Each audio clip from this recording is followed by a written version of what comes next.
Chapter 1. The Abyss begins system binding. In the corner of the municipal government building's archives room, documents piled high like a miniature mountain, nearly burying Zhou Yang beneath them. The cool air conditioning did little to alleviate the heaviness in his heart. He had just taken the fall for a certain noble figure, and now found himself staring blankly at the chaotic heap of paperwork. As a temporary worker, with contracts renewed annually, he was handsome and hardworking, yet his status was virtually non-existent. Lowest salary, most labor, fastest to take blame, slowest to promote. Damn it, when will this life come to an end? Zhou Yang's mind raced with thoughts, feeling like a mere cog in the relentless machinery of ambition, tirelessly striving yet still lacking a formal position. The exhaustion from consecutive all-nighters, coupled with the frustration of bearing the blame, weighed heavily upon him like two insurmountable mountains. His chest felt constricted, and his temples throbbed. An overwhelming surge of negativity threatened to burst forth. Suddenly, his vision blurred, and a semi-transparent blue screen materialized above the pile of documents, exuding a sense of advanced technology that felt somewhat out of place. Ding!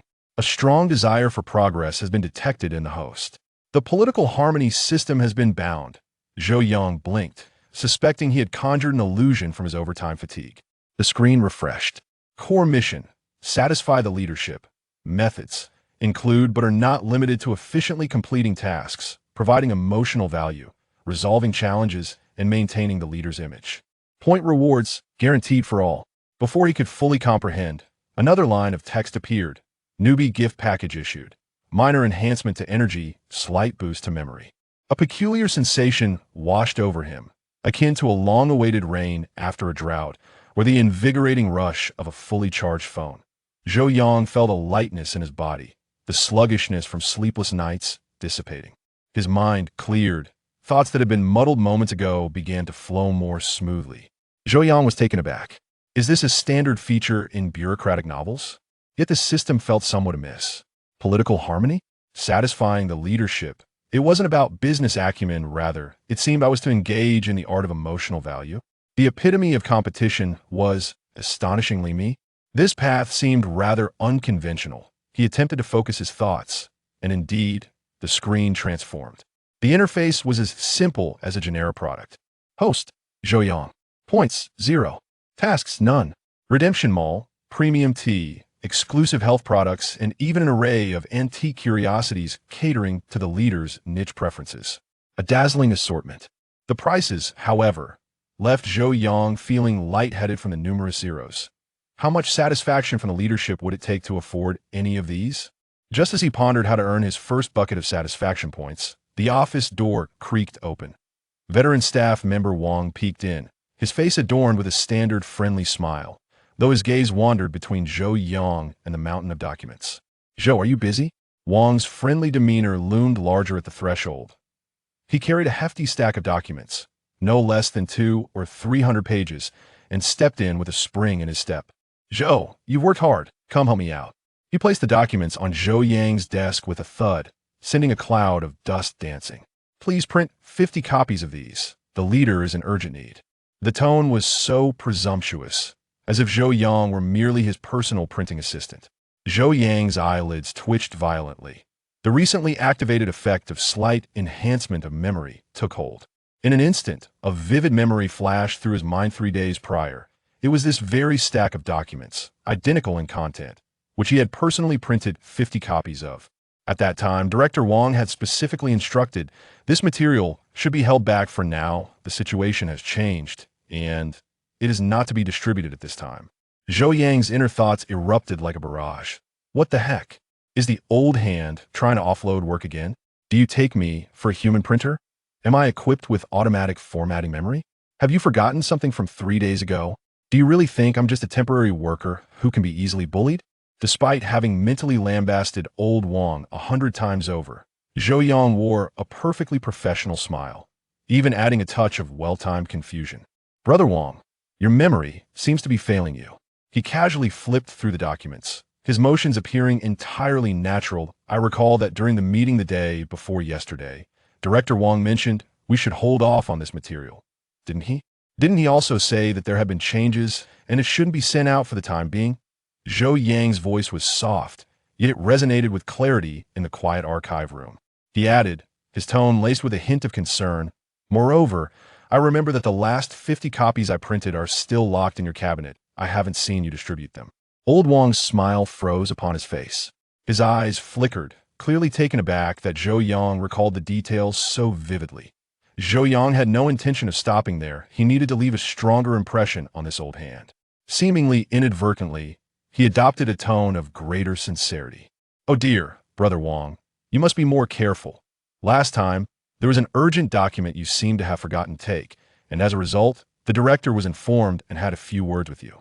Please, do ensure there are no mistakes this time, otherwise, the leader will be anxious again." Each word struck home. Old Wang's complexion shifted like a palette.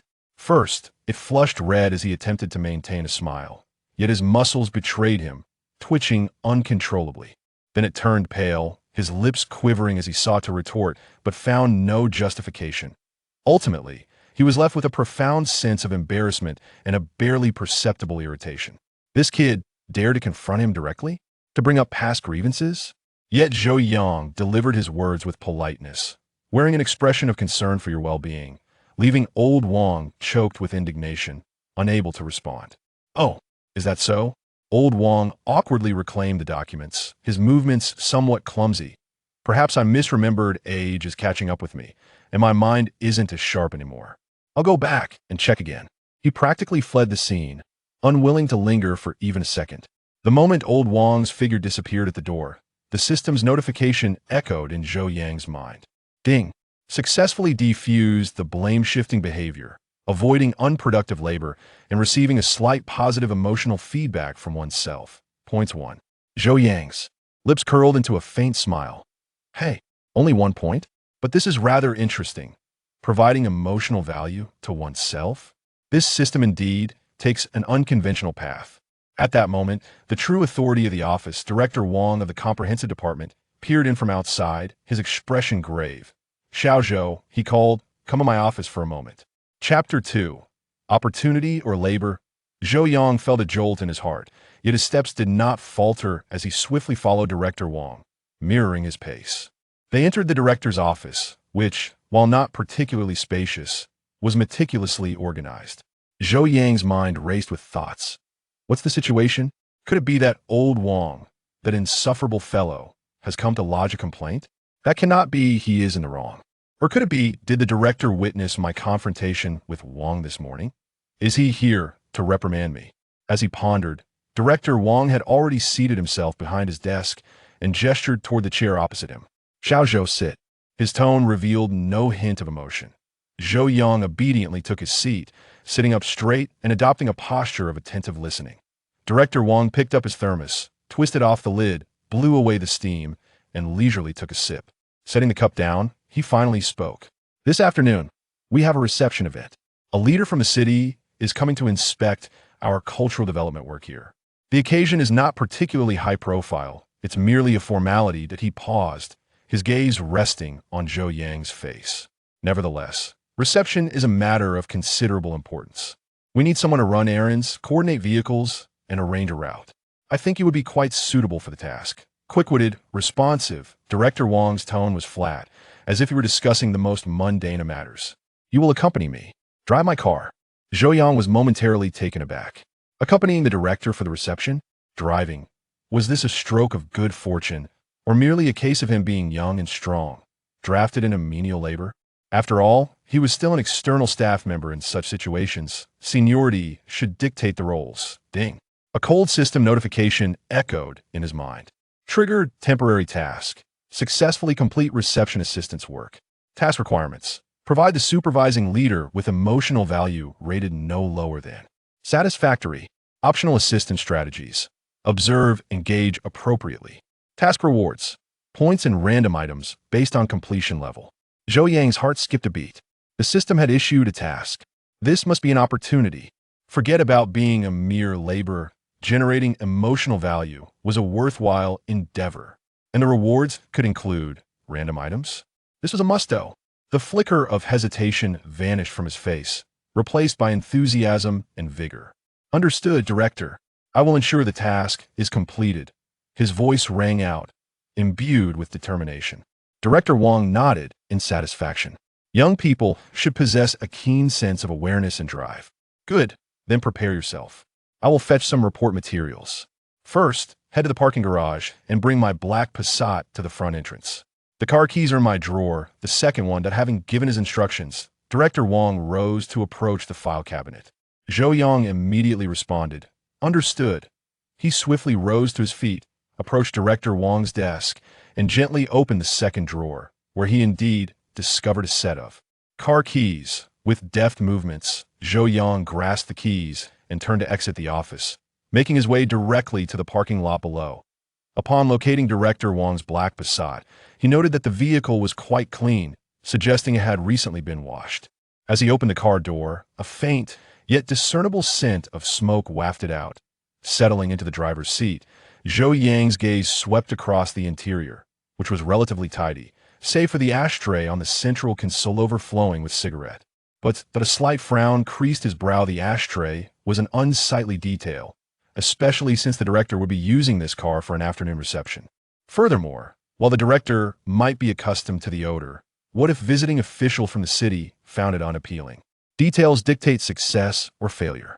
Zhou Yang activated the system's prompt for observing and discerning, even though the target was the vehicle, not a person. The system's feedback was unequivocal. Ashtray and a lingering smoke indeed represented a potential detriment. It could not remain. Without hesitation, he carefully removed the ashtray and walked to the corner of the parking lot, where he disposed of the contents, cigarette butts and ash, until it was spotless. He then retrieved a paper towel and meticulously wiped both the inside and outside of the ashtray before replacing it in its original position. After completing this task, he pondered for a moment, rummaging through his backpack, which contained an assortment of unexpected trinkets from the system starter pack. He produced a small, black cube, roughly the size of a matchbox solid incense. Its fragrance was a subtle blend of cedar and a hint of citrus, neither overpowering nor intrusive, but rather quite pleasant. He placed the incense in the cup holder beside the driver's seat, ensuring it would disperse the scent without drawing attention. Having accomplished all this, Zhou Yang finally started the car and gently steered it toward the entrance of the office building. Just as he came to a halt, Director Wang emerged from the building, clutching a document pouch and striding briskly towards the passenger seat. Would he notice these details? As Director Wang entered the car, Zhou Yang's heart raced. The director instinctively scanned the interior. In that fleeting moment, Zhou Yang observed a barely perceptible relaxation of Director Wang's brow, followed by a slight twitch of his nose, as if he had caught a whiff of something delightful.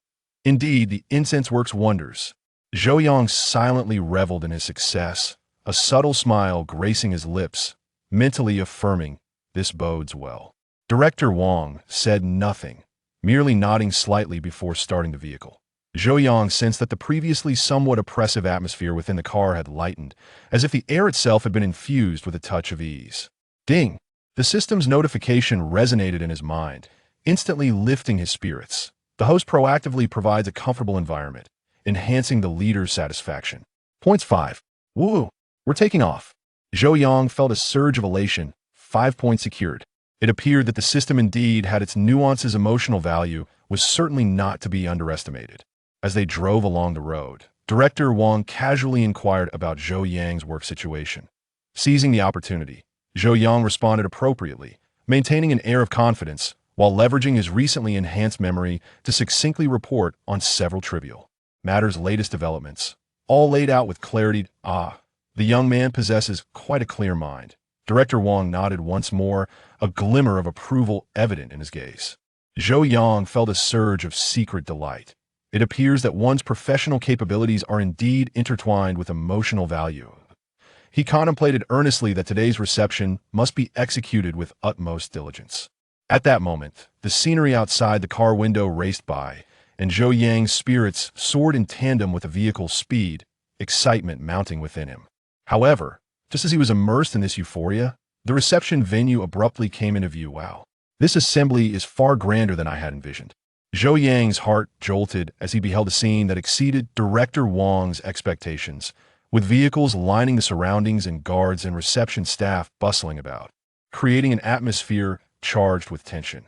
This is truly a significant occasion, Zhou Yang mused internally, a wave of anxiety washing over him that he understood that every detail from this point forward could potentially influence the leader's emotions and, by extension, his own standing. "Director, what do you think?" Zhou Yang ventured tentatively, eager to prepare for the impending reception. "Let's hold off on that for now. We shall discuss it later." Director Wang interjected, his gaze fixed intently on the unfolding scene, a serious expression settling on his face. Zhou Yang felt a weight in his chest. It seemed Director Wang was equally cognizant of the complexities at hand. The reception was not a matter to be taken lightly, particularly in such an environment. Chapter 3. The perception at the reception desk. The vehicle came to a steady halt before the Cultural Exchange Center. Yo Young's elites twitchet sharply.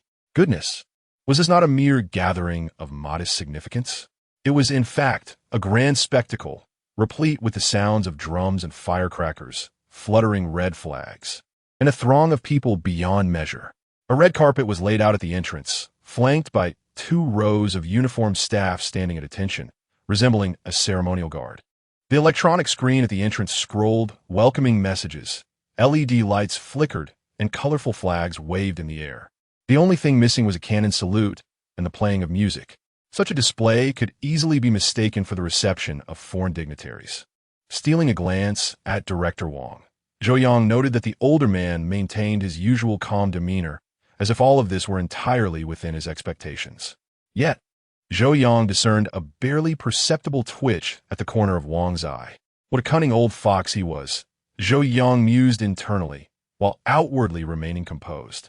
He swiftly exited the vehicle and made his way to the trunk to retrieve the report materials. Director Wang waved his hand, signaling that it was unnecessary. "I have the materials. Just follow my lead," he stated, before stepping confidently toward the welcoming crowd. Zhou Yang followed closely behind, inwardly lamenting his role as the assistant. Among the crowd, a middle-aged man impeccably dressed in a suit approached with a beaming smile, warmly grasping Director Wang's hand. "Director Wang, welcome. I am Li, the head of the Cultural and Tourism Bureau." "Li, the head of the Cultural and Tourism Bureau?" Zhou Yang was taken aback once more. This was indeed an unexpected level of significance. A hint of surprise finally crossed Director Wang's visage as he quickly reciprocated the handshake. "Director Li, you are too kind. What brings you here personally?" Director Li laughed heartily, his voice resonant. "It's only fitting. When city leaders come to inspect our work, we must take it seriously." "City leaders?" Zhou Yang's mind sparked with interest at this key phrase. So, they were not from the county, but from the city? That explained the grandiosity. His eyes darted around, activating his observational skills. He scanned the crowd behind Director Li. In the center stood a middle-aged man dressed in a deep blue shirt, sans jacket, slightly portly, with meticulously combed hair. He wore a smile and engaged in quiet conversation with those nearby. Though simply attired, his every gesture exuded an aura of authority. Particularly striking were his eyes, seemingly gentle yet piercingly sharp, scanning the crowd with an air of scrutiny. Zhou Yang's heart raced. This man was the key figure? The system notification arrived belatedly. Target individual, Deputy Director Zhang Ziyuan of the Municipal Bureau of Culture, Sports, Broadcasting, and Tourism. Current emotional state, calm. With a hint of scrutiny. Predicted emotional fluctuation, sensitive to details, emphasizing atmosphere and efficiency. Deputy Director, and of the Municipal Bureau of Culture, Sports, Broadcasting, and Tourism nonetheless. Yoyang Inhalet Sarpli. The Bureau was a powerful department within the city government, overseeing culture, sports, broadcasting, television, tourism, and several other domains, wielding substantial authority. No wonder Director Li personally took charge. The level of this event is not merely elevated, but has ascended several tiers. Director Wang, your standards are hardly excessive. Perhaps you are being overly modest? Or could it be that you are deliberately concealing military intelligence? Zhou Yang silently critiqued his mind, yet maintained an impeccably poised smile on his face, quietly standing behind Director Wang, embodying the role of a serene and handsome gentleman. Director Zhang, you have worked hard on this journey. Director Li warmly introduced Deputy Director Zhang to Director Wang. Director Wang promptly stepped forward, extending his hand once more. His demeanor even more respectful. Director Zhang, we warmly welcome your guidance. Everything has been prepared on our end. Please provide your instructions. Deputy Director Zhang smiled warmly. his voice steady. "Director Wang, you are too kind. I am merely here to observe. Please, everyone, feel at ease. There is no need for such formality." Despite his words, there was no hint of displeasure on his face. Rather, a subtle satisfaction lingered. Leaders truly exemplify the dichotomy of their words and actions. Yo Young Chuklet inwardly, gaining further insight into the minds of those in authority. After the pleasantries, the group proceeded into the Cultural Exchange Center, marking the commencement of the reception process. According to the planned itinerary, they would first tour the exhibition hall, followed by a work report, and then engage in discussions. Zhou Yang's task was to provide diligent support, serving tea and water, as well as recording key points. This seemingly simple role was, in fact, a test of meticulous attention to detail. The tea and water needed to be served at the right temperature, the cups must be pristine, and the timing of refills required precision. Not too soon to leave the leaders thirsty, nor too late to interrupt their discussions. His notes had to be neatly written, accurately detailed, and the salient points clearly highlighted for future reference. With the subtle enhancements of mildly increased energy and slightly improved memory as his buffs, Zhou Yang executed these tasks with remarkable ease and grace. He kept a vigilant eye and ear, always attuned to the leader's needs. When Deputy Director Zhang inspected the exhibition hall, he was well versed in the information about the exhibits, prepared to answer any inquiries from the leaders. As Director Wang reported on the work, Zhou Yang diligently recorded every crucial detail without missing a beat. During the discussions, he adeptly refilled tea and water, ensuring the cups were sufficiently filled while avoiding any disruptive sounds. After several rounds of tea serving, Deputy Director Zhang's gaze inadvertently swept over Zhou Yang, his eyes revealing a hint of unspoken approval. "Ah, there is potential here." Zhou Yang felt a surge of motivation, redoubling his efforts in the service role. Soon, the tour and reporting phase concluded, transitioning into the discussion segment. The atmosphere lightened considerably. The leaders gathered around the conference table, sipping tea while engaging in dialogue regarding cultural development initiatives. Director Wang spoke eloquently, presenting recent achievements and future plans. Deputy Director Zhang nodded frequently in agreement, affirming the positive ambience. At that moment, the conversation shifted to a detail of collaboration. A leader from the other side, seemingly the director of the Office of the Cultural and Tourism Bureau, remarked with a smile, "Director Wang, our two organizations collaborated splendidly last year during the cultural festival. The results were quite commendable. I recall that during our cultural festival, the online clicks seemed to have surpassed." "What was the number again?" The director paused momentarily, as if struggling to recall the precise figure. Upon hearing this, Director Wang was slightly taken aback. His smile remained intact, yet a trace of subtle hesitation flickered in his eyes. Clearly, he too found it difficult to summon this particular statistic at that moment. A palpable sense of awkwardness seemed to permeate the air, quietly spreading. Zhou Yang, standing behind Director Wang, acutely sensed the shift in atmosphere. The crucial moment had arrived. He felt a jolt of determination surge within him, immediately focusing his mind and activating his slight memory enhancement. His brain whirred into action, akin to a high-speed CPU, swiftly retrieving a vast array of information. Memories of last year's cultural festival data flashed through his mind like scenes from film. Online clicks, number of interactive participants, frequency of media coverage. Chapter 4, Victory and Defeat are in my hands, not in the hands of fate.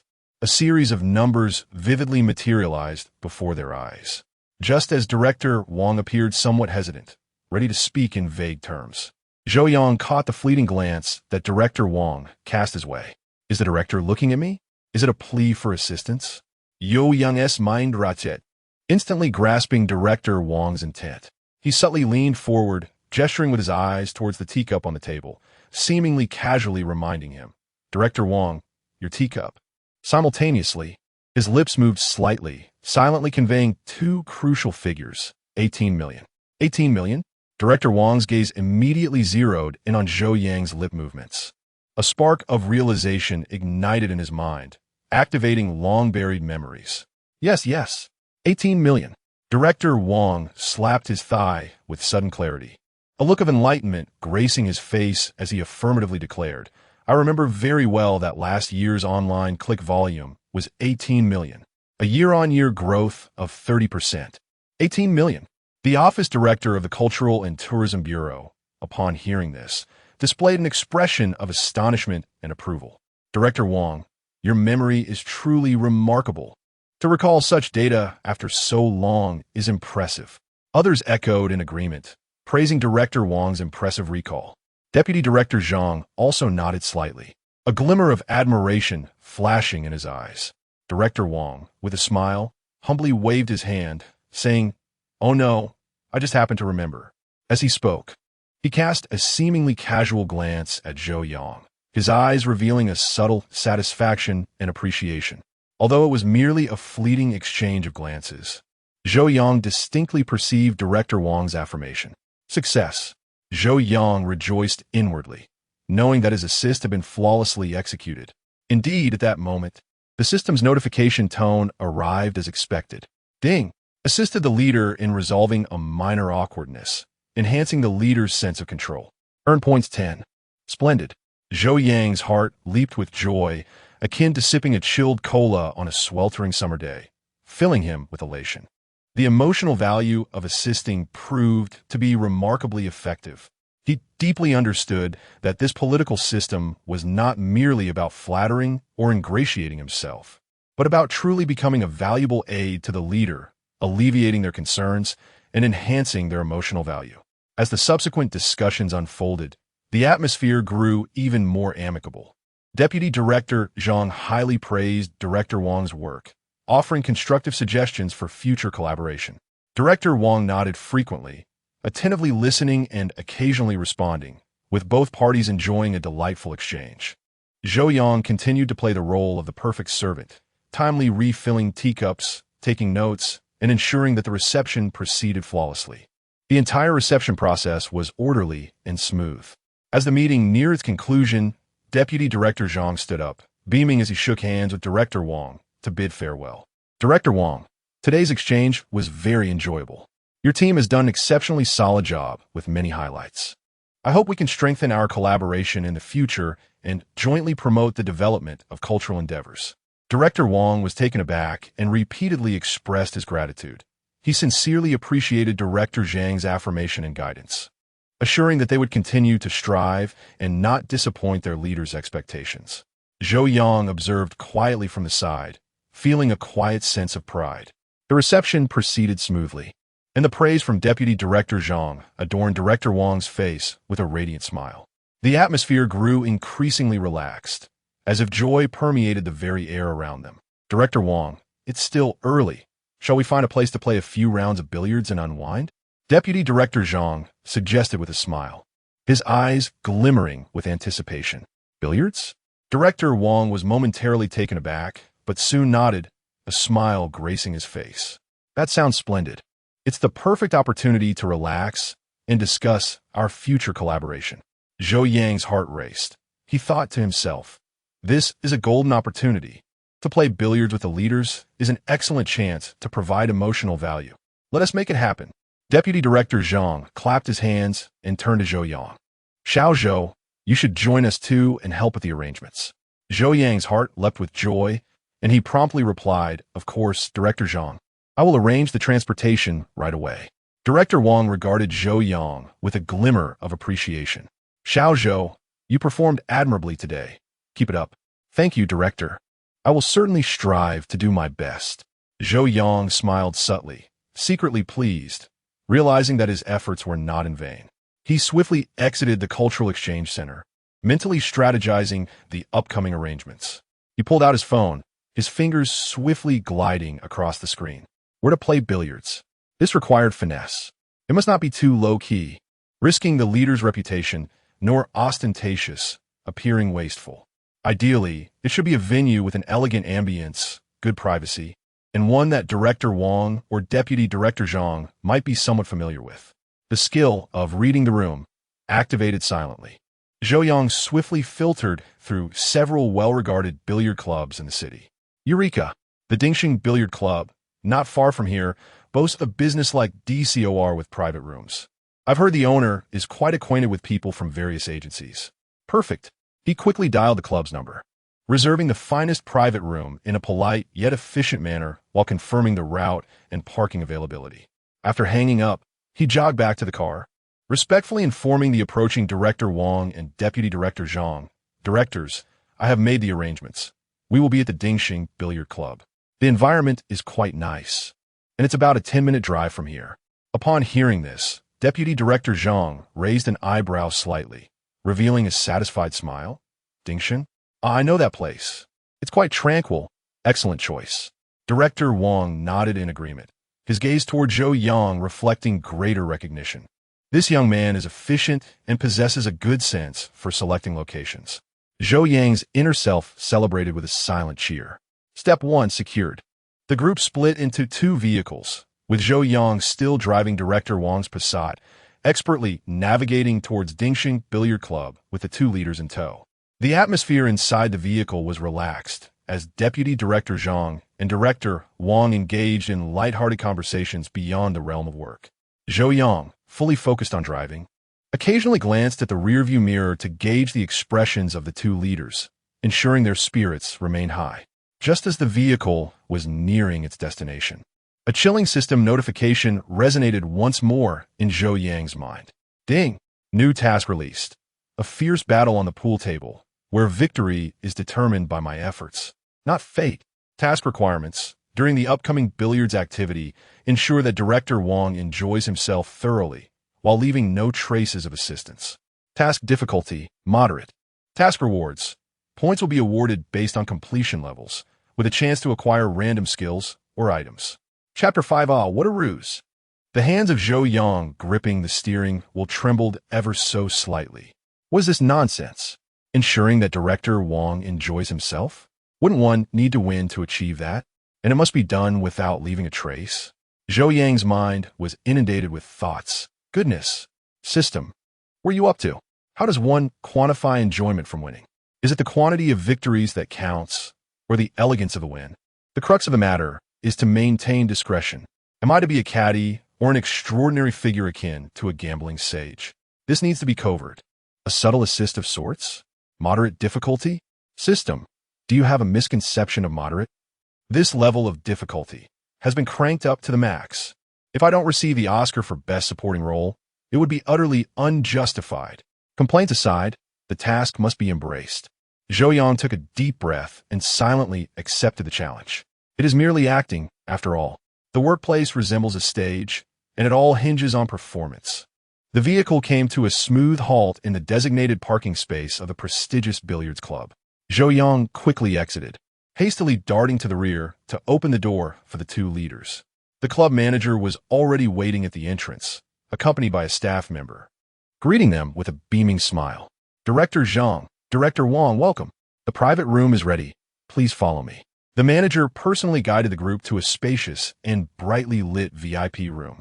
Inside, the ambience was warm and inviting, spotlighting a pristine snooker table with a lush green felt surface. A row of gleaming cues leaned against the wall, and the air was infused with a delicate fragrance of wood and leather, mingled with a faint hint of chalk. The setting was indeed pleasant, a stark contrast to the clamor of the main hall.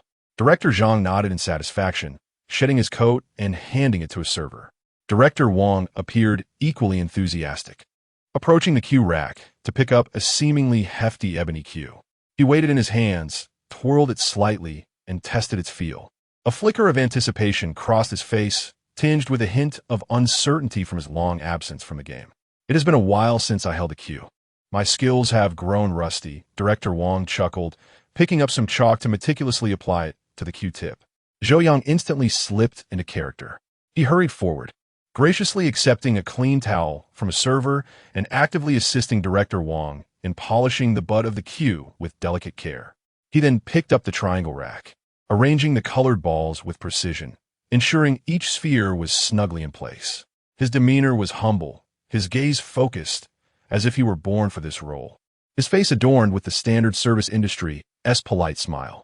He embodied the essence of a professional aide. Director Li and several other accompanying personnel gradually entered. Director Zhang picked up a cue and inquired with a smile, "How shall we proceed? Perhaps a warm-up? I can have a round with old Wang." Director Wong readily agreed. Sure, but I fear my modest skills may not suffice against Director Zhang. Oh, no need for such modesty. Director Zhang waved his hand dismissively. The first game commenced with Director Zhang breaking the balls. His posture was impeccable, and his stroke was steady as the cue ball precisely struck the cluster of balls, producing a crisp sound. 2 red balls obediently sank into the pockets. Well played. Both Director Wong and Director Li exclaimed in unison. Deputy Director Zhang smiled, leaning in to continue his game. It was evident that Deputy Director Zhang was quite skilled. His positioning and force were well controlled, allowing him to pot several colored balls in succession. However, not being a professional player, he faltered during a more challenging long-range shot, causing the cue ball to deviate from its intended path, and he had to resort to a defensive shot. When it was Director Wong's turn, he appeared noticeably tense, gripping the cue with a slight strain.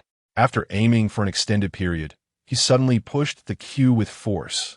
The power was adequate, but unfortunately, his accuracy was lacking. The red ball struck the pocket's edge and rebounded out. Oh dear, what a dreadful shot! Director Wong lamented, slapping his thigh in frustration. Yo yang stoat niarbi. Unperturbed and even suppressing a chuckle. The director's skill level. Well, there was certainly room for improvement. He quietly observed the technical traits and habits of both players. Deputy Director Zhang played with steadiness and clarity of thought, favoring defensive strategies, while Director Wong clearly preferred an aggressive approach, his accuracy fluctuating and his emotions easily swayed. In the subsequent rounds, the two exchanged turns, both making errors. Director Wong missed several crucial shots, and his expression gradually shifted to one of discontent. Meanwhile, Deputy Director Zhang maintained a steady approach, seizing opportunities to score consecutively and slowly widening the gap. Zhou Yang, watching intently, felt a sense of urgency. This was not acceptable. The task required that Director Wong enjoy himself. At this rate, not only would enjoyment be out of reach, but he might end up feeling utterly defeated. A solution was imperative. But how to assist? Would it be wise to offer direct advice? That would surely be a folly. A subtle nudge of the ball with his foot. The cameras were watching. Zhou Yang's mind raced, and with his newly enhanced memory and reflexes, he gained a clearer understanding of the situation at the table. An opportunity presented itself. After a defensive move by Deputy Director Zhang, a seemingly safe yet actually solvable shot emerged. The position of the red ball might be elusive to Director Wong, who was accustomed to relying on sheer force. However, a slight alteration in approach could yield success. Just as Director Wong furrowed his brow, preparing to forcefully attack another more difficult red ball, Zhou Yang made his move. He picked up the warm water he had prepared earlier and approached Director Wong, conveniently obstructing his view of the challenging red ball. Director Wong, take a sip of water to soothe your throat, he said, his voice neither too loud nor too soft, perfectly timed. Director Wong's train of thought was interrupted, and he instinctively accepted the cup. At the moment he took a sip, Zhou Yang, feigning to wipe non-existent dust from the table with a towel, subtly shifted his body toward the red ball left by Deputy Director Zhang. His fingers, appearing to gesture casually in the air, indicated a specific striking point and angle. The motion was swift and minimal, flawlessly concealed by his action of cleaning the table. Aside from Zhou Yang, who was wholly engrossed in seeking opportunities, and Director Wong, who might have caught a glimpse out of the corner of his eye, others were completely oblivious. Director Wong set down his cup and returned his gaze to the billiard table. He paused momentarily. Did that young man just indicate a shot to me? He followed the direction Zhou Yang had gestured towards in his memory. This ball. It seems it can be played this way. With a low shot and a slight right spin, the cue ball would rebound off the cushion, not only potting the red ball, but also positioning for the next black ball. This line of play had never crossed his mind before. A spark ignited within Director Wong, and his eyes brightened. He approached the table, leaned down, and focused intently. This time, he refrained from rushing his shot. Instead, he adjusted his breathing and gently pushed according to the newly conceived line. Crack! The cue ball struck the target red ball with precision. The red ball obediently rolled into the corner pocket. The cue ball then followed the anticipated path, rebounding off the cushion and coming to a perfect stop next to the black ball. The positioning was exquisite. Marvelous. What a splendid shot, Director Wong. Director Li and others immediately offered their accolades. Director Wang was momentarily taken aback, but soon a look of delight spread across his face. Haha, that was pure luck. While he feigned modesty, his heart was elated. That shot was indeed executed beautifully. He couldn't help but steal a glance at Zhou Yang. Zhou Yang maintained his demeanor of humility and attentive service, as if all that had just transpired was of no concern to him. Director Wang understood.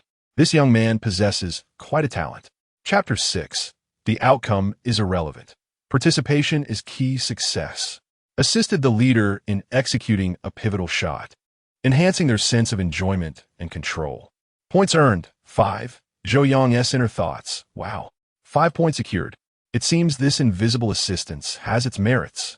With his successful assist, Director Wang's confidence surged, and his rhythm returned. Although they ultimately lost the first game to Deputy Director Zhang due to an overwhelming deficit, the final few shots were executed with flair, restoring a measure of dignity. Despite the disappointment of defeat lingering on his face, Director Wang appeared less morose and more invigorated, with a hint of unfulfilled desire. Director Zhang's skills are indeed impressive. I must take the next round seriously, Director Wang remarked with a smile. Deputy Director Zhang chuckled in response. Thank you. Thank you. Old Wang, you played remarkably well in the latter half. The atmosphere lightened once more. The second round commenced, with Director Wang serving. Inspired by the positive momentum from the latter half of the previous game, he delivered a powerful opening shot that not only scattered the balls, but also pocketed a red one. Well done, Old Wang. Deputy Director Zhang applauded. Director Wang smiled and began a series of aggressive shots, while Zhou Yang continued to play the role of the unseen strategist. He refrained from direct guidance, as it would be too conspicuous and risk exposure. Instead, he adopted a more subtle approach. For instance, while Director Wang contemplated his next move, Zhou Yang would discreetly adjust the lighting in the room or shift a nearby chair, creating slight sounds to redirect Wang's attention away from potential pitfalls. Alternatively, during moments of indecision, he would position himself at a certain angle or wipe the cue stick in a manner that suggested a more advantageous shot trajectory. These actions were minuscule and natural, seamlessly integrated into his duties of serving tea and arranging equipment. To outsiders, he appeared to be a diligent and perceptive young man. However, to Director Wang, each of Zhou Yang's seemingly inadvertent gestures carried an enigmatic hint. On several occasions, when Director Wang found himself at a crossroads, a glance at Zhou Yang's subtle movements sparked a moment of clarity, leading him to execute stunning shots. As Director Wang's performance improved, his confidence soared, and his smile became increasingly radiant. Meanwhile, Zhou Yang resembled a masterful magician, performing astonishing feats before an audience without leaving a trace. Of course, this invisible assistance demanded considerable energy from Zhou Yang. He needed to maintain unwavering focus, remaining acutely aware of the game while observing the leader's expressions and subtle movements. He also had to meticulously calculate the timing and manner of his interventions to ensure flawless execution. Success assisted the leader in executing a spectacular combination shot, significantly elevating their emotional value. Points earned, 8. Success successfully anticipated and mitigated risks of errors, maintaining the leader's positive mindset. Points earned, 6. The system's prompt sounds resonated continuously, and the points steadily accumulated. Zhou Yang felt as though he were not merely playing billiards, but rather performing an intricate piece of avant-garde art. As the second game concluded, Director Wang, with Zhou Yang's covert assistance and a touch of fortune, managed to secure a narrow victory over Deputy Director Zhang. Ha! I concede, Director Zhang. Director Wang exclaimed, setting down his cue, his face aglow with triumph, unable to suppress his beaming smile. They had won, though it was merely a leisure activity. Besting the city bureau's leaders bestowed a sense of pride and exhilaration beyond compare. Deputy Director Zhang, displaying remarkable magnanimity, remarked, Old Wang, you seem to have found your rhythm again. Well played. I suppose I must take this more seriously. Director Li and the others showered Director Wang with adulation.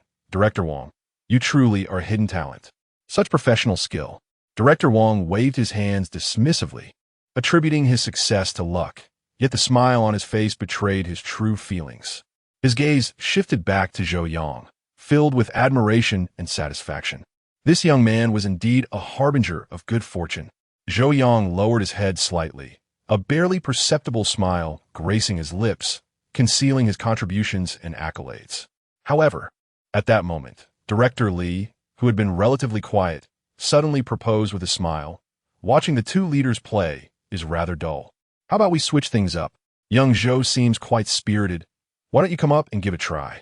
Play a game with Director Zhang? Zhou Yang's heart sank. What? Why was he suddenly being called upon? He instinctively glanced at Director Wang, who also seemed taken aback before chuckling. Indeed, young Zhou, don't just stand there. Come join the fun. Deputy Director Zhang, intrigued, turned his gaze toward Zhou Yang. Yes, young man, don't be shy. It doesn't matter how well you play. It's all about participation. With the leader's words ringing in his ears, Zhou Yang felt an urgent alarm go off in his mind. It was his turn. How was he supposed to handle this?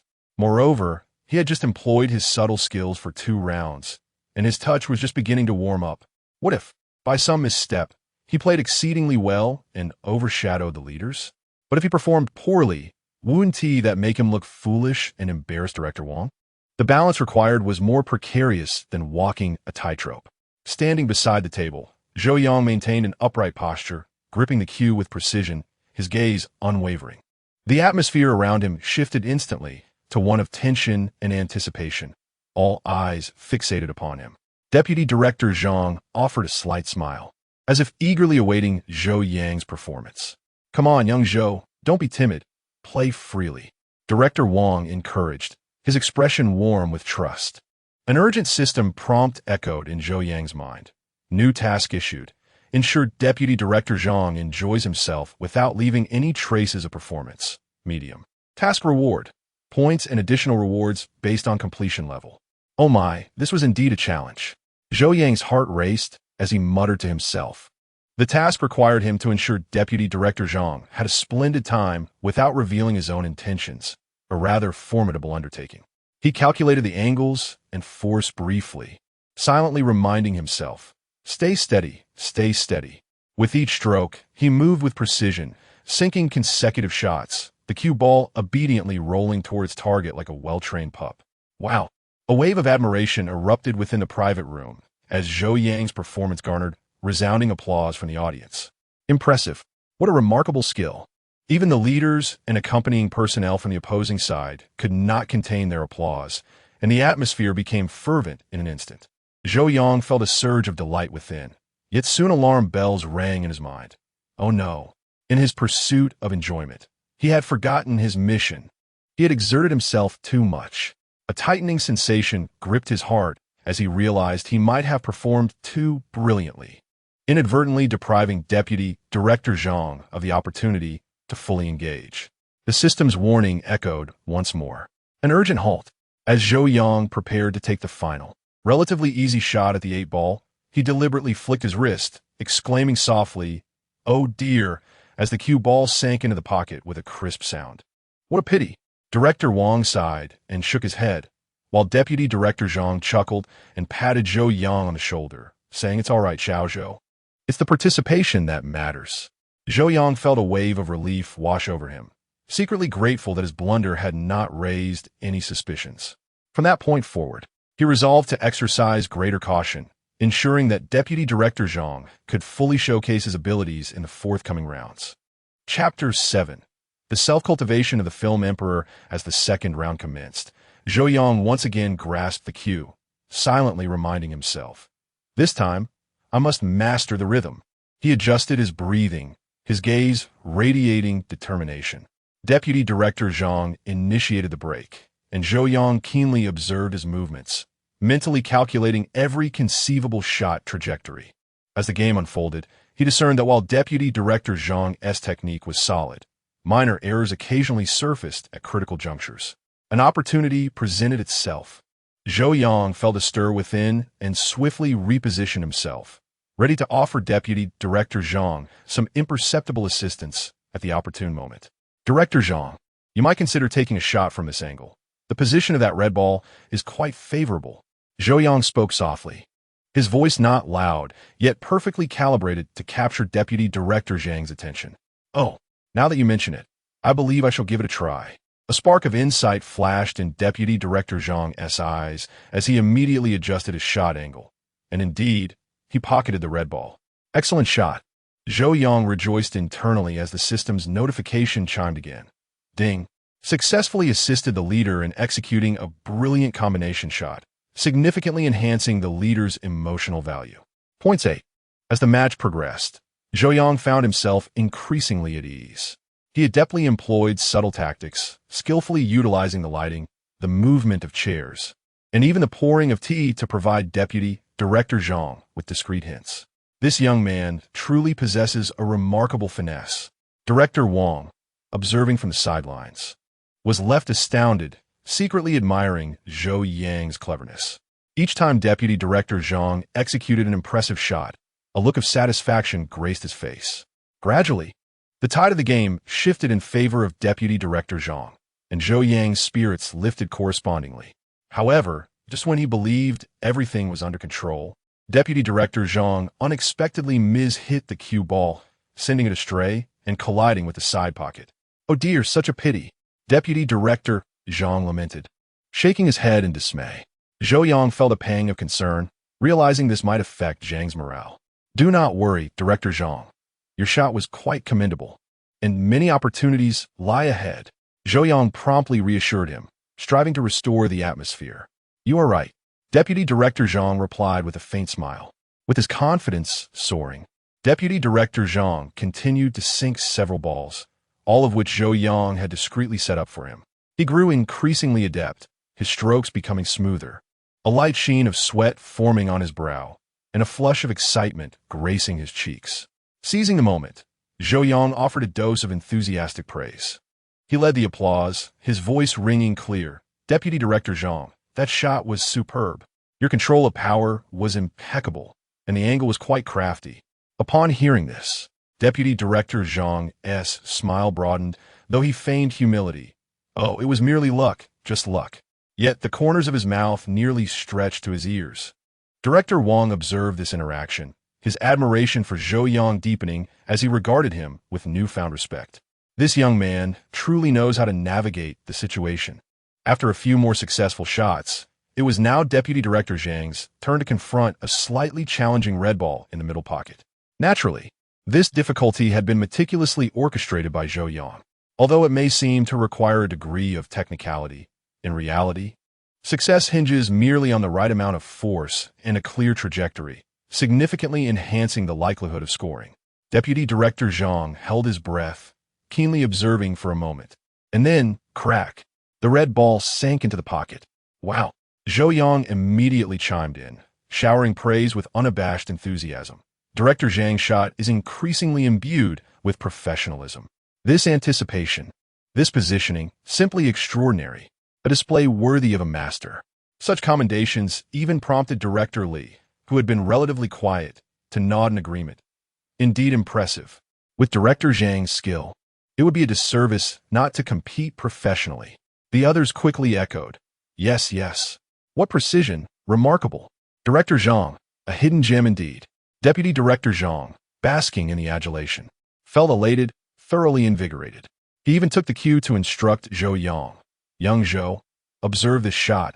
I executed it just so. First, one must assess the spin of the cue ball, then consider. His explanations flowed smoothly, and although some theories might seem flawed to a professional, who among those present would quibble over such details? Zhou Yang nodded vigorously, his expression earnest, and his gaze filled with admiration. I've learned so much.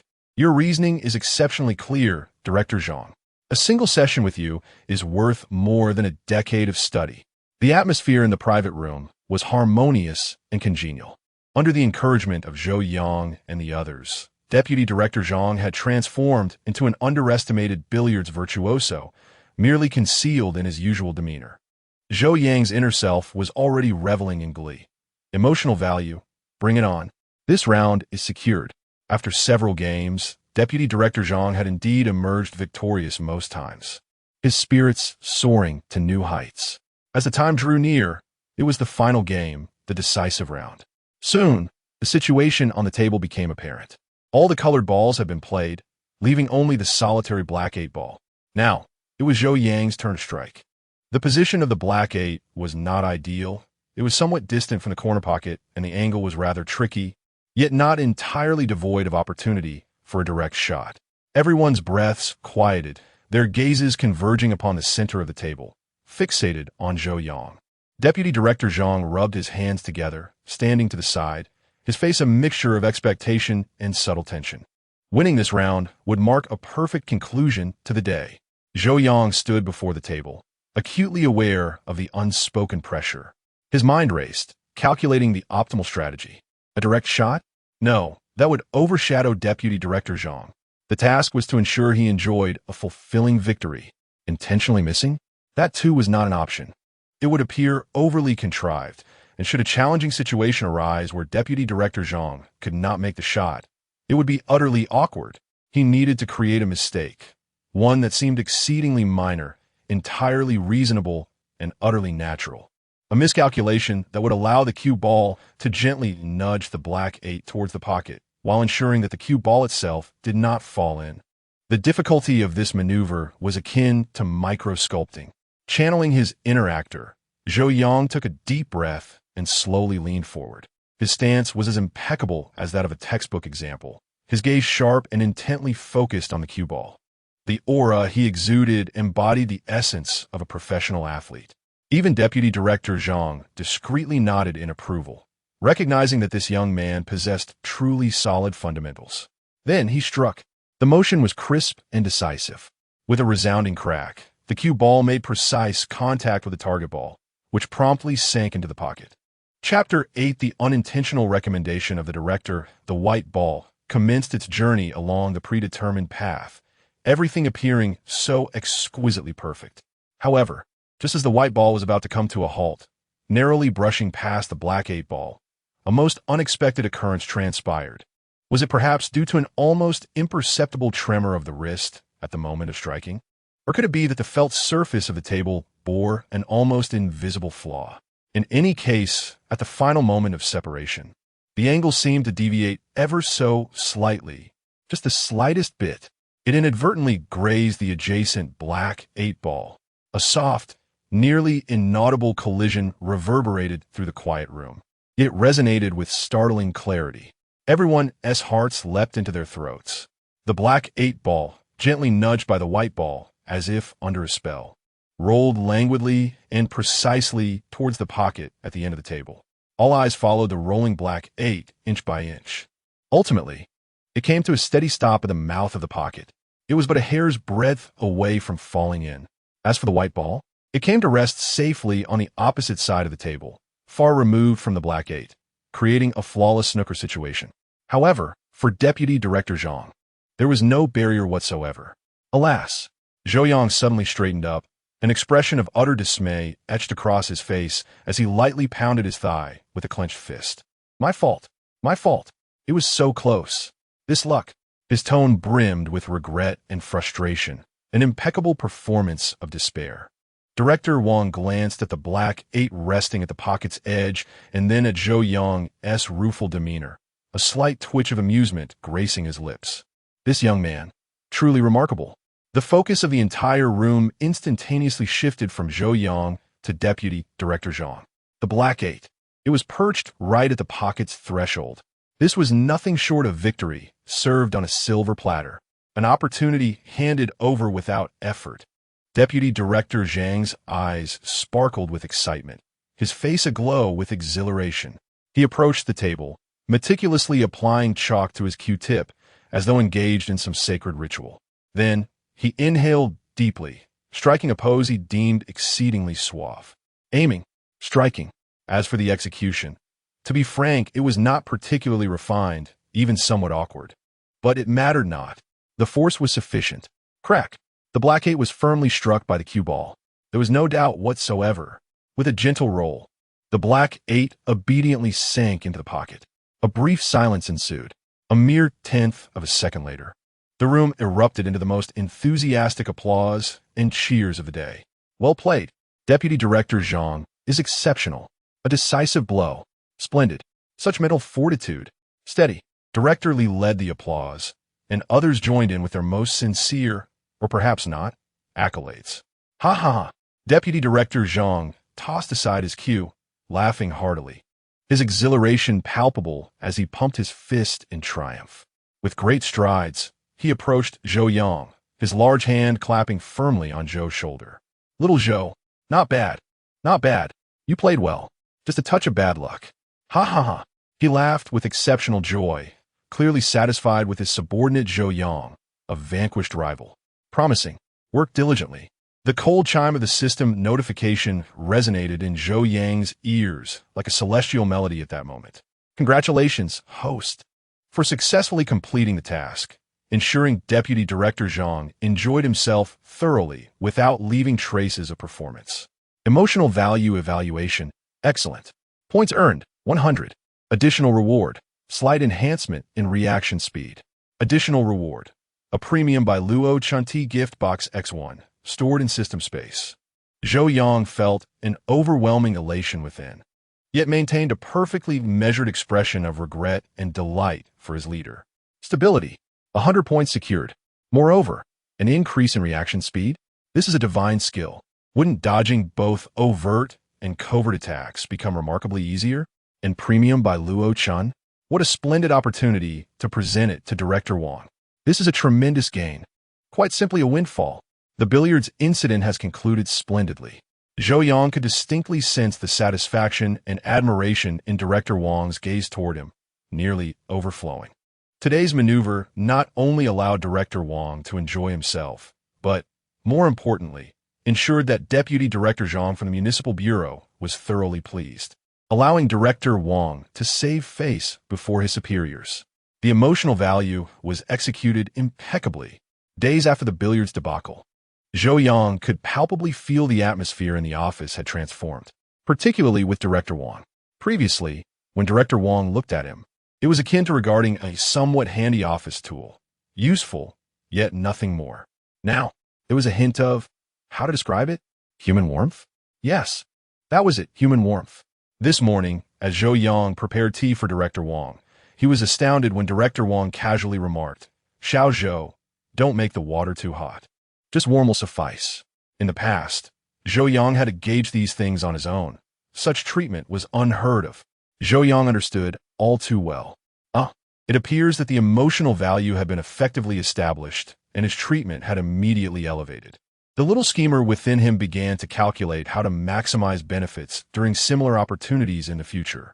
That afternoon, Zhou Yang went to the director's office to deliver documents. Just as he reached the doorway, he overheard a conversation between Director Wang and another prominent figure in the office, Director Qian. Director Qian, of Deputy Division level, was the practical overseer of the office, his words carrying significant weight. He heard Director Wang's voice, laced with a hint of pride and feigned nonchalance.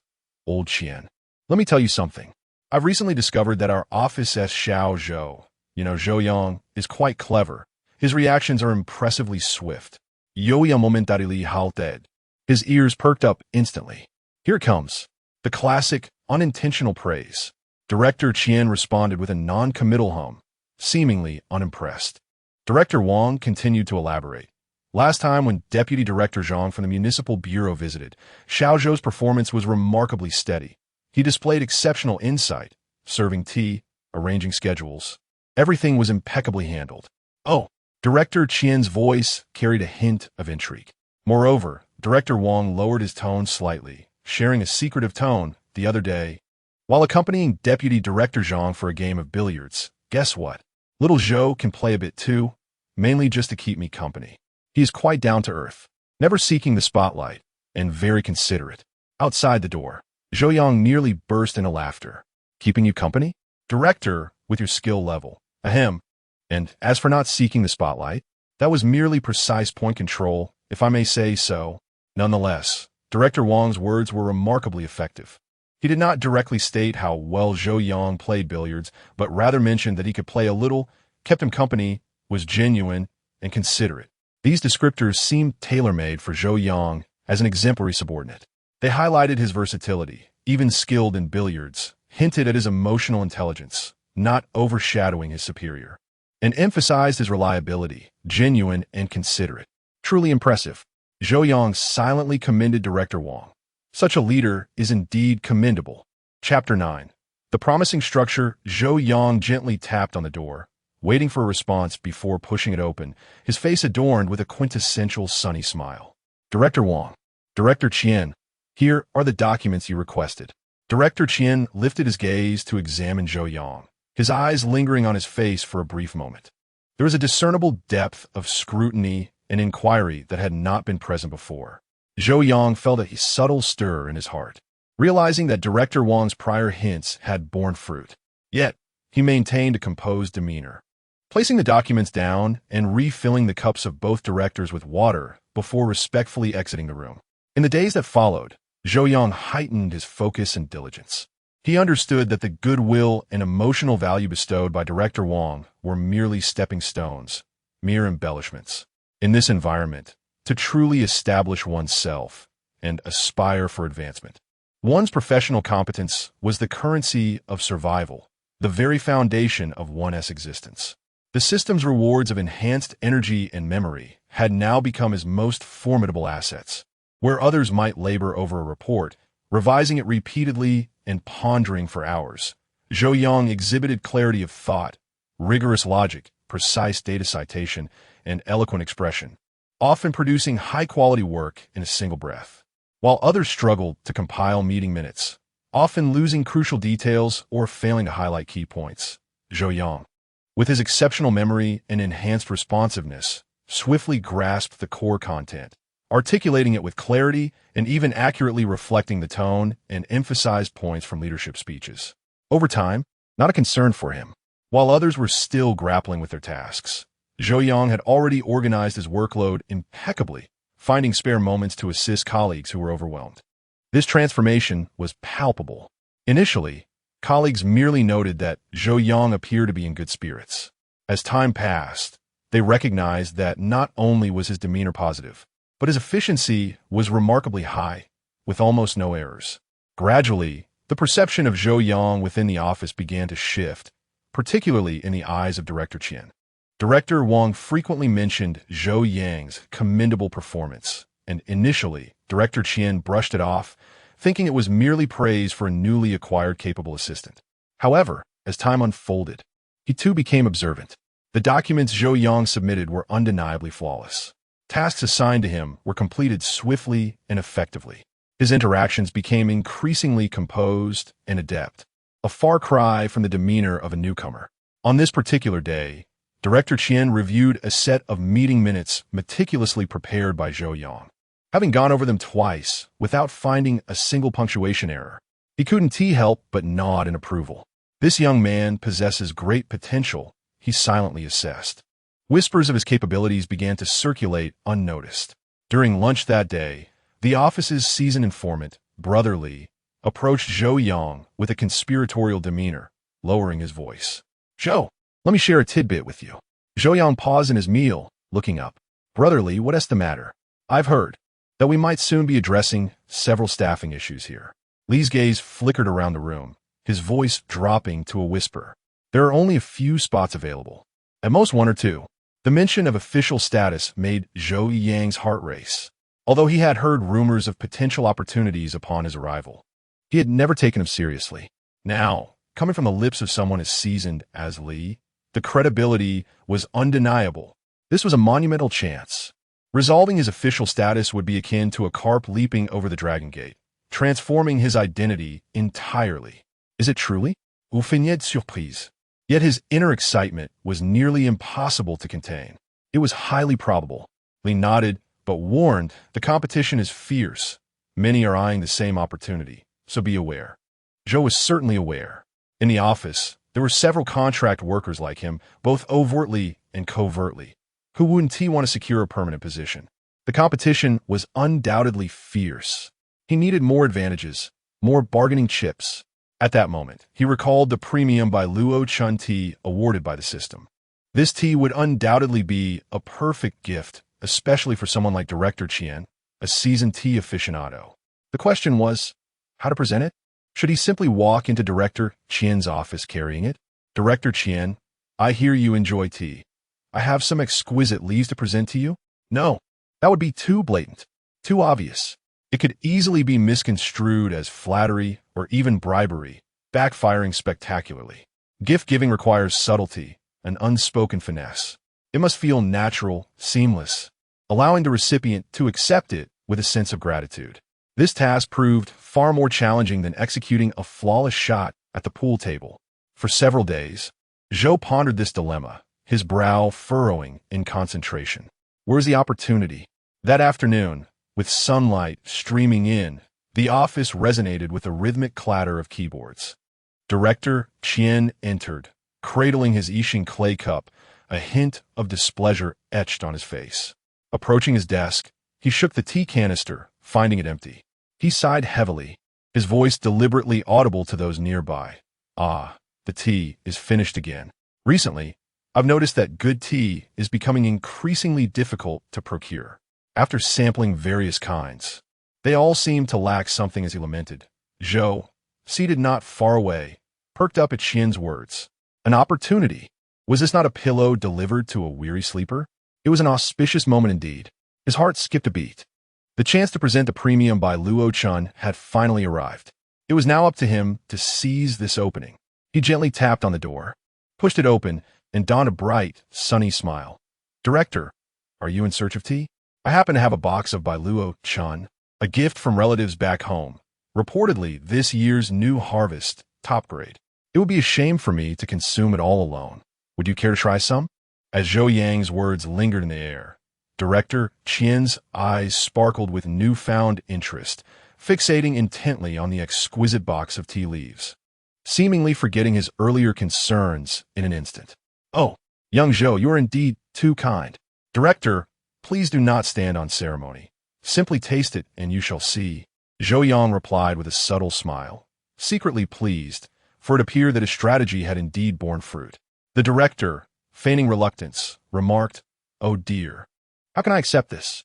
Yet his hand had already reached out to receive the box of tea, a satisfied smile gracing his features. Zhou Yang felt a surge of delight.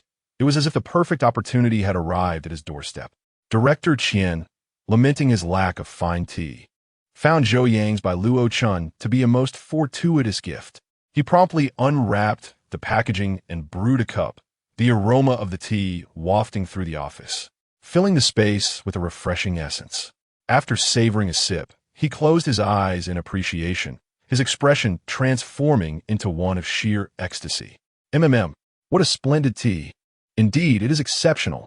The fragrance is rich, with a pronounced sweetness in the aftertaste, surpassing any I have previously enjoyed.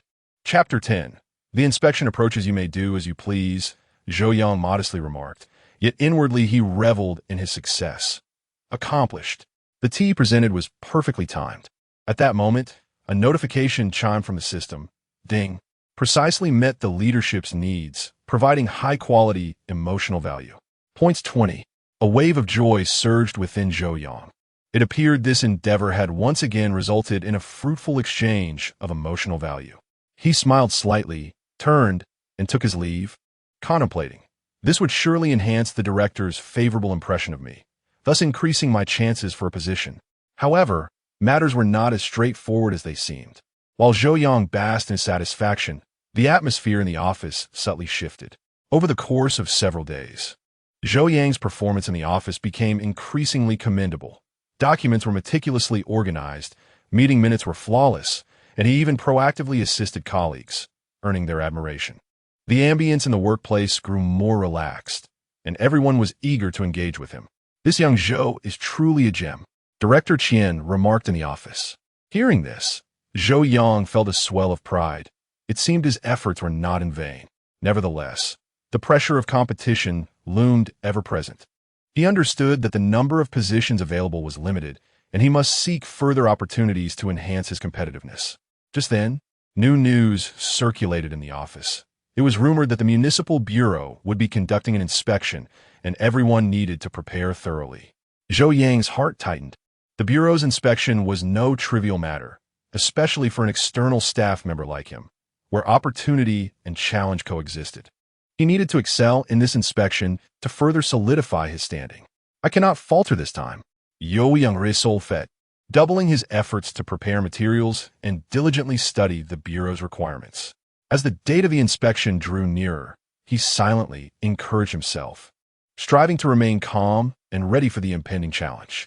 "Everyone, let us convene for a brief meeting," the office director began, causing Zhou Yang's heart to skip a beat. He knew this meeting's theme would be anything but simple. "I have heard that the Municipal Bureau intends to address several staff allocation issues. Everyone must be prepared."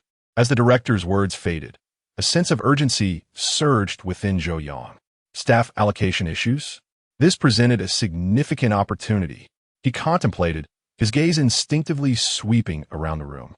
Indeed, the faces of Li Gu and Xiao Zhou were alight with anticipation, and the office buzzed with excitement. However, the competition would be fierce. The director continued, his tone tinged with resignation. "Chun Xiao is also vying for this position. Everyone must exert themselves." Chun Xiao. Zhou Yang's heart sank. He was acutely aware of Chun Xiao's connections, leveraging relationships with certain officials in the municipal government. Although his work was not particularly remarkable, his network was formidable. Zhou Yang gritted his teeth, a flicker of unease creeping in. "Hey, Zhou Yang, you really need to step up," Li Gu said, clapping him on the shoulder, his tone laced with concern. "Chun Xiao is no simple opponent." "I understand," Zhou Yang replied with a slight smile. Yet internally he was calculating. Despite Director Wang's support, Chun Xiao's connections were strong, and the outcome remained uncertain. He began to analyze his strengths and weaknesses. Youthful vigor, impressive capabilities, and a good reputation were undoubtedly his assets, particularly after the positive impressions gained from the billiards incident and the tea delivery. Director Wang's fondness for him had notably increased. Yet, the disadvantage of lacking connections loomed over him like a great mountain. He was resolute in his determination to outshine Chun Xiao in terms of hard skills. Sun Yang silently resolved to enhance his performance. He recalled the system's new functions. The improvement in his reaction speed and memory significantly boosted his efficiency in managing daily tasks, allowing him to complete work ahead of schedule and even assist colleagues. Considering this, his work performance might serve as leverage in his quest for a permanent position. "Sun Yang, you've been doing quite well lately," Director Wang remarked during a casual conversation, his tone imbued with appreciation. He emphasized the importance of demonstrating his abilities to the office director and the deputy secretary general. "Thank you, Director. I will strive to do my best." Sun Yang felt a surge of warmth in his heart, sensing the support from Director Wang. Thus, he began to devise a strategy to remain low-key, work diligently, and await the opportune moment. At this juncture, an unexpected event presented him with a chance to showcase his capabilities. "Sun Yang, come quickly." His colleague Xiao Li rushed over. Anxiety etched on his face. "There's a problem with the office documents. We need to handle it urgently." "What seems to be the issue?" Sun Yang followed closely, his heart tightening. "The Municipal Bureau's inspection is imminent, and the document formats are incorrect. We need to reorganize them," Xiao Li exclaimed while frantically searching for materials. "Don't worry, I'll take care of it." Sun Yang swiftly took over the documents, inwardly reflecting that this was indeed an excellent opportunity to demonstrate his skills. He quickly powered on his computer and began to organize the files. "We cannot afford any mistakes during this inspection," he silently reminded himself, striving to remain calm as he meticulously revised the documents. As time passed, Sun Yang's fingers danced across the keyboard, his thoughts clear, his logic sound, his data references precise, and his wording both appropriate and elegant, flowing seamlessly. "Sun Yang, you are truly impressive." Xiao Li marveled beside him, showering him with praise. "Quick, please help me review this." Sun Yang handed the organized documents to Xiao Li. Just then, the office director entered, and upon witnessing Sun Yang's performance, a satisfied smile graced his face. "Sun Yang, this document is well organized." "Thank you, Director. I merely did my best," Sun Yang replied with a slight smile, his heart secretly rejoicing. Maintaining such a state would be crucial for the Municipal Bureau's inspection. The director's acknowledgement filled Sun Yang with warmth, as if reassuring him that his efforts had not been in vain. However, matters were not so straightforward. While Sun Yang reveled in his success, the atmosphere in the office subtly shifted. Chun Xiao was also busy, and though his work was unremarkable, he displayed an air of arrogance, bolstered by his connections. "You should be cautious during this inspection, Sun Yang," Chun Xiao remarked mockingly while organizing his own documents. "I've heard that the municipal bureau doesn't have a favorable view of temporary staff." Chun Xiao believed that he would soon no longer be categorized as temporary. Zhou Yang was momentarily taken aback, a wave of displeasure washing over him. However, he refrained from engaging in a dispute with Chun Xiao, recognizing that maintaining composure in the workplace was paramount. "I shall do my utmost," Zhou Yang replied with a faint smile, though inwardly he resolved that Chun Xiao's demeanor only strengthened his determination to secure a permanent position. In the days that followed, Zhou Yang exerted himself even more, diligently preparing materials and meticulously studying the requirements set forth by the municipal bureau. The thought of Chun Xiao's arrogance and disdain ignited a fierce ambition within him. "I shall show you what true strength entails." At that moment, an unexpected announcement reverberated through the office. The municipal bureau's inspection had been moved forward, and everyone needed to be prepared.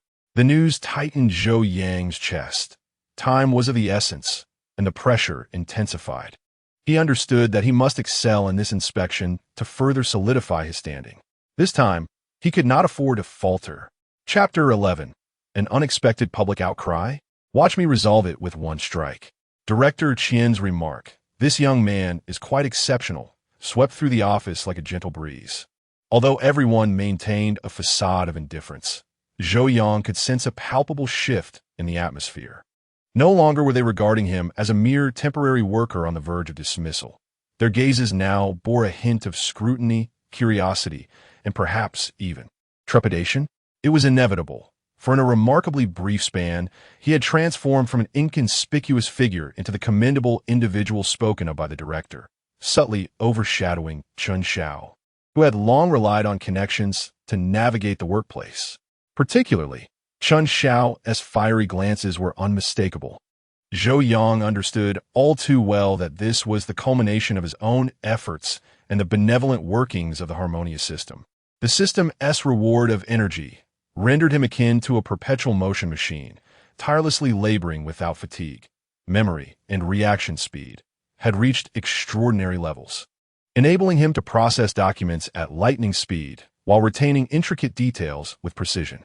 Just recently, he had assisted a senior colleague in resolving a minor computer glitch, prompting her to express her gratitude so profoundly that it nearly resulted in a banner of commendation. "Little Zhou, you truly are our office's timely rain." "Oh, it was nothing. Just a small favor," Zhou Yang replied with a radiant smile, all the while internally murmuring, "System, activate the emotional value harvesting mechanism." System ding. Acts of kindness yield positive emotional value. Points 5. Even the legs of a mosquito are worth something. Zhou Yang felt elated. The matter of formal employment loomed over him like the sword of Damocles, urging him to remain vigilant and industrious. Brotherly's warning echoed in his mind. The competition was fierce, and Chun Xiao was lurking with intent. He had to seize every opportunity to demonstrate his irreplaceability. That afternoon, the setting sun bathed the office in a warm golden hue. Everyone began to tidy their belongings, anticipating the joyous arrival of the end of the workday. The clatter of keyboards gradually diminished, replaced by light-hearted chatter. Zhou Yang stretched, feeling a delightful sense of ease. He had completed all his tasks ahead of schedule and had even outlined a report for the following day. This efficiency is akin to soaring to work on a rocket. His inner self stood with hands on hips, brimming with pride. However, amidst this serene atmosphere, several urgent vibrations from mobile phones shattered the tranquility, quickly followed by the cacophony of notifications from the municipal government office's workgroup. Beep, beep, beep, beep, beep. The sound cascaded like raindrops, carrying an oppressive sense of impending storm. The office fell into an instant hush as everyone instinctively reached for their phones. Zhou Yang, too, retrieved his device and opened the workgroup chat. There, the profile of a municipal leader stood prominently, their message infused with palpable anger. Municipal Government Office. What is the situation regarding the online post about the new Energy Industrial Park project? The language is vehement, with images and details. The number of shares is staggering. Verify the circumstances immediately. Formulate a report at once. Present countermeasures. Within 1 hour. I expect results. The urgency of immediately 3 times over and the demand for results within 1 hour loomed like 3 colossal mountains and a suspended guillotine, swiftly extinguishing the office's previously light-hearted atmosphere. The expression on the office director's face transformed with alarming rapidity, shifting from a smile that lingered before the end of the workday to a countenance dark as the sky before a tempest. It was over. The situation had taken a dire turn. Zhou Yang felt a jolt of anxiety in his heart. The sudden public outcry, especially one singled out by municipal leaders, was undoubtedly a colossal disaster. The director slammed his hand on the desk. What are you all still doing?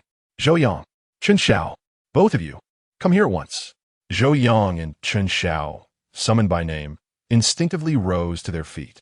Chen Xiao's face bore traces of panic as he looked at the director, seemingly at a loss. Zhou Yang, however, took a deep breath and swiftly organized his thoughts. The director's gaze sliced through the air like a knife. Have you seen that post online? Yes, Director Chen Xiao stammered, beads of sweat forming on his forehead. The director is currently reviewing it, Zhou Yang stated calmly, his eyes scanning the phone screen with rapidity. 1 hour. The municipal leaders expect a report and suggestions. We need to head to the conference room now, the director bellowed, snatching up the documents on the desk and rushing towards the meeting room. Zhou Yang and Chen Xiao followed closely, while their colleagues exchanged anxious glances, the atmosphere thick with tension. Inside the conference room, the air seemed to solidify. The director occupied the main seat, his expression exceedingly grim. Speak. What's the situation? Do we have any relevant documents regarding that project? He inquired urgently, his tone laced with evident anxiety. Chen Xiao, clutching his phone, furiously swiped across the screen. Yet his eyes betrayed confusion. Director, this post contains an overwhelming amount of information, and images that appear quite alarming. As beads of sweat multiplied on Chen Xiao's brow, he stammered, I need to take another look. He attempted to sift through the deluge of online comments and shares, but the more he searched, the more chaotic it became, leaving him utterly unable to grasp the crux of the matter. What are you still looking at? 1 hour. Tell me how to interpret this. The director's voice escalated in frustration. Chen Xiao recoiled slightly at the reprimand, his anxiety mounting. I suggest we immediately contact the Internet Information Department to have the post removed. Then, we can organize a team to draft an official response. Remove it. Will that resolve the issue? That merely addresses the symptoms, not the root cause. The director's ire intensified, clearly dissatisfied with such a hollow suggestion. His gaze shifted to Zhou Yang. Unlike Chen Xiao, Zhou Yang did not frantically swipe at his phone. His screen remained fixed on the page of the negative post. Yet his focus was acutely sharp, as if he were not merely reading the text and images but engaged in high-speed data processing. Thanks to the system-enhanced reaction speed and memory, Zhou Yang's mind operated like a supercomputer running at full capacity. Every word of the post, every image was vividly clear before him. Concurrently, various internal documents related to the project flashed through his mind. From the initial project proposal and approval documents to minutes from past meetings, site inspection records, progress reports, and even some informal communication records, all rapidly correlating and comparing within his thoughts. This was not mere reading. It was an efficient retrieval and analysis. The central issue of the post pertains to the land acquisition compensation and environmental concerns related to the new energy industrial park project. Zhou Yang spoke with clarity and composure, capturing the attention of the director. Among the points raised in the post, the claims regarding inadequate compensation disbursement and severe pollution caused by the project's construction are evidently exaggerated and misleading. Zhou Yang continued, maintaining a moderate pace and clear structure in his analysis. Meanwhile, Chen Xiao stood by, momentarily bewildered, still grappling with how to comprehend the post, while Zhou Yang had already begun dissecting the specific issues at hand. Chapter 12. The rigorous scheme conquers the director. Stirring the big shots, is this inaccurate? Where's the evidence? The director inquired, a hint of urgency evident in his gaze. Concerning the compensation funds, document no. 15 from Municipal Government Office for the year 2025 clearly delineates the standards and disbursement processes. Most of the funds have already been distributed as of March 1st, substantiated by bank statements and signed confirmations from the villagers. The claim of insufficient disbursement mentioned in the post is both one-sided and erroneous. Zhou Yang spoke with a quickened pace, yet every word was articulated with precision, as though the document lay before him. Regarding the environmental concerns, while it is true that the construction project has had some impact on the surrounding environment, the images accompanying the post, upon comparison with our retained site photographs, can be confirmed as outdated images from the project's early stages, if not even earlier. The latest environmental assessment reports and third-party monitoring data indicate that several environmental protection measures have been implemented, effectively controlling pollution levels with ongoing improvements. Youyang pauset momentarily, allowing the director time to absorb the information. The director's eyes began to shine brighter. He gazed at Zhou Yang as if he were seeing this young man for the first time. Are you suggesting that we can present this evidence to counter the claims? The director's voice carried a note of surprise. Indeed, Director, Zhou Yang affirmed with a nod. Based on the analysis provided, I recommend the following. First, promptly draft an official clarification statement, attaching relevant screenshots of documents, photographs of bank statements, comparative images of old and new site conditions, as well as the latest environmental monitoring data. Let the facts speak for themselves, addressing public concerns and dispelling false rumors. Second, disseminate this information through the official channels of the Municipal Government Office, including Weibo and WeChat platforms, while also engaging mainstream media for wider coverage and influence. Third, as Comrade Chun Xiao suggested, reach out to the Cyber Administration Department, not merely to request deletion, but to provide our clarification statement and evidence, soliciting assistance in managing misinformation to prevent further rumor propagation. Fourth, simultaneously initiate an internal re-examination of the project, particularly focusing on the implementation of compensation payments and environmental measures, ensuring that no discrepancies or issues are overlooked, to avoid providing any new points of contention. Zhou Yang articulated his points in one breath. The logic impeccable and the steps clearly defined, encompassing both urgent responses to public sentiment and subsequent risk management.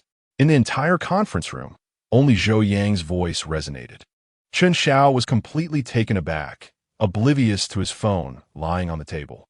The director regarded Zhou Yang, the anxiety and gloom in his eyes dissipating, replaced by an expression of incredulous delight and admiration. He suddenly slammed his hand on the table. Excellent. That was brilliantly articulated. This is the way to resolve issues, not merely treating symptoms. The director, elated, rose from his seat and paced a few steps in the confined meeting room before returning to his chair, his gaze fixed intently on Zhou Yang. Xiao Zhou, your responsiveness and analytical prowess are remarkable. Have you memorized all this data and documentation? Zhou Yang's heart raced, yet he maintained an impassive demeanor, humbly smiling as he replied, Director, you flatter me. I merely pay close attention to my work and review documents, which allows me to remember certain details. Meanwhile, an inner voice exulted, the system is extraordinary. Memory enhancement is eternal. Reaction speed soaring to the heavens. The director did not delve deeper. His mind was preoccupied with expediting the implementation of the plan. As you suggested, proceed with drafting a clarification statement immediately. I will coordinate with other departments. The director decisively commanded. Just then, a knock resonated at the conference room door. Upon opening, a man in his 50s, with graying hair yet a vigorous demeanor, entered. His countenance exuded authority and charisma, clearly identifying him as Secretary Wang, the Deputy Secretary General overseeing the Municipal Government Office. He surveyed the tense atmosphere of the meeting room, his gaze ultimately resting upon Zhou Yang. Ah, Laoli, are you in a meeting? I came to retrieve a document. Secretary Wang began, his voice moderate, yet imbued with undeniable authority. The director's expression shifted, and he promptly stood, respectfully reporting, Secretary Wang. We are currently facing an urgent matter. A negative post regarding the new Energy Industrial Park project has surfaced online, drawing significant attention from leadership, who demand a report and recommendations within an hour. We are developing a response strategy. Secretary Wang's brow furrowed slightly, indicating he was already aware of the situation. His gaze returned to Zhou Yang. Oh, such urgency? Do we have any leads? The director smiled, gesturing toward Zhou Yang. As it happens, Comrade Zhou has just proposed a remarkably clear and effective response plan, which we're preparing to implement. Secretary Wang's scrutinizing gaze settled on Zhou Yang. Rising, Zhou Yang displayed the perfect blend of respect and composure. An opportunity had unexpectedly presented itself. The Deputy Secretary General of the Municipal Government Office was a figure of true authority, his rank surpassing that of the office director by several levels. Secretary Wang's attention lingered on Zhou Yang. Upon entering, he had caught wind of Zhou Yang mentioning the fourth point, simultaneously noting the initiation of an internal re-examination of the project. Although he had not heard everything, the phrases immediately and re-examine, ensuring no details are overlooked, coupled with Zhou Yang's calm demeanor, left a profound initial impression on him. He analyzed the core issues of the post, identified inaccuracies, and proposed 4 targeted recommendations, issuing a clarification, disseminating information across multiple platforms, contacting the Internet Regulation Department, and conducting an internal recheck. The director's confidence grew as he elaborated on Zhou Yang's plan. I am prepared to implement his recommendations without delay, the director added. Secretary Wang's gaze returned to Zhou Yang, this time tinged with a mix of scrutiny and curiosity. A newcomer, yet in such a brief span. He had articulated a response to a sudden public relations crisis with such clarity and logical coherence. Secretary Wang upraised Zhou Yang closely, tall and handsome. He stood there with an air of confidence, neither servile nor arrogant, radiating a natural presence. Oh, Secretary Wang's tone hinted at interest. You are the young Zhou? Indeed, Secretary Wang, Zhou Yang replied, slightly bowing with a voice that, though soft, resonated with clarity and strength. Could you please elaborate on the proposal you just mentioned? Secretary Wang gestured for him to continue. Zhou Yang felt a tightening in his chest, aware that a true test was upon him. While he could speak freely in front of the director, every word before a figure of such stature required careful consideration. He took a deep breath, his mind racing. The system's provisions of memory and reaction speed roared to life in his head like 2 engines. Yes, Zhou Yang began, his pace slightly slower yet more assured than before. Secretary Wang, I believe the crux of this public sentiment issue lies in information asymmetry and the dissemination of false information. We possess a substantial amount of authentic data and documents that can substantiate that certain contents within the posts are either inaccurate or exaggerated. Chapter 13, The Assist. Truly a stroke of genius thus. I propose that we swiftly issue an official clarification based on factual evidence, accompanied by key documentation, disseminated broadly across various platforms to address public concerns directly. Concurrently, we should leverage the power of the cyber administration to manage misinformation and prevent the escalation of rumors. Lastly, to preemptively guard against potential issues, an internal reassessment of the project should be conducted to ensure that we are free from discrepancies. Zhou Yang succinctly articulated the plan, each word striking like a nail in Secretary Wang's ears. Listening intently, Secretary Wang nodded slightly, refraining from interruption, quietly absorbing the information. His gaze swept across Zhou Yang's face, seemingly searching for insights within the young man's expression. Zhou Yang felt the weight of that scrutinizing gaze, yet he did not flinch. His eyes remained calm and resolute. Internally, however, a storm of excitement brewed. Oh my, this is a live audition. The big boss is present. Stay composed. This moment must be showcased. If this succeeds, securing the position would be a certainty. Charge forth. After Zhou Yang concluded, Secretary Wang refrained from immediate judgment, instead turning to the director. Which department does this young man belong to? He inquired. Our Department of Integration. The director promptly replied, pride evident in his tone. Secretary, this is Xiao Zhou, Zhou Yang. Though he is currently an external staff member, his capabilities are exceptionally outstanding. The director eagerly extolled. Within such a brief span, he presented such a comprehensive plan in response to a complex situation. His daily work is also remarkably solid and diligent. He writes well, executes tasks efficiently, and is exceptionally reliable. The director genuinely believed Zhou Yang was commendable and seized the opportunity to lavish praise. At that moment, the conference room door was pushed open again. Director Wang peeked in, holding a document, a trace of confusion on his face. "Oldly, what is going on?" In the group. Before he could finish, he spotted Secretary Wang in the conference room. A jolt of realization coursed through Director Wang, prompting him to quickly compose himself and step inside, respectfully greeting, "Hello, Secretary Wang." "Ah, Lao Wang, you are here as well?" Secretary Wang nodded in acknowledgement. The director promptly briefed him on the situation. Upon hearing Zhou Yang's proposed plan, Director Wang's expression shifted to one of seriousness, yet his eyes sparkled with interest. "Secretary, allow me to add a word," he said, casting an appreciative glance at Zhou Yang. "Xiao Zhou is indeed a gem. Not only is he proficient in his professional abilities, but he also possesses high emotional intelligence and is exceedingly dependable." The director continued to amplify his praise. When Deputy Director Zhang from the Municipal Bureau visited, it was he who managed the reception, and it was executed impeccably. Though he refrained from mentioning the billiards incident, in the presence of Secretary Wang, these words carried significant weight. To successfully manage a reception for municipal leaders is no trivial feat in his heart. Zhou Yang silently applauded Director Wang. "Director Wang is impressive. This assist is truly a stroke of genius. The value of this moment deserves full marks." System ding. Attaining the attention of the esteemed leader, Secretary Wang, by delivering exceptional emotional value, demonstrating capability, and resolving issues, resulted in a rewarding enhancement of 50 points. The system chime ding, receiving profound recognition from the direct supervisor, the office director, for providing invaluable emotional value, addressing urgent matters, and upholding dignity, garnered an additional 30 points. The system chimed again ding, securing pivotal assistance from the former leader, Director Wang, also offered significant emotional value, enhancing prestige and acknowledgement, yielding 20 more points. Zhou Yang felt elated, his points soaring. Secretary Wang, having listened to the commendations from the director and Director Wang, turned his gaze back to Zhou Yang. He did not immediately express his thoughts, but regarded Zhou Yang silently for several seconds.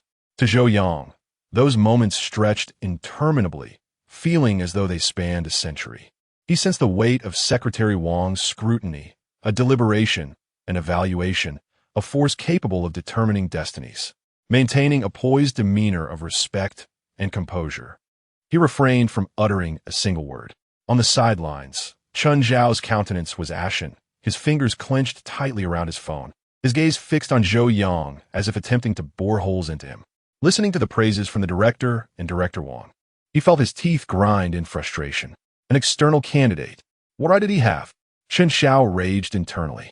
Finally, Secretary Wang withdrew his gaze. The proposal is acceptable. He affirmed Zhou Yang's plan once more. Old Li, proceed with this approach immediately. The report and recommendations must be completed within an hour. There can be no delays. Secretary Wang emphasized, his tone regaining its previous authority. Yes, rest assured, Secretary, we will ensure the task is accomplished. The director promptly replied, his voice resonant. Secretary Wang nodded, saying no more. He glanced at his watch, seemingly preoccupied with other matters. I'll just retrieve a document, he stated, approaching the director's desk. The director hurried after him, assisting in locating the file. Zhou Yang and Chun Xiao remained in place, the conference room enveloped in silence. Chun Xiao appeared utterly disheartened, his expression a tumult of jealousy, resentment, and a tinge of fear as he gazed at Zhou Yang. Zhou Yang, in contrast, stood composed, though tumultuous waves surged within him. Secretary Wang. This name now held an entirely different significance in his heart. The casual inquiry from a prominent figure, the moments of contemplation, the remark acknowledging his quick wit, the validation, along with the fervent support from the director and Director Wang. All these elements coalesced into an intangible force subtly propelling him forward. Having obtained the document, Secretary Wang exchanged brief words with the director before departing the conference room. His arrival had been sudden, and his exit was equally hasty. Yet, His presence resonated like a boulder cast into a tranquil lake, creating ripples that disturbed the calm. Once more, the conference room was left with the director, Director Wang, Zhou Yang, and Qin Xiao. The atmosphere had irrevocably transformed. The director wore an expression of relief and admiration for Zhou Yang, promptly assigning tasks. Xiao Zhou, draft a clarification statement immediately. Old Wang, please liaise with the cybersecurity department and the media. Qin Xiaoyu, you're responsible for collecting the relevant photographs for the project. Upon hearing his assigned task, Chen Zhao's expression darkened considerably. Collecting materials? Such menial work. In stark contrast to the core clarification responsibilities that Zhou Yang held, it was a world apart. Yet, he dared not voice his discontent, merely gritting his teeth and responding with a reluctant yes. Zhou Yang, on the other hand, promptly sprang into action, striding out of the conference room straight to his desk. Compilation. At this moment, the term resonated with unprecedented clarity and weight in his mind. Secretary Wang's gaze fell upon him like a spotlight, illuminating his presence. This was an opportunity, and yet, a greater challenge loomed ahead. Had the balance of compilation begun to tilt? How significant was the weight of a casual inquiry from the higher-ups? As Zhou Yang constructed the framework for his clarifying explanation in his mind, he felt the icy stare emanating from Chen Zhao's direction. Chapter 14. The framework within reach as the door to the conference room closed.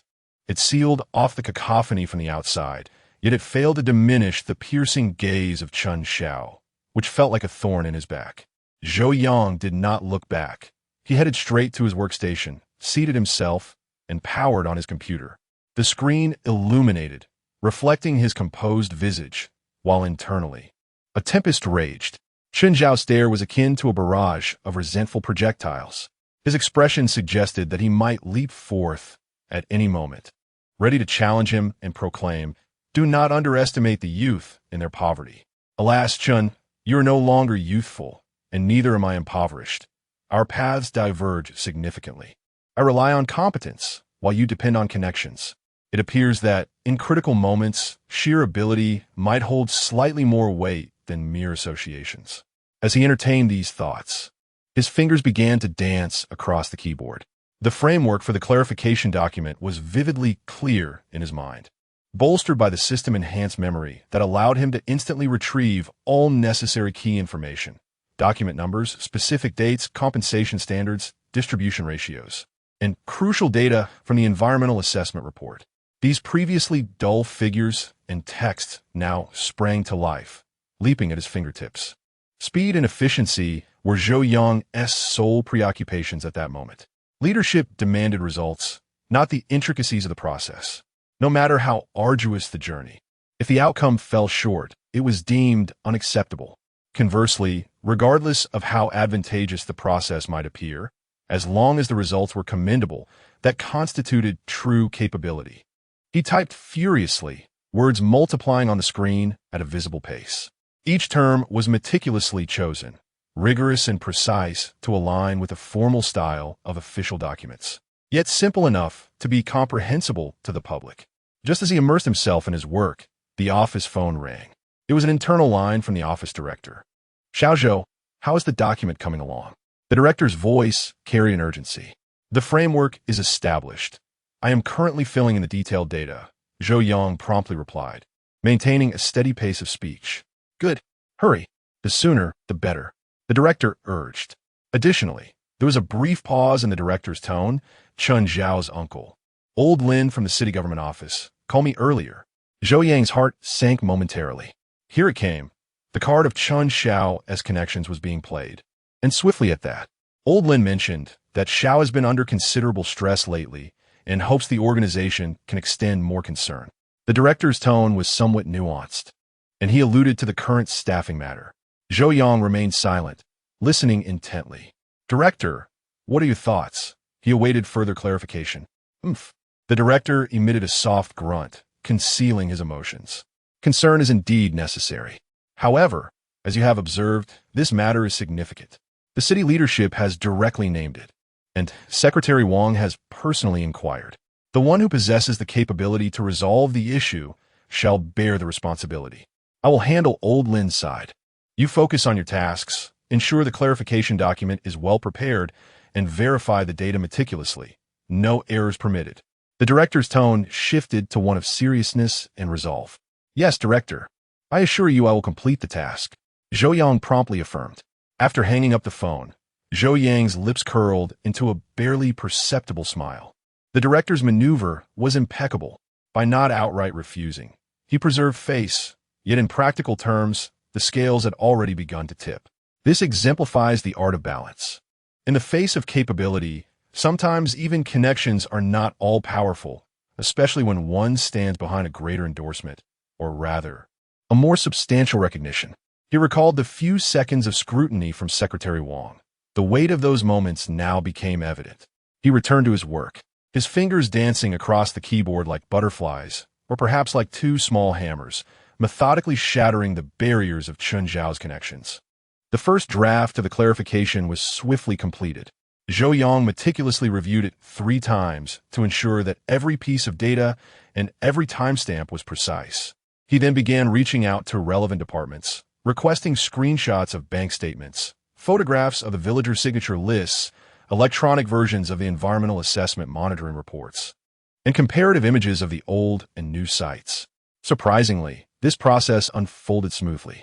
Zhou Yang, the director, had just stated that you were responsible for this matter, so feel free to ask for anything you need. Old Zhang from the project office was very cooperative, quickly packaging and sending the materials. Xiao Zhou, well done. This data is the latest and absolutely authoritative. The contact person from the Environmental Protection Bureau also responded promptly. Zhou Yang understood that this was not merely due to his amiable demeanor and efficiency. Rather, it was because he represented a project team addressing significant issues of concern to the municipal leaders. Everyone was in the same boat, and aboard this vessel were steering figures like Secretary Wang and the director. This is the essence of momentum.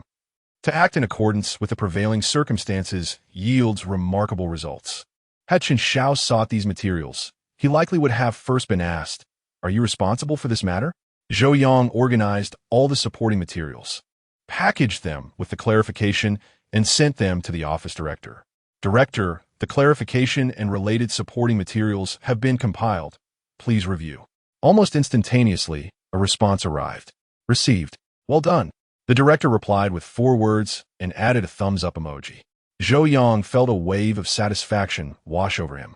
The emotional value was at its peak.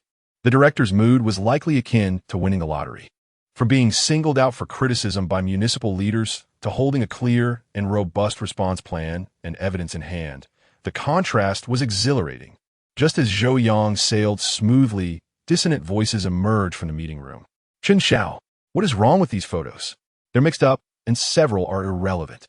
The director's voice was unmistakably charged with anger. Following was Chen Zhao's stammering explanation. The specifics were unclear, but his fluster was palpable. Zhou Yang neither listened nor looked. He understood that this was an inevitable outcome. In the face of real pressure, those who entered through connections often falter first. Not to be harsh, but dear Chen Zhao, your professional competencies truly need enhancement. No matter how strong the connections, one must be capable of upholding them. The opportunity bestowed by a leader is one matter. Whether one can seize it is quite another. Chen Zhao had been summoned by the director for criticism several times. It was either the format of the materials that was incorrect or the data cited inappropriately. Each reprimand struck him like a heavy hammer, chipping away at his self-confidence and testing the director's patience. In the office, the gaze of colleagues towards Zhou Yang evolved increasingly. It was filled with admiration, curiosity, and even a hint of reverence. In contrast, the eyes upon Chen Zhao bore more sympathy and a sense of watching a spectacle. The scales of opportunity were silently tilting in favor of Zhou Yang. Just as the director was preparing the final recommendation materials, Director Wang approached. He did not enter the office directly, but instead shared a cigarette with the director outside. Zhou Yang could not hear their conversation, yet he observed the director nodding repeatedly, his face reflecting agreement. After their smoke, Director Wang patted the director on the shoulder, exchanged a few words with a smile, and then departed. Zhou Yang understood well. This was Wang's timely intervention, a push at a critical moment. Director Wang, a true ally. This assist was invaluable, enriching the emotional landscape and instilling confidence in the director while bolstering Zhou Yang's own standing. System notification ding. Received a key assist from former leader, Director Wang, providing substantial emotional value, the comforting feeling of a mentor's approval and the satisfaction of being recognized. Points 30. With the points accrued, Zhou Yang's spirit soared. He realized that the situation had effectively been settled. Sure enough, shortly thereafter, the director called over colleagues from the HR department, whispered a few words, and then handed over a document folder. Zhou Yang knew that it contained the recommendation list and accompanying materials, undoubtedly including his name, likely positioned at the top. He refrained from prying. Instead, he quietly remained at his post, diligently attending to his routine tasks. Maintaining a low profile and continuing to strive was an instinct ingrained within him. The more critical the moment, the more one must refrain from recklessness. System notification, ding. Earned leadership recognition through exceptional capability at a pivotal moment, clearing obstacles for personal development. Points 50. The notification echoed in his mind, filling Zhou Yang with a profound sense of reassurance. Stability. This word resonated within him, not in a frenzy of joy, but in a tranquil acceptance of what was meant to be. The evaluation process had commenced. Colleagues from HR began to engage him in conversation, gathering insights and verifying information. Everything was proceeding methodically. Zhou Yang understood that this was merely protocol. The most crucial phase had already passed. The commendation from Secretary Wang, the director's deliberation and support, Wang's timely intervention, along with his own performance during this unexpected event, had collectively elevated him to this position. He glanced out the window. The sun had fully set, and the city lights began to twinkle. The municipal building loomed solemnly in the twilight. The term staff allocation, once a distant dream, now felt tantalizingly close. How far could the official document be? He inhaled deeply, savoring the faint scent of ink in the air. It was the aroma of documents and also hope. He understood that this was merely the beginning. The path of officialdom had just commenced. Yet at the very least, he had surmounted the first obstacle, and he had done so with remarkable finesse. Stretching his limbs, he alleviated the stiffness in his shoulders. Although the system had bestowed an enhancement of energy, several hours of high-intensity labor still weighed upon his body. Nevertheless, his spirit remained unwearied. His heart was filled with aspirations, expectations, and the imminent arrival of the critical red document. He powered down his computer and rose to depart. As he passed by Chen Xiao's workstation, he noticed Chen Xiao with his head bowed, seemingly engrossed in something, his expression dark and brooding. Zhou Yang did not linger, making his way directly to the exit. He was aware that Chen Xiao would not relent easily. But what of it? When soldiers come, he would meet them. When water flows, he would dam it. He possessed a system, capabilities, and an ever-growing network of political connections. He pushed open the office door and stepped outside. The night breeze enveloped him, carrying a hint of chill, yet could not extinguish the fervor within his heart. Chapter 15. The Red Official Document. Farewell to the temporary position. The assessment process unfolded more smoothly than anticipated, or rather, it exceeded Chen Zhao's expectations by considerable margin. During those days, colleagues from the Human Resources Department engaged in conversations with Zhou Yang, ostensibly routine assessments that felt more akin to casual chats.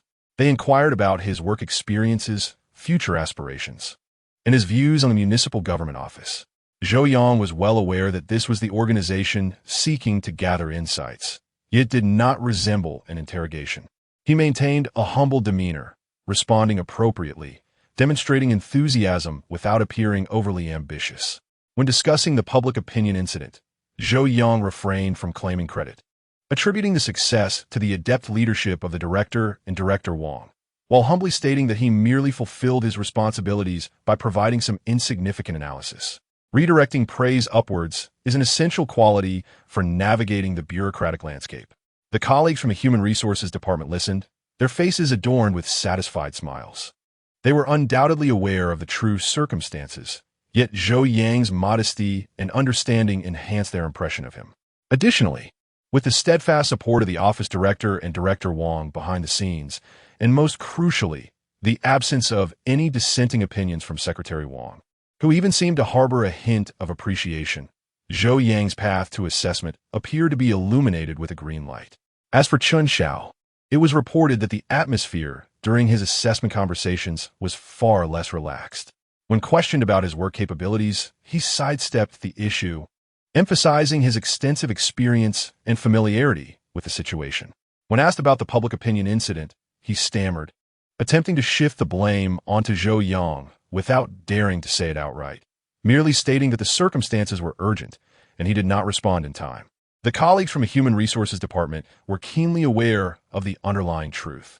One's abilities reveal themselves at critical moments. A few days later, the atmosphere in the office felt distinctly different. A subtle, ineffable sense of anticipation hung in the air. Colleagues occasionally glanced toward the director's office door. Zhou Yang sat at his workstation, outwardly calm, yet his heart raced like a caged rabbit, beating furiously. He knew that the results were imminent. The term official position weighed heavily in the air, drawing his complete attention like a magnet. Just then, the director's office door swung open.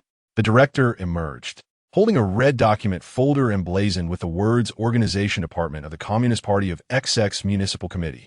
A red official document. Instantly, the gaze of the entire office converged upon him. The air became thick with tension. The director's face radiated an undeniable joy as he approached Zhou Yang's workstation. Xiao Zhou. The director's voice carried a note of gravity. Zhou Yang immediately rose, his heart pounding as if it might leap from his throat. The director extended the red document folder toward him. It felt heavy, not merely due to the weight of the document itself, but because of the significance it represented. Zhou Yang received the folder with both hands. As his fingertips brushed against the coarse surface of the folder, a wave of reality washed over him. He opened the folder and extracted the enclosed document. The familiar font and neat layout greeted him, and at the top, in vibrant red characters, were the words, Notification of the transition of Comrade Zhou Yang to a formal staff member of the comprehensive section of the municipal government office. The document was brief, yet he read each word with clarity and precision. Following an organized review and with the approval of the Municipal Party Committee, it has been agreed that Comrade Zhou Yang will be formally appointed as an official staff member in the comprehensive section of our office, managed in accordance with the civil servant law. This is a genuine institutional position, not a temporary hire or an external appointment. He clutched the document, his hands trembling, not from fear, but from exhilaration. This moment encapsulated months of late-night work, countless system notifications, careful deliberations, and relentless efforts, all finding their release at this instant. He recalled the confusion he felt upon joining the municipal office, the anxiety of crafting his first report, the frustration of being sidelined by Chun Xiao, the support from Director Wang, the trust bestowed upon him by the director, and those few seconds of scrutiny from Secretary Wang. All of these experiences converged into the thin, red-headed document in his grasp. The system notification reverberated in his mind, its mechanical tone perfectly timed. Ding. Milestone achievement. Transitioned from external status. You have successfully taken the most critical first step in your official career. Reward. Slight enhancement in physical stamina. Minor increase in charm. Current points, 456. A warm current surged through Zhou Yang's body. It was faint but distinctly felt. The weariness seemed to dissipate, and his muscles felt a tad firmer. He covertly clenched his fist, sensing a slight increase in strength. As for the charm value, he glanced at the glass window beside him, his reflection revealing a somewhat more pleasing visage. Perhaps it was merely a psychological effect, or perhaps the system's rewards were indeed practical. His inner self was already celebrating. The position is secured. Forever young. Stamina and charm both enhanced. This is a winning deal. A significant profit. The first step of a long journey. No longer an outsider. I can hold my head a little higher now. Taking a deep breath, he endeavored to calm his inner excitement. Thank you, Director. He carefully stored the document and looked up at the director with sincerity. The director smiled and patted his shoulder. This is the fruit of your own hard work. Xiao Zhou, keep it up. Your future is very bright. The director's words were heartfelt. He felt fortunate not to have misjudged Zhou and even more grateful to have stood on the right side at a crucial moment. In the office, the atmosphere began to shift. Colleagues immediately approached him. "Congratulations, Xiao Zhou. I always knew you could do it." These were a few co-workers with whom he shared a good rapport, genuinely happy for him. "Impressive, Xiao Zhou. At this pace, you must be on a rocket." Some expressed surprise and envy. Yet, others bore complex expressions. While they voiced their congratulations, their smiles appeared forced. Chen Xiao's demeanor was beyond mere gloom. His face was a palette of darkness, jealousy, and negativity. Sitting rigidly at his desk, he fixated on the document bag in Zhou Yang's hands, as if it were a demon that had snatched away everything from him. His lips pressed tightly together. He could not utter a single word. Those who usually kept close company with him lowered their heads, pretending to scrutinize documents, too timid to meet Zhou Yang's gaze. The most dramatic of all was Old Wang, the once indifferent and somewhat dismissive veteran. He sauntered over leisurely, his face adorned with a smile brighter than the sun. "Ah, isn't this little Zhou? Oh no. I must now address you as Officer Zhou." Old Wang's tone brimmed with enthusiasm, as if he had transformed into an entirely different person. "Congratulations. I always said, you're clearly not an ordinary talent, with such capability and composure. Your promotion was only a matter of time." He even extended his hand, eager to shake Zhou Yang's. Zhou Yang silently scoffed at the rapid change in demeanor, akin to a Sichuan opera performance. Maintaining a smile, he shook hands with Old Wang, saying, "Thank you, Brother Wang. I shall continue to learn from you." Old Wang laughed heartily. "Oh, no need for formality. We're all part of the same team now." This scene left their colleagues utterly astonished. Old Wang was remarkably pragmatic. Zhou Yang understood that the more one revels in success, the more one invites resentment, especially during such a sensitive period. Discretion was paramount. He surveyed the office, his tone sincere, "To express my gratitude for everyone's support and to share in this joyous occasion. I would like to treat you all to some drinks, milk tea, coffee, whatever you desire. It's on me." He took out his phone and opened the food delivery app. "Please, don't hold back. Order whatever you wish." The atmosphere in the office instantly lightened. His willingness to treat indicated that this young man was generous, adopting a humble stance. "Oh, how embarrassing," someone remarked, though their eyes were already scanning the menu. "Little Zhou is quite magnanimous. I want to hold back then." Even on Chen Xiao's side, there were furtive glances exchanged. While his expression remained grim, it was at least less tense than before. As Zhou Yang assisted his colleagues in placing orders, he calculated in his mind. A single cup of milk tea costs little. It could yield goodwill, ease tensions, and convey humility. This was a wise investment. Observing the smiles that blossomed on everyone's faces at the prospect of complimentary milk tea, Zhou Yang felt a profound sense of tranquility. Securing his position was merely the first step. The comprehensive department lay ahead, a new battlefield with fresh leadership, tasks, challenges, and emotional value awaiting his exploration. He knew the road ahead would grow increasingly arduous, yet would also be more exhilarating. As night fell, the city government building remained aglow with lights. Zhou Yang sat at his workstation, gazing at the new work document on his computer screen, a surge of anticipation swelling within him. He was no longer the cautious outsider. From this day forth, he was Officer Zhou of the Comprehensive Department at the City Government Office. Chapter 16. Entering the Comprehensive Department. The zen-like deputy director, as Zhou Yang pushed open the door, laying of ink, paper, and aged tea wafted towards him. Unlike the previously relaxed office environment, this space bore an air of solemnity. His gaze swept across the room. Colleagues were engrossed in their work, keyboards clicking rhythmically, phones ringing incessantly. Documents towered like small mountains, creating an overwhelming sense of pressure. This was one of the core operational departments of the municipal government office, the Comprehensive Department. The busyness was palpable, and its significance undeniable. In his hand, Zhou Yang clutched a red-headed document, feeling as though he was holding a scalding hot potato, yet simultaneously, it felt like a key to a new world. "Report," he announced with a robust voice from the doorway, instantly drawing numerous curious glances. Several colleagues looked up, their expressions a mixture of intrigue and scrutiny. Zhou Yang understood that these gazes were laden with assessments of a newcomer, speculations about the red-headed document, and perhaps even a hint of entertainment. He wore a perfectly poised smile, neither servile nor arrogant. A middle-aged man lifted his head from a position near the window. His hair was thinning, and he sported a pair of black-framed glasses, leisurely blowing steam from an old-fashioned thermos. This was Director Li, the deputy head of the comprehensive department. The position of the department head had reportedly been vacant for quite some time, or perhaps it was being temporarily filled by a senior deputy director. Daily affairs were managed by this deputy director Li. Prior to his arrival, Zhou Yang had inquired about him. Director Li was a seasoned veteran, firmly established in his role, as steady as a mountain. While his abilities were acknowledged, he had long since lost the youthful vigor that once defined him, embodying a truly Zen-like demeanor.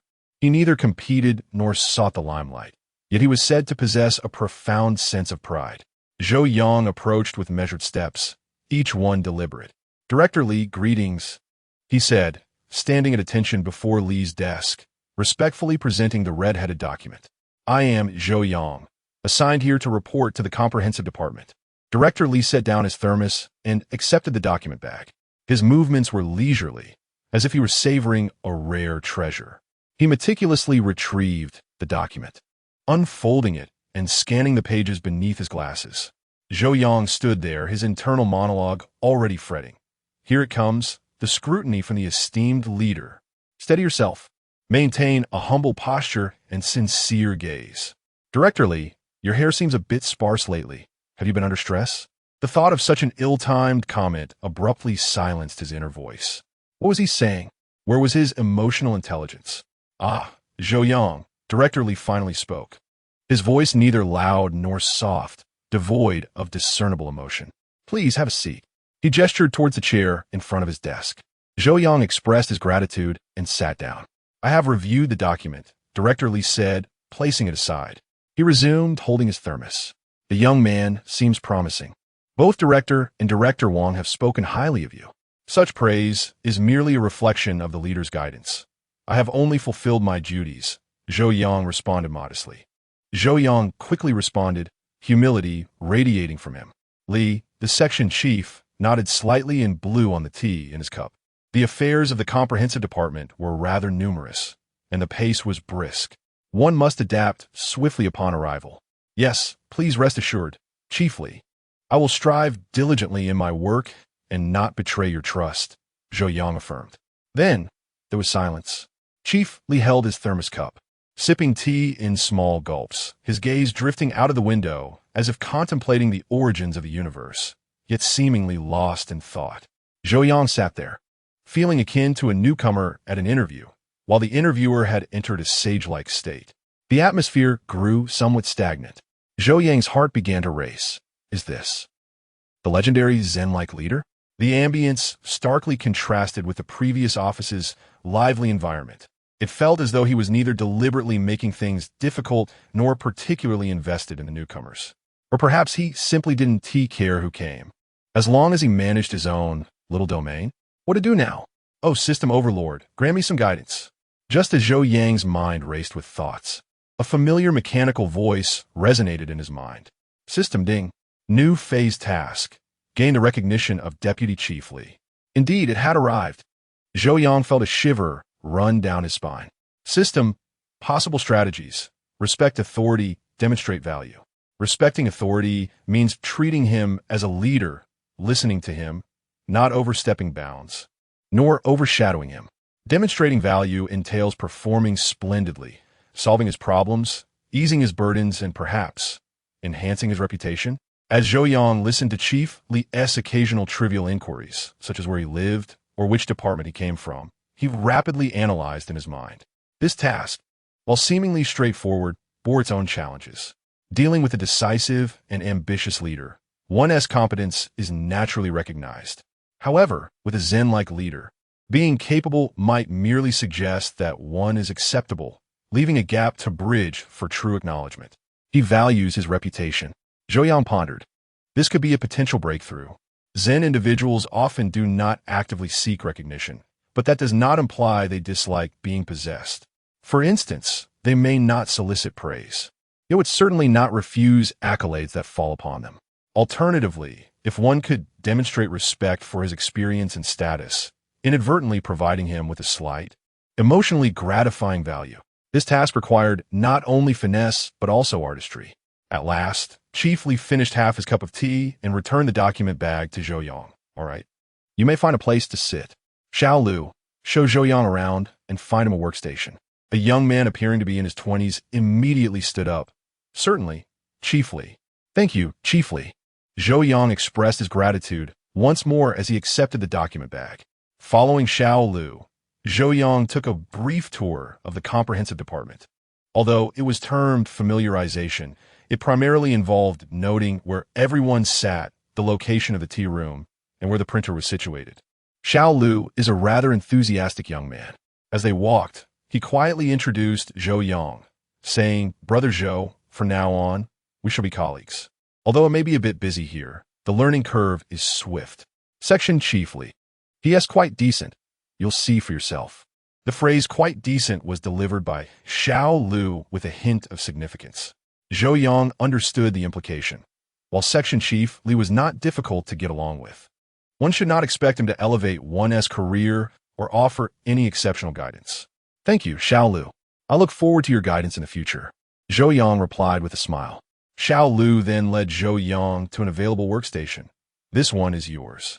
The computer is already set up, and I will assist you with the account details shortly.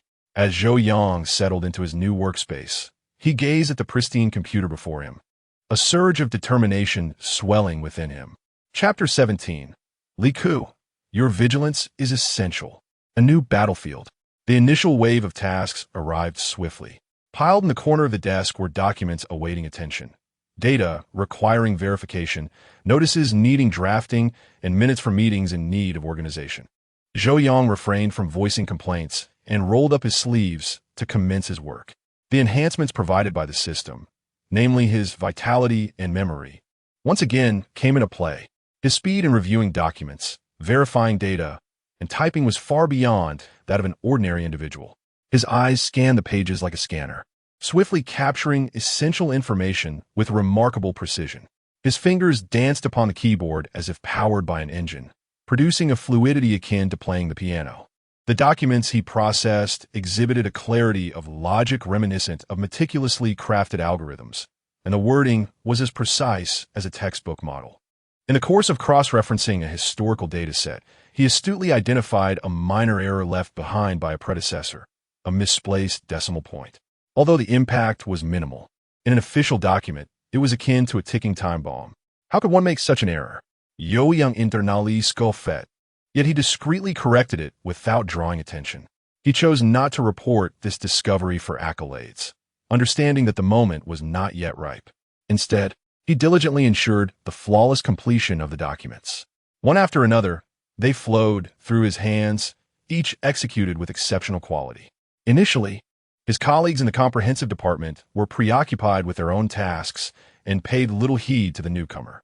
However, gradually, they began to sense something amiss. This new arrival. His speed is quite impressive, isn't it? Moreover, the quality seems remarkably high. I just glanced at the notice he drafted. It is structurally sound, far superior to what Xiao Zhou produced previously. Whispers of intrigue began to circulate throughout the office. Xiao Lu approached Zhou Yang to assist with his computer account, and, upon witnessing the several completed documents on Zhou's desk, couldn't he help but exclaim, "Brother Zhou, your speed is astounding, and these documents are processed so neatly." Zhou Yang smiled modestly. Practice makes perfect. He understood that capability was fundamental, a stepping stone to success. This was merely the first step in showcasing his value. However, mere ability was insufficient, especially when dealing with a laid-back leader like Li Ku. No matter how well he performed, Li might only respond with a nonchalant "not bad," before returning to his insulated life. How could he evoke a sense of respect? How could he etch a deeper impression in Li's mind? As Zhou Yang continued to efficiently manage the documents, he discreetly observed Li Ku. Li was engrossed in his tea, occasionally glancing at the newspaper or engaging in casual conversations with leaders from adjacent departments. It appeared he was genuinely indifferent to Zhou Yang's performance.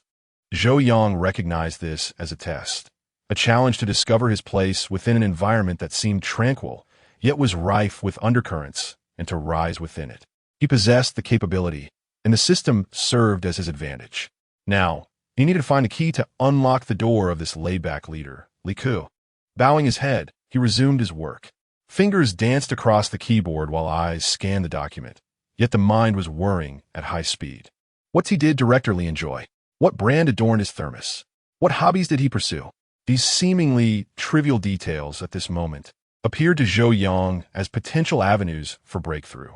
He understood that merely toiling away at his tasks would suffice to avoid elimination.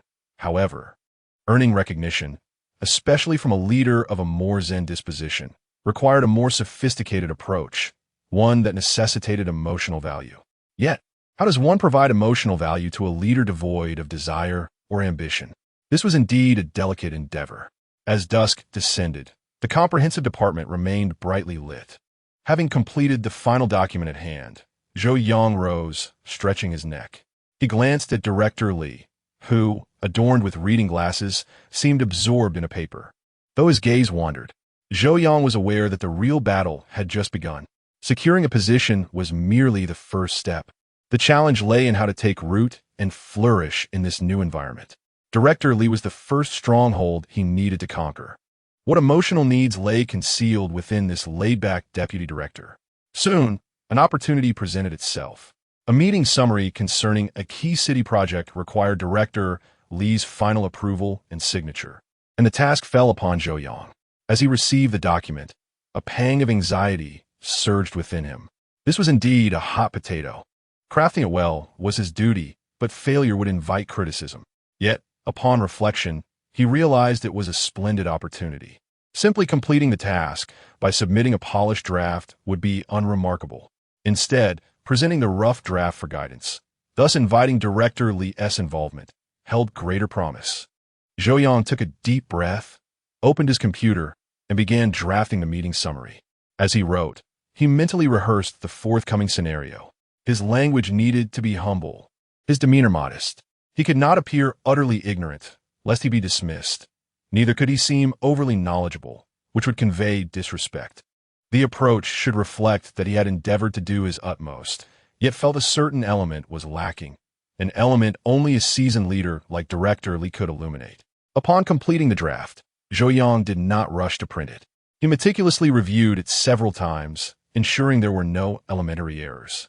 Moreover, he deliberately left a slight ambiguity in a section that, while not pivotal, could indeed be better articulated, much like a skilled chess player intentionally leaving a flaw, not as a blunder, but as bait for the opponent to make a move. The printer whirred, producing the freshly printed document. Zhou Yang took the paper in hand. Mentally proclaiming, "It's showtime," he approached Director Li's desk with a measured pace, every step deliberate and steady, his expression one of carefully considered contemplation. What was he about to do? In the office, some perceptive colleagues had already taken note of Zhou Yang's actions. Was a newcomer preparing to pay his respects? Director Li, engrossed in a newspaper, had his glasses perched at the tip of his nose. Zhou Yang approached the desk, refraining from speaking immediately, instead choosing to stand quietly until Section Chief Li noticed his presence. This exemplified the most fundamental courtesy, a lesson learned through the trials and tribulations of the workplace. Section Chief Li lifted his gaze, peering over his reading glasses to regard Zhou Yang, a hint of perplexity lingering in his eyes. "Section Chief, are you busy?" Zhou Yang inquired respectfully, his tone imbued with a sense of solicitude. What is it?" Section Chief Li set aside his newspaper, his movements languid as ever. Zhou Yang extended the printed draft with both hands, leaning slightly forward, his posture humble. "Section Chief, this is the preliminary meeting minutes regarding the advancement of the S2 line rail transit project." He paused momentarily, a look of inquiry crossing his face. "I just completed it, but since it is my first time drafting such a significant document, I feel uncertain about certain aspects and sense that something is amiss." He chose his words with utmost care, each syllable seemingly measured. "Given your extensive experience and esteemed position, might I trouble you to review it and offer your guidance?" Zhou Yang's earnest gaze conveyed deep respect and a genuine desire to learn from his superior. Chapter 18. Seeking guidance at work, Director Li received the manuscript. His movements deliberate and unhurried, as if he were handling an ancient tome rather than an urgent document. His gaze lingered on Zhou Yang's face for a few moments, revealing a hint of surprise. Typically, newcomers either submit their work directly for approval, awaiting the inevitable corrections from their superiors, or they toil in solitude, hesitant to burden their leaders with inquiries. Zhou Yang, however, stood out by proactively presenting his rough draft for advice, adopting a notably humble demeanor, a rarity indeed. Without uttering a word, Director Li bowed his head to scrutinize the manuscript. Zhou Yang, standing nearby, felt a flurry of anxious thoughts racing through his mind. Here it comes. The scrutiny from the esteemed leader. Stay calm. Manage your expressions. Regulate your breathing. One must not appear overly anxious, yet not too relaxed either. How will he respond? Will he simply instruct me to revise it on my own, or will he glance at it symbolically? The crux lies in the flaw I intentionally left. Will he notice it? How will he amend it? The office was enveloped in silence, save for the rhythmic tapping of keyboards and the occasional ring of a telephone. Zhou Yang could hear the pounding of his own heart, echoing like a drum. Director Li examined the manuscript meticulously, occasionally pausing to tap lightly on the paper. Zhou Yang's heart raced in sync with Li's fingertips. At last, Director Li picked up a pen from the desk. Zhou Yang's eyes brightened. There, hope. He intends to make corrections. Director Li halted at the precise spot where Zhou Yang had deliberately left room for improvement. With a deft stroke, he crossed out Zhou Yang's wording and inscribed his own revisions. Zhou Yang's gaze fixated on that very spot. Indeed, that was it. Moreover, Director Li's modifications were decidedly superior to Zhou Yang's initial thoughts, more formal, more official. Once he finished revising, Director Li scanned the remaining sections to ensure there were no significant issues, then returned the manuscript to Zhou Yang. Overall, it's satisfactory, he stated in a neutral tone, yet Zhou Yang detected a subtle hint of relaxation beneath the surface. As for this section, he indicated the area he had amended. This adjustment enhances its rigor. Zhou Yang promptly seized the manuscript, lowering his gaze to the modified passage. A look of sudden realization washed over his face. He exclaimed, the tone of his all perfectly calibrated for the office's atmosphere. Audible to all present, he abruptly lifted his head, his eyes radiating enlightenment after receiving such guidance. Director Li, you are truly remarkable. Zhou Yang expressed it, his voice imbued with genuine admiration. I sensed something was amiss here. No matter how I read it, it felt awkward. I contemplated several revisions, yet none satisfied me, and I couldn't pinpoint the issue. Pointing at the amended section, he continued with enthusiasm. With your revision, the quality has instantly elevated. The logic flows more smoothly. It succinctly distills the entire essence. Zhou Yang's performance was commendably authentic, not an exaggerated flattery, but rather a sincere acknowledgement of the enlightenment bestowed upon him by his senior. I often found myself ensnared in the minutiae, unable to rise above them. Lacking a broader perspective, Zhou Yang continued earnestly. To hear your insights is indeed more enlightening than a decade of study. Li Ku, your stroke of genius is truly a crowning touch. He held the manuscript with utmost care, as if it were imbued with the ethereal essence of Director Li. I have learned so much, Zhou Yang noted repeatedly, expressing his intent to seek your guidance in crafting materials in the future. As Director Li listened to Zhou Yang's series of admiration and eagerness to learn, the serene demeanor on his face visibly softened. Although he was aware that Zhou Yang might be somewhat exaggerating, the genuine respect and admiration, at least seemingly, emanating from the young man was undeniably gratifying, especially since Zhou Yang had not directly presented the erroneous document for him to critique, but rather proactively sought his counsel with the draft, allowing him to retain the opportunity to identify and resolve issues. This made Director Li feel as though he was not merely correcting mistakes, but rather imparting wisdom and guidance. This sensation was far more fulfilling than passively sipping tea while perusing newspapers. Director Li lifted his thermos, revealing the first noticeable smile since Zhou Yang joined the comprehensive department. Indeed, one should pay more attention to accumulation. He set down the thermos, his tone softening slightly. When writing materials, one must observe, ponder, and interpret the intentions of leadership. He did not elaborate further, but this smile and the few words of advice were, in Zhou Yang's eyes, a significant advancement. Yes, thank you for your guidance. Directly, Zhou Yang responded respectfully. Just then, a familiar mechanical voice echoed in his mind. System ding. Successfully provided respect for authority emotional value, points 15.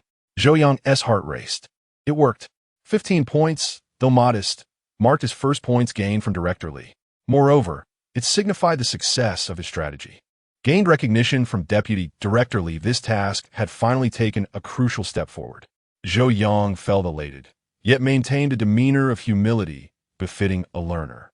Director Li, shall I revise the document according to your suggestions and bring it back for your review once completed? Yes, go ahead, Director Li nodded, picking up his newspaper again, though his expression was noticeably more relaxed than before. Zhou Yang returned to his workstation, barely settling into his chair before a jubilant spirit began to dance within him. Nice. A victorious first battle. A laid-back leader? Take that as a consultation strike. It seems that the card of respect for authority is particularly effective with Director Li. He swiftly revised the document in accordance with Director Li's feedback. After completing the modifications, he meticulously checked it once more to ensure it was flawless. This time, instead of seeking advice on the draft, he directly printed the official version and delivered it to Director Li's desk. Director Li, I've made the revisions. Please take a look. Zhou Yang spoke with calmness, infused with the seriousness of having completed a task. Director Li accepted the document, reviewing it much more swiftly this time. He glanced through it, a satisfied expression gracing his features. Yes, this is good. He took up a red pen and swiftly inscribed his signature. The bold strokes left a vigorous impression upon the paper. Zhou Yang felt a surge of satisfaction surge within him once more. This is no ordinary signature. It is a signature of endorsement. Thank you, Li Ku. Zhou Yang took the document, his mind racing with thoughts. In the realm of work, he had begun to forge a path, allowing Director Li to feel both respected and needed. This marks a promising beginning. However, to truly gain recognition, merely seeking advice in a professional context is insufficient. It is essential to allow this emotional value to permeate into more quotidian and personal dimensions. A degree of lubrication in their private relationship is necessary. How to facilitate this? Zhou Yang sat at his workstation, gazing at the documents on his computer screen. Yet his thoughts drifted elsewhere. The rare smile from Director Li served as a beacon. This laid-back deputy director is not entirely devoid of desires. He simply does not proactively compete. Yet, he yearns to be recognized, to be acknowledged, and to experience that sensation of being respected and consulted. Is this not the essence of pure emotional value? Zhou Yang felt he had discovered his direction. Seeking professional advice is merely the initial step. The lubricant in their private interactions is the key to deepening their relationship. As night fell and the city hall illuminated with vibrant lights, the General Affairs Department remained bustling. After completing his tasks, Zhou Yang stood to stretch his limbs. He glanced over at Director Li, who was leisurely gathering his belongings in preparation for the end of the workday. Chapter 19. The Liver Protection Tablets and Thoughtful Guidance. Zhou Yang's gaze rested upon the face of Director Li. In recent days, it was evident that Director Li's complexion had deteriorated. Dark circles were prominently visible, and his eye bags resembled two small pouches. Occasionally, he would pinch his brow or rub his temples, clearly a sign of inadequate rest. Had he been burning the midnight oil, indulging in libations, or perhaps both? Zhou Yang pondered it. Although Director Li typically engaged in few social gatherings, his position as deputy director necessitated attendance at certain events. Coupled with advancing age and a decline in physical vitality, minor ailments were to be expected. Was this not an opportunity? A spark of inspiration ignited in Zhou Yang's mind. He recalled an item quietly resting in the system's repository. Advanced liver protection tablets, awarded by the system. Zhou Yang had once scoffed at their overly health-conscious nature, deeming them rather unexciting. Little did he expect that they would now prove useful. The system, one might say, had a certain endearing contrast. The rewards appeared unremarkable, yet at critical moments, they always seemed to precisely address the needs of leadership. How to present this gift? Simply handing it over would be too abrupt. A suitable occasion was required.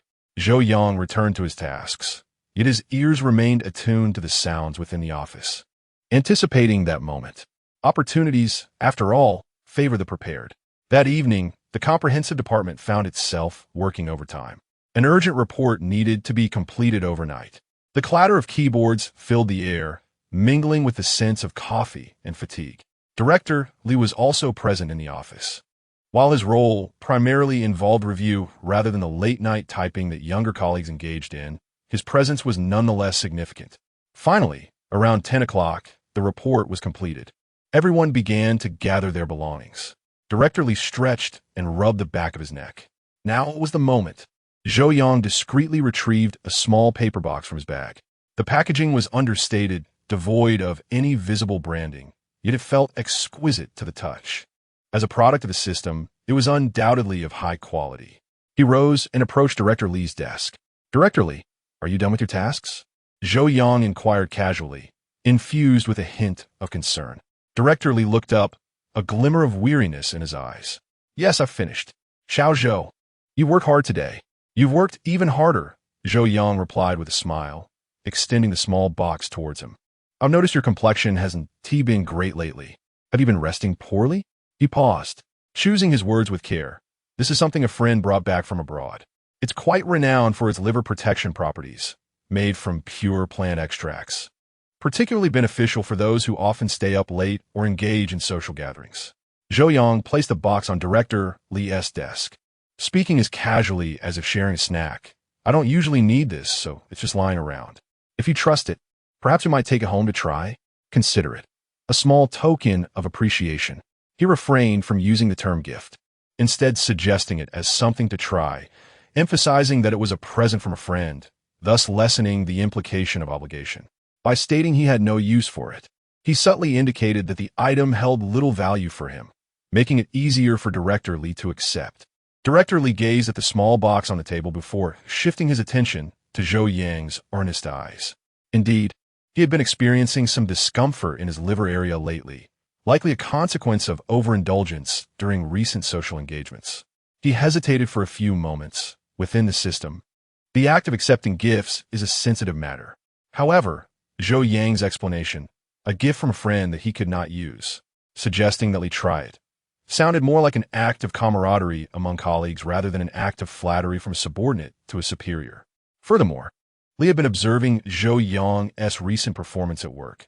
He was competent, had a good attitude, and even took the initiative to seek guidance, attributing credit to others. Little Zhou. Li picked up the box and weighed it in his hands. Zhou Yang's inner self was nervously wringing his hands. Will it succeed or not? O wise mentor, grant me a clear answer. Your thoughtfulness is appreciated. Ultimately, Director Li accepted the box, revealing the gentlest smile Zhou Yang had witnessed in recent times, a smile imbued with a touch of warmth that indicated he had been moved. What you say is only right. Zhou Yang breathed a sigh of relief. You are so busy with work. Health is the foundation of revolution. Yes, I understand. Director Li responded, patting the box. I shall give it a try. Great. Then please rest early, Zhou Yang said, taking his leave without lingering. Upon returning to his workstation, Zhou Yang's inner self began to dance with joy. Nice. The liver-protecting pills have been successfully secured. I, Zhou Yang, must seize the opportunity presented by the wise mentor's health regimen. This serves merely as a lubricant for their personal relationship. The emotional value derived from work must also be maintained. Soon, another opportunity presented itself. An important report regarding the economic development of the city, which the Comprehensive Division was responsible for, needed to be submitted to higher authorities. Zhou Yang was the absolute mainstay of this report, shouldering the responsibilities from data collection to framework construction and the writing of specific content. Once the initial draft was completed, it was time for Director Li to review it, as per the established protocols. During the internal presentation of the draft, Zhou Yang began his performance. Standing before the projector, his voice was clear and his logic fluid as he elucidated the report's main content and core viewpoints. At a critical juncture, he shifted his tone. The overall framework and primary ideas of this report were established under Director Li's guidance. Zhou Yang turned his gaze toward Director Li, his expression one of inquiry. Director Li, with your lofty perspective, You have illuminated our path. I merely performed some foundational work in accordance with your thoughts." He paused before continuing. "Though the initial draft has been completed, many details and the rigor of the wording still require your personal oversight, as your experience and position are beyond what we young ones can compare." In the office, all eyes were fixed on Zhou Yang. Some gazes were complex, others expressionless, while a few revealed a hint of admiration. This young man knows how to navigate the intricacies. Director Li, seated there, began to exhibit subtle changes in expression. First, he was momentarily taken aback, but then a smile slowly crept onto his lips. Zhou Yang's words had truly resonated with him. Although his involvement in the report was minimal, all the credit was attributed to him by Zhou Yang. This not only showcased his adept guidance and leadership qualities, but also granted him considerable respect in front of his colleagues. As he lifted his gaze, the look in his eyes towards Zhou Yang transcended mere warmth. It conveyed a profound sense of admiration and satisfaction, akin to that of an elder appreciating a younger generation. This sentiment brought a sense of comfort that surpassed even the finest tea. Chapter 20. The tripping hazard of the veteran clerk indeed. Young Zhou has been working diligently during this period. Director Li spoke, his voice resonating more robustly than usual. This report is a product of Zhou's considerable effort. However, the direction of thought aligns with our prior discussions. It's commendable for the youth to possess vigor, yet they should also engage in attentive listening and seek guidance from their seniors. His remarks not only affirmed Zhou Yang's capabilities, but also deftly appropriated the credit Zhou had offered, all while subtly guiding him. An exemplary response indeed. Zhou Yang's inner self was already igniting fireworks. Success. A double whammy. Liver protection and credit. This was certainly a win. Just then, a familiar mechanical voice echoed in his mind. System ding. Multidimensional emotional value provided, gaining preliminary trust from Deputy Director Li. Points 30. 30 points. That's a full doubling from last time. Zhou Yang's heart was elated, yet his countenance remained humbly eager to learn. Indeed, as Director Li mentioned, Zhou Yang nodded earnestly, vowing to learn more from him and consult the seniors in the department. Director Li smiled with satisfaction, picking up the draft report from the table. "All right, I'll keep the draft here for now and review it closely." "Thank you, Director Li," Zhou Yang replied respectfully. Upon returning to his seat, Zhou Yang felt a noticeable lightness envelop him. The change in Director Li's demeanor towards him had undergone a qualitative shift, from initially calm and indifferent to now warm and appreciative. Gained recognition from Deputy Director Li, this task progress bar had surely advanced significantly. Moreover, Director Li's earlier words hinted at a willingness to actively impart knowledge. This was a tremendous boon. Having a leader willing to mentor is a rare treasure within the bureaucracy. While Zhou Yang's spirits soared, his peripheral vision caught two older colleagues in the corner of the office whispering, occasionally glancing in his direction. Their eyes bore a subtle scrutiny and wariness. The transformation in Director Li's attitude seemed not to have elicited joy from everyone. Beneath the tranquil surface of the comprehensive department, it appeared that the waters were not as serene as he had imagined. Zhou Yang's gaze returned to the computer screen. He understood that he had leveraged emotional value to navigate through Director Li's gatekeeping. Yet, it was evident that his challenges in this department extended beyond just one Director Li. What were the undercurrents lurking beneath the calm facade? A faint thrill began to rise within him, as it seemed that the situation was becoming ever more intriguing. Zhou Yang felt that his recent work was sailing smoothly, with Director Li's attitude having made a complete turnaround. It felt like spring had arrived. Nonetheless, there were always a few clouds drifting through the office, attempting to obscure his sunshine. This particular cloud was named Old Zhang. Zhang Jingguo, having spent over 20 years in the comprehensive department, was more senior than even the director. In terms of age, he could easily be Zhou Yang's uncle. His hair was streaked with gray, adorned with a pair of reading glasses, and he perpetually donned an old jacket, cradling a well-worn enamel mug, a hallmark of senior officials. When Zhou Yang first arrived, Old Zhang treated him with a semblance of courtesy, merely regarding him with the scrutiny reserved for newcomers. However, once Zhou Yang began to distinguish himself in his work and swiftly cultivated a rapport with Director Li, the glances from Old Zhang transformed. In those eyes, mingled disdain, jealousy, and a smoldering resentment seemed to ask, "What gives you the right?" Oh dear, has Comrade Zhang begun to emit negative energy? This gaze practically screams Yuri, encroaching on my livelihood. Alas. Uncle Zhang, I have no intention of usurping your position. I merely wish for a few more morsels. Yo yang internally lamented, yet outwardly maintained a respect due to his senior. Unfazed, old Zhang commenced to place obstacles in his path at work. The first instance occurred with an urgent notice. The higher-ups require that notifications be sent to the heads of relevant departments by 3 o'clock that afternoon, with the list curated and provided by old Zhang. As Zhou Yang awaited the list to make calls, time ticked on, and by 2:30, old Zhang was leisurely brewing tea. Brother Zhang, is the list ready? It needs to be dispatched before 3. Zhou Yang approached, his tone polite. Old Zhang sipped his tea without lifting his gaze. What are you rushing for? I'm handling it. He spoke of handling it, yet his hands remained idle. Zhou Yang observed his unhurried demeanor and felt a sinking sensation. Good heavens, is he playing tricks on me? Submitting on time? No, this is to ensure I miss the deadline. So, this is a game of wits? Zhou Yang refrained from pressing further and returned to his seat. His mind racing. When was the last time such a meeting took place? Which units were involved? Who were the heads? The System S reward for memory proved invaluable at this moment. Closing his eyes, the images of the last meeting notification flickered through his mind. The list of attending units and heads appearing as vividly as photographs. He discreetly accessed the intranet and navigated to the directory system, cross-referencing the units and names from his recollection. A simplified list swiftly materialized on his computer. At 2:50, old Zhang finally sent over the list. Zhou Yang glanced at it, and, sure enough, 3 unit heads were missing. Moreover, one name was misspelled. Had Zhou Yang taken this list directly to notify others, it would undoubtedly lead to errors, and old Zhang would simply retort, when I sent it to you, it was correct. Did you misplace something? Or, oh dear, my age is catching up with me. How careless of you youngsters not to double-check. Thus, he would deftly absolve himself of any blame. A cold smirk crept across Zhou Yang's face. Experience does seem to have its sharp edge, but this is merely a pitfall. You wish to see me flustered? Not a chance. He took old Zhang's list, compared it with his own compilation, and approached old Zhang's desk, adopting a tone tinged with uncertainty.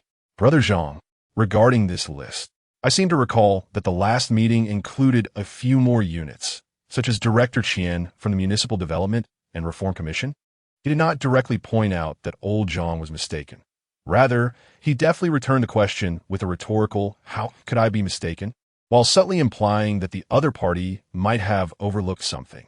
Old Zhang was momentarily taken aback, adjusting his glasses as he picked up the list for another glance. His face momentarily betraying a hint of discomfort. Is that so?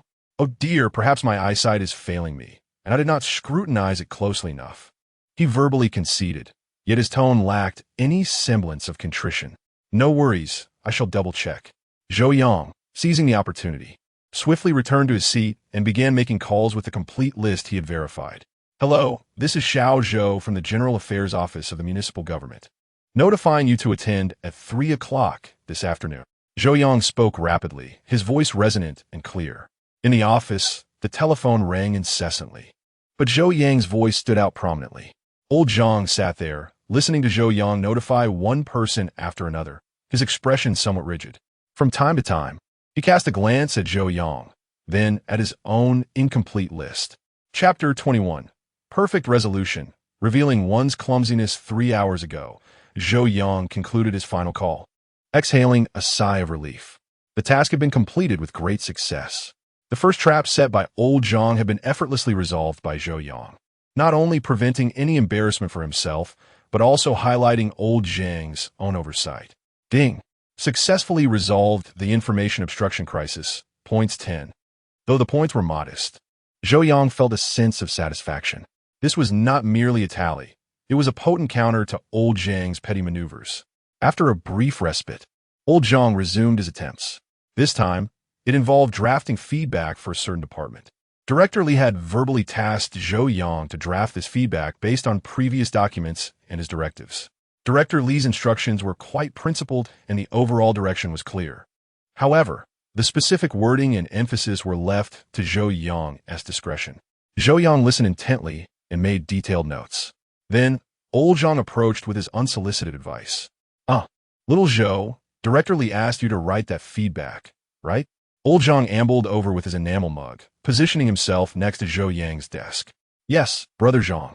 Zhou Yang replied, looking up. Now, pay attention. The tone must be gentle, not too sharp. Yet, you must convey the necessary points. Old Zhang began his performance. When you write, emphasize guidance and service to reflect our department's functions. As for their prior issues, just touch on them briefly. No need to be too harsh. Old Zhang's advice seemed to flow with an air of reason. Nonetheless, Yo Yang senset something amiss. This doesn't feel right. Director Li seemed to stress that this feedback should be serious and targeted, didn't he? Guidance and service are valid, but given the context, this leans more towards critique and education, doesn't it? As Zhou Yang listened to Old Zhang's counsel, he swiftly recalled Director Li's exact words and the background of the feedback. This feedback was necessary due to deviations in the execution of a certain policy by that department, which had led to some adverse effects. Director Li had clearly stated, this feedback must be forceful. The problems need to be articulated clearly to garner their attention and prompt immediate rectification. The language must be precise, without ambiguity. Old Zhang's direction entirely transformed criticism into mere service and seriousness into softness. Should Zhou Yang adhere to Old Zhang's advice, the feedback would devolve into a bland, ineffectual document that would fail to meet Director Li's expectations. In that case, Director Li would undoubtedly express dissatisfaction, while Old Zhang could easily retort, "Oh, little Zhou, I told you how to write it, but you simply wouldn't listen. Young people ought to heed the experiences of their elders. What a clever trap, designed for me to fall into." Old Zhang's guidance is nothing short of toxic platitudes. Fortunately, my memory serves me well, and I grasped Director Li's intentions adequately. Zhou Yang maintained a composed demeanor, attentively listening and occasionally nodding. Indeed, Brother Zhang, your insights are quite enlightening. Your experience is truly invaluable. After Old Zhang departed, Zhou Yang immediately began drafting in accordance with the true intentions of Director Li. He retrieved relevant policy documents and meticulously examined the departmental issue report, carefully composing this feedback. A few days later, Director Li reviewed Zhou Yang's draft. He read it with great attention, nodding occasionally. The feedback was commendably articulated. Director Li set down the document, a look of approval gracing his face. The key points were emphasized, the issues aptly addressed, and the wording was precise. Zhou Yang felt a sigh of relief. Splendid. Once again, I have deftly sidestepped a pitfall. Old Zhang, your guidance skills leave much to be desired. It was all thanks to Director Li's previous mentorship. I merely followed your thought process. Zhou Yang quickly deflected the credit. Director Li smiled, his grin more genuine than before. Your ability to comprehend my intentions and execute them precisely is commendable. His words, while seeming to affirm Zhou Yang, subtly contrasted with Old Zhang. Old Zhang had completely misdirected his guidance, while Zhou Yang had accurately grasped the intent. The disparity in capability and trustworthiness was glaringly apparent. Zhou Yang noticed that when Director Li spoke, his gaze inadvertently flicked toward Old Zhang, who sat there, engrossed in a newspaper, yet clearly listening intently. Upon hearing the praise directed at Zhou Yang, Old Zhang's hand involuntarily tightened around his enamel mug. The other colleagues in the office observed the entire exchange. Some exchanged furtive glances, while others continued to feign focus on their work, pretending not to hear anything. The atmosphere within the bureaucracy is always so nuanced. Zhou Yang understood that Old Zhang's subtle reactions, in Director Li's eyes, not only failed to undermine him, but instead rendered him more reliable and capable. Meanwhile, Old Zhang appeared somewhat petty, with his professional competence now in question. Is this what they call shooting oneself in the foot? Old Zhang, you are using your own failures to illuminate my successes. I am grateful for the emotional value you inadvertently provided, Old Zhang, although it was not directed at me. Witnessing your discomfort brings me joy. Zhou Yang was elated. He knew that Old Zhang would not let this go easily. The pride and jealousy of such an old hand, once provoked, are not easily quelled.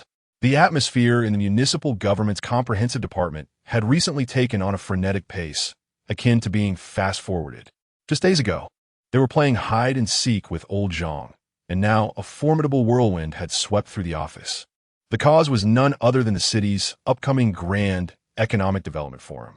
With high standards and a large scale, it was said that provincial representatives would attend, and city leaders were placing great emphasis on it, directly appointing the director of the municipal office, a deputy department-level figure, to take charge of overall coordination. With this task at hand, the entire office erupted into a frenzy. It was not excitement, but rather a tempest of busyness. Documents flew like snowflakes, phones rang incessantly, and everyone moved as if wound up, their faces etched with the marks of industriousness. Zhou Yang was also busy, yet he couldn't shake the feeling that this matter had little to do with him. After all, as a newcomer, his role in such a large-scale event would likely be limited to minor tasks and running errands. It wasn't until that fateful morning when the director summoned the section chief that things began to change. Shortly thereafter, the section chief returned, his face betraying an unmistakable excitement. Approaching Zhou Yang's desk, he spoke in a hushed tone, though everyone in the office was all ears. "Xiao Zhou," the section chief began, "there's a task from the director. We need to pull personnel from various departments to form a core preparation team, specifically responsible for organizing the upcoming Economic Development Forum." Chapter 22. Mobilization. Core Preparation Team. Zhou Yang was momentarily taken aback, lifting his gaze towards the department head. Mobilizing personnel? How could such a crucial team involve me? The director had just called out names. The department head paused for a moment, casting a glance at Zhou Yang, his eyes filled with admiration. "Our department was asked to recommend candidates, and I put your name forward." Zhou Yang's heart sank. "Me? Recommended for the core team? No way, sir. I've only been here for a short while." This feels akin to a novice player in a game suddenly being summoned to confront the ultimate boss. He maintained an impassive expression, masking his surprise with a hint of trepidation. "Department head, I fear my lack of experience may render me unfit for such a significant task." The department head chuckled. "No worries. The director also recognizes your potential. He mentioned that you are quick-witted, agile, and possess strong material coordination skills. Especially after the recent public sentiment incident, he has a very favorable impression of you." "Oh, so my previous efforts have been duly noted by the higher-ups?" Emotional value truly holds tangible worth. A positive impression from the director? This is a fortunate turn of events. A significant gain. The director instructed you to join the core preparation team, responsible for material coordination. The department head patted Zhou Yang on the shoulder, urging him to make the most of this rare opportunity. Opportunity? This was no mere opportunity.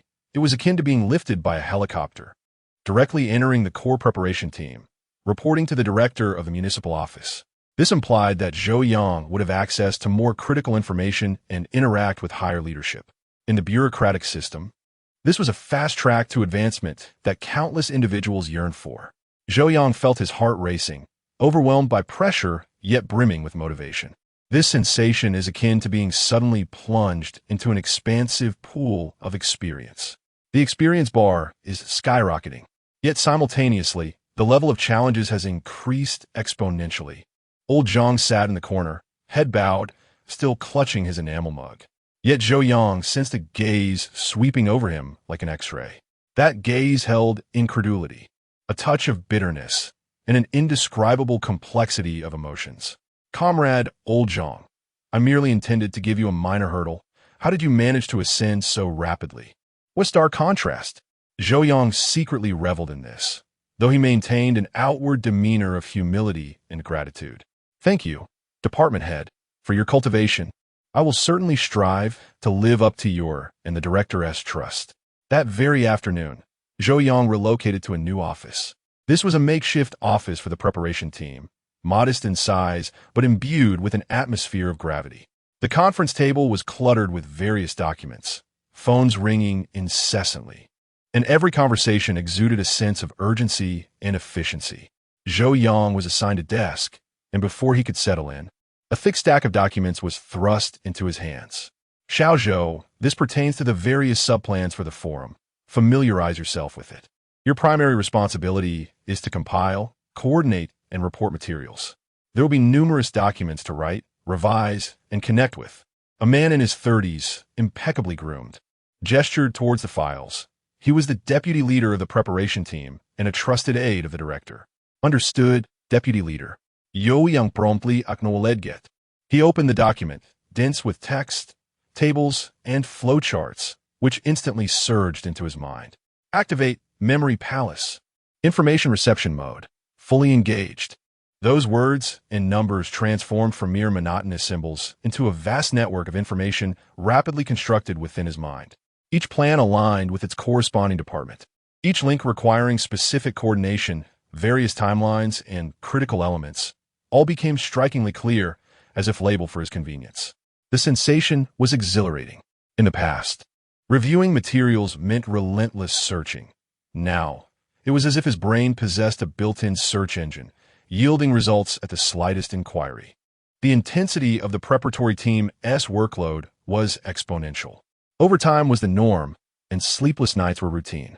Occasionally, a phone call would demand immediate updates on specific data or the latest developments of a plan. Ding! Energy boost is remarkably effective. The host has worked continuously for 16 hours, maintaining a good mental state with no signs of fatigue. Ding! Reaction speed is continuously optimized, significantly enhancing the host's efficiency in processing information and coordinating communication. Zhou Yang felt akin to a high-performance CPU, overclocking yet operating smoothly without a hint of lag or heat. He efficiently managed the materials at hand, liaising with various departments and coordinating information. His clarity of thought and rapid responses garnered admiration from his colleagues in the preparatory group. This young Zhou is impressive. He appears youthful yet works swiftly. Indeed, tasks assigned to him required little oversight, and he could anticipate aspects others overlooked. Hearing such praise, Zhou Yang's heart swelled with delight. I humbly accept.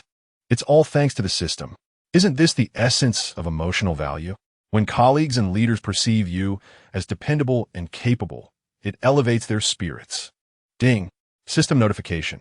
The host can enhance overall satisfaction among leaders by participating in significant events, earning substantial points and rare rewards. Overall satisfaction? Substantial points? Rare rewards?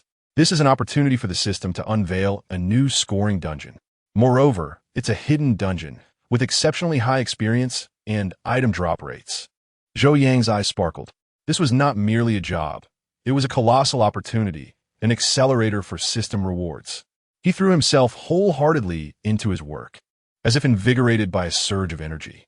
However, the preparation for large-scale events was never smooth sailing, particularly when it involved coordination among multiple departments. It resembled a grand game of hot potato, occasionally escalating into a scene of shattered dishes. On the third day of the preparatory team's establishment, Zhou Yang encountered his first battleground. In the municipal government's large conference room, the atmosphere was akin to a pot of boiling oil, crackling incessantly. This was no coordination meeting. It was a battleground among major departments. Representatives from the publicity department, the commerce bureau, and the reception office were embroiled in a fierce argument over the forum's venue arrangement. Our publicity department's booth must be in the most prominent position at the main entrance. This is a window to showcase the city's image. Do you understand? The individual from the publicity department, whose voice could seemingly lift the roof, pointed emphatically at the venue's floor plan projected on the screen, almost wishing to pierce it with a red pen. The Commerce Bureau, unwilling to concede, had a bespectacled official adjust his glasses and retort with a hint of sarcasm. Image? Our Commerce Bureau is responsible for attracting investment. We cater to affluent patrons. These esteemed benefactors require a tranquil and comfortable negotiation space, not to be herded at the entrance like cattle. We demand window-side positions and private compartments. Window-side? Private compartments? You wish. The head of the reception office, a well-groomed woman in her 40s, displayed visible impatience. We are hosting provincial leaders and distinguished guests. Their resting area must ensure absolute privacy and tranquility. The location must be prime, close to the main venue, yet free from disturbance. Furthermore, the flow must be seamless. They cannot be mingling with those ordinary attendees. What do you mean by those ordinary attendees? The Commerce Bureau's representatives were incensed. Without these ordinary attendees, would you welcome mere air? Enough. The director of the city government office, overwhelmed by the escalating tension, forcefully slapped the table. Bang! Chapter 23. A stunning revelation. The optimized plan. A single sound momentarily quelled the cacophony of disputes, yet the tension in the air intensified. The director rubbed his temples, glancing from one person to another, his face etched with exasperation. Good heavens, this is not coordination. It resembles a grand spectacle of discord. The director pondered, where am I? Who am I? Why must I endure this torment? Zhou Yang sat in the most inconspicuous corner of the conference table, pen in hand, his gaze sweeping across the room like a scanner, quickly assessing each individual and the blueprints projected on the screen. Ding! Memory Palace activated. Information reception mode fully engaged. The clamor of arguments, the director's resigned sighs, the demands of departmental representatives, and the densely annotated blueprints. All this information surged into Zhou Yang's mind like a torrent of data. The list of attending guests, their importance ranked. The itinerary, the various departmental requests, the venue's structural layout, the positioning of columns, fire escape routes, and even the lighting and noise conditions of each area. These previously encountered, heard, or even merely glanced at details rapidly interlinked and reorganized within his mind. He discerned the publicity department's desire for prominence, the business bureau's preference for tranquility and comfort, and the reception office's need for privacy and seamlessness. He also noticed overlooked details on the blueprints, an infrequently used side door, a seemingly superfluous corridor, and several corners obstructed by columns yet possessing considerable space. Wait, this location. Zhou Yang's fingers instinctively tapped his notebook as the flow of information in his mind converged at a singular point. What if we swap the functionality of area adjacent to the main venue entrance with the relatively quiet area B? Could we, by utilizing this neglected corridor and making slight modifications, create a temporary resting point that is both private and convenient? With this thought, his mind galloped forth like a wild stallion. The arguments persisted. Our proposal is the most reasonable. You have not considered the practicalities at all. The director, fatigued, leaned back in his chair and closed his eyes. The meeting once again fell into a stalemate. Silence enveloped the room as everyone stared at one another, waiting for the director to speak or for someone to relent. No one yielded. The atmosphere thickened, akin to a colossal stone pressing upon everyone's chests. At that moment, a voice shattered the silence. Director, I have an idea, though I'm uncertain of its feasibility. All eyes abruptly shifted toward the source of the voice, Zhou Yang, seated in the corner. Oh my, am I the one speaking? This feels akin to a game where the team's expert argues and the support suddenly declares, let me take the lead. The pressure instantly escalated. The director opened his eyes, surprised to see Zhou Yang. A flicker of recognition crossed his gaze. He remembered the newcomer recommended by the section chief, who had indeed been efficient and adept at organizing materials. Xiao Zhou, please, share your thoughts, the director gestured. Zhou Yang stood, bearing the weight of everyone's scrutiny, as if stepping onto the stage under a multitude of watchful eyes. He approached the projection screen, a laser pointer in hand, inhaling deeply as he endeavored to modulate his voice to sound calm and coherent. Esteemed leaders and honored seniors. He greeted them politely before gesturing toward several areas on the blueprint that had been fiercely contested. I comprehend the publicity department's desire to maximize the display of our image, the business bureau's need for a tranquil negotiation environment, and the reception office's emphasis on the service standards for distinguished guests. He acknowledged the validity of each party's concerns, momentarily alleviating the tension in the room. However, he continued, the challenge we face is that the venue's spatial limitations are quite apparent, compounded by certain objective constraints, such as columns and fire exits. He pointed out the restricted zones on the blueprint, explaining, if we merely compete for the so-called best positions, it will be arduous to simultaneously satisfy everyone's core needs, potentially leading to chaotic traffic flow and even compromising the overall efficiency of the forum. Upon hearing this, several representatives exchanged furtive glances, yet remained silent, aware that Zhou Yang spoke the truth. I have reviewed the blueprint, and considering everyone's requirements, I propose a novel approach. Zhou Yang directed the laser pointer to Area A, adjacent to the main venue entrance, and the comparatively more secluded Area B. We could consider swapping the functions of Areas A and B. The members of the publicity department furrowed their brows in disbelief. While Area A is conveniently located near the entrance, it experiences the highest foot traffic and noise levels, which is not conducive to business negotiations or providing a restful environment for important guests, Zhou Yang elaborated, whereas Area B is relatively quiet and better organized. He then shifted his laser pointer to a less conspicuous passageway on the blueprint. Simultaneously, we could repurpose this connecting corridor between the main venue and Area B.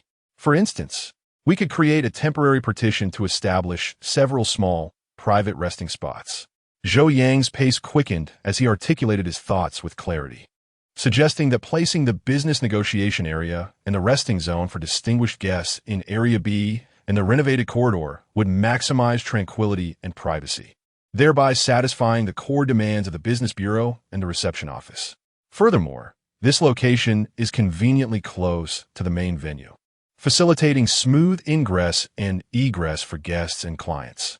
He turned to the publicity department and asserted, placing the publicity display zone in the original Area A, despite its bustling foot traffic, is actually its greatest asset. High foot traffic and visibility are precisely what the publicity department seeks. Additionally, he noted, Area A offers a more spacious environment, which is conducive to exhibitions and could even allow for an expansion of the display area. Zhou Yang paused to survey the room. This proposal not only addresses everyone's concerns, but also cleverly navigates some of the venue's rigid constraints. Moreover, from a construction cost perspective, it leverages existing corridor structures, which could result in slight cost savings. He set down the laser pointer, stood upright, and spoke earnestly. These are merely my preliminary thoughts. I welcome your guidance and insights. Esteemed leaders and seniors. The conference room fell into a profound silence. The representatives, who had previously engaged in heated debates, now focused intently on Zhou Yang and the blueprint, lost in contemplation. The personnel from the publicity department appeared to visualize a bustling scene in their minds, their eyes momentarily sparkling with enthusiasm. Meanwhile, the representatives from the business bureau were envisioning a serene and independent negotiation space, the taut lines on their faces softening slightly. The director of the reception office was evaluating the smoothness of the guest flow and the feasibility of private resting points, gently tapping his fingers on the table. Their expressions transitioned from initial surprise and disdain, perhaps at the presence of a newcomer, to attentive listening, and now to a contemplative demeanor. Chapter 24. Who else but me for the MVP? The director, who had previously appeared fatigued, now radiated a newfound energy. He fixated on the blueprint, then turned his gaze to Zhou Yang, nodding emphatically. This concept, the director began, his tone infused with admiration, is rather intriguing. He directed his attention to the personnel from the publicity department. Lao Lu, what are your thoughts? Placing the exhibition area in Zone A would maximize foot traffic. Lao Lu from the publicity department stroked his chin thoughtfully. Indeed, a higher turnout is beneficial, but we must consider the safety of the layout.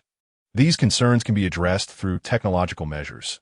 Zhou Yang interjected promptly, suggesting the enhancement of security and the establishment of reasonable passageway separations. The director then turned to the business bureau. Lao Wang, will the quiet negotiation space in Zone B and the corridor renovations meet your requirements? Lao Wang adjusted his glasses, a smile gracing his face. Zone B is indeed significantly quieter than Zone A. If the corridor can be transformed into independent compartments, I believe the feasibility is quite high. Finally, he looked at the head of the reception office, Director Li. What are your thoughts on the resting area and flow for important guests? Director Li pondered for a moment, glancing at Zhou Yang with a complex expression. If we can ensure privacy and comfort, this plan indeed surpasses the arrangement cramped at the main venue. She paused, adding, moreover, the flow is certainly more streamlined. Witnessing the most obstinate departments show signs of acquiescence, a smile broke across the director's face. Excellent. Xiao Zhou's proposal is innovative and highly actionable. With a decisive nod, he proclaimed, let us proceed with this approach. The preparatory team will take the lead, and I expect the business bureau, publicity department, and reception office to convene and finalize the specifics. In principle, we shall base our efforts on Xiao Zhou's proposal. Absolutely. Agreed. Certainly. The representatives from the previously contentious departments now echoed their agreement in unison. The atmosphere in the conference room shifted from tense to buoyant, imbued with a sense of relief. Colleagues from other departments regarded Zhou Yang with expressions of astonishment and admiration. Alert. Detection of positive emotions, surprise, admiration, respect, relief from multiple leaders and colleagues. Emotional value 100. 80. 50. What a thrill. This feeling is more exhilarating than sipping an ice-cold cola. Zhou Yang's heart soared with joy, though he maintained a facade of humility. This is all thanks to the director's adept leadership and the support from all esteemed colleagues.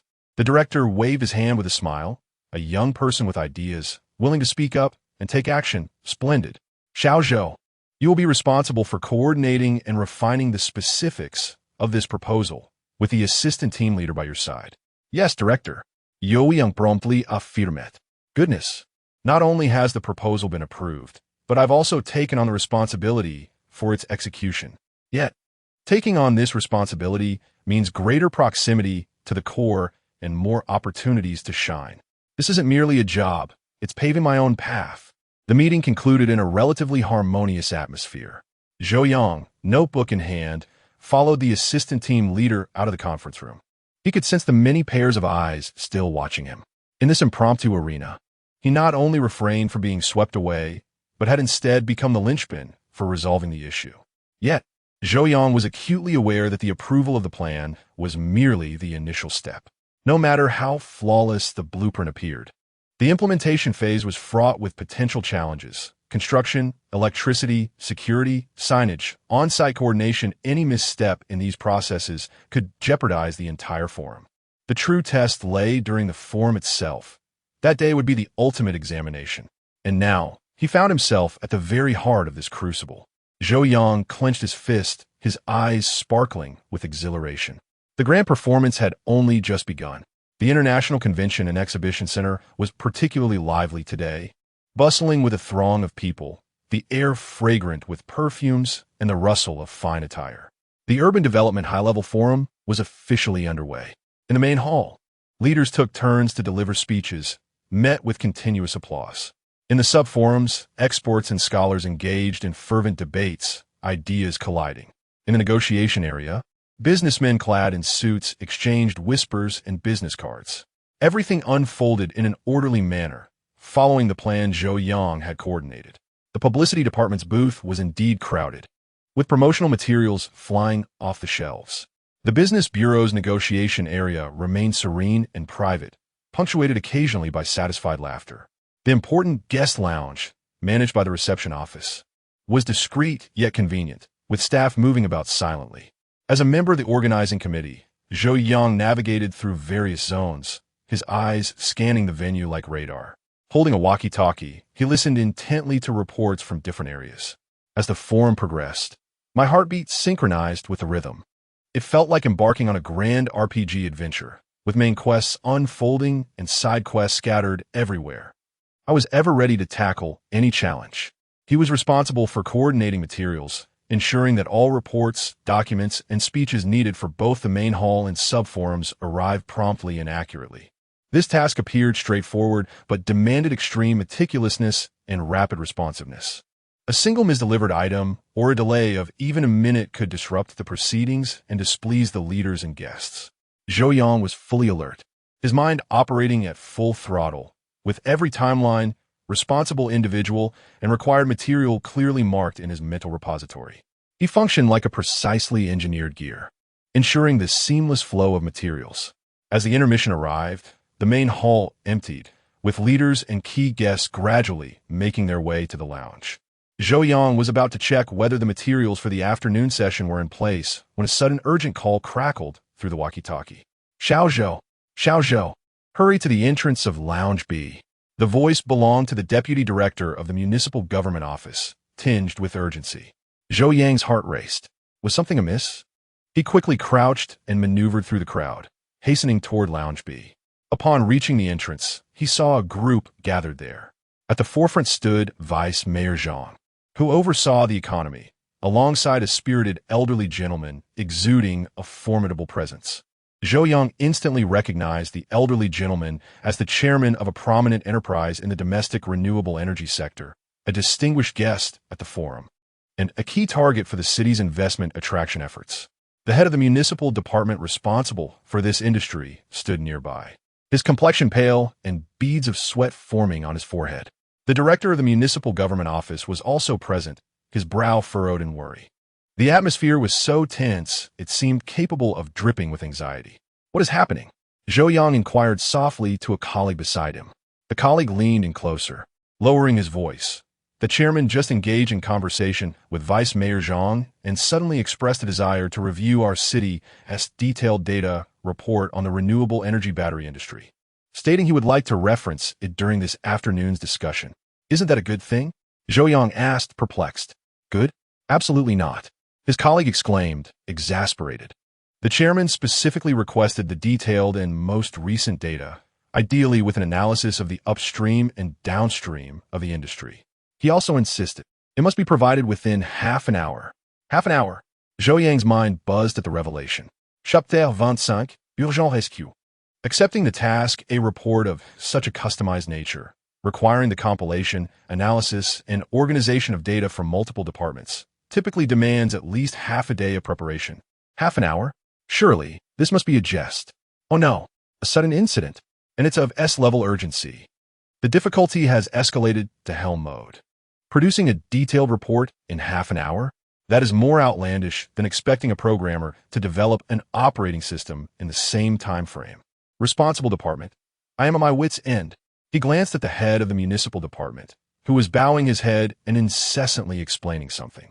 However, upon observing the increasingly grim countenance of Vice Mayor Zhang, it was evident that explanations bore no weight. Mayor Zhang, this report encompasses an immense volume of data involving several departments. Half an hour. It is truly insufficient. The department head spoke with a voice tinged with despair. Vice Mayor Zhang's face darkened. The chairman beside him, though silent, clearly displayed his disappointment. How can we engage with our clients without a report within half an hour? How shall we demonstrate our service efficiency? Vice Mayor Zhang's tone was stern. The department head fell silent, rendered speechless. The director of the municipal office was also in a state of agitation, glancing around at the staff, yet no one dared to speak. In such a moment, who will be bold enough to take on this hot potato? To accept it and fail to deliver within half an hour would be tantamount to delaying the leaders and offending esteemed guests, with dire consequences to follow. Conversely, avoiding the task would provoke inquiries from the leadership. The atmosphere felt as though it had frozen. Zhou Yang stood on the periphery of the crowd, his heart racing like a drum. It was not fear, but rather exhilaration. An opportunity has arisen. System prompt. Significant challenge detected for the leadership. Resolution will yield vast emotional value and special rewards. Vast points. Special rewards. Is this not the ultimate boss of a hidden quest? Onward. He inhaled deeply, without a hint of hesitation, and stepped forward. Mayor Fang, Director. All eyes instantly turned towards him. Vice Mayor Zhang and the director of the municipal office appeared somewhat taken aback, surprised that this young man would step forward at such a critical moment. You are Xiao Zhou. Vice Mayor Zhang recognized him. Yes, Mayor Zhang. Zhou Yang stood tall, his voice resolute. The chairman requires this report and I shall give it a try. At these words, the entire assembly fell into stunned silence. The head of the municipal department regarded Zhou Yang as if he were an extraterrestrial. The director's expression was complex, a blend of surprise and concern. You? Are you capable of this? This is no jest. The director whispered urgently. Zhou Yang understood that this was a chance bestowed by the leadership, as well as a caution regarding the inherent risks. Director, I have been particularly attentive to the data concerning our city's new energy battery industry while preparing materials, so I possess some familiarity. I will do my utmost. Please, grant me half an hour. Vice Mayor Zhang scrutinized him for several seconds, his gaze sharp, as if attempting to penetrate Zhou Yang's resolve. Zhou Yang's eyes were clear, revealing no hint of evasion. It is not mere bravado, it is genuine confidence. This confidence stems from the extraordinary memory and information integration capabilities bestowed upon him by the system. Vice Mayor Zhang weighs the pros and cons. At present, others appear utterly helpless. Why not let this young man have a try? Although the risks are substantial, what if he succeeds? Very well. Vice Mayor Zhang decisively declares. Xiao Zhou, this task is entrusted to you. Do not hesitate to request any resources you may need. We await your news. Understood. Yo Yang promptly replies. Hurry. Do not delay. Urges the director of the municipal government office. Ensure the task is completed. Zhou Yang turns and dashes out like an arrow released from its bow. He bypasses the lounge and heads directly to the working area behind the conference hall. There, he finds computers, internet access, and interfaces connecting to the municipal database. Beep. Memory palace activated. Information retrieval mode. Fully engaged. Beep. Reaction speed elevated to its utmost limit. Beep. Energy injected. Maintain peak condition. As he runs, his mind begins to operate at a remarkable pace. The various reports, documents, meeting minutes, and industry research data he has previously organized flood back into his memory like a tidal wave. Charts, figures, policy clauses, company lists, investment data. All this information rapidly categorizes, filters, and correlates within his mind. What might the chairman be most concerned about? Industry scale? Growth rate? Major enterprises? Technological advantages? Completeness of the supply chain? Policy support? Future plans? He constructs the framework of the report in his mind as he runs. Data. He requires the most authoritative and up-to-date figures. Upon reaching the back-end working area, Zhou Yang finds a well-equipped computer and quickly logs into the system. His fingers dance over the keyboard as if powered by an engine. Searching. He inputs keywords, new energy batteries, industry, data, investment, enterprises, policies. An array of data streams inundates the screen. The memory palace begins to operate. This is not a simple search, but a purposeful and efficient filtration process. His brain operates at high speed, swiftly discerning which data is essential and which is mere noise. Simultaneously, he cross-references this data with the information already stored in his mind, validating and supplementing it. Some data requires cross-referencing, while others necessitate basic calculations and averages. Charts. A well-crafted report relies more on visuals than on text. He quickly retrieves commonly used chart templates and populates them with the organized data. Bar charts display growth trends. Pie charts analyze composition ratios, and tables present detailed lists. My hands cannot keep pace with my mind. I feel my brain is overclocking. The CPU may overheat. Adrenaline surging. This sensation is more exhilarating than playing a VR shooting game. Time ticks away, minute by minute. 10 minutes, 15 minutes, 20 minutes. Zhou Yang is completely immersed in the realm of information. His eyes fixated on the screen, his hands ceaselessly striking the keys. His brain functioning like a supercomputer, processing vast amounts of information. From time to time, pause to reflect and adjust the structure of the report. The logic of the report must be crystal clear, progressing from the macro to the micro level in a layered manner. The language should be concise and professional, highlighting the key points. It is also essential to consider specific issues that the chairman may be concerned about, such as the vulnerabilities within the industrial chain and the extent of policy support. He interspersed brief analyses and suggestions throughout the report. These analyses are not arbitrary. They stem from his understanding of the industry and his interpretation of the policies.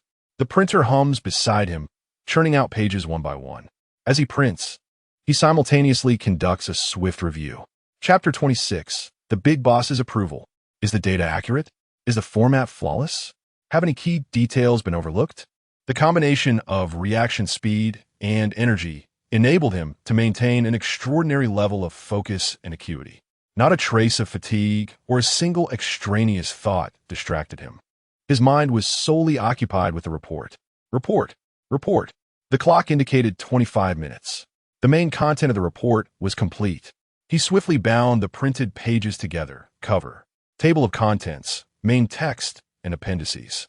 A report of moderate thickness, appearing well-structured and coherent, lay before him. He picked up the report and glanced at the time. 5 minutes remaining. That was ample. Zhou Yang took a deep breath and briskly exited the workspace, once again making his way towards the B District Lounge. The report in his hands was not merely paper and ink. It was the culmination of his ultimate challenge, a testament to his enhanced capabilities. Moreover, it represented the pivotal opportunity for him to firmly establish his footing. At the entrance, Vice Mayor Zhang and the director of the municipal office were still engaged in hushed conversation, their faces betraying a hint of impatience. The head of a municipal department appeared dejected, resembling a wilting eggplant. An important guest sat on the sofa sipping tea, smiling, yet his eyes unmistakably conveyed a sense of regret. Yo yang aproatet. Mayor Zhang, director, he said, his voice low but resonant amidst the tense atmosphere. All eyes turned to him once more. They noticed Zhou Yang, along with the report he held. Little Zhou, have you finished it? The director of the municipal office inquired, astonished. Zhou Yang nodded and presented the report with both hands. Mayor Feng, this is the data report on the new energy battery industry that the chairman requested. Please take a look. Vice Mayor Zhang's eyes brightened. He accepted the report and began to skim through it swiftly. The director of the municipal office and the department head leaned in closer, their expressions filled with disbelief. He actually completed it, and it appears quite impressive. The more Vice Mayor Zhang read, the more his furrowed brow relaxed, his surprise morphing into admiration. The data was comprehensive and current. The structure was clear, and the analysis was on point. He nodded repeatedly. The department head gazed at the report, his mouth agape, yet not a word escaped his lips. The director of the municipal office let out a long breath, his gaze towards Zhou Yang brimming with astonishment and curiosity. Look at that change in expression. It's akin to a Sichuan opera face change. Director, I am shining with pride. Department head, my blood pressure is skyrocketing. Vice Mayor Zhang closed the report and turned to the chairman, who was still seated on the sofa sipping tea. Chairman Wang, here is the report you requested. Comrade Zhou has just completed it. Please have a look. The chairman, who had remained silent, calmly observing the scene, set down his teacup upon hearing Vice Mayor Zhang's words and, with a hint of curiosity, accepted the report. Unlike Vice Mayor Zhang, who had skimmed it quickly, he examined it slowly and meticulously, page by page, with keen focus. When he encountered several charts within the report, his actions noticeably paused. Then, he adjusted his glasses and leaned slightly forward, seemingly eager to gain a clearer perspective. The data within the report comprised the freshest and most pivotal information extracted by Zhou Yang from the city's database. Utilizing the system's formidable information integration capabilities, he meticulously wove together fragmented details scattered across various departments and documents into a report characterized by logical rigor and pronounced focus.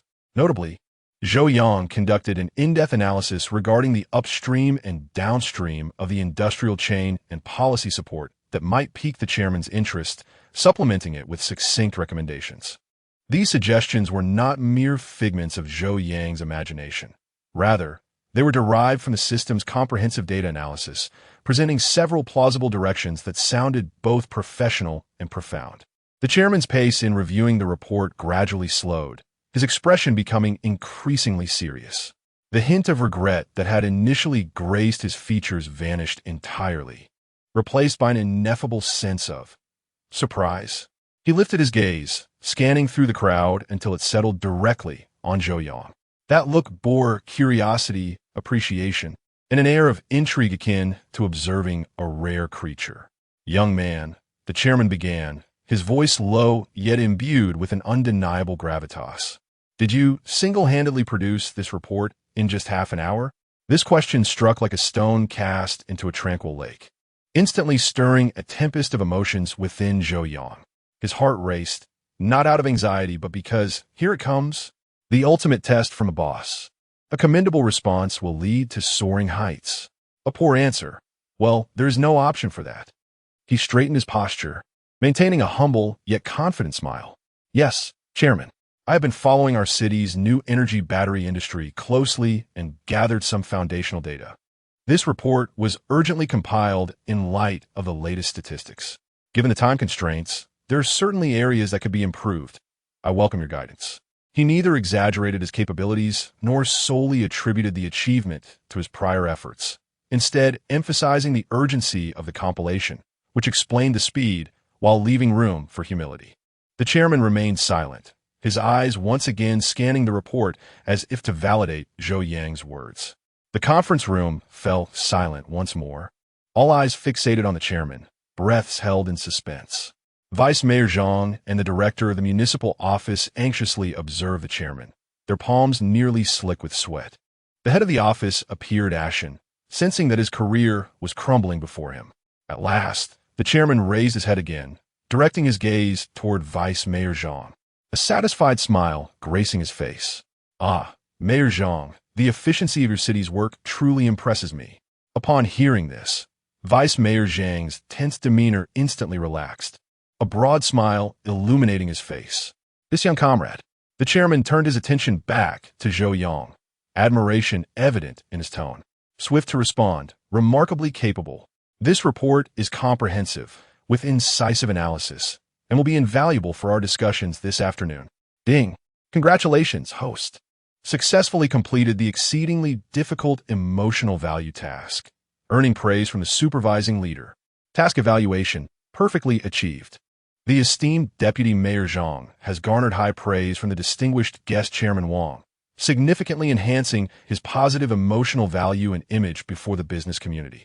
The system notification resonated in Zhou Yang's mind like celebratory fireworks, leaving him in a pleasantly dazed state. Deputy Mayor Zhang's eyes gleamed with joy. The satisfaction of important business partners, especially in such a pivotal context, not only affirms Zhou Yang's personal contributions, but also reflects the efficiency of the municipal government and its office. "Ha! Chairman Wang, you flatter us. This is merely our duty." Deputy Mayor Zhang replied with graciousness, turning to the director of the municipal office.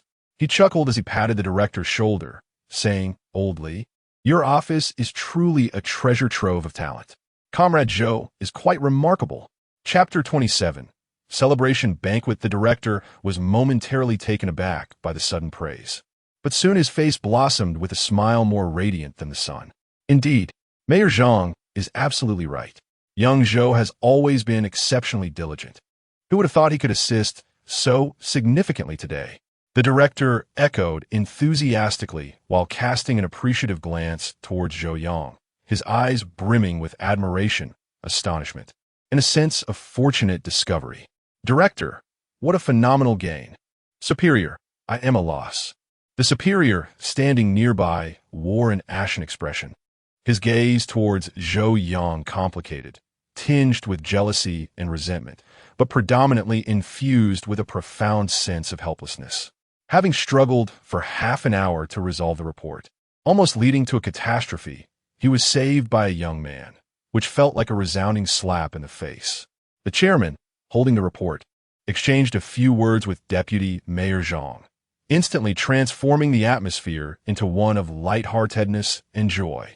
The previously tense and oppressive lounge had become vibrant and full of life, thanks to the report and Zhou Yang. Standing aside, Zhou Yang could feel the weight of his colleagues' gazes upon him, some filled with surprise, others with curiosity, admiration, and even a hint of awe. "Well done, young Zhou." A colleague discreetly gave him a thumbs up.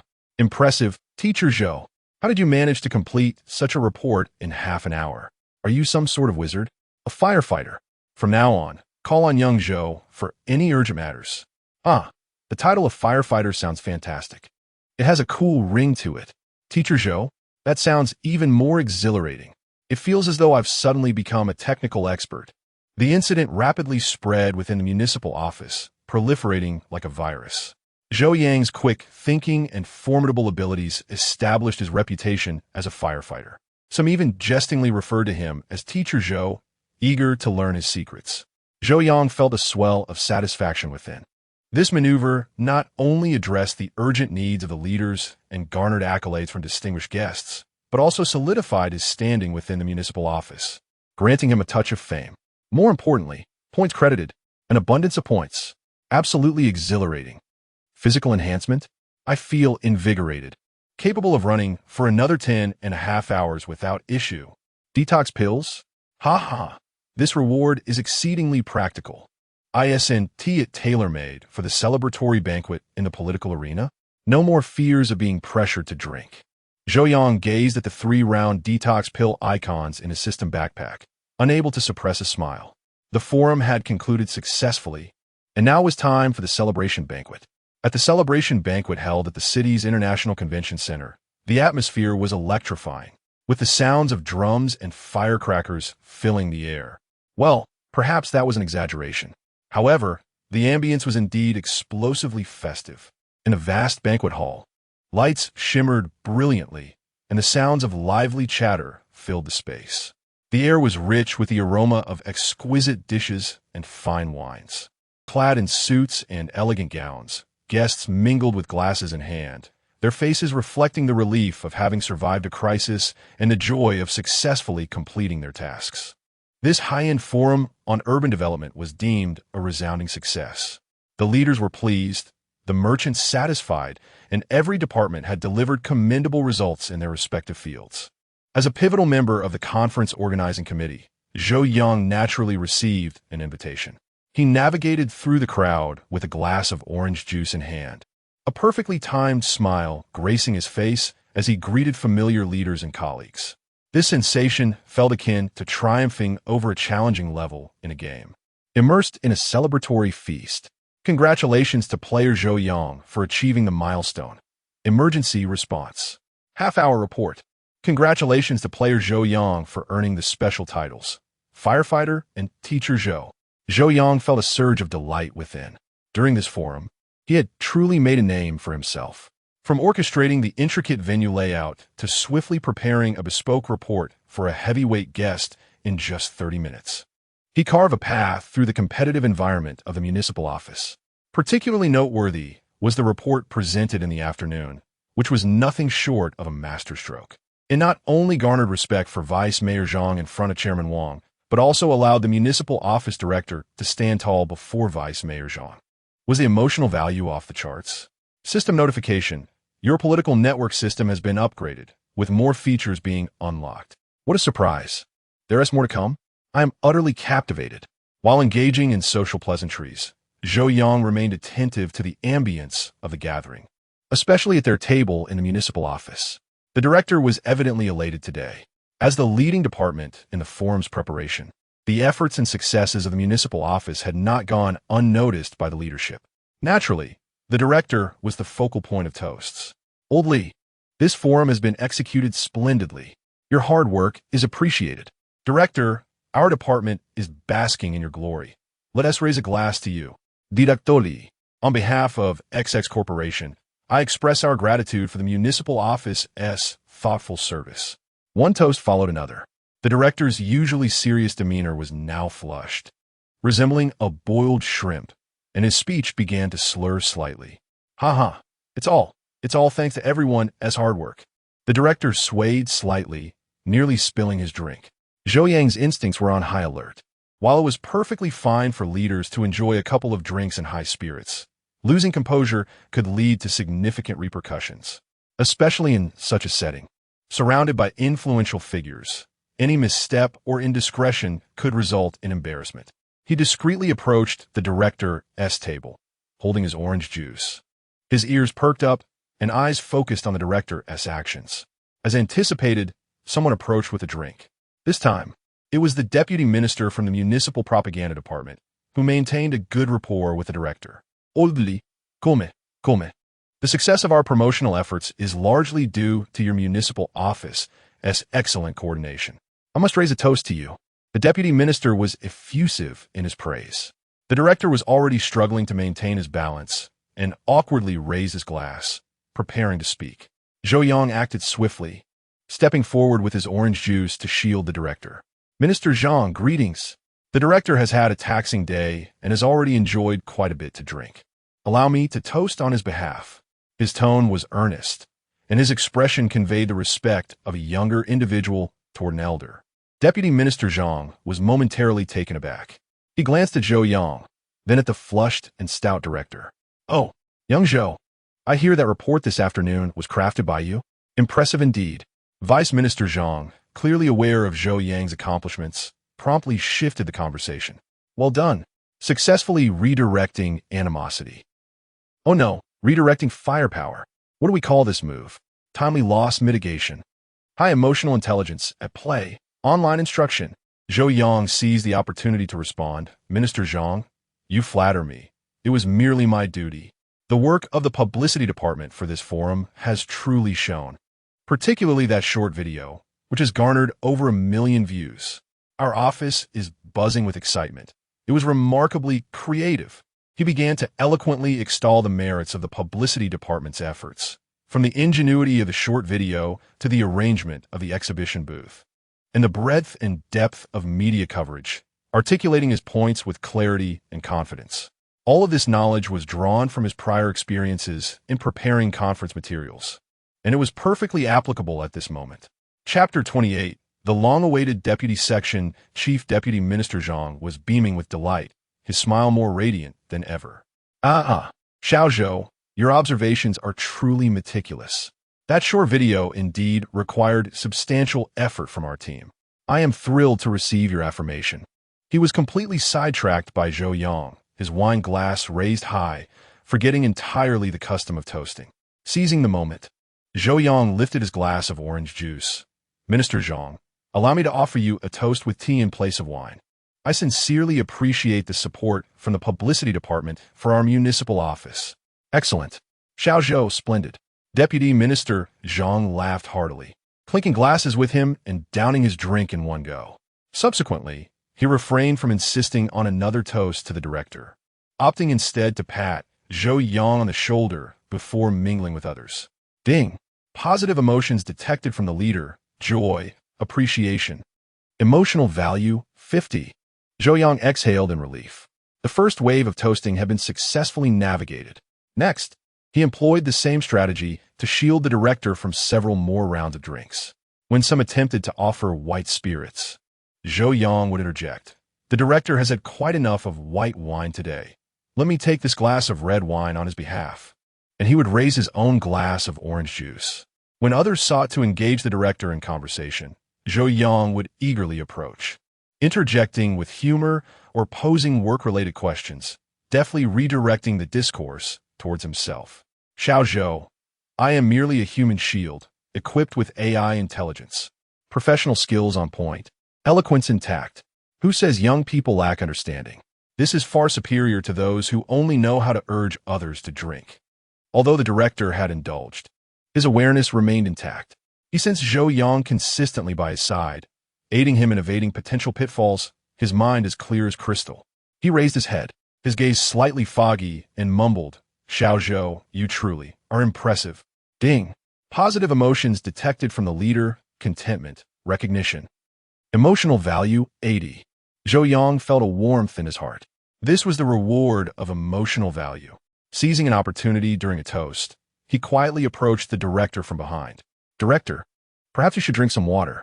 He held a glass of warm water, just delivered by the waiter, and discreetly retrieved a non-side effect hangover pill from his system's backpack. The pill resembled an ordinary small white tablet, or perhaps more akin to a smooth candy. This is a hangover candy my friend gave me. It's said to be remarkably effective and has no side effects. Would you care to try it? It might alleviate the effects of the alcohol, Zhou Yang suggested softly. He refrained from labeling it a medicine, instead referring to it as a hangover candy, making it sound more like a health supplement or folk remedy, thus sparing the director any embarrassment. The director, in a state of mild confusion, accepted the glass of water and the hangover candy Zhou Yang offered. Without further thought, he swallowed the candy along with the water. Zhou Yang continued to shield the director from more drinks, diverting the conversation while keenly observing the director's condition. Approximately 5 minutes later, a miraculous transformation occurred. The director's previously flushed face began to gradually regain its normal hue. Though he still spoke somewhat slurred, his logic appeared to sharpen. Most notably, his gaze towards Zhou Yang was no longer entirely dazed, but bore a hint of clarity. Wow, the efficacy of this hangover remedy is truly remarkable. Just 5 minutes to recovery. It is indeed a divine tool for social gatherings. The system's product guarantees quality. Zhou Yang's heart swelled with joy. This hangover pill appears to be tailor-made for the intricacies of official social interactions. No longer shall he fear the inebriation of his superiors. After a brief passage of time, The banquet neared its conclusion. The director's condition had significantly improved, although he still bore signs of excess. He was at least able to stand steadily and speak with greater clarity. Colleagues from the municipal office began to rise and bid their farewells. The director prepared to depart as well. "Director, you've had quite a bit to drink today. Allow me to escort you home." Zhou Yang promptly stepped forward. The director glanced at him, then surveyed the surrounding colleagues. A few younger staff members exchanged furtive looks, seemingly eager to assist, yet hesitant to take the initiative. "Very well." The director nodded. "Thank you, Xiao Zhou. It is no trouble at all. It is my duty," Zhou Yang replied, supporting the director as they made their way outside. Though the director still swayed slightly, he no longer required assistance to walk. He spoke intermittently, mostly praising the successful execution of the forum and commending the capabilities of the young staff at the municipal office. "Xiao Zhou, your report. Truly impressive. Even Director Wang praised you. You have brought honor to our municipal office." The director patted Zhou Yang on the arm. Zhou Yang listened patiently, occasionally responding or adjusting the director's attire. Upon arriving at the entrance of the director's residential community, Zhou Yang assisted him out of the vehicle. Just as they reached the ground floor, the director's wife emerged to greet them. Upon seeing her husband, her expression turned to one of concern. "Old Li, how could you drink so much?" She chided gently. "It's nothing. Nothing at all. Just a joyous occasion." The director waved his hand dismissively. Zhou Yang stepped forward respectfully, addressing her. "Madam Director, good evening. We held a celebratory banquet for the forum today. The director worked hard, and everyone was quite enthusiastic, which led to him drinking a bit more than usual. However, I believe he is in good spirits and should recover swiftly." He paused, then added, "On the way here, the director was praising the success of the forum." The director's wife scrutinized her husband, noting that while his face was flushed, his eyes remained clear, and he was speaking coherently, unlike before when he struggled to stand and made nonsensical remarks. She turned to Zhou Yang, her gaze filled with astonishment and gratitude. "Oh my Xiao Zhou, thank you so much. I appreciate your help in bringing him home," she exclaimed, grasping Zhou Yang's hand. "You are such a considerate young man. We are truly grateful for your assistance." Ding. Positive emotions detected from the leader's family member: gratitude, appreciation, reassurance. Emotional value 20. Zhou Yang felt a surge of happiness. This maneuver not only earned him favor in the eyes of his superior, but also garnered positive emotional value from the leader's family. What a feat! A comprehensive, multifaceted, three-dimensional enhancement of his standing. He humbly dismissed the praise, guiding the director through the building entrance, and only departed once he ensured the director and his wife had entered their home. As night enveloped the world, a cool breeze swept through, leaving Zhou Yang feeling invigorated. With his enhanced physical vitality, he felt energized and utterly unfatigued. What a fulfilling day it has been, from the tumultuous battleground to the celebratory banquet, and then to the late-night journey of escorting the leader's home. This realm of officialdom is indeed exhilarating. However, it appears that a new challenge is imminent. As Zhou Yang walked, he reflected on the system's final remark and the faint whispers circulating in the office regarding personnel adjustments, particularly concerning the long-vacant position of Deputy Section Chief. Zhou Yang clenched his fist. This grand performance is filled with climactic moments, and he seems to be steadily advancing towards the center of the stage. Chapter 29. The allure of a deputy position the following day. The atmosphere in the municipal office was as bustling as ever.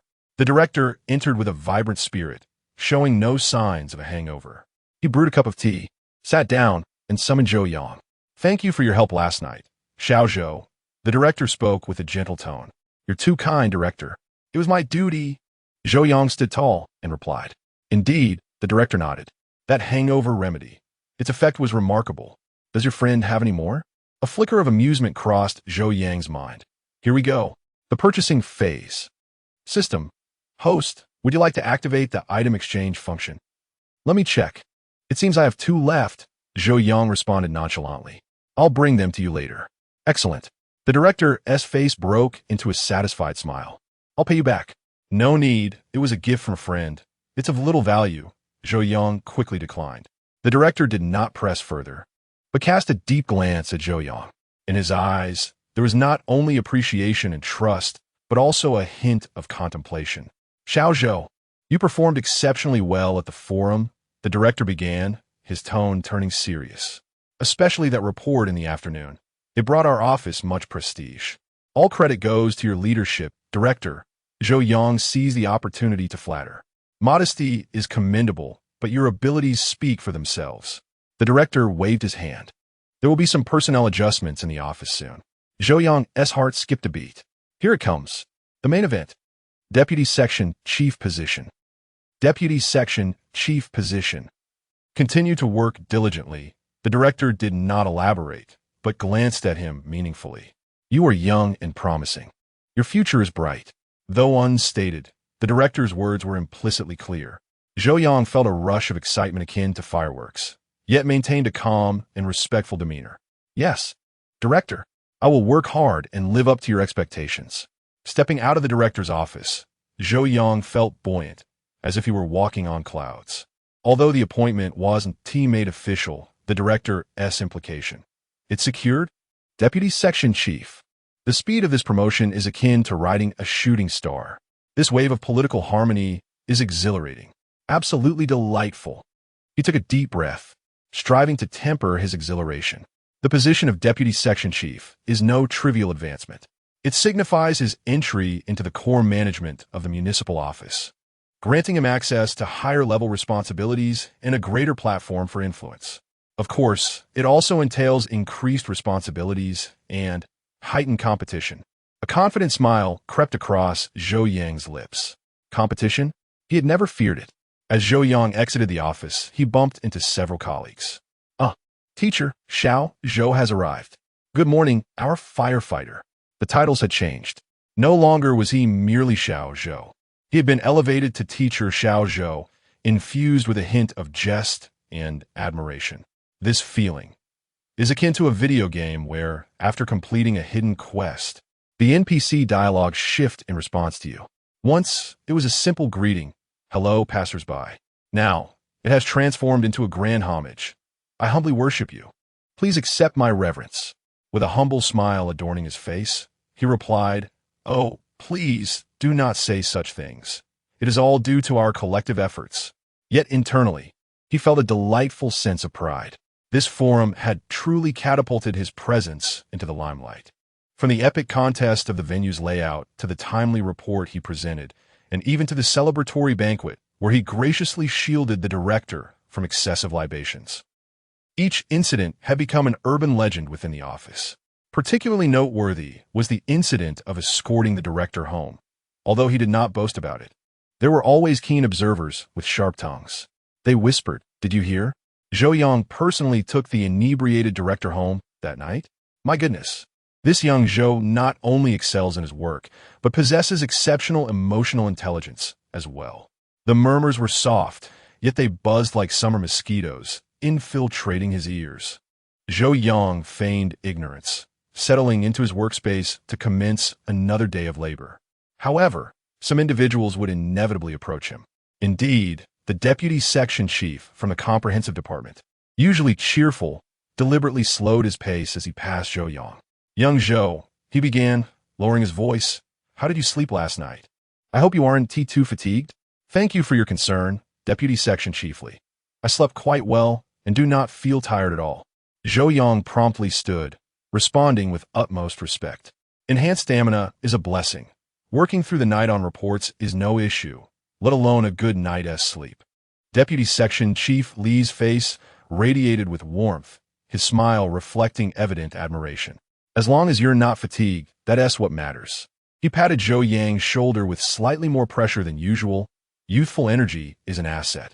He paused, glancing around before leaning in closer. Young Zhou, your performance this time has not gone unnoticed. The director has sung your praises. This statement was unmistakably direct. Zhou Yang felt a tightening in his chest, realizing that the crux of the matter was approaching. You flatter me. It is merely the director's adept leadership that has made this possible. I have simply fulfilled my duties. He maintained a notably humble demeanor. Modesty suits you. Deputy Section Chief Li beamed with greater delight. But sometimes, talent cannot be concealed, regardless. He cast Zhou Yang a meaningful glance. "Keep up the good work, young Zhou. Your future is undoubtedly bright." With that, he departed, hands clasped behind his back, humming a cheerful tune. A bright future? What could that possibly imply? Zhou Yang pondered, considering the recent rumors. Does he believe I am vying for promotion? And is he signaling his support? Deputy Section Chief Li, I have made a rather astute alliance. Zhou Yang's mind churned with thoughts, though his expression remained composed. No sooner had Deputy Section Chief Li left than the office buzzed with rumors of personnel changes, spreading like wildfire. Have you heard? The city plans to shuffle a batch of officials. Our municipal office is bound to see changes. That Deputy Section Chief position in the Comprehensive Department has been vacant for quite some time. Who might fill it? Old Chen? Old Wang? The whispers have transformed into an open discussion, and the gaze of the crowd begins to sweep across the office, akin to hunters seeking their prey. The focus of this quarry seems to gradually converge on Zhou Yang.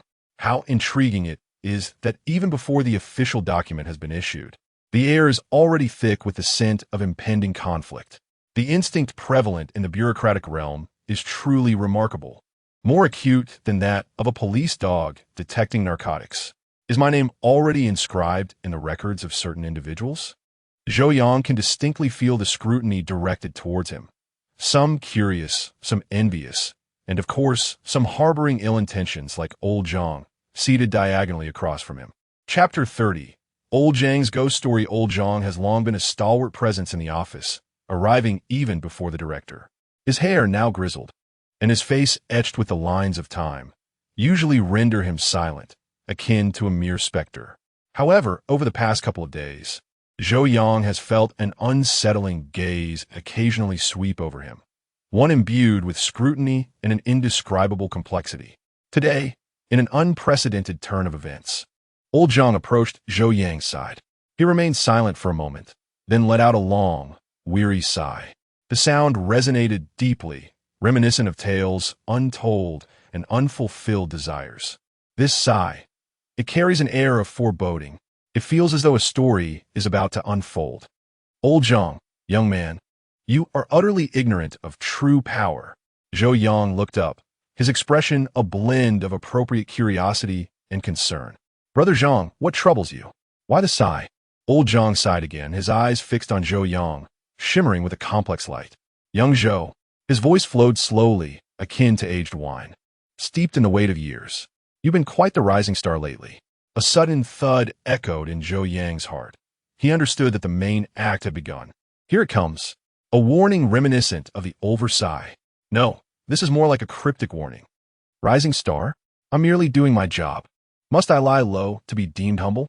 Brother Zhang, you jest, Zhou Yang quickly protested, shaking his head. I'm just a foot soldier. What prominence could I possibly have? It's all thanks to the director and the esteemed leaders.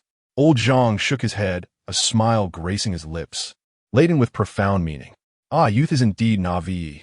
Do you truly believe that excelling in your duties and gaining the favor of your superiors guarantees your success?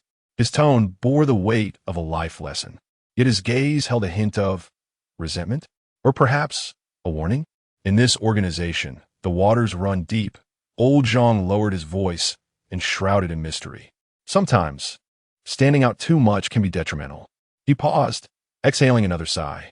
I recall many years ago, there was a young man, much like you, ambitious and full of vigor. The leadership adored him, convinced he was a gem.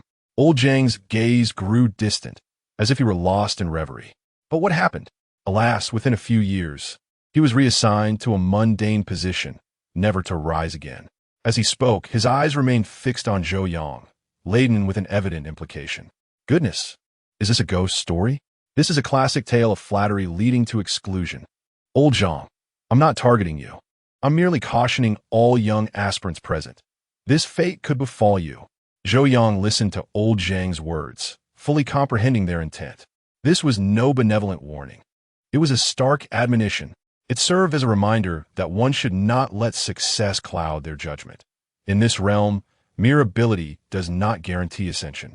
Old Zhang was imparting the first lesson in navigating the treacherous waters of office politics. Do not draw too much attention.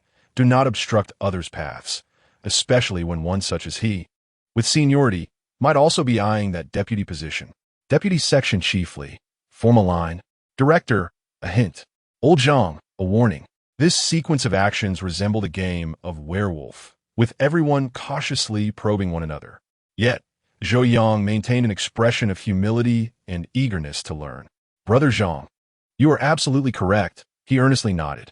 Having just joined, I am still unfamiliar with many matters and will need to seek your guidance in the future. He lowered himself to the utmost level, elevating old Zhang while subtly steering the conversation towards the theme of seeking advice, thus avoiding a direct confrontation. Old Zhang appeared taken aback by Zhou Yang's response, momentarily speechless. He had prepared a wealth of advice on the virtues of humility and the perils of standing out. Yet Zhou Yang's humble request for guidance left him at a loss for words. He studied Zhou Yang, his gaze growing increasingly complex. Was this young man genuinely naive, or was he merely concealing his true depth? Well, it's not exactly a matter of seeking counsel. Old Zhang cleared his throat. Rather, it's essential to observe and contemplate. Some matters are not as simple as they appear. He glanced at Zhou Yang, hesitating as if he wished to convey more, but ultimately refrained from doing so. With a sigh, he shook his head and sauntered back to his position, leaving Zhou Yang standing in place, his mind echoing with old Zhang's profound sigh and the warning of hidden depths. This initial confrontation feels akin to playing Tai Chi. Old Zhang intended to assert his authority, only to be deflected by my humble inquiry. Nonetheless, is that newcomer he mentioned truly being ostracized? Zhou Yang understood that old Zhang's words bore a dual nature, part admonition, yet perhaps also a hint of genuine concern. After all, it is customary for seasoned employees to impart wisdom to newcomers. However, given the current circumstances, the essence of that wisdom had grown increasingly intricate. Ding! Detection of heightened competitive intensity in the surrounding environment. System notification. The host must enhance personal advantages and provide superior emotional value. In a complex environment, stabilizing leadership emotions, resolving potential conflicts, and showcasing one's worth will be pivotal in earning points and rewards. Wow, the system has validated this. Are we truly entering a battle royale mode? Zhou Yang clenched his fist. The position of Deputy Section Chief lay before him like a tantalizing bait, radiating power, opportunity, and boundless potential for the future. It lured all ambitious souls, causing the previously tranquil waters to stir with unseen currents. Old Zhang's warning, Deputy Section Chief Li's overtures, and the director's insinuations all seemed to herald the quiet onset of a contest surrounding this position. And he, Zhou Yang, the suddenly emerging young contender, appeared to be the most unpredictable variable in this unfolding drama. He could sense the undercurrents swirling within the calm office, cold, complex, yet irresistibly enticing. What should he do? Should he retreat into the shadows or confront the challenge head-on? Zhou Yang's gaze gradually grew resolute. He has never been one to easily retreat. This game has only just begun for him, and that position of deputy director, he is determined to secure it. Of course, not by stepping on others to ascend, but rather through his own merit. With the system of governance in hand, the world is at my feet. This opportunity must be seized. A confident smile graced his lips, as if he could already savor the taste of victory. However, he remains unaware that this game is far more intricate than he could ever imagine. Chapter 31. Development report of the past 2 decades within the confines of the office. A peculiar and indefinable scent lingered in the air. It was neither the aroma of coffee nor the smell of ink. Rather, it bore resemblance to the scent of gunpowder. Ever since the director's cryptic personnel adjustments, this atmosphere had grown increasingly palpable. Each individual wore a smile. Yet it was a smile that did not quite reach their eyes. Zhou Yang sat at his desk, his fingers dancing across the keyboard, while his ears, akin to radar, captured the subtle sounds around him. Old Zhang maintained his leisurely demeanor, steeping his goji berry tea and occasionally emitting a long, drawn-out sigh. Du Yang. That sigh was accompanied by an imaginary soundtrack, a long laugh over the vast sea, with subtitles reading, "Young man, do you think this is the end?" Deputy Section Chief Li had recently exhibited a newfound warmth toward Zhou Yang, often pausing for a chat as he passed by. inquiring about his health with a concern that felt more attentive than that of a biological father. The look in his eyes was replete with encouragement, as if to say, "I have faith in you. We are allies." Deputy Section Chief Li, invest ahead of time, and you shall reap guaranteed rewards. Zhou Yang, thank you for your trust. Chief Li, I assure you, I will not let you incur losses. Conversely, the other Deputy Section Chief in the comprehensive section, Old Xia, had recently been in a rather dismal state. In his 50s, with graying hair and spectacles for the elderly, he typically spoke little, yet his work was solid, particularly in the organization and statistical analysis of historical documents. However, in recent days, Old Xia's brow had remained furrowed. Zhou Yang observed that his desk was cluttered with yellowed, old files, alongside several thick statistical yearbooks. He would occasionally scratch his head, adjust his glasses, and mutter under his breath, his tone revealing a hint of agitation that was difficult to discern. Could Old Xia be encountering a tough challenge? His demeanor resembles that of a programmer whose code has crashed just before deadline. Could this conundrum be related to that position? Zhou Yang pondered, casting a glance at the documents on Old Xia's desk. Though several meters away, his enhanced vision allowed him to discern the title of the document. Research report on the development of our city's textile and garment industry over the past 2 decades. Draft. A report? Data? 2 decades? Good heavens, this is digging up an ancestral grave. The span of data, the breadth of time, the volume of work. No wonder Old Xia is on the verge of madness. Zhou Yang's mind raced. His system-enhanced memory was not merely a repository for document contents. It functioned like a super search engine, swiftly indexing fragments of information stored deep within his mind when needed. The Memory Palace, Beginner, served as a categorization index for this search engine, facilitating more efficient information retrieval. He recalled the old file directories he had inadvertently scanned while organizing materials in the archives, as well as the dust-covered yearbook covers on the director's office shelf. Section Chief Xia, your materials seem rather complex, don't they? Zhou Yang seized an opportunity, carrying a cup of water and slowly moving towards Old Xia. His tone imbued with the concern of a younger individual for an elder. Old Xia seemed oblivious, staring blankly at the spreadsheet on his computer screen, muttering to himself, "This doesn't add up. The figures from that year aren't right." Zhou Yang gently inquired once more, "Xia Ku, do you need any assistance?" Only then did Old Xia abruptly lift his head, recognizing Zhou Yang, and managed a faint smile. "Ah, Xiao Zhou. Don't mention it. This report requires tracing data from nearly 20 years ago, aligning it with the policies of that time. After searching for quite a while, the data is scattered and the logical connections are severed. It's quite a headache."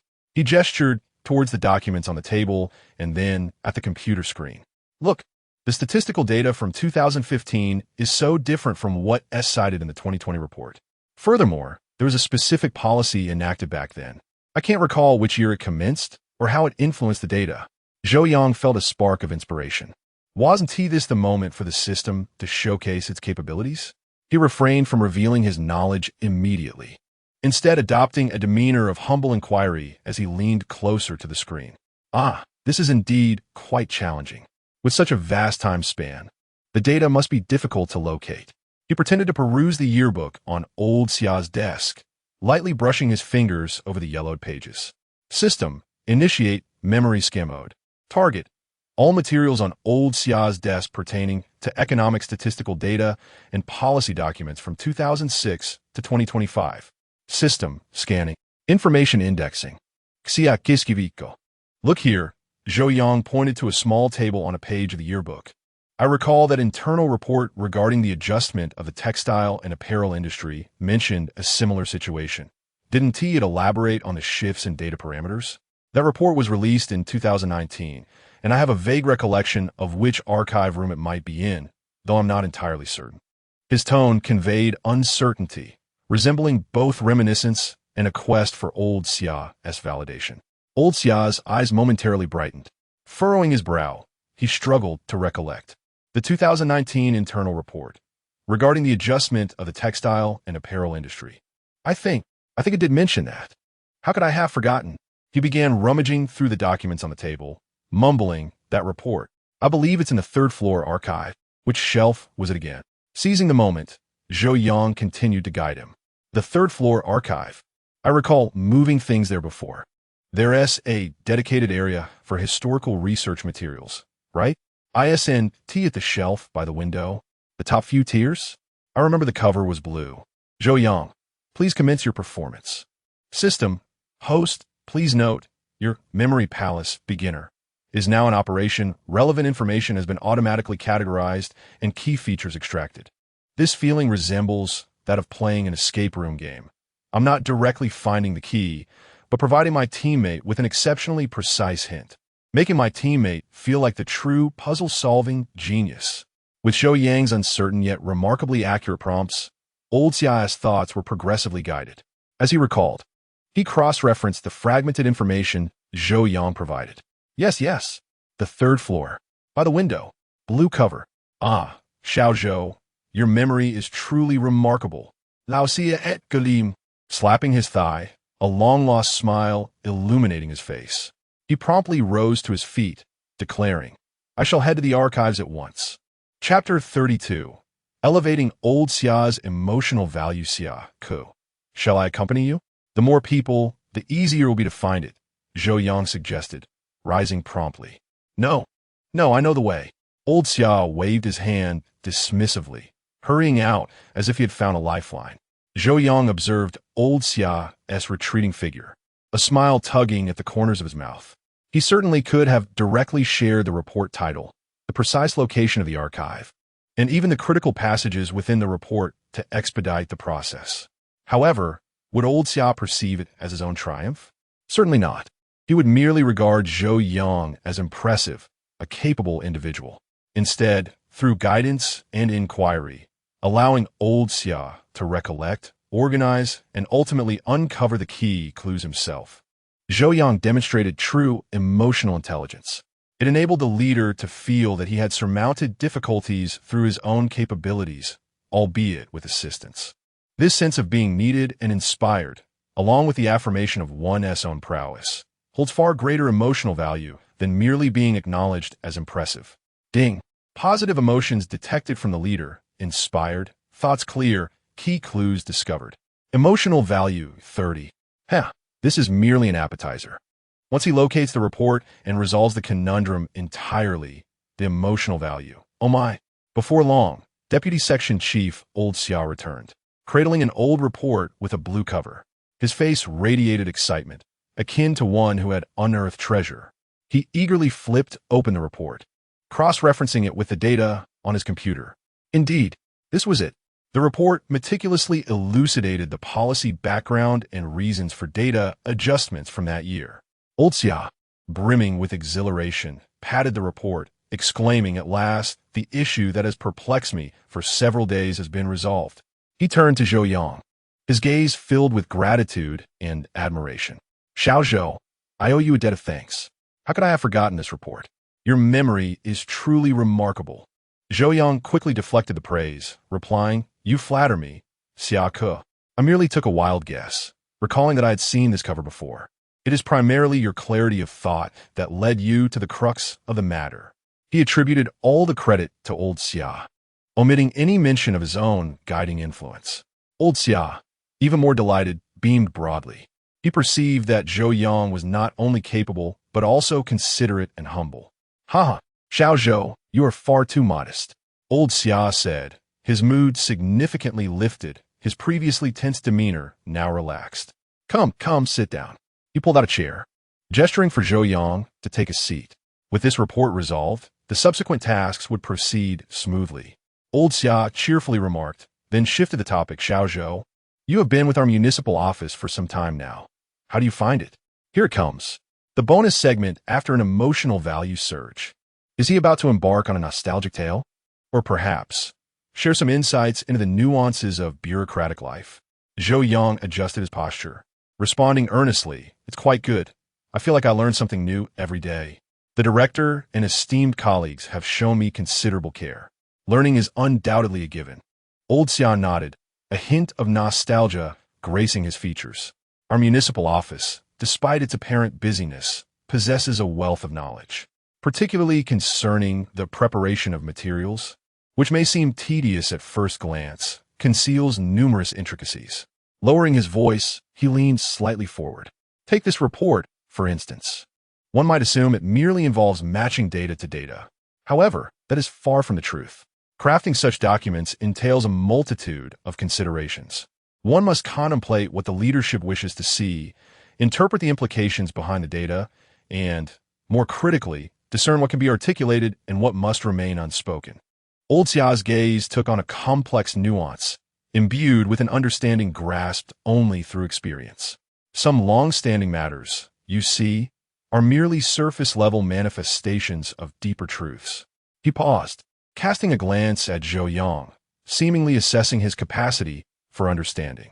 Zhou Yang, in turn, displayed an eager willingness to learn, listening intently. Is he about to unveil some secrets? I eagerly await old Xiao's office survival strategies. He continued, for instance, regarding that policy adjustment from years past. How did it impact the data? Is there a story behind it? Such insights, when penned in a report, can provide leadership with clarity. Yet, one cannot express this directly. It must be conveyed with subtlety and finesse. As he spoke, he lightly tapped his fingers on the table. Moreover, engaging with other departments is not a matter of brute force. Often, a single document requires the approval of multiple departments, and the intricacies of interpersonal dynamics involved are far more complex. Old Xiao seemed to have opened a floodgate, recounting his experiences over the years in the municipal office, sharing encounters with various individuals, and elucidating the unspoken rules and nuances embedded in daily operations. His enthusiasm was palpable, and Zhou Yang listened with keen attention. He understood that this was not merely a sharing of experience. It was an emotional reciprocation and acknowledgement following Zhou Yang's assistance in resolving challenges. Such recognition was far more meaningful than any material reward. Ding!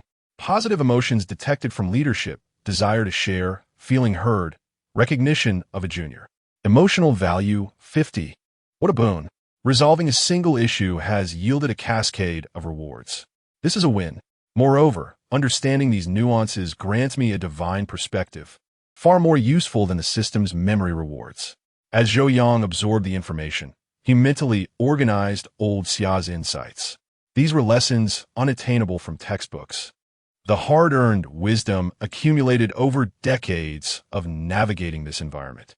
Old Xiao delved deeper, even mentioning office gossip and the preferences and aversions of certain leaders. Take old Zhang. For example, old Xiao paused, glancing in old Zhang's direction, lowering his voice. He possesses capability yet. Zhou Yang perked up, fully aware that what old Xiao was about to reveal could very well be the secret behind old Zhang's stagnation in advancement. This information is crucial for his comprehension of the intricate dynamics within the office and the forthcoming competitive landscape. As night deepens, the office gradually empties. Only Zhou Yang and old Xiao remain, one speaking and the other listening. A sense of shared satisfaction graces old Xiao's face, while Zhou Yang's eyes grow increasingly luminous. Chapter 33. The Director's Examination. The profound meaning of a cup of tea as the lights in the office dimmed one by one.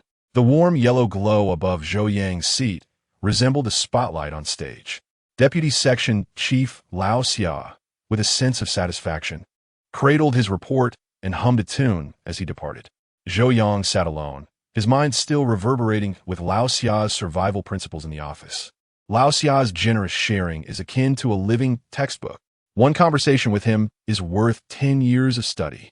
This wealth of information is more valuable than the memory system provides. No wonder old Zhang looks at me askance. He fears that I, the new wave, will wash him away like the tide. He rubbed his somewhat stiff neck, feeling as though he had just emerged from a whirlwind of information. The tranquil office now appeared to him as a complex web of interpersonal relationships, with each person adorned with distinct labels and arrows. Knock, knock. A gentle rapping at the door shattered the silence. The director's office swung open, revealing the director standing in the doorway, a thermos cup in hand. A gentle smile gracing his face. Xiao Zhou still here? His voice was soft yet resonated clearly in the spacious office. Zhou Yang immediately rose. Hello, director. I still have some materials to finalize. He hastened to the threshold of the director's office. Are you heading out? Yes, preparing to leave, the director nodded, his gaze lingering on Zhou Yang's face for a few seconds, imbued with an inexplicable meaning. Here it comes. That look. It feels far from your concern about overtime. This atmosphere is reminiscent of a teacher speaking to a top student before an exam. Xiao Zhou, how has your study been recently? Have you encountered any difficulties? The unspoken subtext. Are you aiming for the top position? Come in and sit for a moment. The director stepped aside, gesturing for Zhou Yang to enter. Zhou Yang felt a jolt of realization. He understood that the main event was about to unfold. Of course, director, he replied, stepping into the office. The director's office, though modest in size, was impeccably organized. A subtle aroma of tea mingled with the scent of books and documents. Zhou Yang settled into the chair opposite the director, maintaining an upright posture that conveyed confidence without rigidity. The director returned to his seat and took a sip from his thermos. He did not speak immediately, merely observing Zhou Yang with a smile that seemed to conceal an invisible ruler, meticulously measuring something. The office fell into a tranquil stillness, punctuated only by the soft sound of the director sipping water.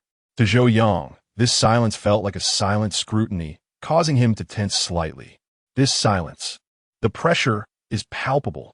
Has the psychological battle commenced? How should I respond? Remember the principles: humility, pragmatism, obedience, and loyalty. How has work been recently? The director finally broke the silence, his tone casual as if engaging in small talk. Quite well, director, Zhou Yang responded promptly, feeling that each day brought new learning experiences and the opportunity to meet many remarkable colleagues. The director nodded slightly, his fingers gently tracing the rim of his thermos. I see you've been performing admirably lately.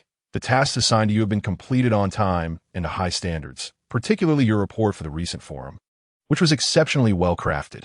Thank you for your kind words, director. It is all due to your excellent guidance. Zhou Yang quickly deflected the praise, emphasizing that he had merely adhered to the director's expectations and endeavored to fulfill his duties. The director smiled, but did not pursue the topic further, shifting his focus instead. There have been some personnel adjustments in the city recently. You must have heard about it?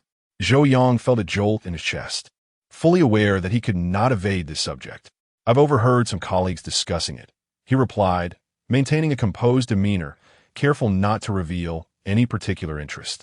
Indeed, the general office has had a vacancy for a deputy section chief in the comprehensive division for some time now, the director said, his gaze turning serious as it fell upon Zhou Yang. We are looking to appoint a capable, ambitious young person who can take on significant responsibilities. This statement struck Zhou Yang like a hammer to his heart. Was he being singled out? The director was laying his cards on the table, making it clear that he was no longer playing coy. Do you have any desire to occupy that position? Zhou Yang inhaled deeply, masking any signs of excitement or eagerness from his face. He understood that displaying too much enthusiasm at this moment might backfire. Director, he hesitated, feeling both flattered and apprehensive. I have only recently joined the general office, and there is still much for me to learn. I am content to ensure that I perform my current duties well and not hinder the department. He lowered his stance considerably, almost to the ground. But this humility was a strategy for future growth. Younger individuals should not underestimate themselves, the director said gently, though his gaze remained sharp. Your abilities are recognized by all.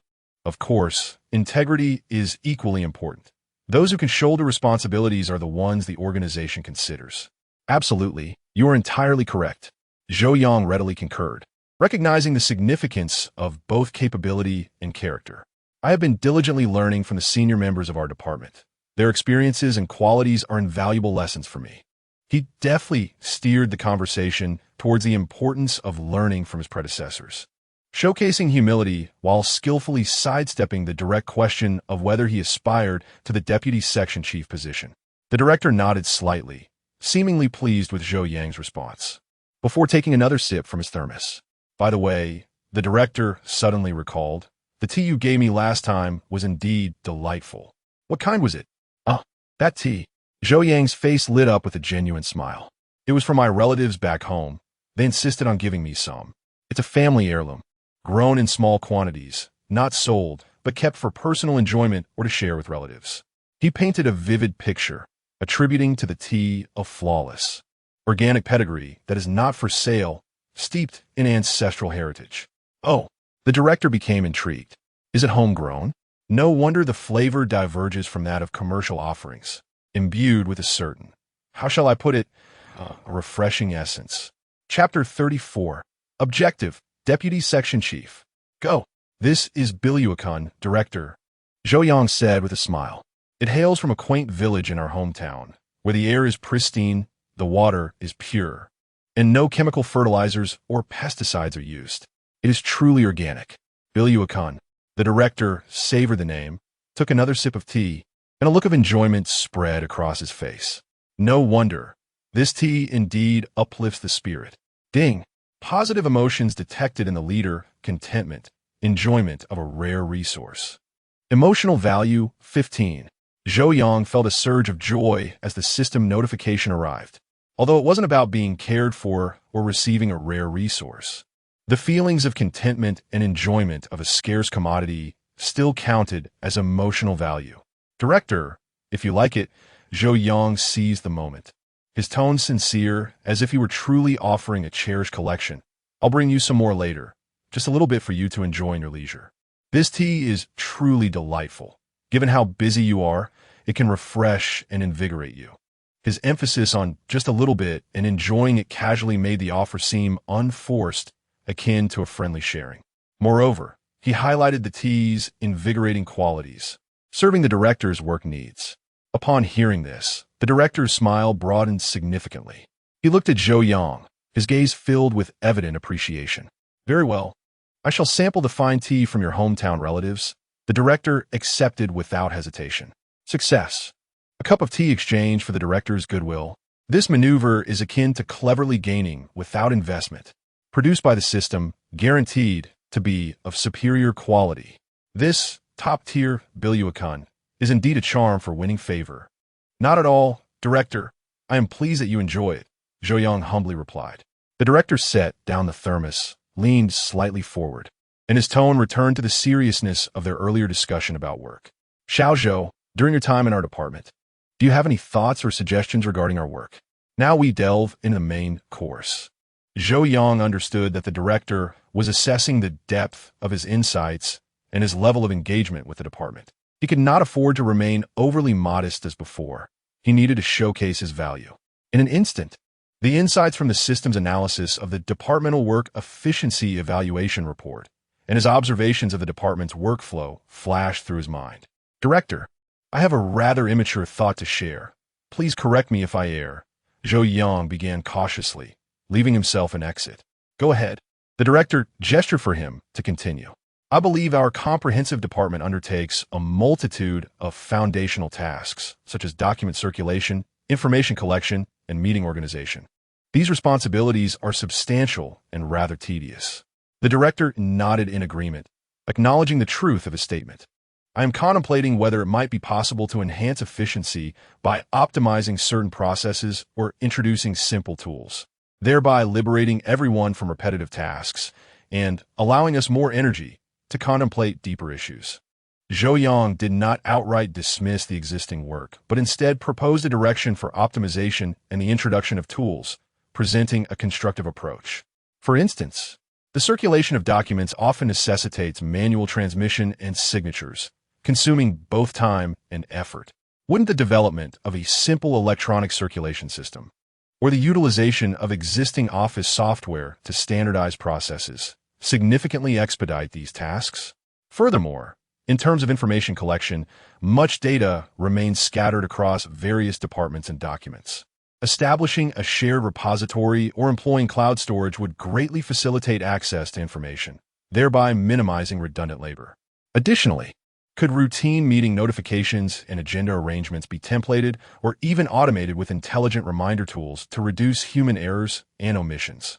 Zhou Yang articulated several points, all grounded in the practical challenges encountered in the workplace. His suggestions were pragmatic, devoid of mere rhetoric, and did not require exorbitant investments for implementation. These recommendations reflect his profound observation and contemplation regarding departmental operations, as well as his problem-solving acumen. The director listened attentively, occasionally nodding in agreement. His gaze toward Zhou Yang grew increasingly appreciative. "What you have articulated is indeed sensible," the director affirmed, his tone imbued with clear validation. "Electronic circulation and share repositories. These are excellent methods to enhance efficiency. We have contemplated these ideas before, but have yet to prioritize their execution. Director, I am willing to devote additional time to explore this area and assess its feasibility," Zhou Yang promptly declared, seizing the opportunity. This was not only a demonstration of his capabilities, but also an expression of his desire to contribute more to the department. This wave of suggestions directly addresses the director's pain points. Solving practical issues is the true pathway, far superior to flattery. Given the director's expression, he has undoubtedly recognized my value. A satisfied smile graced the director's face. "Good, very good," he reiterated, leaning back slightly, his tone taking on a more significant undertone. "Xiao Zhou, do your best." The director's gaze remained fixed on Zhou Yang's eyes. The enthusiasm of youth is commendable, and having ideas is even more precious. He refrained from mentioning the position of deputy section chief, but, in conjunction with their previous discussion, this statement was sufficiently telling. Zhou Yang understood that the director was affirming and encouraging him, subtly implying, "I have faith in you." "Thank you for your guidance, Director." Zhou Yang immediately rose and bowed respectfully. The director waved his hand with a smile. "All right, it's getting late. Go and rest. Bring me that tea to sample tomorrow." "Certainly, Director. I will bring it to you tomorrow." As Zhou Yang exited the director's office, he felt his back drenched in perspiration, yet a surge of exhilaration coursed through him. This conversation felt akin to a smoke-free examination, and he seemingly achieved a commendable score. Although the director had not explicitly mentioned the deputy section chief position, his affirmation and encouragement had already conveyed a powerful signal. Is the director dangling a carrot before him? This feels like triggering a main quest in a game. Objective: Deputy Section Chief. Go. He stood at the threshold of the office, casting a glance back at the firmly shut door of the director's office. In the dim light of the night, that door appeared particularly formidable, concealing the intricate maneuvers of power within, as well as the potentialities of the future. However, unbeknownst to him, after he exited the office, the director remained seated alone, gazing at the thermos on the desk, a flicker of complex emotions passing through his eyes. Chapter 35. The Emergence of Competition. Are connections arriving? In the office, the atmosphere began to subtly solidify. Ever since the conversation with the director that night, Zhou Yang distinctly sensed an increase in the scrutinizing glances directed at him, tinged with a hint of wariness, particularly from old Zhang, whose gaze felt like it was encased in ice, harboring a cold arrow that could be unleashed at any moment. The position of deputy section chief had landed like a stone cast into a tranquil lake, stirring up ripples that swiftly transformed into waves. Rumors spread through the office like a virus. It was said that this time, the selection for deputy section chief was not confined to our department. There were eyes watching from outside as well. Indeed, recommendations had come from higher up. Gossip traveled faster than official documents. Within a couple of days, a newcomer truly appeared in the department. Although referred to as a newcomer, he was roughly the same age as Zhou Yang, perhaps even slightly younger. Dressed meticulously, with a pair of gold-rimmed glasses perched on his nose, he exuded an air of refinement. Yet, the unmistakable arrogance that emanated from him, coupled with his casual phone conversations where he would casually drop phrases like "my uncle said" or "my relative mentioned," made Zhou Yang cringe. Zhou Yang observed the young man, named Li Wan, surrounded by several colleagues who were typically close to old Zhang, wearing expressions that barely concealed their insincerity. "Little Li, if you have any questions in our department, feel free to ask," one colleague said warmly. "Yes, the atmosphere here is wonderful. We're all like family," another chimed in. Li Wan adjusted his glasses, a slight smile gracing his lips, bearing an expression that seemed to say, "I understand, but I can't be bothered to articulate it," which filled Zhou Yang with disgust. "Thank you, esteemed seniors, for your guidance. I'm new here and have much to learn," Li Wan replied politely, though his eyes betrayed a sense of superiority that read, "You're all just average." "Yo yang scoffet inwardly. Learning? I see you're here to gild your resume," and then take off, aren't you? The system promptly chimed in. Ding. Host detected to be facing intense competition. Side quest. Stand out amidst fierce competition for the Deputy Section Chief position. Quest reward. Abundant points and special items. Oh, so the system also senses the stakes here?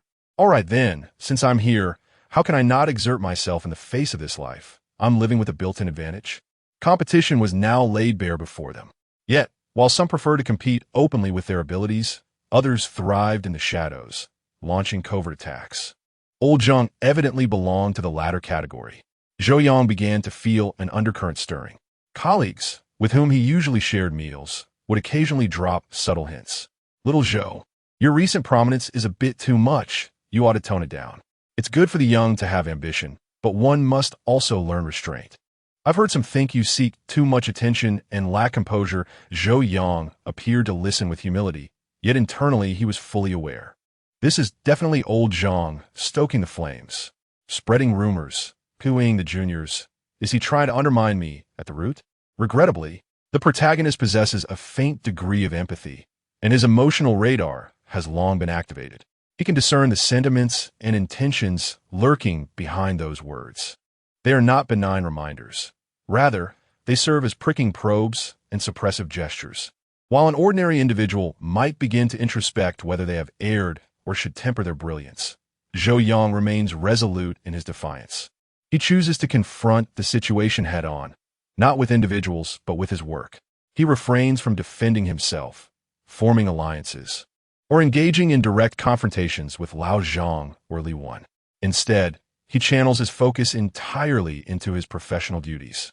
Efficiency? Maximized. Quality? Unmatched. Every document entrusted to him resembles a masterpiece, polished to perfection, devoid of any flaws. When the director assigned him to lead the optimization of departmental workflows, he dedicated his entire energy to the task. He immersed himself in the archives, sifting through a plethora of old work records, identifying redundant and inefficient processes.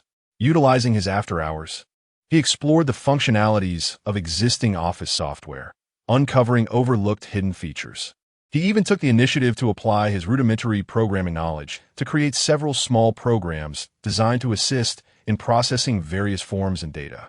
These endeavors were not broadcasted with fanfare. Instead, he labored quietly, allowing his accomplishment to manifest in a series of efficiently completed reports and in the noticeable enhancement of the department's daily operations. His impeccable work performance rendered all doubts regarding his impatience and excessive need for recognition utterly inconsequential. Look at Zhou's report. The data is impeccably organized. The meeting notification template he created has saved me considerable effort. What used to require extensive effort is now swiftly completed under his hands. Such discussions transformed from barbed rumors into genuine admiration. Even some colleagues who previously enjoyed a good rapport with Lao Zhang began to commend him. Talent remains the finest passport, and it serves as the most potent rebuttal. Li Wan, still brimming with arrogance, continues to saunter around the department, occasionally offering guidance to others. Lao Zhang persists in his corner, disseminating his sagacious maxims, his gaze menacing. Yet Zhou Yang operates like a finely tuned machine, impervious to distractions, solely fixated on his objectives. Time passes in an invisible competition until that fateful day. On an ordinary afternoon, the director's secretary notified each member, all department members, please convene in the meeting room in 5 minutes. This was not a routine meeting. An air of tension enveloped the room. Everyone set aside their tasks, exchanging glances filled with speculation, anxiety, and anticipation as a myriad of emotions permeated the atmosphere. Zhou Yang rose, a faint premonition stirring within him. Here it comes. Is the showdown imminent? Is this regarding the assistant section chief's situation? Doesn't this atmosphere resemble the calm before the storm? In the meeting room, everyone took their seats according to their seniority. The director sat at the head of the table, his countenance devoid of the usual gentle smile, replaced instead by an air of solemnity.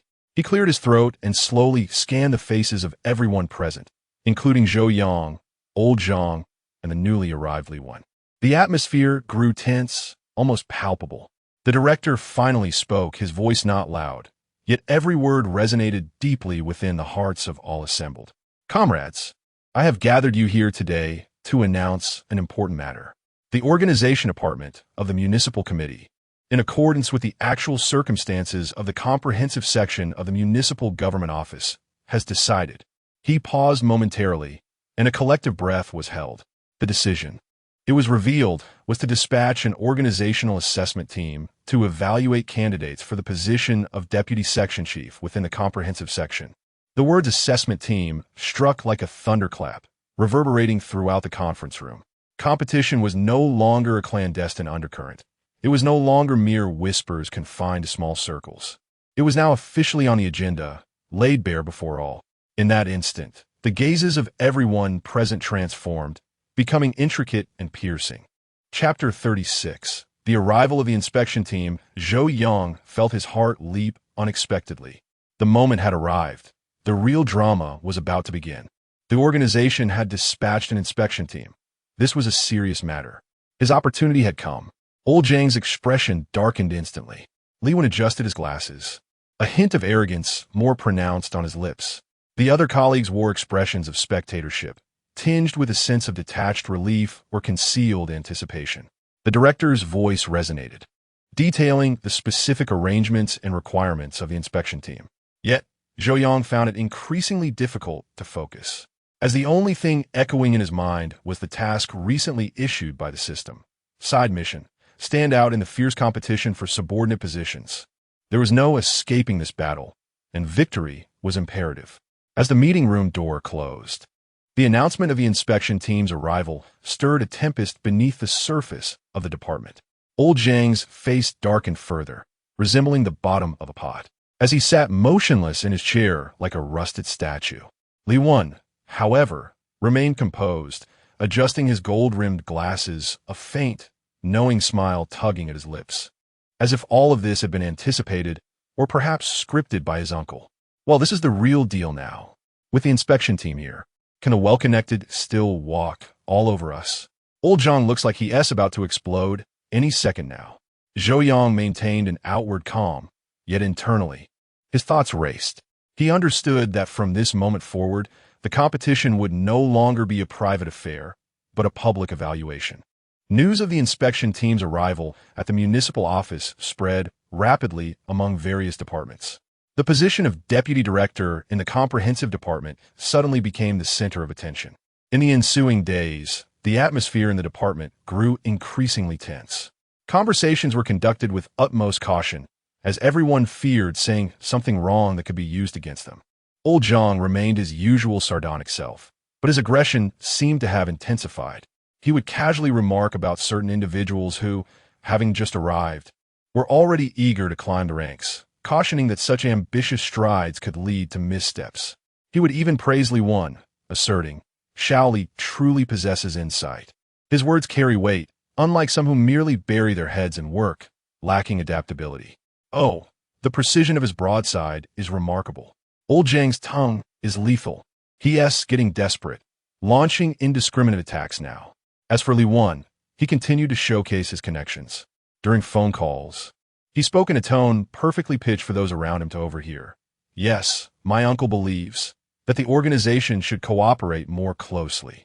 My other uncle mentioned that this inspection primarily aims to assess the potential of young leaders. Zhou Yang felt as if his ears were about to develop calluses from hearing those words repeated incessantly. Please, is your uncle a broken record? Is that all you can say? If I didn't know you were here to compete, I might think you were merely boasting about your relatives. Could you perhaps share some fresh anecdotes next time? Like about my aunt or my uncle-in-law? In the face of all this, Zhou Yang refrained from arguing or joining the verbal skirmish. He remained the diligent Zhou Yang, focused on his work. The director assigned him the task of optimizing the workflow within the department, and he has already devised a preliminary plan. He meticulously illustrated the cumbersome flowcharts and highlighted the segments that could be streamlined or automated. Additionally, he explored several free process management software options and even took the initiative to craft a few simple Excel macros for data analysis and report generation. He did not present these developments in a meeting with grandiloquence, nor did he boast about them. Instead, he quietly advanced his work while fulfilling his daily responsibilities. How did you compute that data so swiftly? A colleague inquired, intrigued. Oh, I created a small program that calculates it automatically, Zhou Yang replied nonchalantly. Wow, you can write programs too. The colleague exclaimed, astonished. Not really. I just learned a bit for convenience, Zhou Yang said, scratching his head, appearing somewhat bashful. Another colleague encountered an issue with a document and was in a state of distress. Observing this, Zhou Yang approached and swiftly resolved the problem. Oh, thank you, Xiao Zhou. You are truly my savior. It's nothing, just a minor issue, he replied modestly. He also maintained the tradition of regular milk tea breaks, often treating his colleagues to drinks or bringing along a few snacks. Though not extravagant, this gesture of kindness fostered a warm atmosphere among them. Xiao Zhou is truly a wonderful person. He never declines when asked for help. Indeed, he is capable and easy to get along with. Although some unspoken thoughts lingered in the air, their meaning was unmistakable. Goodwill is accumulated gradually, invisible yet invaluable, often manifesting unexpectedly in critical moments. Finally, the inspection team arrived on a Tuesday morning. A few black cars were parked outside the municipal office, from which several individuals emerged. The leader, dressed in a dark suit with impeccably styled hair and sharp eyes, commanded attention. They are here. They are bringing the inspection team. The atmosphere feels like a leadership inspection or a disciplinary committee investigation. I feel a chill down my spine.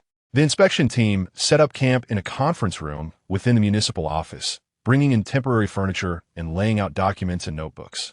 The air was thick with a sense of seriousness and formality. Over the following days, every member of the comprehensive department received notification to attend discussions in the conference room in succession. First the regular members, then the deputy section chiefs like Old Xia, and finally the subject of this inspection. By the time Zhou Yang was notified to attend the discussion, it was already the afternoon of the third day.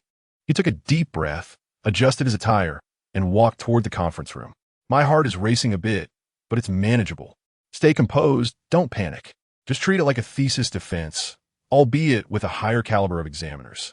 Upon opening the door, he found 3 individuals seated in the conference room.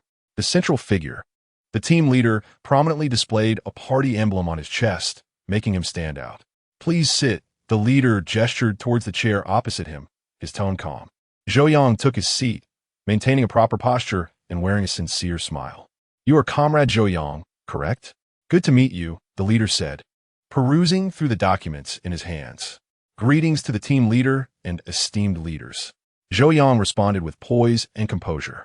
The conversation commenced, encompassing a wide array of topics, from personal background to perspectives on the municipal government office's operations, and further to suggestions regarding the comprehensive department's work.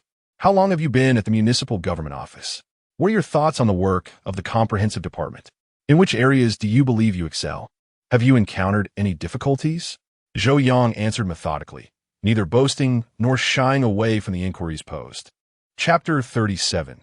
The devil is in the details. When asked about his achievements, he did not directly proclaim his own contributions. Rather, he skillfully integrated his efforts into the collective endeavors of the department. He felt that his efficiency in handling daily documents was commendable, largely owing to the guidance of the department leadership and the invaluable experience imparted by Chief Xia and others. The director had previously mentioned the need to optimize departmental workflows. Inspired by this, he pondered whether improvements could be initiated from minor aspects, such as document templates and data statistics, in an attempt to enhance efficiency. In this regard, he was grateful for the cooperation and assistance of his colleagues, as they all explored these avenues together. A sense of joy washed over Zhou Yang. He remained humble, attributing his accomplishments to the collective effort and the direction provided by leadership. This humility resonated positively with the evaluators, reflecting both his competence and his emotional intelligence.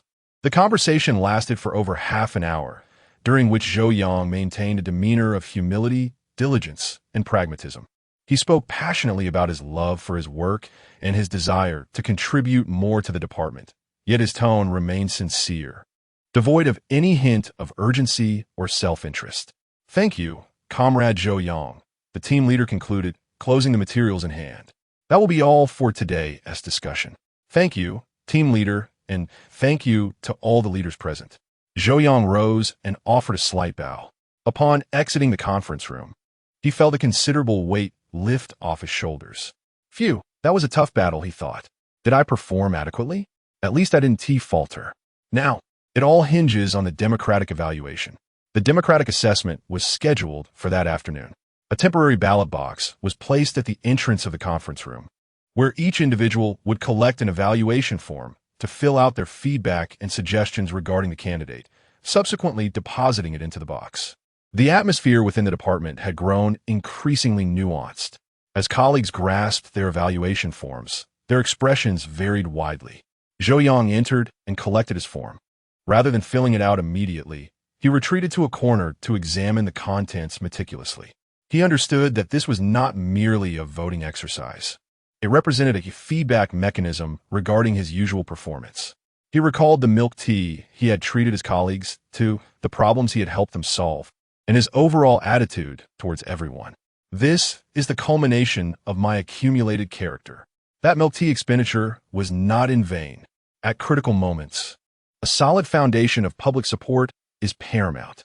Having completed his form, he approached the ballot box and cast his vote. He noticed that old Zhang also entered to vote, emerging with a still unfavorable expression, casting a complex glance in Zhou Yang's direction. Li Wen, on the other hand, appeared quite relaxed as he entered to vote, a trace of confident smile gracing his lips. Zhou Yang was uncertain of how others would evaluate him, but he could sense the goodwill emanating from his colleagues around him. It was now old Zhang's turn to be interviewed. Although Zhou Yang was not present during the discussion, he could easily envision the atmosphere within. Zhang lamented his plight, expressing concern that someone might take the opportunity to report negatively about him. Given Zhang's temperament, it was likely he would voice grievances about various matters. Indeed, reports began to trickle in from the evaluation team, indicating that Zhang harbored significant resentment during discussions. He frequently complained about the burdens of departmental work, low compensation, and the challenges of managing younger colleagues, criticizing some for their impatience and lack of understanding of established protocols. "See, I knew it," one might exclaim. Zhang's approach is akin to self-sabotage. The leadership evaluates your capabilities and character, not your complaints. Li Wen's conversation details also began to circulate. The newly appointed Li possessed a formidable background, yet when probed about specific work details, he appeared at a loss. His grasp of the department's daily operations was superficial, filled with grandiloquent statements. When the evaluation team inquired about his solutions to particular issues, he faltered. A theorist with no practical acumen. Others might jest. No matter how impressive the background, unfamiliarity with the work is a significant flaw. It seems that connections are not a panacea after all. Zhou Yang began to feel more assured. Zhang's negativity and complaints were a liability in an environment that prized positivity and unity. Li Wen's lack of familiarity with the work was an even greater detriment. A deputy section chief should be capable of shouldering responsibilities and addressing practical issues, not merely serving as a figurehead. In contrast, Zhou Yang's demeanor appeared composed, pragmatic, and promising. He not only demonstrated competence, but also exhibited emotional intelligence and a strong sense of teamwork.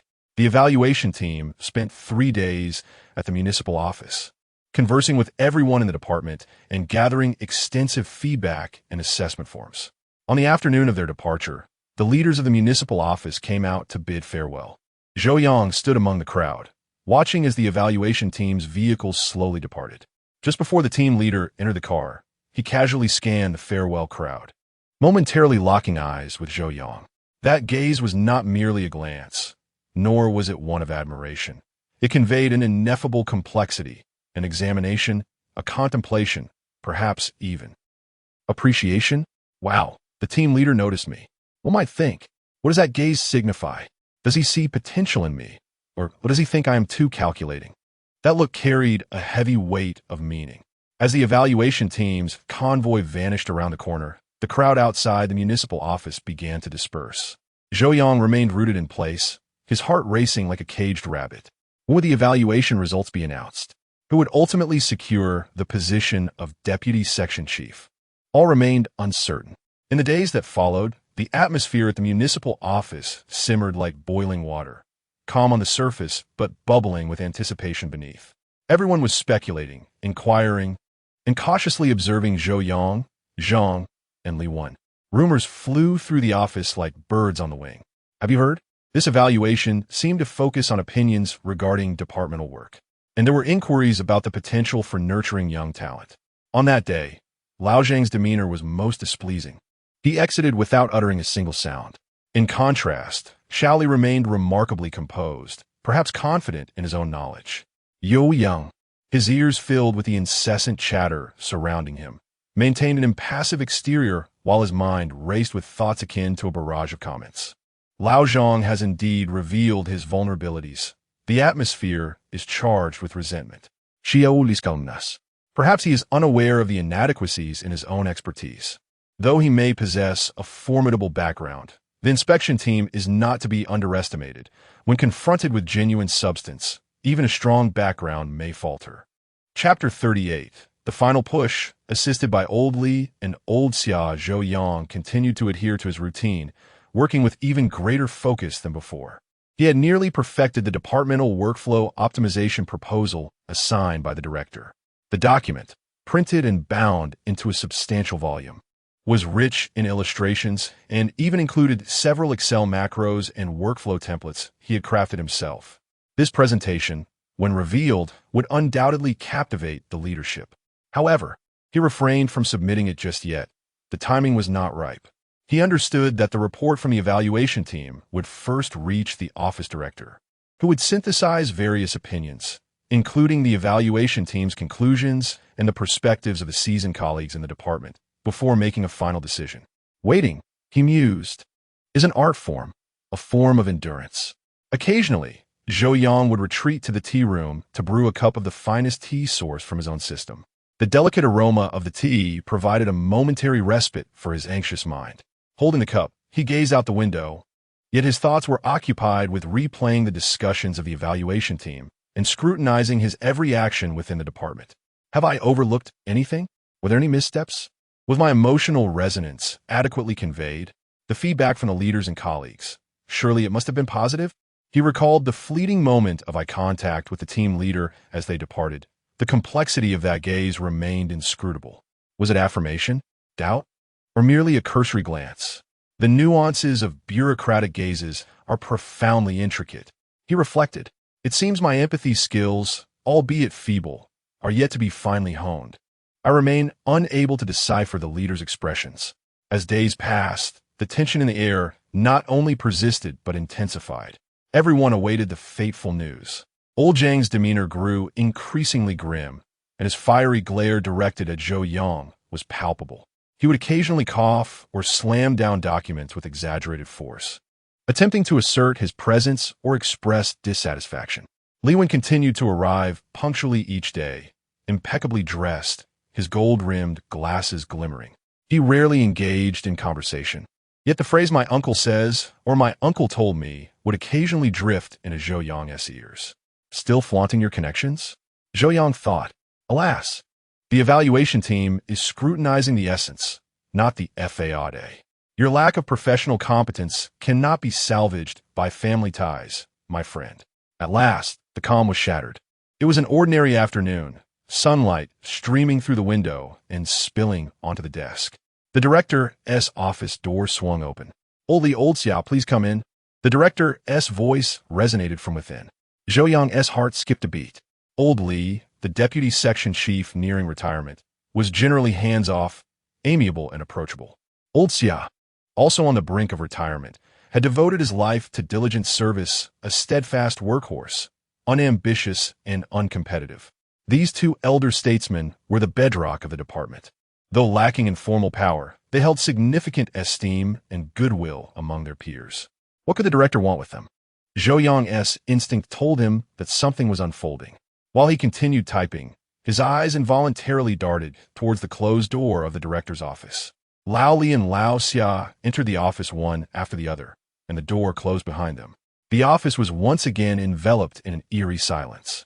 Zhou Yang strained his ears, attempting to catch snippets of conversation from within, but the soundproofing was too effective. He could discern nothing. What were they discussing? Had the evaluation results reached the director? Was the director seeking the opinions of the senior colleagues? As time ticked by, Zhou Yang felt his heart pounding like a pile driver. Suddenly, a flash illuminated his mind. Ding! High-level emotional value detected. Target: Office Director. Source: Deputy Section Chief Li. Deputy Section Chief Xia. Holy smokes! Zhou Yang's mind erupted with excitement. What had Lao Li and Lao Xia said inside that could provide the director with such high-level emotional value? He struggled to steady his breath, focusing intently, trying to sense the situation within. Moments later, Lao Li and Lao Xia emerged from the director's office, both wearing expressions of relief tinged with a hint of amusement. As they passed Zhou Yang's desk, Lao Li nodded at him, his eyes conveying approval. Lao Xia gave his shoulder a reassuring pat. Though he spoke no words, Zhou Yang understood the encouragement. In return, Zhou Yang offered a grateful smile to the two senior colleagues. Once they had walked away, Zhou Yang immediately called upon the system in his mind. System, what just happened? System, Deputy Section Chief Li and Deputy Section Chief Xia provided high praise and recommendation for the host before the office director, offering crucial reference for the director's decision, qualifying as high-level emotional value, endorsement, recommendation. System, host gains indirect points 50. Remarkable. Lao Li and Lao Xia are incredible. Zhou Yang felt an overwhelming joy. This maneuver was nothing short of divine assistance. In the bureaucratic realm, the endorsement and recommendation from senior colleagues, particularly at critical moments, carried immense weight. They are neither competitive nor self-serving, often possessing a more objective and long-term perspective. Their opinions are invaluable references for leaders who need to balance various interests and make prudent personnel decisions. This is practically the final glorious flourish before retirement. Thanks to the two senior colleagues, the milk tea was worth it, and their help was not in vain. This stroke of fortune is indeed valuable. Zhou Yang felt a warm glow within, brimming with determination. The recognition from senior colleagues felt more substantial than any accolades. He glanced towards Lao Zhang's direction. Lao Zhang sat there, his face ashen, eyes fixed intently on the director's office door, occasionally casting complex and resentful glances at Zhou Yang. He had undoubtedly seen Lao Li and Lao Xia enter, and he must have registered their attitude towards Zhou Yang upon their exit. Oh, Lao Zhang, are you upset? You worked diligently to spread rumors, only to have the senior colleagues directly endorse Zhou Yang. Isn't that a slap in the face? Your schemes crumble in the face of strength and integrity. Lao Zhang was clearly furious. He let out a heavy sigh, leaning back in his chair, resembling a deflated balloon. He seemed to have something to convey, yet found himself at a loss for a point of contention, resorting instead to silent frustration. Chapter 39. The dust settles. The youngest deputy section chief. On the other side, Liwen adjusted his glasses. He seemed to have realized something, as the confident smile on his face faded slightly, and his brows furrowed ever so slightly. He likely did not anticipate that, besides the director and the evaluation team, these marginalized senior colleagues in the department could play a pivotal role at such a moment. In the script of connections, perhaps the affirmation from senior colleagues was never penned. Do you think one can simply push through everything with connections? The depths of the system run deep, my young friend. Connections may serve as a stepping stone, but once the door is opened, standing firm relies on oneself. Zhou Yang understood this clearly. The report from the evaluation team, combined with the director's observations and the endorsement from old Li and old Xia, bore enough weight to overshadow many other factors, no matter how much the connected individuals maneuvered. The conclusions of the evaluation team were objective.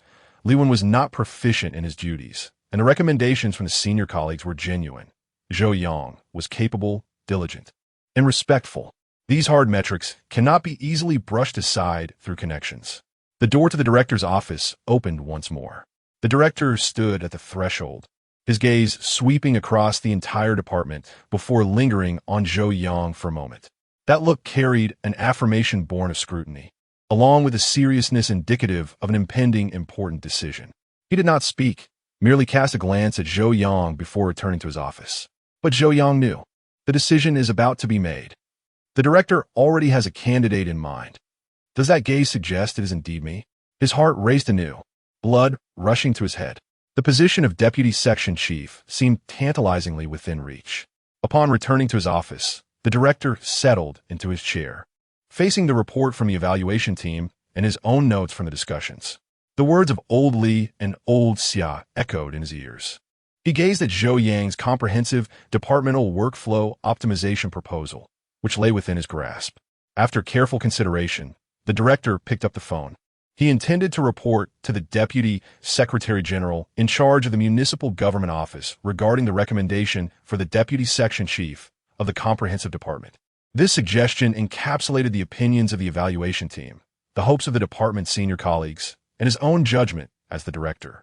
The call was made. Zhou Yang sat outside, watching the light from the director's office, feeling as though the air had thickened. The gears of fate were quietly turning, and he had already arrived at the critical moment.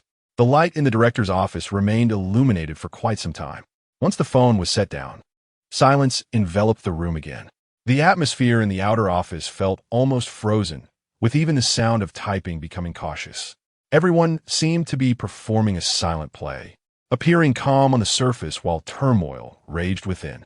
Zhou Yang sat at his workstation, feeling as if his back were about to stiffen. This phone call is taking quite a while. Is the director reporting the final list to the Secretary General? His heart raced, akin to the moment of awaiting exam results. Occasionally, a heavy sigh or the jarring sound of a chair being moved could be heard from old Zhang's area. He resembled a caged beast, restless and anxious. Li Wen maintained his air of elitism, fingers dancing deftly across the keyboard. Yet Zhou Yang discerned that his pace was markedly quicker than usual, punctuated by the occasional hasty adjustment of his glasses. Is Lao Zhang performing for my irritation?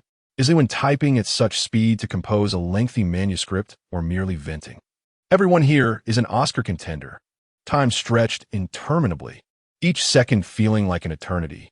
Zhou Yang endeavored to focus on the documents before him, yet his gaze persistently strayed towards the closed door of the director's office. Suddenly, the door swung open. The director stood in the threshold, his expression serene, but Zhou Yang detected a sense of resolution in his eyes. He held several documents in his hands. All work ceased momentarily. The director's voice, though soft, resonated clearly throughout the department. Every individual halted their tasks, eyes collectively fixed on the director. The atmosphere became palpably tense. He announced a notice from the Municipal Organization Department. It had arrived. Zhou Yang's heart constricted sharply, as if all his blood rushed to his head. The main act is here. Now we shall see what unfolds.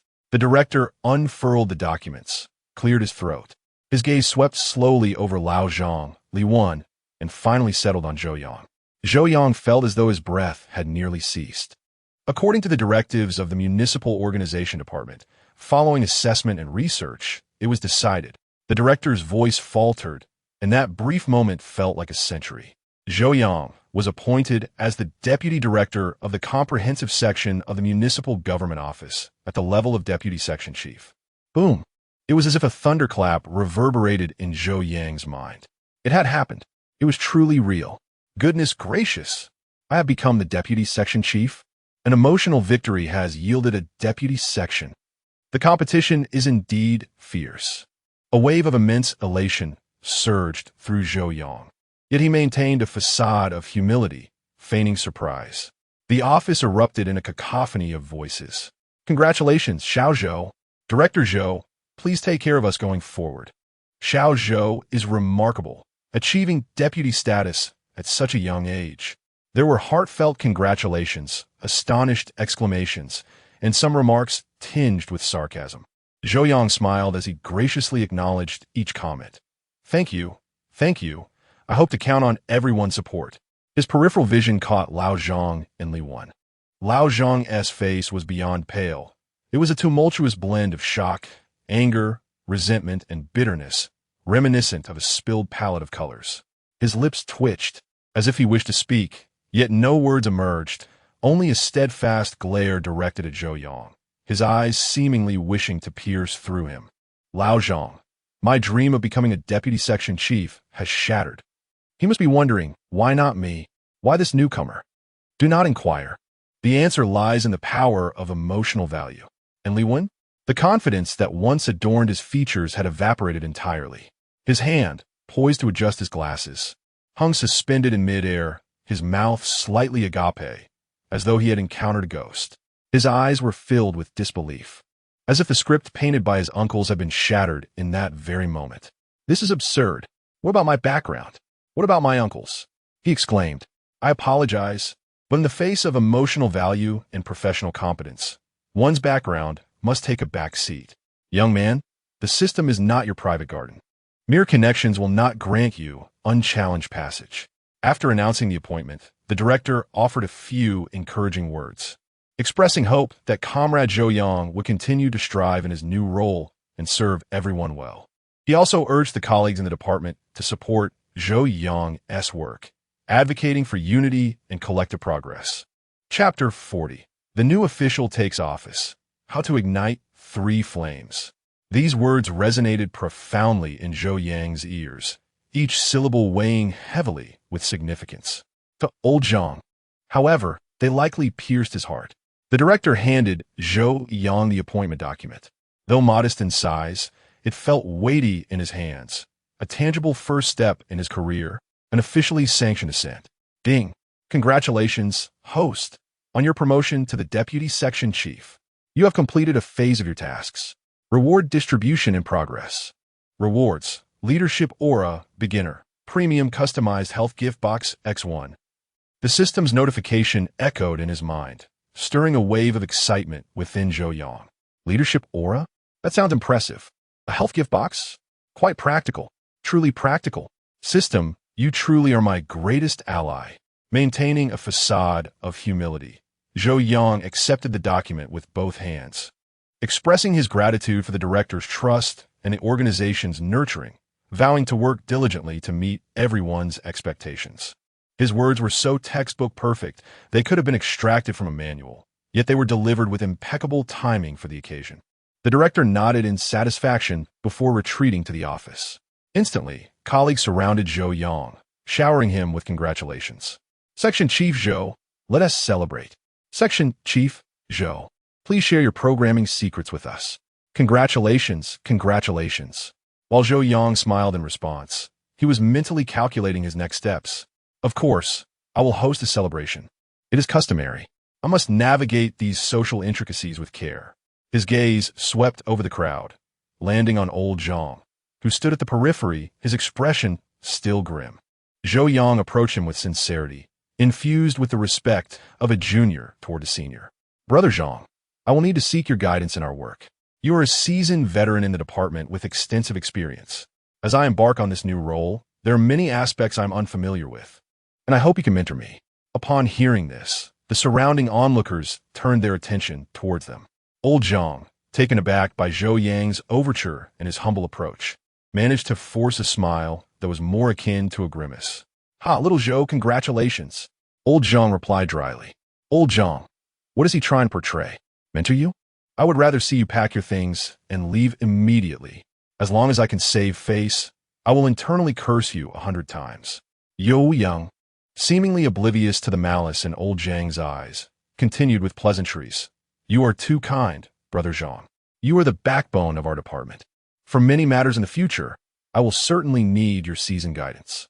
The term seasoned guide sounded complimentary, yet it surely did not sit well with old Zhang. Still, he could find no fault in Zhou Yang's words. Of course, old Zhang replied dismissively, shifting slightly away, clearly reluctant to engage further with Zhou Yang. Sensing the moment was right to withdraw, Zhou Yang gracefully concluded the exchange, having established a suitable level of humility and respect. He turned his attention to Li Wan, who had regained his composure, though traces of shock and confusion lingered in his gaze. He adjusted his glasses and nodded at Zhou Yang. Zhou Yang offered a nod, refraining from unnecessary pleasantries. He understood that with someone like Li Wan, who had connections, it was futile to engage in superficial exchanges. Action spoke louder than words. Furthermore, he sensed that this promotion might have disrupted the status quo of Li Wen's background, suggesting that future relations might not be particularly harmonious. "Li Wen, how on earth did this fellow accomplish that? Is he unaware of who my uncle is? Does he not know my background? Just wait and see. This matter is far from over." A smirk crept across Zhou Yang's face. "Let them wait. I fear no one. Clutching the appointment document tightly, he felt as if he possessed a golden key, one that unlocked the door to advancement within the bureaucratic system. The deputy section chief position is merely the beginning. My journey leads to the stars and the sea. The news of his appointment spread like wildfire throughout the municipal government office. Zhou Yong's name transformed from that of an inconspicuous clerk to one of the youngest deputy section chiefs in the office. In the corridors and break rooms, conversations buzzed with excitement. Have you heard? Zhou Yang from the comprehensive section has been promoted. What? So soon? Hasn't he only been here for less than 2 years? Impressive. I heard he performed exceptionally well during the assessment, demonstrating strong capabilities and good rapport. What about Old Zhang and the newcomer, Xiao Li? Are they out of the running? Old Zhang seems quite upset, and while Xiao Li has a solid background, it appears he couldn't withstand the pressure this time. Various glances of envy, jealousy, curiosity, and scrutiny occasionally landed on Zhou Yang. He maintained a facade of calmness, yet internally, he was elated. Is this the halo of a protagonist? Not merely a protagonist's halo, but a halo of emotional value. Let the storm come even fiercer. Upon returning to his desk, he carefully placed the appointment document in a safe spot.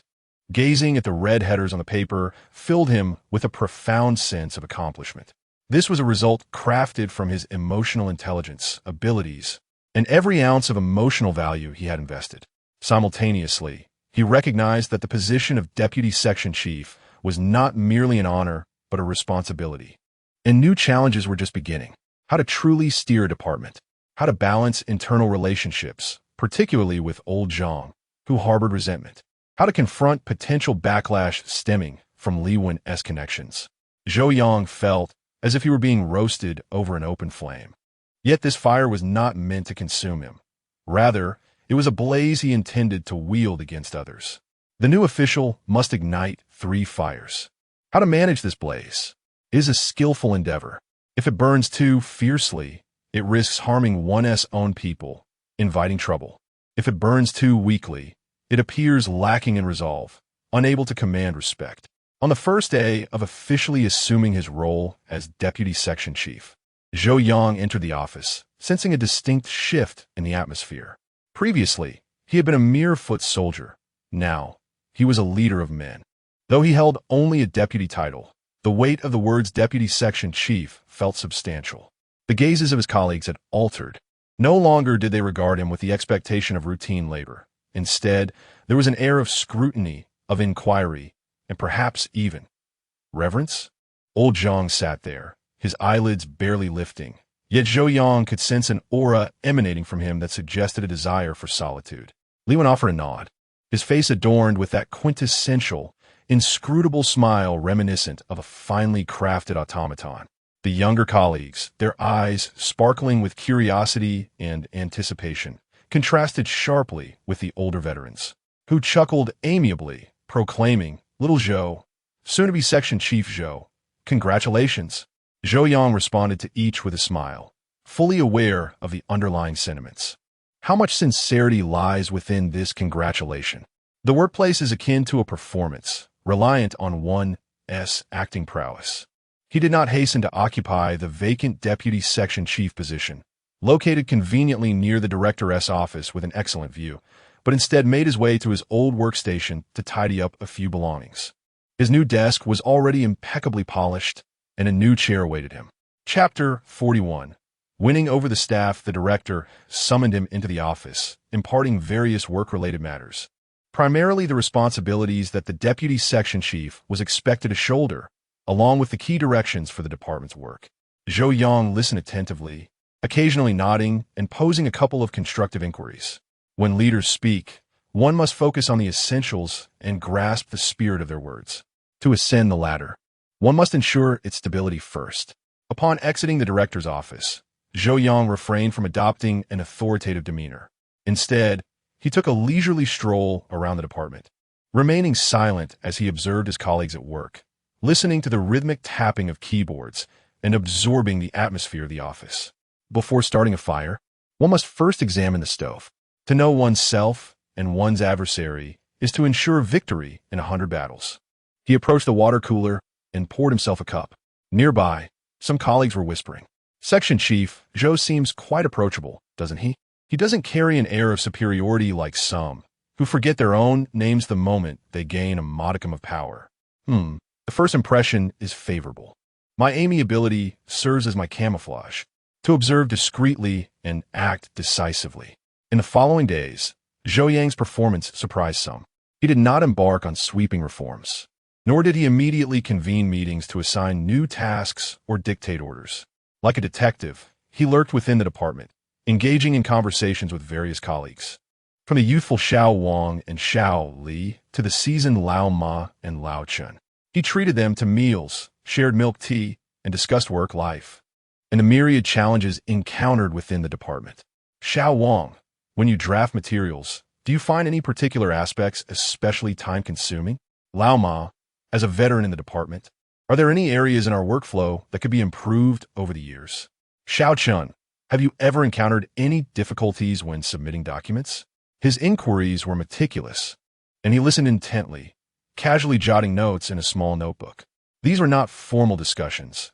Instead, they unfolded in the break room, cafeteria, or on the way home, fostering a relaxed atmosphere for dialogue. Research entails delving into the populace to comprehend their sentiments. The points of contention raised by everyone signal where I should focus my efforts. Addressing practical issues is infinitely more effective than mere slogans. He even took the initiative to engage Lao Zhang in conversation. Initially, Lao Zhang had kept his distance, but Zhou Yang's sincere demeanor, addressing him as Brother Zhang and seeking his guidance, left Lao Zhang with little ground for irritation. Brother Zhang, having worked in the department for so many years, you possess the most comprehensive understanding of our situation. As I have just arrived, there are many matters I'm still unfamiliar with. Would you kindly enlighten me on the historical issues we have faced over the years, particularly those that have been particularly vexing? Zhou Yang's words position Lao Zhang as both a senior figure and a source of wisdom. Although Lao Zhang's initially stern countenance did not immediately brighten, it softened somewhat. With a sigh, he began to recount his grievances, the insufficient manpower, the overwhelming workload, the cumbersome processes, and the challenges of managing younger staff. Zhou Yang listened patiently, offering no interruptions or contradictions, merely nodding occasionally or inquiring, "Oh, is that so? That indeed sounds like a predicament." Old Zhang's outpouring of negative emotions is exhausting to listen to. However, his complaints serve as a means of emotional value exchange, allowing him to feel that his grievances are acknowledged and valued. The system detects that the host is providing emotional value to the target, Old Zhang, by listening and valuing him, earning 2 points. It further detects that the host is providing emotional value by respecting the target, seeking advice from a senior, earning another 2 points. Total points, 4. Zhou Yang feels a sense of delight. This interaction not only unravels some underlying issues within the department, but also accumulates points. Nevertheless, Old Zhang remains a potential threat. Zhou Yang understands that Old Zhang likely harbors resentment, yet he has outwardly afforded him the respect necessary to prevent an immediate fallout. Having grasped the department's actual circumstances, Zhou Yang begins to streamline several processes.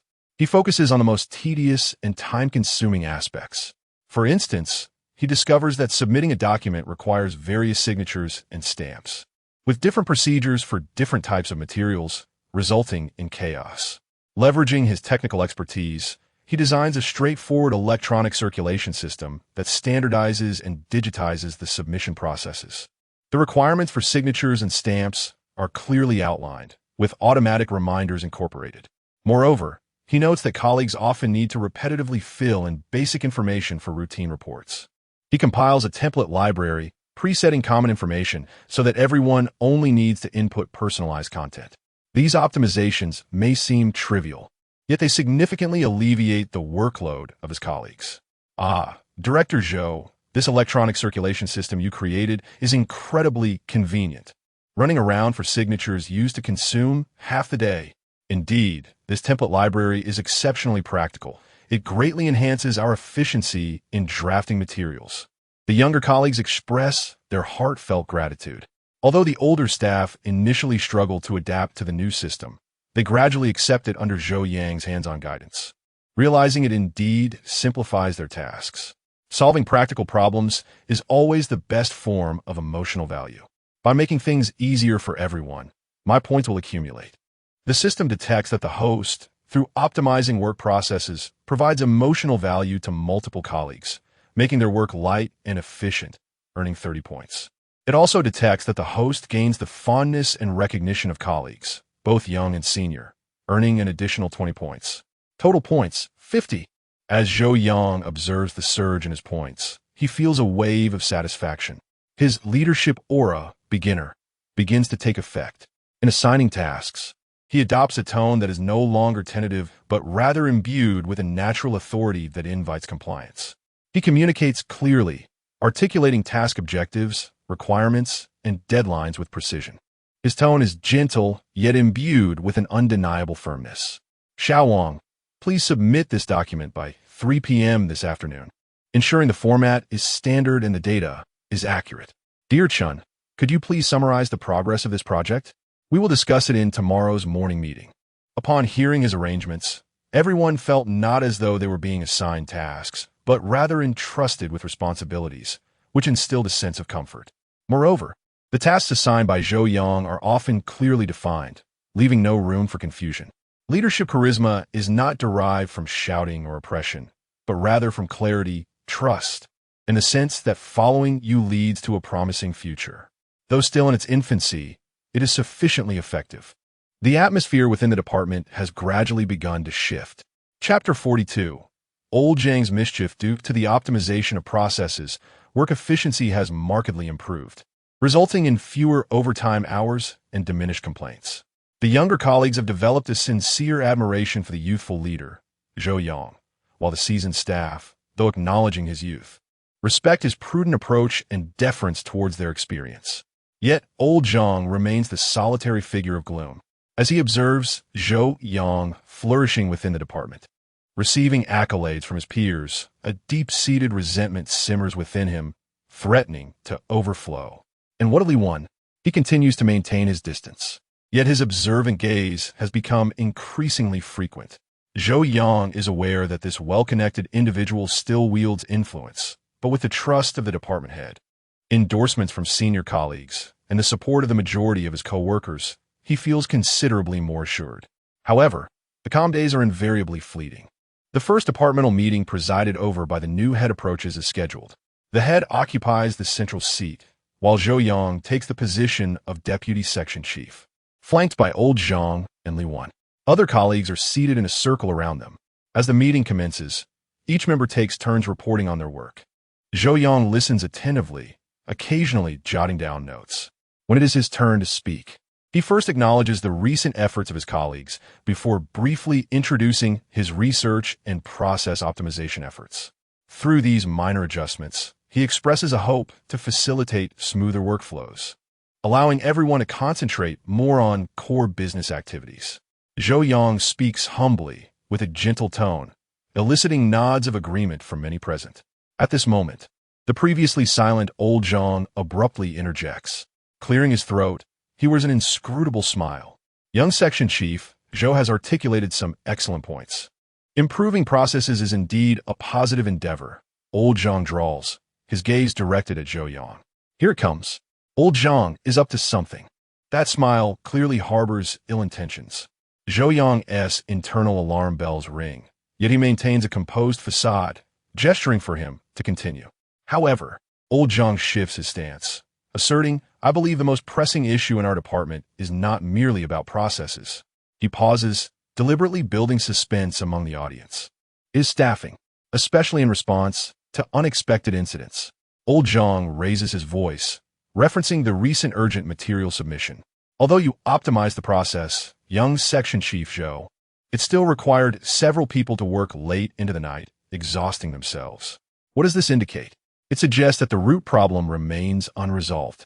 He scans the room, seemingly seeking affirmation from his colleagues. Indeed, the burden of overtime is a shared point of concern. I propose, old Zhang continues, that we submit a report to higher authorities, requesting an increase in staffing levels. We need at least 2 or 3 additional personnel. Only then can we effectively handle various complex situations. from merely optimizing processes addresses the symptoms, not the underlying issues. After delivering his proposition, he leans back, wearing an expression that seems to challenge Zhou Yang to respond. Zhou Yang's heart sinks. Increasing staffing levels? That is not a decision that a deputy section chief can make, nor even the department head. It is dictated by the Municipal Organization Department and the city's personnel office. Moreover, amid ongoing institutional reforms, the trend is towards streamlining personnel, making the prospect of increasing staff numbers exceedingly daunting. Lao Zhang's suggestion, though ostensibly aimed at benefiting the department, is, in reality, an idea that poses no execution difficulties whatsoever. It is merely a means of shifting blame and presenting an insidious challenge. He attempts to invalidate Zhou Yang's prior efforts with a proposal that is fundamentally unfeasible, while conveniently attributing the department's predicament to the external factor of insufficient personnel, thereby portraying himself as someone who perceives the essence of the issue and possesses the courage to speak candidly. One audacious move from Lao Zhang. The individuals in the department turned their gaze towards Zhou Yang, anticipating his response. Zhou Yang felt as if he stood at a crossroads. To confront Lao Zhang directly would imply a lack of respect for a senior figure, potentially igniting an open conflict. Conversely, to acquiesce to Lao Zhang's remarks would be tantamount to acknowledging that his previous efforts were futile, and it would redirect his focus towards an unattainable task. Remaining silent would project an image of ineptitude, as if he had been rendered speechless by Lao Zhang. He needed to deftly navigate Lao Zhang's ploy and do so with finesse. Zhou Yang looked at Lao Zhang, a faint smile gracing his lips. The issue raised by Brother Zhang is indeed of paramount importance. Zhou Yang began to speak, his voice calm, yet subtly edged with determination. The shortage of personnel and the resultant work pressure are prevalent challenges faced by numerous organizations, and our department is no exception. He first acknowledged Lao Zhang's concern, giving him due credit. Brother Zhang's suggestion to report upwards for additional staffing is commendable and reflects a consideration for the department's future development. However, Zhou Yang continued, adopting a serious tone. As you are aware, Brother Zhang, the upper management is currently very stringent regarding staffing regulations. The difficulty of augmenting personnel is indeed considerable, and the process lengthy. He astutely pointed out the impracticality of the proposal without outright dismissing Lao Zhang, attributing the challenges to stringent upper management policies. Thus, Zhou Yang shifted the focus, suggesting that under the current staffing constraints, our efforts should be directed towards enhancing the efficiency of our existing personnel, channeling limited human resources into the most critical and pressing tasks. The process optimizations I implemented previously were conceived with this very consideration in mind, aiming to liberate everyone from repetitive and tedious tasks, allowing them to tackle more complex and urgent assignments. Of course, regarding Brother Zhang's proposal for additional staffing, I will report this to the director to explore any alternative avenues or methods that might alleviate the pressure on our department as personnel. Zhou Yang concluded, deftly tossing the issue to the director while also affirming his attentiveness to Lao Zhang's suggestion. This eloquent discourse left no room for rebuttal. It validated Lao Zhang's concerns, elucidated Zhou Yang's initiatives, and ultimately shifted the responsibility to upper management policies while pledging to convey Lao Zhang's suggestion. Lao Zhang's smile froze on his face, taken aback by Zhou Yang's swift and astute counter. He wished to refute, yet every word from Zhou Yang resonated with reason, and his humble demeanor left him devoid of any points of attack. Old Zhang, your maneuver is ineffective here, Zhou Yang asserted. Are you attempting to dig a pit for me? I shall simply fill it in and plant flowers instead. The director cast a glance at Zhou Yang, a flicker of approval flashing in his eyes. He cleared his throat and took over the conversation. Zhou Yang was correct. The issue of staffing was indeed a formidable challenge. We must actively seek solutions, but more importantly, we should enhance efficiency and alleviate the burdens on everyone based on our existing foundation. The director endorsed Zhou Yang's remarks and set the tone for Old Zhang's suggestion, unfeasible in the short term. Old Zhang was utterly at a loss for words, only able to huff heavily and turn away. Li Wen observed from the side, his eyes shimmering with a complex light. He seemed to be pondering how Zhou Yang managed to articulate the issues clearly without offending anyone. Chapter 43. Sugar-coated bombs upon his recent promotion to deputy section chief. Zhou Yang received a gift box of health supplements from the system. He had refrained from using it, patiently awaiting the perfect moment. Now, the atmosphere in the office was subtly charged, and the time had come. Early the next morning, Zhou Yang did not rush to tackle his official duties. Instead, he carefully retrieved a modest box from his drawer. The box, a deep emerald green, bore an embossed gold logo, immediately suggesting its exquisite nature. It felt substantial in his hand, exuding a quiet luxury. "Excuse me, everyone," Zhou Yang began, standing up with a hint of bashfulness. The busy colleagues in the office paused their tasks, their curiosity piqued. Old Zhang and Liwen glanced over as well. "A friend of mine recently returned from abroad and brought back some items," Zhou Yang announced, gently shaking the box. He mentioned these are high-end health supplements designed to enhance immunity and alleviate fatigue.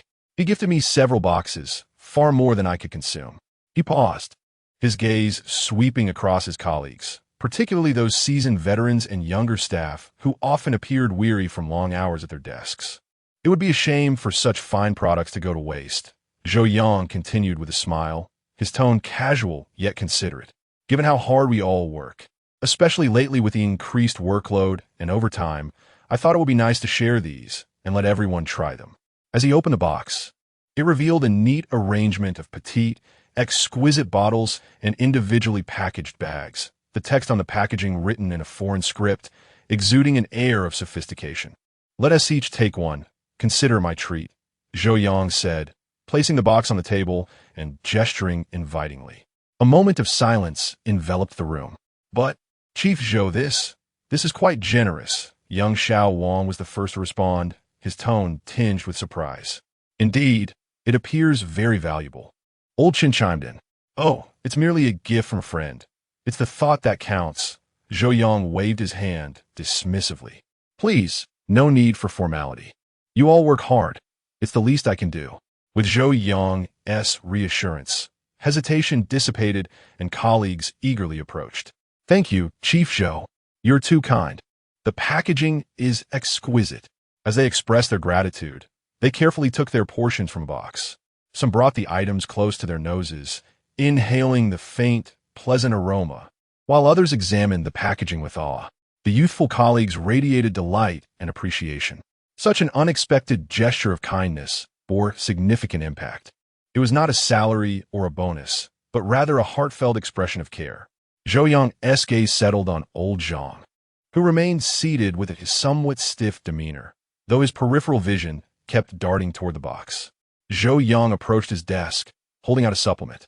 "Brother Zhang, please take one," he said gently, infused with respect. "You are the backbone of our department, and you work the hardest. You could benefit from this even more." Old Zhang looked up at Zhou Yang, then glanced at the offering in his hand. His lips twitched, seemingly on the verge of refusal, yet ultimately his hand extended, accepting the health supplement from Zhou Yang. "Thank you."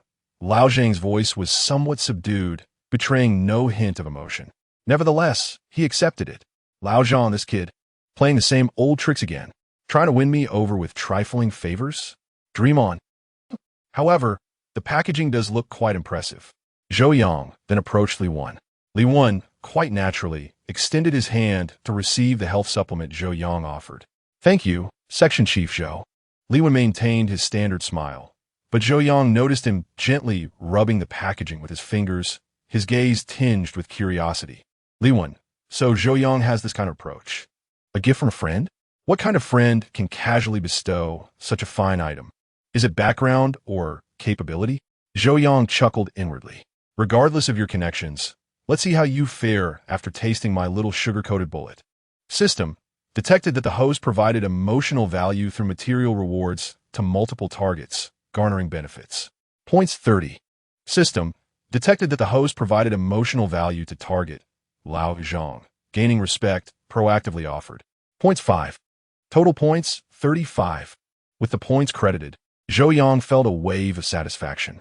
This health supplement was yielding points faster than all the flattery and hard work he had previously exerted. Indeed, The material foundation does determine the superstructure, without a doubt. In the ensuing days, subtle changes began to manifest within the department. Oh, I slept so soundly last night. Straight through till dawn. Little Wang yawned as he entered the office, yet his face radiated vigor. Me too. I feel far less fatigued this morning. Little Li chimed in. Lao Zhang, you look quite well today. Lao Jian vit Lao Zhang. Lao Zhang pursed his lips in silence. But Zhou Yang observed that his frequency of complaints had notably diminished over the past 2 days, and he even occasionally assisted younger colleagues in reviewing materials. Whispers circulated among the staff. That health supplement from Section Chief Zhou is genuinely effective. My mother tried it and said it worked wonders. Her back pain has lessened.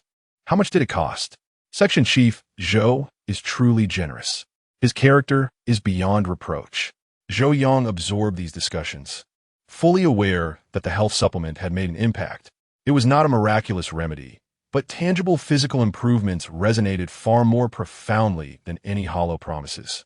The atmosphere in the department visibly transformed into one of harmony. Everyone felt invigorated in their work, offering each other more assistance and engaging in far less procrastination and disputes. When Zhou Yang assigned tasks, the team executed them with greater enthusiasm, shedding the previous air of indifference and resentment. His leadership aura, beginner, seemed to have strengthened as well. He stood there, without the need to adopt a stern expression or raise his voice. Naturally, everyone focused their attention on him, listening intently. The tasks he set forth were quickly grasped by the team, significantly enhancing execution efficiency.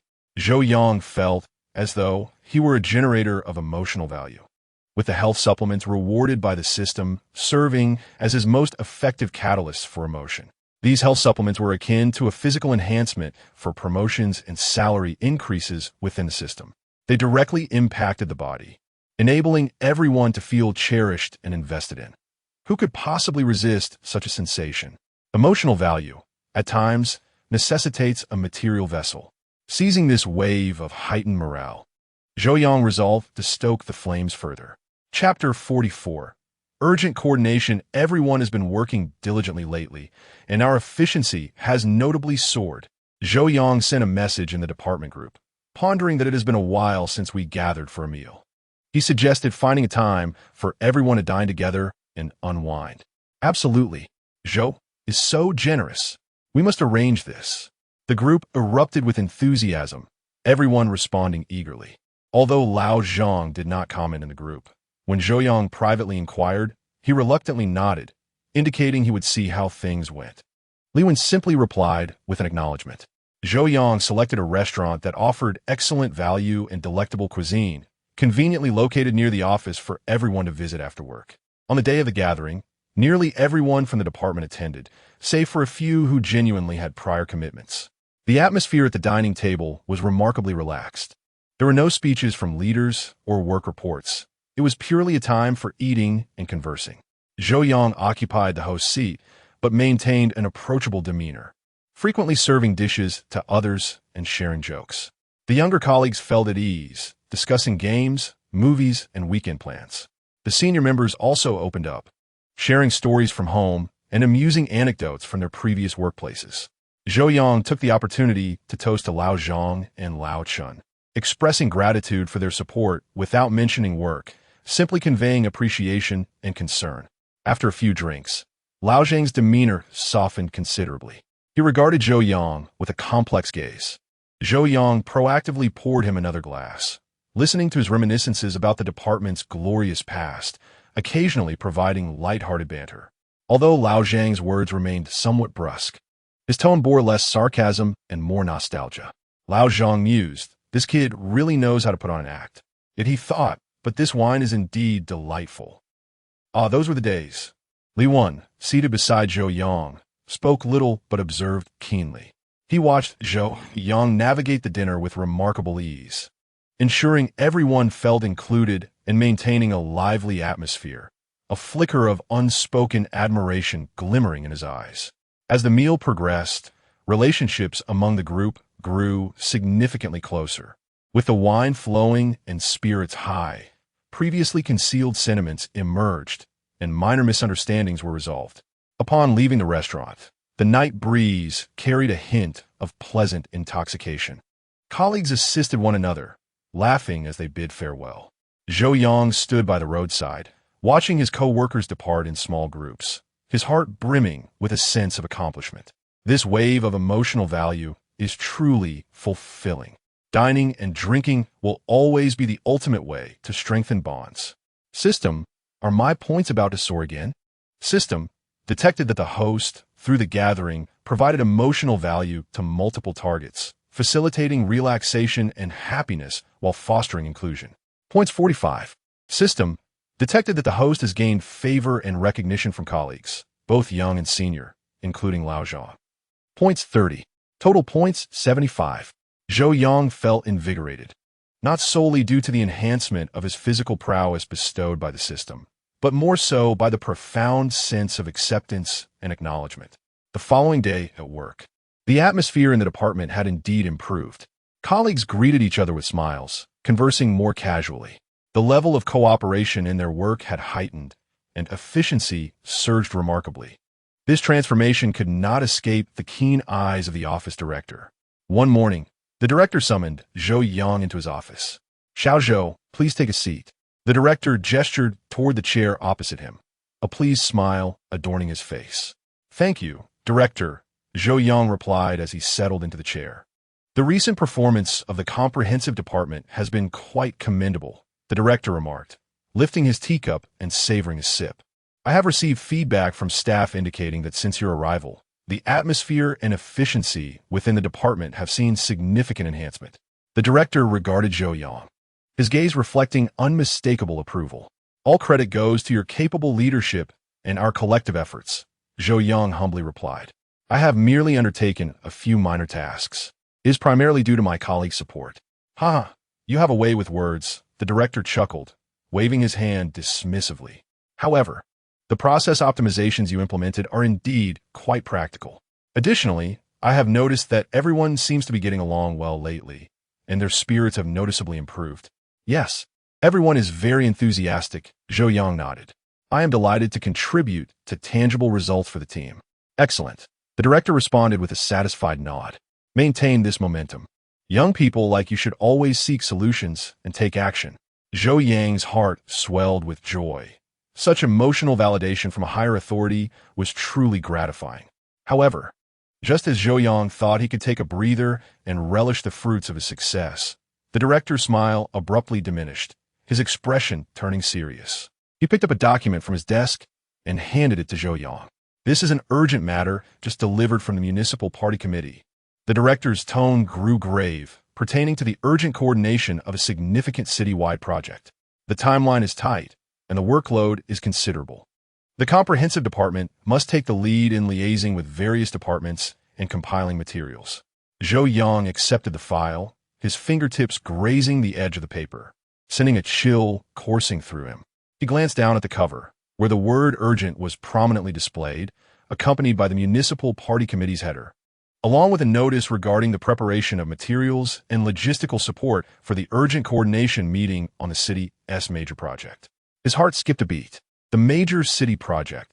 Zhou Yang's mind immediately recalled the widely discussed project that involved multiple departments, where even a slight misstep could have far-reaching consequences. The director's smile had entirely vanished, replaced by a solemnity that weighed heavily in the air. Leaning slightly forward, he lowered his voice. "The situation is quite exceptional. City leadership has decided to convene an emergency meeting the day after tomorrow." The day after tomorrow, Zhou Yang felt a wave of cold wash over him, rising from his soles to the crown of his head. This meant they had less than a day and a half to prepare materials and manage the meeting logistics. "Time is exceedingly tight," the director emphasized. "This notice has just arrived at the municipal office, and I brought it to you immediately. City leadership is very concerned and insists on ensuring the meeting's success. The materials must be accurate, comprehensive, and timely." He paused briefly, his gaze piercing as he turned to Zhou Yang. "This task is spearheaded by the General Affairs Department, which will coordinate with relevant departments for the compilation of materials, review, printing, distribution, as well as the arrangement of the venue, equipment debugging, and service assurance during the conference. The entire process falls upon us." Chapter 45. Task Assignment. Zhou Yang took a deep breath, holding the document in his hand, feeling it was not merely a few pages of paper, but rather a heavy burden akin to a mountain. Goodness, just when I was praised, I'm hit with a bombshell. This is not merely a task. It feels like I'm being sent to face tribulations. In less than a day and a half, coordinating with dozens of departments across the city, compiling mountains of materials, and ensuring the conference runs smoothly. Who do they expect to exhaust with this? Yet he did not display a hint of panic on his face. He simply nodded solemnly. Director, I understand. The time is indeed exceedingly tight, but I assure you, the General Affairs Department will spare no effort to complete the task with high quality and on time. Excellent. Your assurance brings me comfort, the director replied, reclining back in his chair. I trust you, Zhou Yang. This task is both a challenge and an opportunity for you. An opportunity? An opportunity to toil to the point of exhaustion and prove oneself as a competent worker? Zhou Yang silently scoffed, but maintained a humble demeanor. Thank you for your trust, Director. I will gather the colleagues from the department immediately and commence right away. Go ahead. The director waved his hand. Exiting the director's office, Zhou Yang hurried down the corridor, his expression grave. Those he encountered from other departments sensed the foreboding atmosphere surrounding him. Upon returning to the General Affairs Department, Zhou Yang stood at the doorway, inhaling deeply. Attention, he called out, raising his voice. The colleagues, who were diligently engaged in their tasks, paused and turned to face him. Zhou Yang typically spoke with a gentle tone and rarely issued commands so directly.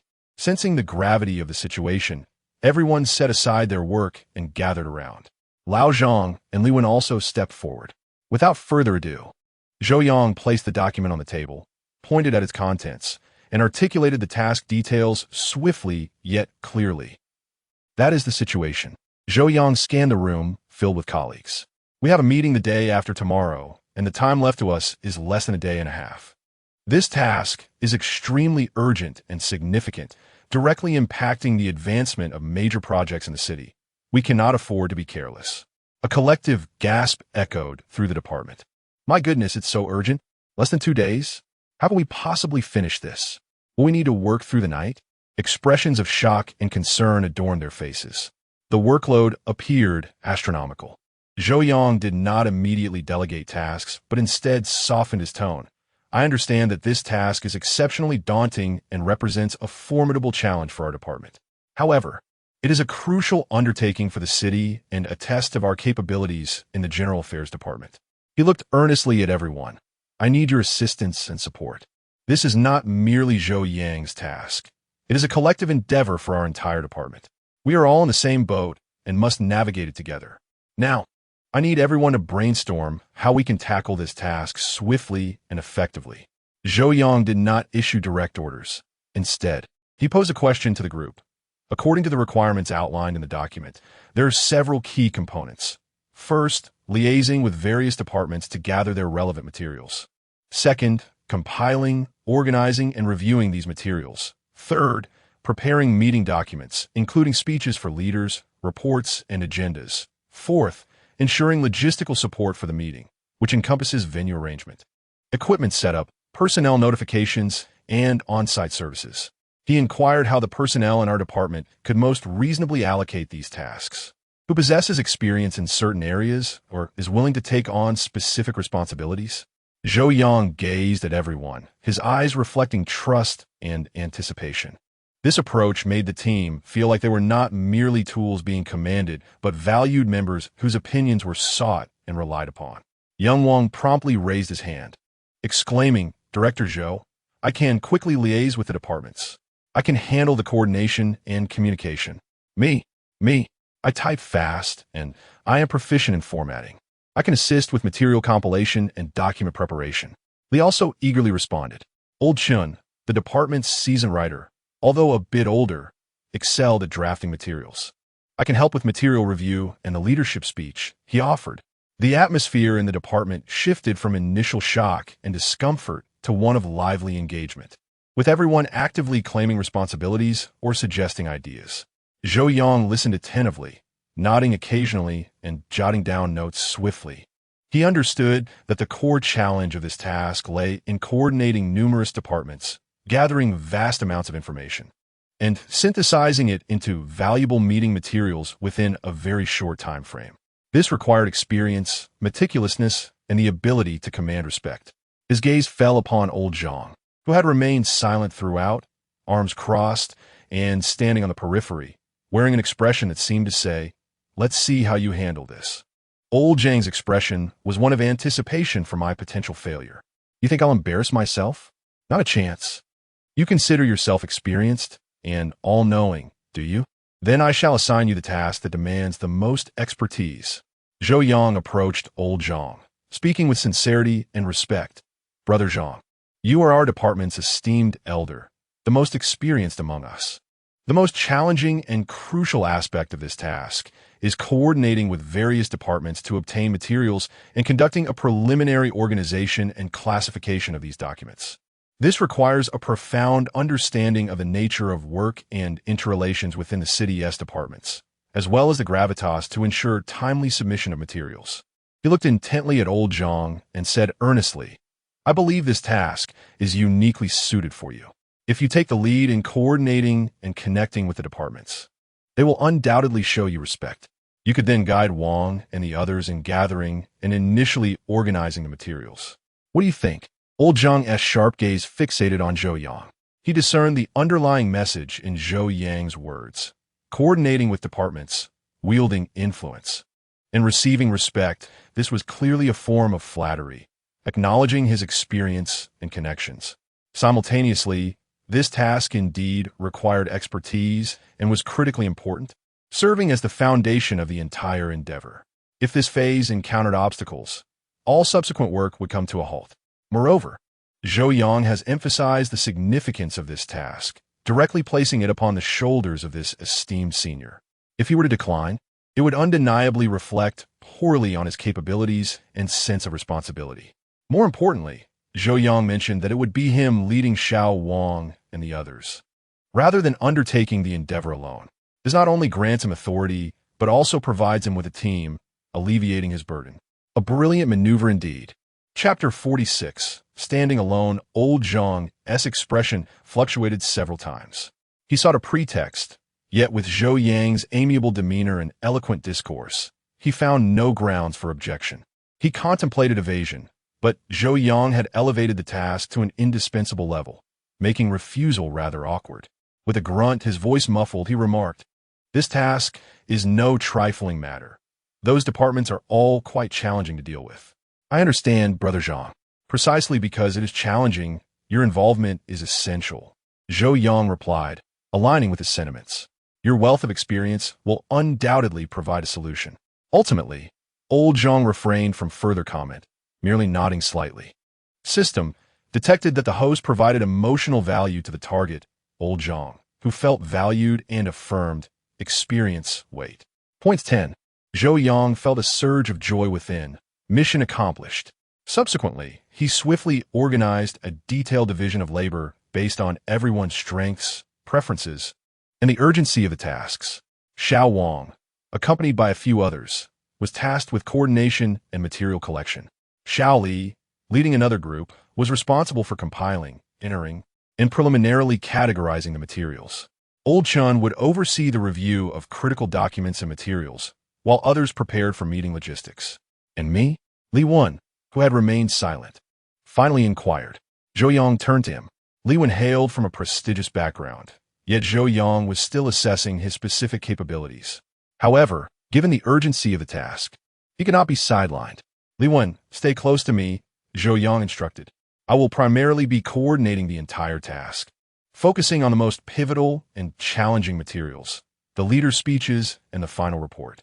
These require a high level of information condensation and refinement to create content that is both profound and insightful. Assist me with this." This arrangement neither entrusted Li Wen with overly crucial tasks that could lead to missteps nor sidelined him. Instead, it placed him at the heart of the matter, allowing him to engage with the task's most critical elements, learn, and feel a sense of trust. Li Wen's eyes sparkled as he nodded. "Understood, Section Chief Zhou." "Li Wen, following Zhou Yang? Sounds good. I'll observe how he navigates this intricate task. System detected that the host provided emotional value to the target, Li Wan, who felt trusted and included at the core. Points 5. With the task allocation complete, Zhou Yang wasted not a moment. Time was of the essence. Everyone sprang into action. The entire comprehensive department instantly entered a state of readiness. The phone rang incessantly, and hurried footsteps echoed throughout the office. Old Zhang, alongside Xiao Wang and the others, began contacting various departments, his tone firm yet courteous, reflecting his seasoned authority. Xiao Wang and his team swiftly maneuvered between offices, while Xiao Li and his group plunged into their computers, furiously typing away, their eyes fixed on the myriad of materials displayed on their screens. Yo Yang, clutching a substantial stack of documents, settled into a corner with Li Wan, ready to tackle the most formidable task. The leader's speech drafts could not be hastily cobbled together. They required thorough comprehension of the essence, grasping the direction, and must be concise and impactful, supported by data and facts. This necessitates an exceptionally high level of summarization skills and a profound command of language, alongside an in-depth understanding of the entire project. As he rapidly perused the documents at hand, he mentally constructed the framework for his speech. Li Wan assisted by researching materials and organizing data. Director Zhou, could there be an error in this data? Li Wan suddenly inquired, pointing to a document. Zhou Yang leaned in to inspect it, his brow furrowing slightly. Indeed, the data did not align with other materials. Immediately contact the department that provided this document and verify it. Yo Yang Dichisifali Comandet. Li Wan promptly grabbed the phone. The entire department functioned like a well-oiled machine, with each individual exerting their utmost effort in their respective roles. Although fatigue was palpable, the positive atmosphere Zhou Yang had cultivated previously bore fruit. There was no resentment, only a collective drive to accomplish the task at hand. Zhou Yang entered a state of intense focus, his eyes fixed on the screen, fingers dancing across the keyboard, and his mind operating at full throttle. When fatigue struck, he would indulge in a strong cup of coffee. When hunger beckoned, he would nibble on some bread. He sensed a notable enhancement in his physical stamina, invigorated by the system's rewards, feeling more energized than before. System. The host exhibits exceptional organizational and leadership capabilities. System. The host has effectively delegated tasks, providing emotional value to multiple colleagues who are entrusted with their responsibilities. Points 20. System. The host leads by example, undertaking core responsibilities and gaining recognition from colleagues. Points 10. System. The host provides emotional value to the objective, Old Zhang, and is entrusted with significant responsibilities, earning recognition. Points 10. Total points 40. As the points were credited, a warm surge of satisfaction washed over Zhou Yang. Indeed, he was fatigued, but the points and the spirited resolve reflected in his colleagues' eyes, following him in their endeavor, made it all worthwhile. Time ticked away. As night fell, the office was brightly illuminated. Numerous takeout boxes were piled up, and the aroma of coffee filled the air. Zhou Yang and Li Wan finally completed the first draft of the leadership speech and report materials. He rubbed his tired eyes and stood up to stretch. Over at Old Zhang's side, the materials were nearly assembled, undergoing final organization. Meanwhile, Xiao Li and his team were diligently printing and binding the documents. The following morning, Zhou Yang took the finalized materials to seek the director's review. After carefully examining them, the director's face broke into a satisfied smile. This is excellently crafted, the director praised, commending the clarity of thought, emphasis on key points, and the thoroughness of the data. To produce such materials in such a short time is no small feat. He patted Zhou Yang on the shoulder, saying, "You organized this task exceptionally well. And the colleagues in our department have also performed admirably, completing the task on time and with quality." Zhou Yang echoed the sentiment, though internally he felt a swell of pride.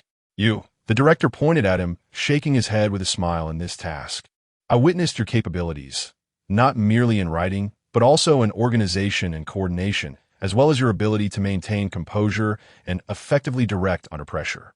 The director's smile faded slightly, and his gaze turned earnest. "Zhou Yang, this task has demonstrated that you are fully capable of handling responsibilities on your own. The phrase handling responsibilities on your own struck Zhou Yang like a bolt of lightning. Is the director merely indulging in empty praise? No, the director's eyes are sincere, and his tone is resolute. Does this imply that my opportunity is finally at hand? Chapter 47. Shouldering responsibilities upon exiting the director's office. Zhou Yang felt as though he were treading upon clouds, light and buoyant. Within his mind, a jubilant spirit danced with exuberance, for this heralded the dawn of a promotion. Externally, however, he maintained the composed demeanor of a calm section chief. As he traversed the corridor, colleagues from other departments greeted him with warm smiles, some even taking the initiative to express their appreciation. Section Chief Zhou, your hard work on this task is commendable, to which he humbly replied, not at all. We all contributed together. Internally, he mused, such a display of false modesty, yet it feels exhilarating. Upon reaching the entrance of the comprehensive department, he inhaled deeply and pushed the door open. Inside, his colleagues were busily tidying their desks, their expressions reflecting a sense of relief, as if they had emerged unscathed from a calamity. The tense atmosphere that had threatened to erupt just days prior had dissipated entirely. As Zhou Yang entered, all eyes turned towards him, no longer filled with mere curiosity or apprehension regarding their new leader, but now infused with a palpable sense of respect. Section Chief Zhou. Young Wang was the first to exclaim, his voice brimming with excitement. We have truly accomplished this mission splendidly. Indeed, Section Chief Zhou, it was thanks to your exceptional organization. Young Li chimed in, I've never worked so efficiently. It feels as though I've been elevated. Elevated? You mean you've been burning the midnight oil? Young Wang retorted with a chuckle. Enough of that. Elevation is a spiritual experience. Young Li countered. Their playful banter, though light-hearted, conveyed their shared joy over the successful completion of the task and their growing admiration for Zhou Yang. Old Zhang remained seated at his desk, opting not to partake in the youthful revelry. He glanced up at Zhou Yang, his expression a mix of complexity. Zhou Yang approached him and offered a bottle of water. Brother Zhang, your efforts in coordinating departments and organizing materials cannot be overstated. You are the true hero. Old Zhang accepted the water, pausing momentarily, his lips moving as if to speak, yet ultimately, he held back, emitting a non-committal grunt. Yet within that sound, there seemed to be a hint of fatigue rather than the usual sharpness. Old Zhang, Fahiro, I'm so worn out I can barely stand straight. Yet this young man shows a semblance of conscience, not hogging all the credit. This water, it seems to be more refreshing than my own. Li Wen leaned against his desk, a contemplative smile gracing his face.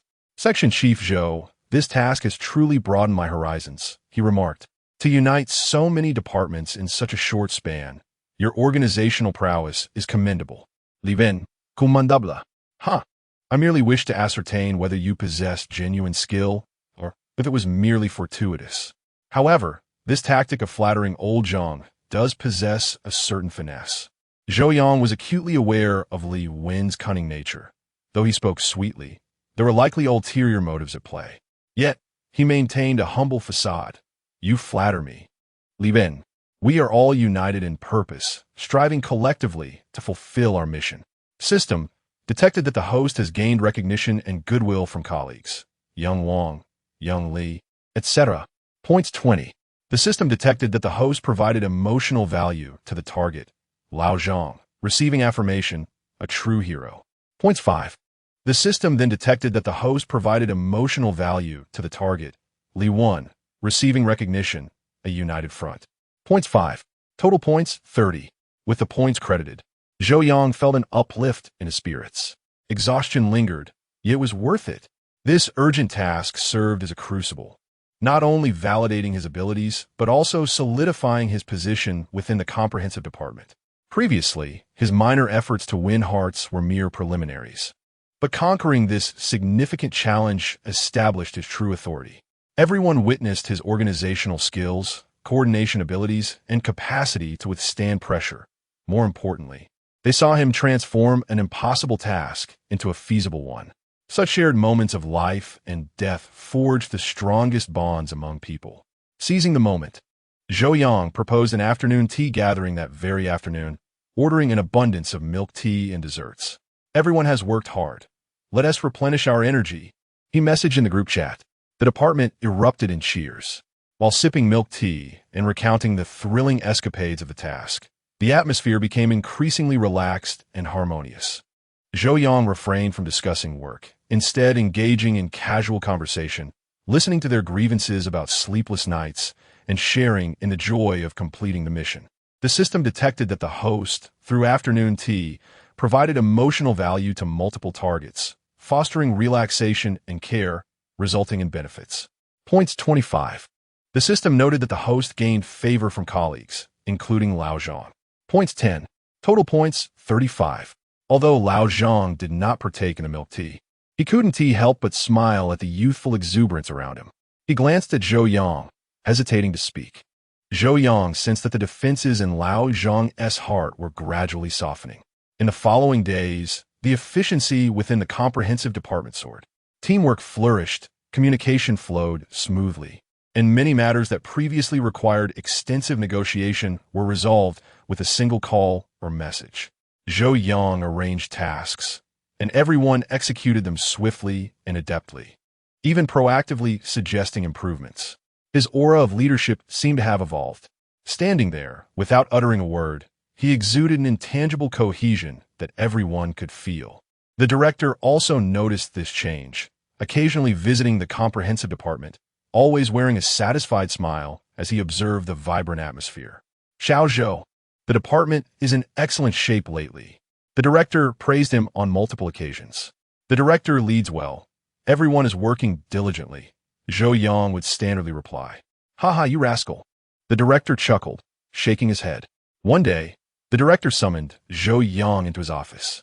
Xiao Zhou, there is something I would like to entrust to you.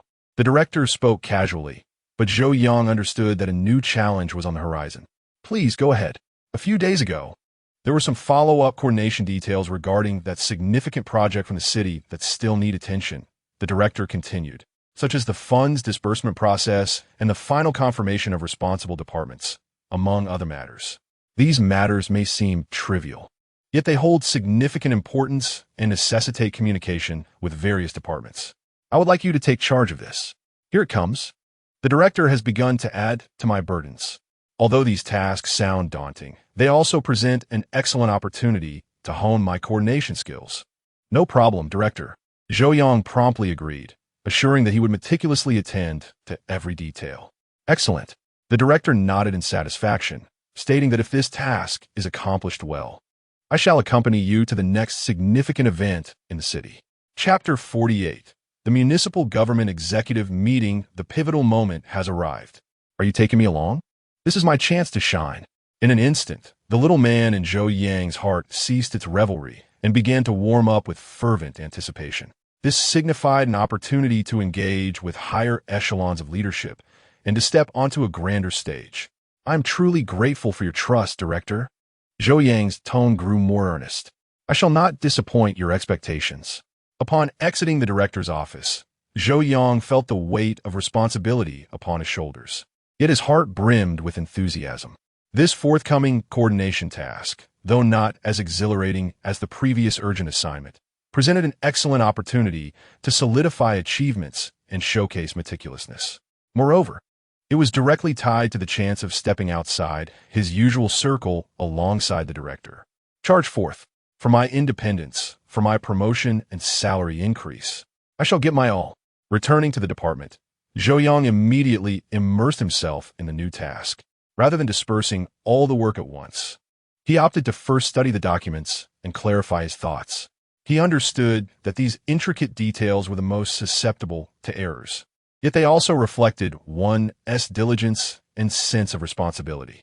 In managing these coordination efforts, Zhou Yang fully utilized his high emotional intelligence alongside the memory and quick response capabilities granted by the system's rewards. When interfacing with other departments, he could swiftly recall the details from their previous urgent interactions, maintaining a proper tone that conveyed the significance of the comprehensive department without coming across as overly aggressive. In the face of evasion and procrastination, he remained calm and composed, appealing to reason and emotion when necessary. He would appropriately invoke the director's requests and the attention of municipal leaders. Some people only heed the call of authority when faced with serious consequences. Yet, I relish this feeling. Wielding borrowed power is quite delightful. His approach compelled those departments, who previously perceived the subsequent coordination as a trifling matter, to treat it with due diligence. Materials and feedback were swiftly provided. Simultaneously, Zhou Yang did not neglect his colleagues within the department. He delegated some relatively simple communication tasks to Xiao Wang and others, allowing them to partake and enhance their sense of achievement. In the face of more complex issues, he would patiently guide them or step in personally. This time, Old Zhang did not merely observe from a distance as before. He even took the initiative to warn Zhou Yang, Xiao Zhou, be cautious when dealing with that department. The processes are particularly cumbersome. Zhou Yang felt a warmth in his heart. Thank you, Brother Zhang, for the heads up. I will be careful. Have you dealt with them before? Any experiences you could share? Old Zhang, taken aback by Zhou Yang's inquiry, paused momentarily before sharing his past encounters. Zhou Yang listened attentively, nodding occasionally and seeking clarification on specifics. Old Zhang, at least you were perceptive. This lad seems genuinely interested in learning, not just being polite. Ah, the youth of today. Yet this one is quite commendable. System detected that the host provided emotional value to the target, Old Zhang, through inquiry, resulting in acknowledgement experience. Points 10. System detected that the host effectively worked, providing emotional value to multiple targets, leading to smooth progress and resolution of issues. Points 20. As the points continuously accumulated, Zhou Yang's physical fitness and memory were steadily enhancing. He felt invigorated each day, effortlessly retaining information while swiftly navigating complex problems. This sensation was exhilarating, akin to activating a low-key enhancement that, although subtle, significantly boosted his efficiency and capabilities. The director was highly pleased with Zhou Yang's efficiency and quality in handling subsequent coordination tasks. Xiao Zhou, I have complete confidence in your work, the director stated. Patting the table, you have managed these detail-oriented issues even better than I anticipated. All thanks to your guidance, director. Ah, spare me the flattery, the director replied. In good spirits. Prepare yourself. Next Tuesday morning, there will be a city government executive meeting. You will accompany me as an observer. A city government executive meeting? Wow, this is quite a high-level affair. Observing? Is this my chance to broaden my horizons, or merely to serve tea? Regardless, it's an opportunity. Woohoo! The mention of the city government's executive meeting sent ripples through Zhou Yang's tranquil inner waters. He recognized that this was not merely a passive observation. The director was constructing a platform for him, providing an opportunity to engage with the true core of the city's leadership. Opportunity. This is a blatant opportunity. I must make a good impression during this observation, not only to enhance the director's reputation, but also to create a favorable impression for myself. Zhou Yang immediately began his preparations. He researched the city government executive meeting, familiarizing himself with the procedures, the ranks of attendees, and potential discussion topics. He even consulted Old Chun in advance. Brother Chun, what should I prepare for the city government executive meeting? Are there any points I should be cautious about? Old Chun, seasoned and experienced, had previously attended significant meetings with leadership. The city government executive meeting, that is no ordinary gathering, he mused, stroking his chin. The participants are of high rank, and their speeches are concise. Just listen and observe. In fact, remain entirely silent unless asked by the leaders. You will be an invisible presence. An invisible presence? How am I supposed to showcase myself? Zhou Yang pondered anxiously. However, Old Chun quickly redirected. You must be observant and quick on your feet. If the leaders request materials, you need to deliver them promptly. If their water cups are empty, refill them without hesitation. While they speak, take diligent notes. If they inquire after the meeting, your ability to respond will reflect your competence. I understand now. Serving tea, refilling water, and taking notes. This is indeed my stage for performance. Though it may sound like menial tasks, executing them effectively in such a setting is a skill in itself. Zhou Yang's mind was illuminated. He expressed his gratitude to Old Chun and began his preparations. He purposefully purchased a new notebook and a quality pen, eager to showcase his abilities. He also enlisted Xiao Li's help to print a list of the attending leaders along with their photographs, ensuring he could recognize them and avoid any potential awkwardness. System detected that the host provided emotional value to the target, Old Chun, receiving acknowledgement experience. Points 5. During the preparation of the meeting materials, Zhou Yang demonstrated exceptional diligence. He meticulously organized the documents required by the director and thoughtfully included several supplementary reference materials that might prove useful. He even ensured that a signature pen and sticky notes were readily available. The details determine success or failure. I aim to make the director feel that bringing me along is akin to having a veritable treasure trove at their disposal. Chapter 49. Encountering Deputy Secretary Zhao again, Li Wen observed Zhou Yang's busy demeanor and approached him, inquiring, "Director Zhou, are you preparing to attend a meeting at the municipal government?" "Yes, the director has asked me to accompany him as an observer," Zhou Yang replied candidly. A flicker of curiosity crossed Li Wen's eyes. The municipal government's executive meeting? That is indeed a prestigious gathering. It is rare to have the opportunity to attend as an observer. It is merely a chance to learn, Zhou Yang humbly remarked. Learning is certainly a given. Li Wen responded with a knowing smile. However, the mere fact of being invited to such a venue for learning signifies a form of recognition. Li Wen, this young man is advancing rapidly. Accompanying the director to the municipal government was indeed a clever move. His standing with the director appears to be quite significant. Zhou Yang sensed that Li Wen was probing his limits and attitudes. Indeed, I am grateful to the director for this opportunity. Zhou Yang continued in alignment with Li Wen's sentiments. In the future, we should seize the chance to learn together. This statement not only endeared Li Wen to him, but also subtly hinted at the prospect of a larger stage ahead. Upon hearing this, Li Wen's expression shifted once more, ultimately resulting in a knowing nod. Very well, I look forward to that day. System detected that the host has provided emotional value to the target, Li Wen, and has been incorporated into future plans, gaining recognition. Points 5. Time swiftly passed, and Tuesday arrived. Zhou Yang, clad in a well-fitted shirt and trousers, arrived 10 minutes early at the director's office. The director, upon seeing him, nodded in satisfaction. "You look spirited. Let's go." On their way, the director briefly outlined a few points of caution, primarily instructing him to stay close and refrain from unnecessary chatter. Zhou Yang took meticulous notes. Upon arriving at the municipal government building, Zhou Yang sensed an elevated air of solemnity. The security was notably stringent, and the passers-by hurried along, their faces adorned with expressions that conveyed a sense of urgency and importance. Entering the conference room alongside the director, Zhou Yang was immediately struck by the scene before him. A long conference table was filled with the city's principal leaders. The atmosphere was both grave and respectful. He quickly located his seat, a small chair against the wall behind the director, flanked by several other young individuals accompanying their respective leaders. Zhou Yang promptly adopted an invisible observer role, yet his eyes began to scan the entire room with rapidity.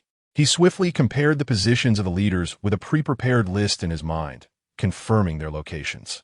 Wow, this is the municipal government's executive meeting. The air practically reeks of R&B.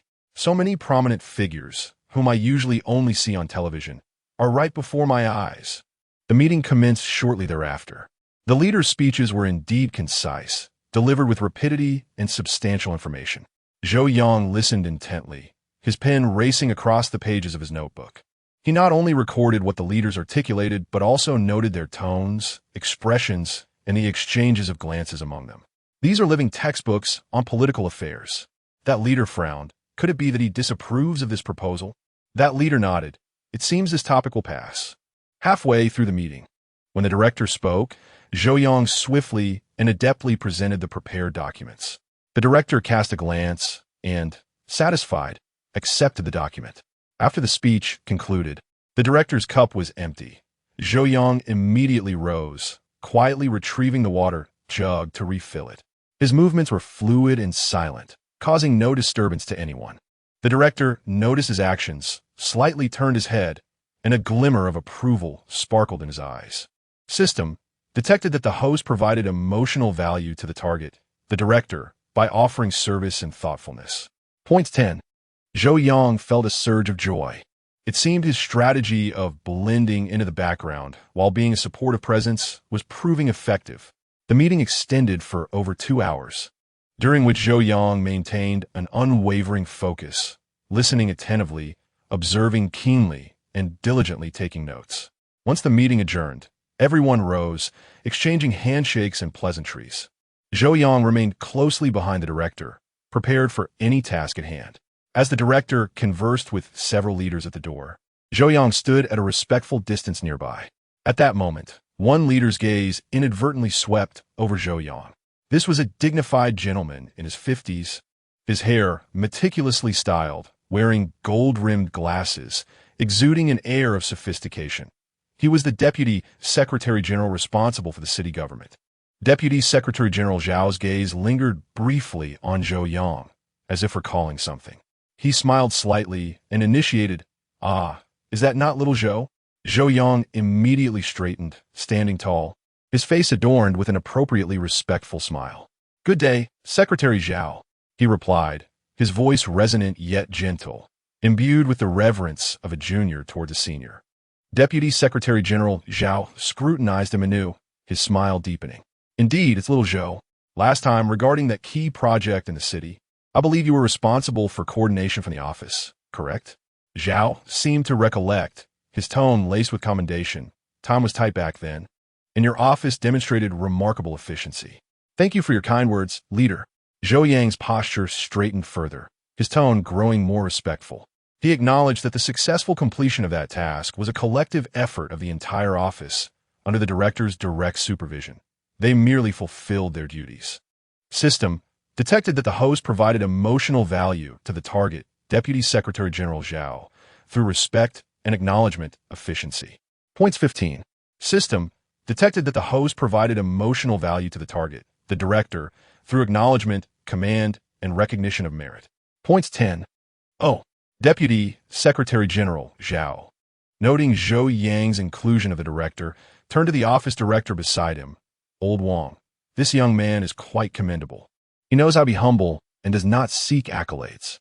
The director, who had been listening with a fitting smile, immediately interjected upon hearing Deputy Secretary General Zhao's praise. His face beaming with joy, "Secretary Zhao, you flatter me. Little Zhou is indeed a diligent and capable young man, particularly in his writing skills and organizational coordination.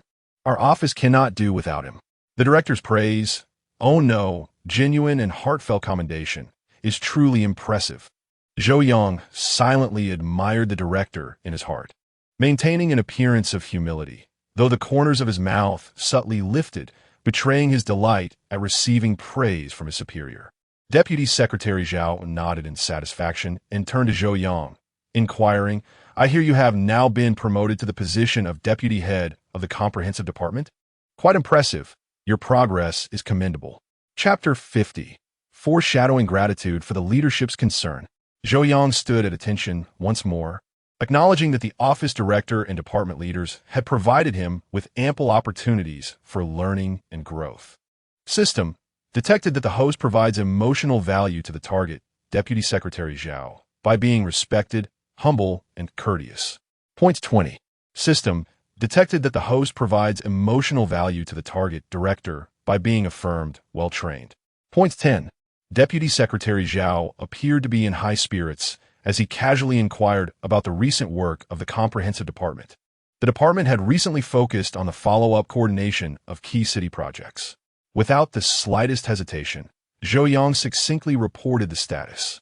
The funding disbursement process had been largely clarified, and they were currently coordinating specific details with the finance department, expecting to complete the co-signature within the week. Regarding the responsible departments, multiple rounds of communication with relevant units had confirmed the accountability of each stage, culminating in a responsibility list submitted for the Director's review. His pace was neither too fast nor too slow, his enunciation clear, and the content highly condensed, devoid of any superfluous remarks. A perfect template for official reporting. He could even accurately state several key timelines and the names of coordinating departments. One must avoid grandiose or empty rhetoric. Concrete content is essential. It is crucial to demonstrate work efficiency and organization. so that leaders grasp the situation. These skills are the result of diligent preparation and practice. As Deputy Secretary Zhao listened, the smile on his face deepened. He nodded occasionally, his eyes reflecting approval. Quite impressive, very organized. He interjected Zhou Yang's report. Turning to the director, Old Wang, this young Zhou is indeed a talent, well-versed in his work and clear in his reporting. Nurture him well. Such praise carried significant weight. Wow, talent. Deputy Secretary Zhao, call me a talent. This commendation is even more powerful than the director's remark about my independence. Do I feel like I'm glowing? Absolutely. The little voice in Zhou Yang's mind was no longer merely dancing. It was soaring through space, light and euphoric.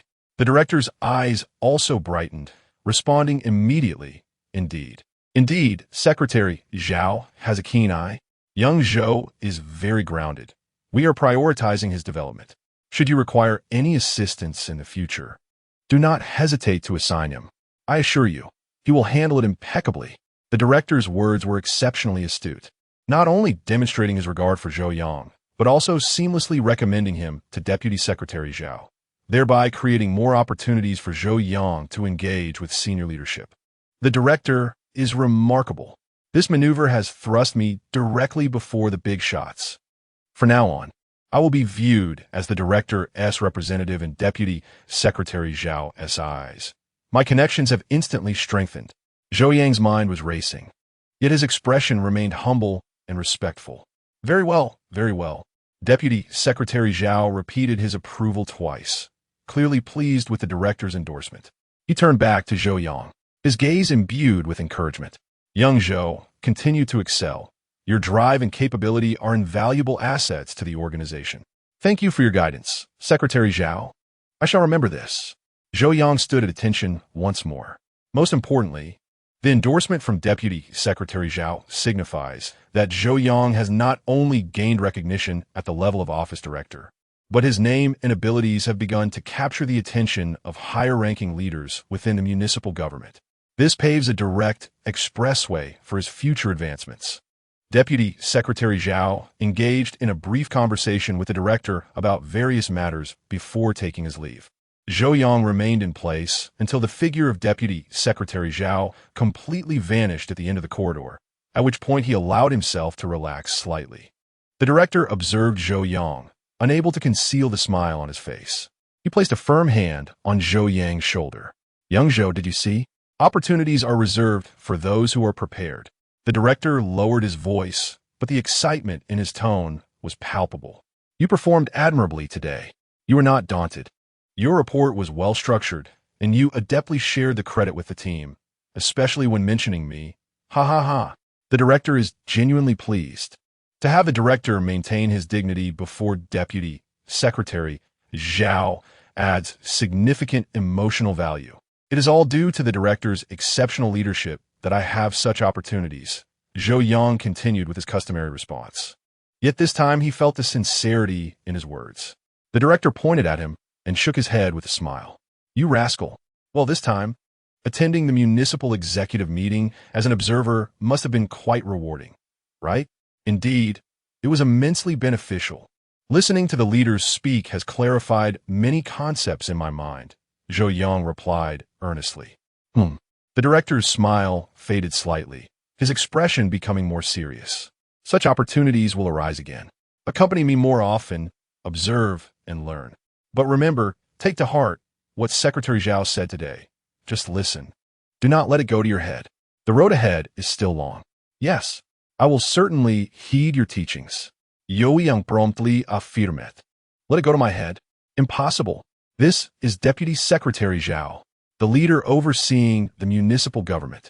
If I were to let it go to my head, that would indeed be courting disaster. However, the director's words serve as a reminder not to assume that one stroke of luck guarantees success. In the political arena, progress is made step by step, and haste is futile. Upon exiting the municipal building, Zhou Yang felt the sunlight was particularly bright and the air exceptionally fresh. As he walked along the street, he noticed his steps felt lighter than usual. This visit to the municipal government not only allowed him to personally experience the atmosphere of high-level meetings, but more importantly, he had inadvertently caught the attention of a prominent leader, receiving high praise in the process. Although this was merely a small beginning, Zhou Yang understood that this seed had been quietly sown. Upon returning to the office, Zhou Yang entered to find that the gazes of his colleagues seemed to carry an additional layer of meaning. Old Zhang glanced up at him, his lips moving as if to say something, but ultimately he remained silent. Li Wen smiled at him. Has Section Chief Zhou returned? How was the atmosphere at the municipal meeting? Was it particularly serious? It was indeed quite solemn, Zhou Yang nodded, offering only a brief response without delving into the details of the meeting. He was acutely aware that what transpired at the municipal government today was not yet suitable for widespread discussion. However, the acknowledgement from the higher-ups ignited a small spark within him, which soon blazed fervently in his heart. To stand alone? No. My aspirations reach for the stars and the vast seas. Zhou Yang settled back into his seat, powered on his computer, and prepared to immerse himself in his work. He understood that all opportunities ultimately hinge on one's ability to seize them. This ability is honed through countless tasks. He glanced at the system interface. His points balance had become quite substantial. System, detecting host's emotions filled with ambition, yearning for progress. System, based on the host's current status, recommends exchange. Energy-boosting potion, small. Effectively alleviates fatigue and enhances work efficiency. To exchange. A smile tugged at the corners of Zhou Yang's mouth. Naturally, he would exchange. Chapter 51. Acting Section Chief, an unusual aura of gossip permeated the air. A few young colleagues huddled together, whispering in hushed tones, occasionally glancing towards the director's office. Keen-eyed Xiao Wang spotted Zhou Yang's arrival and hurried over, his expression shrouded in mystery. Section Chief, Zhou, big news. A sensational scoop. Zhou Yang's curiosity was piqued, yet he maintained a facade of nonchalance. What scoop? Is it edible? Absolutely edible, Xiao Wang exclaimed, his face flushed with excitement. Our section chief, Senior Chief Gao. He being reassigned. Seriously? Is that for real? Senior Chief Gao is moving? Doesn't he that leave the position vacant? This is an opportunity. A golden opportunity. Zhou Yang's mind raced with thoughts, yet he merely furrowed his brow in inquiry. Reassigned? To where? I heard it's to be the deputy director of a bureau in the city. Xiao Wang whispered, his tone laced with envy. He moving up. Deputy director? That is quite a leap. But that's good. With Senior Chief Gao gone, my chances will be even greater. Thank you, Senior Chief Gao, for this wonderful gift. Just then, the internal phone rang. It was the director's office. Xiao Zhou, please come to my office. The director's voice revealed no discernible emotion. Understood, director. I'll be right there. Zhou Yang hung up, taking a deep breath. I'm coming. The main event is about to begin. What is meant to be will be. One cannot escape their fate. Let us go. He adjusted his shirt and briskly walked toward the director's office. Upon opening the door, he found the director seated behind the desk, an enigmatic expression gracing his features. Have a seat. The director gestured towards the chair opposite him. Zhou Yang sat down, leaning slightly forward, adopting an attentive posture. Xiao Zhou, the director began, his tone calm. We just received a call from the organization department of the municipal committee. Senior Gao, our senior chief, is being reassigned to the City Construction Bureau as deputy director. Zhou Yang immediately responded, congratulations to Senior Chief Gao on his promotion. This is a proud moment for our office. The director nodded. Indeed, Senior Gao is highly capable, and his move is a positive development. After a brief pause, his gaze settled on Zhou Yang. With Senior Gao's departure, the work of our department must continue. The comprehensive section is the backbone of our office, and the responsibilities are substantial. Zhou Yang's heart tightened, sensing the gravity of the moment. Following the deliberations of the office's administrative meeting, the director's voice slowed. You, Comrade Zhou Yang, will oversee the comprehensive work of the section. What? Acting section chief. While not an official promotion, it's still a significant role. The distance to becoming a full-fledged section chief is merely this final step. Zhou Yang's mind erupted with thoughts, yet he maintained an appropriately astonished and serious demeanor. Me? He asked, incredulously pointing at himself, then quickly rising to express his gratitude. Thank you, director. Thank you to the administrative meeting for your trust.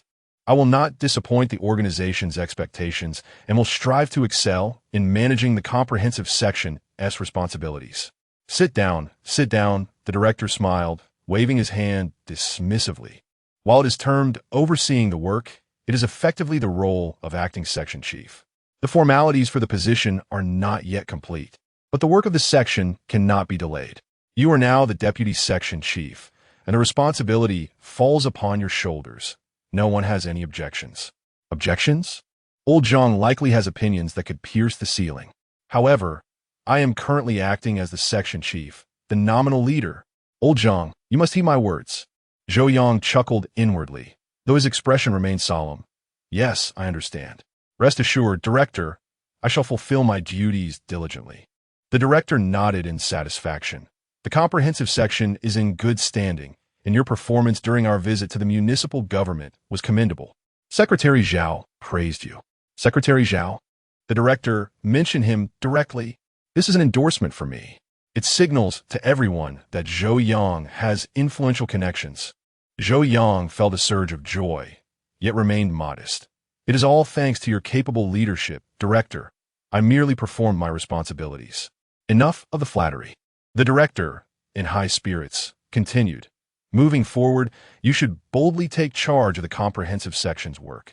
Should any difficulties arise, do not hesitate to report to me, especially regarding that thorny issue we discussed earlier. Here comes the director's trump card. Being an acting section chief is not without its challenges. One must first tackle a tough nut. A thorny issue? Sounds exhilarating. Zhou Yang responded immediately, yes. I will certainly resolve that issue. Excellent. That enthusiasm is commendable. The director stood, patting Zhou Yang on the shoulder.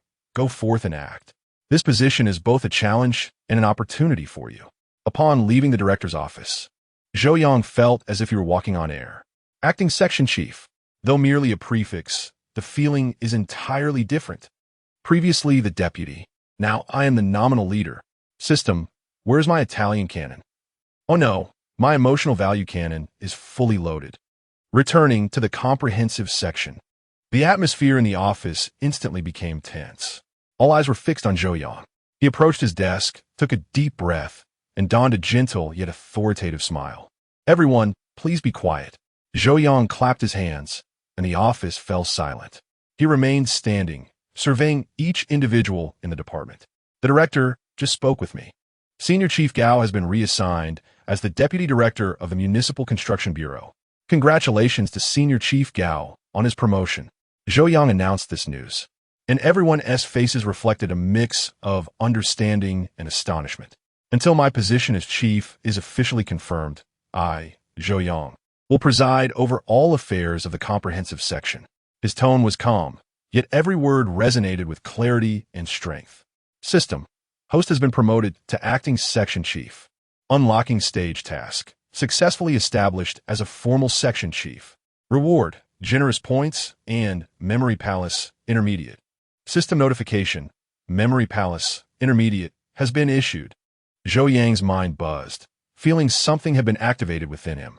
He closed his eyes briefly, and upon reopening them, the world around him appeared unchanged.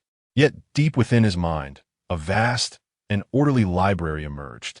All documents, meeting minutes, speeches from leaders, and colleague information. Everything once seen or heard is meticulously categorized and stored within, readily accessible at any moment. Wow, is this the Memory Palace Intermediate? It feels as though my brain has upgraded its CPU, now equipped with an immense storage capacity and a search engine. This is exhilarating. I shall no longer fear information overload. Zhou Yang suppressed his excitement and continued. Although I merely preside over the work, the responsibility is substantial. Henceforth, the comprehensive department must maintain high efficiency and quality. Should anyone have thoughts or face difficulties, please feel free to discuss them with me directly. Chapter 52, The First Tough Battle. Zhou Yang cast his gaze towards Old Zhang. Sitting there, Old Zhang's expression was intricate, his lips tightly pressed. He glanced at Zhou Yang. His eyes filled with reluctance, yet ultimately chose silence, bowing his head. Old Zhang, this young man has truly risen to prominence. Resentment is futile. He is now the acting section chief, the superior. Alas, the tides of the Yangtze River push the waves forward, while the former waves are left to perish upon the shore. Zhou Yang understood old Zhang's sentiments, yet he refrained from addressing them directly, opting instead for a more conciliatory tone. Old Zhang, a veteran of the department, is rich in experience, and his continued support and invaluable insights will be essential for the department's future endeavors. System detected that the host is providing emotional value to the target, Old Zhang, by offering respect and affirmation experience. Point 10. Old Zhang's body stiffened slightly, and he raised his head to look at Zhou Yang. The reluctance in his eyes seemed to have diluted, replaced by a complex expression, tinged with resignation and a hint of surprise. He nodded gently, emitting a barely audible Zhou Yang then turned his attention to Li Wan, who wore an appropriately encouraging smile and nodded in support of Zhou Yang. Xiao Wang and Xiao Li, on the other hand, displayed expressions of exuberance, as if Zhou Yang's promotion had instilled a sense of hope within them. System detected that the host is providing emotional value to the target department colleagues by offering stability and encouragement. Point 15. All right, everyone, let us continue with our work, Zhou Yang declared, settling back into his seat. He opened his computer and began browsing through the department's work arrangements and pending tasks. With the enhancement of the Memory Palace Intermediate, he found his ability to process information astonishingly swift. The contents of documents, relevant personnel, historical contexts, all information instantaneously materialized in his mind, organized with clarity, as if accompanied by an index. He skimmed through the files, and soon, the formidable challenge presented itself. This was a cross-departmental coordination project previously mentioned by the director, which had been shelved for an extended period due to the conflicting interests and approval processes of multiple departments. Rendering it a hot potato, Zhou Yang opened the document, and the Memory Palace, in his mind, promptly retrieved all pertinent information, minutes from past meetings, the evasive excuses from relevant departments, previous coordination proposals, all flashed before him like scenes from a film. Goodness, this issue is even more intricate than I anticipated. It involves finance, approvals, execution across multiple departments, as well as historical legacy issues. This is akin to SC Char Dinger's cat in the political realm. It appears to exist, yet upon contact, it vanishes or transforms into a tangled mess. Zhou Yang furrowed his brow. Addressing this formidable challenge would undoubtedly be his first significant test in the role of acting section chief. If he could tackle this tough nut, it would not only greatly enhance his standing in the eyes of the director, but also establish his authority before other departments, paving the way for his formal appointment. He meticulously scrutinized the document, with a torrent of information coursing through his mind. He not only examined the content of the document itself, but also recalled experiences from interactions with these departments, analyzing their styles and weaknesses. In the Ministry of Finance, it is imperative to articulate policies and principles while also appropriately highlighting the leadership's attention. As for the approval department, their procedures are their lifeblood. Thus, one must navigate their nuances delicately while also pinpointing critical nodes. The execution department, however, presents the greatest challenge. These individuals remain unperturbed until matters come to the forefront, necessitating the installation of a sense of urgency within them. Zhou Yang contemplated his strategies internally. He understood that merely adhering to established processes would not suffice in resolving such long-standing issues. A degree of cunning and perhaps even indirect approaches would be essential. He picked up the phone and dialed a certain office within the finance department. "Hello, this is Zhou Yang from the general office," he announced, his voice resonant and courteous. A voice with a southern accent responded, "Oh, the office. What can I do for you?" Zhou Yang continued earnestly. "I would like to discuss the coordination of subsequent funding disbursements for our city's key project, as there are some details I wish to clarify with you." "Oh, that matter." The other party's tone immediately became somewhat vague. "The project is quite complex, and we are still reviewing it. The process has not been fully completed." Zhou Yang internally scoffed at the familiar evasion, thinking, research? Is that to continue until the end of time? The process hasn't even been initiated, has it? Yet. He maintained a composed fa. Yes, Yes, I understand this project is intricate, which is why I sought your guidance. If it is convenient for you, I would like to bring the relevant materials over and discuss them in person. Well, the other individual hesitated. I've been quite busy lately. Please send the materials over first, and we will review them. Certainly, I will send the materials to your email, and whenever you have a moment to look them over, I would greatly appreciate your insights. Zhou Yang's tone became even more respectful. Moreover, the director is keenly interested in the progress of this project and occasionally inquires about it. Thus, I wish to finalize the details swiftly for a proper report to the director. Bringing up the director, let us see how you respond to that. Don't think I'm unaware of your little games. Without pressure, you would delay this into the next century. After a few moments of silence on the line, the other party seemed to weigh their options. All right, please send the materials over. I will see if I have time to meet after reviewing them. Thank you immensely. Your willingness to spare time amidst your busy schedule is greatly appreciated. Zhou Yang quickly climbed the ladder of flattery. I will send the materials this afternoon, eagerly awaiting your guidance. Once he hung up the phone, a smile crept across Zhou Yang's lips. The first step, the ice has been broken. Although I did not secure a meeting, I managed to submit the materials. Moreover, he successfully conveyed the director's concern, instilling a sense of urgency in them. Next, we shall see if they will review it. If they don't, I have myriad ways to ensure they do. Zhou Yang sat in his chair, feeling as though he had taken root. On his computer screen, the so-called challenging issue loomed, exuding an ancient and formidable aura. Each department, driven by its own petty interests, hesitates to take the first step, hoping instead that others will bear a greater share of the burden and spare themselves from inconvenience. This is not merely a complex issue. It is a matter steeped in intricate emotions. Zhou Yang silently berated the situation in his mind. To resolve this dilemma, one must begin by addressing the underlying emotional value. He closed the document and massaged his temples. A confrontational approach would undoubtedly be futile, and pressing for procedural compliance would only breed further resentment.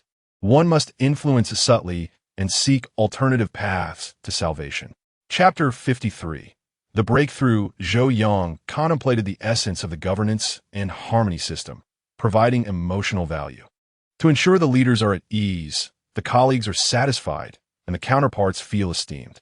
When dealing with these seasoned departments, this approach is indispensable. He resolved to first pay a visit to the most formidable challenge, the Funds Management Division of the Municipal Finance Bureau. This department was notorious for its frugality, often stalling funds and dragging processes. The individual he spoke with last time on the phone, who had a southern accent, belonged to this division. Zhou Yang did not make a prior appointment. He went directly there, not to urge action, but to seek counsel. He donned a crisp white shirt and tidied his hair to present a more spirited appearance. He carried no documents, only a small notebook and a pen. As he walked toward the Finance Bureau, the sun shone pleasantly, yet he felt a twinge of anxiety. This is my first time seeking assistance from another bureau. It feels akin to door-to-door salesmanship. I must lower my stance, humbling myself to the ground, and bloom from the dust. I am not here to solve problems, but to learn, to listen to opinions, to understand the difficulties. Upon arriving at the Finance Bureau building, he navigated his way to the Funds Management Division with ease. The sign at the entrance was cold and unwelcoming. Stepping inside, a musty air enveloped him. The office was eerily quiet. In various cubicles, some were typing away, others were reading newspapers, and a few were on the phone, their voices hushed, permeating the atmosphere with a sense of tranquil time. Zhou Yang sought out the individual he had spoken to on the phone. He was leisurely perusing a newspaper while wearing reading glasses. "Hello, are you Director Zhang? Or rather, Section Chief Zhang?"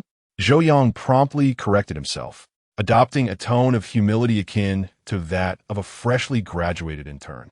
Section Chief Zhang looked up, his eyes tinged with caution. "And you are?" "I am Zhou Yang from the General Office," he replied, offering a sincere smile devoid of any aggression. "I called you previously regarding the funding allocation for our city's key project."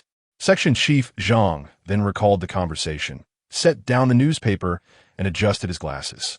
"Ah, it's you. Did I not request you to send over the materials? We have reviewed them." "Yes, indeed, I have sent the materials. Thank you for your assistance." Yo yang nodded vigorously. I am here today not to rush things, but to seek your guidance in person. The situation surrounding that project is indeed quite special. Perhaps the materials or explanations we provided from our office were insufficient, which may have complicated your review process. His words were impeccably crafted, acknowledging the complexity of the issue while attributing the difficulties of the review to his own office, completely avoiding any implication of blame toward the other party for delays. Upon hearing this, Section Chief Zhang's expression softened slightly, albeit still with a hint of wariness. "Please have a seat." Zhou Yang pulled up a chair and sat down, leaning slightly forward. "Section Chief Zhang, you are the expert in this area, with extensive experience. Our office's understanding of the funding approval process is still quite rudimentary.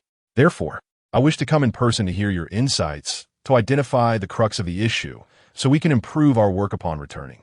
He took out a small notebook and a pen, embodying an earnest desire for guidance. Observing Zhou Yang's demeanor, Director Zhang's vigilance diminished somewhat. Clearing his throat, he began to express his grievances. Zhou, it's not that our finance bureau intends to withhold anything." The sigh that escaped him was laden with resignation. "Just look at this project. The funding sources are intricate, involving multiple levels and historical issues. When the plan was originally established, certain details were not thoroughly considered, and now, as we attempt execution, contradictions abound. Here it comes. The familiar lament begins. Do not rush to refute or explain, just listen. Allow him to pour out his frustrations." "Indeed, you are absolutely right." Zhou Yang immediately interjected, his tone brimming with understanding. "Upon reviewing the documents, we too noticed that some aspects were indeed overlooked at the time. Your caution is merely to ensure that matters are handled more appropriately, preventing future complications." "We fully comprehend." "Precisely." Director Zhang found a kindred spirit, raising his voice slightly. "For us in the Finance Bureau, adhering to regulations is paramount. Not a single penny should be squandered. If this project were to follow the standard procedures, it would be utterly unfeasible. Special circumstances demand special treatment. Yet even then, we require a basis for action. Where's that basis? No one provides it." His agitation grew as he began to criticize the non-cooperation of other departments. That approval bureau, constantly changing its stance. One moment they say this is acceptable, the next they declare that it is not. One minute they request this document, the next they demand that proof. Isn't this just tormenting us? In the execution department, all they ever do is demand funds, showing no regard for whether the process is compliant. They might as well point their fingers at us, accusing us of inaction. He pounded the table, his voice a blend of anger and grievance. Zhou Yang listened intently, nodding occasionally while jotting down notes.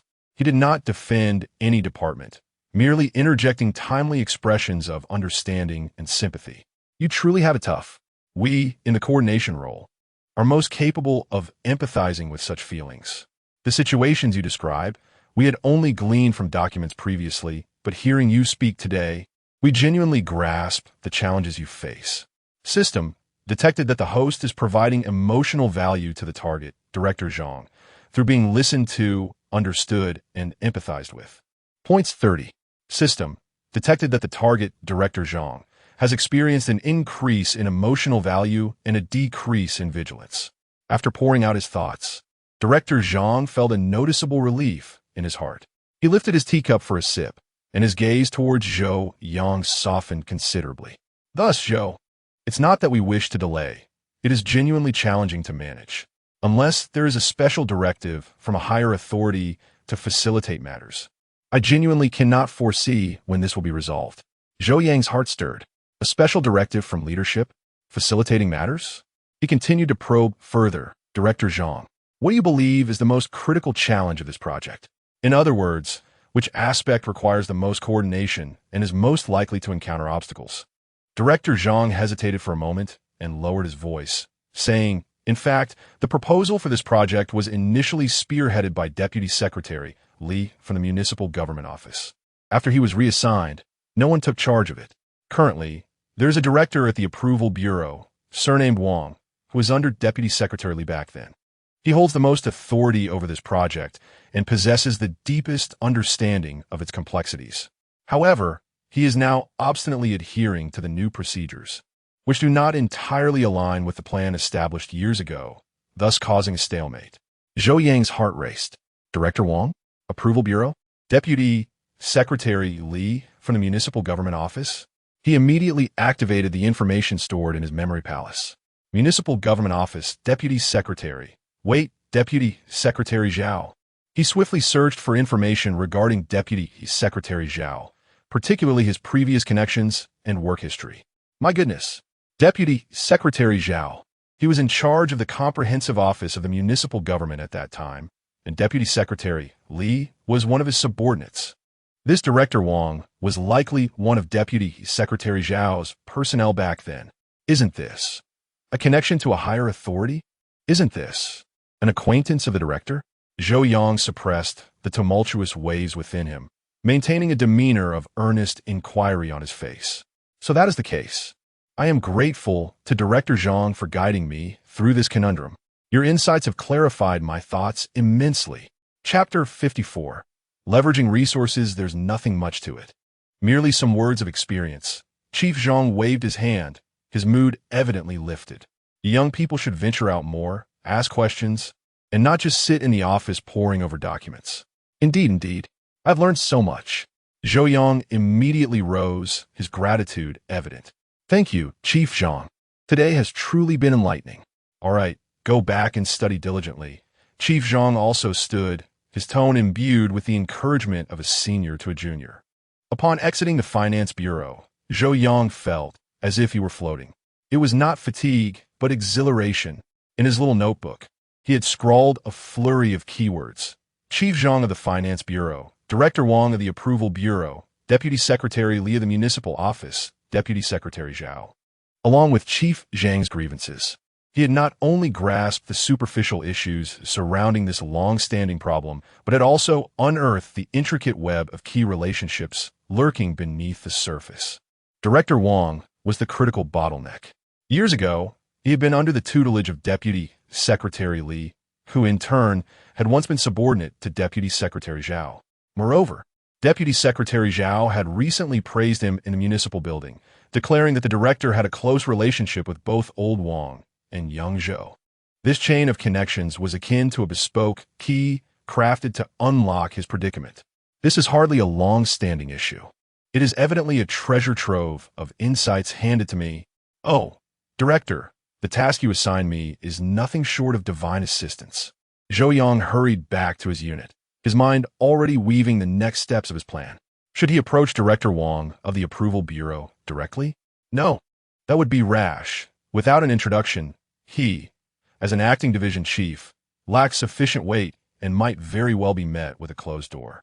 The optimal strategy was to leverage resources. Whose resources? Naturally, the Director-S. The director shared a profound relationship with Deputy Secretary Zhao, who had once been the superior of Director Wang. If he could persuade the director to intervene or utilize the director's connections to summon the esteemed Deputy Secretary Zhao, even if it were merely to hint at an interest in the project, would the pathways to Director Wang's office be instantly cleared. Upon returning to his office, Zhou Yang felt the world around him crystallizing. Those once convoluted departmental relations now appeared to him as a clear map, and he had identified the key route to the treasure. Taking a deep breath, he organized his thoughts. He could not directly approach the director with the knowledge of the connection between Director Wang and Deputy Secretary Zhao, asking for his intercession. That would be too lowly and would suggest ulterior motives. It was imperative to be subtle, to ride the current of circumstances. He rose once more and made his way to the director's office. He knocked on the door. "Come in." Zhou Yang entered, finding the director reclined in his chair, a document in hand, seemingly deep in thought. "Director," Zhou Yang approached the desk, his expression a perfect blend of curiosity and eagerness to learn. Young Zhou, please sit." The director set down the document. Zhou Yang took a seat, leaning slightly forward, embodying a demeanor of humble inquiry. "Director, regarding the challenging project you mentioned earlier," Zhou Yang began, his tone carrying a hint of inquiry. "This afternoon, I visited the Finance Bureau and consulted with Section Chief Zhang from the Fund Management Department." A flicker of interest crossed the director's eyes. "Oh, what did old Zhang say?" Section Chief Zhang was exceptionally patient, sharing a wealth of information. Yo yang continuet. He mentioned numerous historical issues, as well as the difficulties of interdepartmental coordination. He paused, casually alluding to a key figure. Chief Zhang remarked that the proposal for this project was initially spearheaded by Deputy Secretary Li from the Municipal Government Office. However, after Deputy Secretary Li was reassigned, Director Wang from the Approval Bureau is now the most knowledgeable about this project and holds significant influence. Zhou Yang discreetly observed the director's expression. The director indeed seemed invigorated, a glimmer of understanding in his gaze.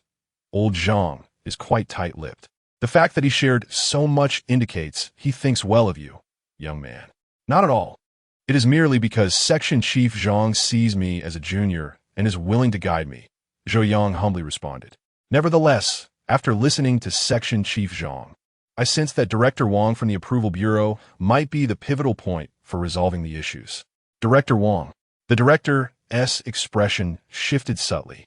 Did you mean Director Wang Jiangwo? Zhou Yang's heart raced, yet he maintained a composed demeanor. Chief Zhang did not mention a name, but based on his description, it should be the Director Wang responsible for specific operations at the Approval Bureau. Yes, that's him. The director nodded, seemingly recalling something. Old Wang. He possesses considerable ability, though at times he could be a bit rigid in his thinking, adhering to principles stubbornly. Here it comes. The director is about to divulge some insights. Quick, tell me, what are Director Wang's weaknesses? What is he like? What does he fear? Yo yang perked up, eager to capture every detail. However, Old Wang does have one commendable trait.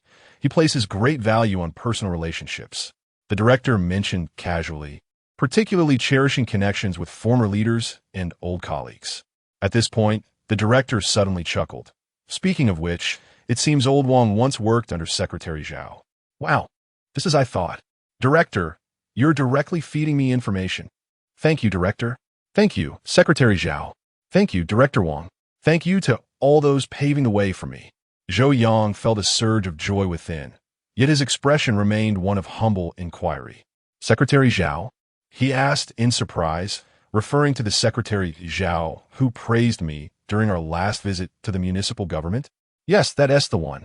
The director, in good spirits, elaborated further. Old Wang used to work in the General Affairs Department when Secretary Zhao was the head of that department. Later, he became Deputy Secretary, and Old Wang followed him to the Approval Bureau. I see now. Zhou Yang's expression brightened with realization. No wonder Chief Zhang mentioned Deputy Secretary Li. It turns out Director Wang is a veteran from the Municipal Government Office. Indeed, the director nodded, acknowledging the point. Therefore, to persuade Old Wang, merely following procedures and urging progress may prove ineffective. An opportunity presented itself. Zhou Yang immediately responded, his tone imbued with sincerity. Director, you are absolutely correct. I believe the crux of this project lies in communication. We must ensure that Director Wang comprehends our difficulties, and also make him feel that we genuinely wish to resolve the issues rather than merely adding to his burdens. He paused for a moment, as if collecting his thoughts. Chapter 55. A visit. Director, you have long-standing relations with Secretary Zhao, having been both colleagues and friends for years. Might I inquire if you could offer me some guidance? Or perhaps suggest a way to encourage Director Wang to sit down and attentively consider our opinions. Zhou Yang carefully articulated his request, deliberately avoiding a direct plea for the director's assistance in making an introduction. Instead, he presented the issue for the director to resolve, thereby preserving the director's dignity while demonstrating his earnest desire for counsel, rather than attempting to leverage authority. The director regarded Zhou Yang with an appreciative gaze, recognizing the young man's emotional intelligence. This fellow truly understood the art of leveraging connections and how to do so effectively. Regarding Old Wang, the director mused. He has few diversions aside from his fondness for tea, particularly fine varieties. As he ages, he has become increasingly health-conscious, often purchasing health supplements. Information acquired. Tea. Health preservation. The system rewards of top quality by Luo Chun and premium custom health supplements. Is this not a fortuitous coincidence? Zhou Yang internally rejoiced. though he maintained a facade of earnest attentiveness. It appeared that Director Wang had a penchant for tea and wellness. He was grateful for the director's insights. Sir, Zhou Yang continued, seizing the opportunity, I happen to possess some items gifted by my elders, top tier by Luo Chun, and a selection of commendable health supplements. I find myself unable to consume them all and was wondering if you might assist me in conveying them to Director Wang. He hesitated momentarily, a hint of shyness in his eyes, though sincerity predominated. Assist you? The director raised an eyebrow, a knowing smile gracing his features. Indeed. Zhou Yang promptly rose from his chair, approaching the director's desk, lowering his voice. I wish to request your assistance in delivering these items to Director Wang. I am Zhou Yang, the newly appointed acting section chief of the Comprehensive Department, still unfamiliar with many tasks, especially this challenging project, navigating it as one would cross a river by feeling for stones. I seek guidance from Director Wang, an esteemed leader and mentor. As I humbly present this tea and health supplements as a token of my respect, my initiation gift in seeking his counsel. Zhou Yang's heartfelt words transformed the act of gifting into a respectful gesture of seeking guidance, while simultaneously flattering Director Wang as a venerable leader. Crucially, he elevated the director in his request, asking for assistance not merely in the transfer of goods, but also in conveying intent and providing endorsement. Upon hearing this, the director's smile broadened. This young man was indeed a talent. He possessed a knack for handling affairs, articulating his thoughts, and knowing how to capitalize on opportunities. Moreover, he was not offering extravagant gifts, but rather tea and health supplements, items that aligned with Director Wang's preferences, appearing both thoughtful and unconventional. This approach not only paved the way for Zhou Yang, but also established his credibility. The system detected that the host, the director, was trusted to provide emotional value, assisting the younger generation and receiving appreciation. Points 35. Ah, you rascal. The director chuckled, shaking his head but not refusing. All right, bring the items over, and I shall help you pass them on. Yet, your phrase apprentice gift is quite amusing. It appears that you, little Zhou, are genuinely determined to tackle this formidable challenge. Indeed, rest assured, Director, I will give it my utmost effort. Zhou Yang immediately declared his resolve. Merely having determination is insufficient. One must have a plan, the director remarked. Bring the items over, and I'll find an opportunity to speak with old Wang. Meanwhile, prepare yourself. Once he is amenable, you must personally visit him and clarify the matter in person. Yes, I understand. Zhou Yang was so exhilarated he nearly jumped up. Success. The first step, leveraging effectively. This assist from the director has propelled me to new heights. Director Wang, I shall endeavor to unblock your meridians. Zhou Yang swiftly returned to his office, retrieving the set of premium billiard and high-end customized health products from the system space. The tea leaves were packaged in an ancient and elegant manner, exuding a sense of historical depth. The health products were housed in a refined box, clearly high-end, yet devoid of the ostentatious bling that often accompanies wealth, radiating understated luxury. He brought the items to the director's office. The director inspected them and nodded in satisfaction. Quite good. This tea appears authentic, and the health products seem quite practical. All produced by the system, quality assured. Youyang silently scoffet. All right, place them here, the director instructed. I will seek an opportunity to contact old Wang in the next couple of days. Thank you, Director. Zhou Yang expressed his gratitude once more. Exiting the director's office, Zhou Yang felt an invigorating lightness, brimming with vigor. The beginning is always the hardest, but with the director's divine assistance, it feels as if I've already achieved half of my goal. Now, I await the response from Director Wang. It is time to showcase my true skills. 2 days later, Zhou Yang was engrossed in documents in his office when the internal phone rang. It was the director's office. Xiao Zhou, come over for a moment. The director's voice carried a hint of mirth. Zhou Yang's heart lifted. He sensed progress. He hurried into the director's office. Have a seat. The director gestured toward a chair. Zhou Yang complied. A couple of days ago, I had a conversation with old Wang. The director began and mentioned you as well as the gifts you sent. Zhou Yang held his breath, awaiting further elaboration. Old Wang was quite pleased to receive your items. The director continued. He remarked, I never expected there would still be such considerate young individuals nowadays. System detected target, Director Wong from the Approval Bureau, experiencing an increase in emotional value, pleasure, feeling respected. Points 20.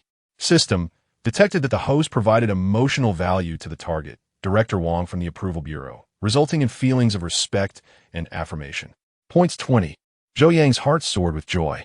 He mentioned that he was aware of your department's recent efforts in tackling that long-standing challenging project, and he understands the difficulties faced by the younger generation.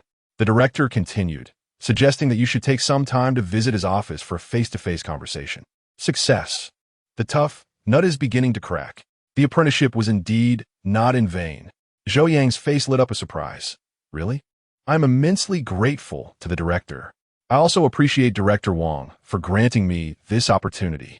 The director responded, the opportunity has been presented to you. Whether you seize it or not depends on your own efforts. Old Wong, while he may respond better to a gentle approach than a firm one, is nonetheless serious about his work. When you speak with him, you must bring genuine insights to the table. He needs to feel that you are truly committed to solving the problem, not merely going through the motions.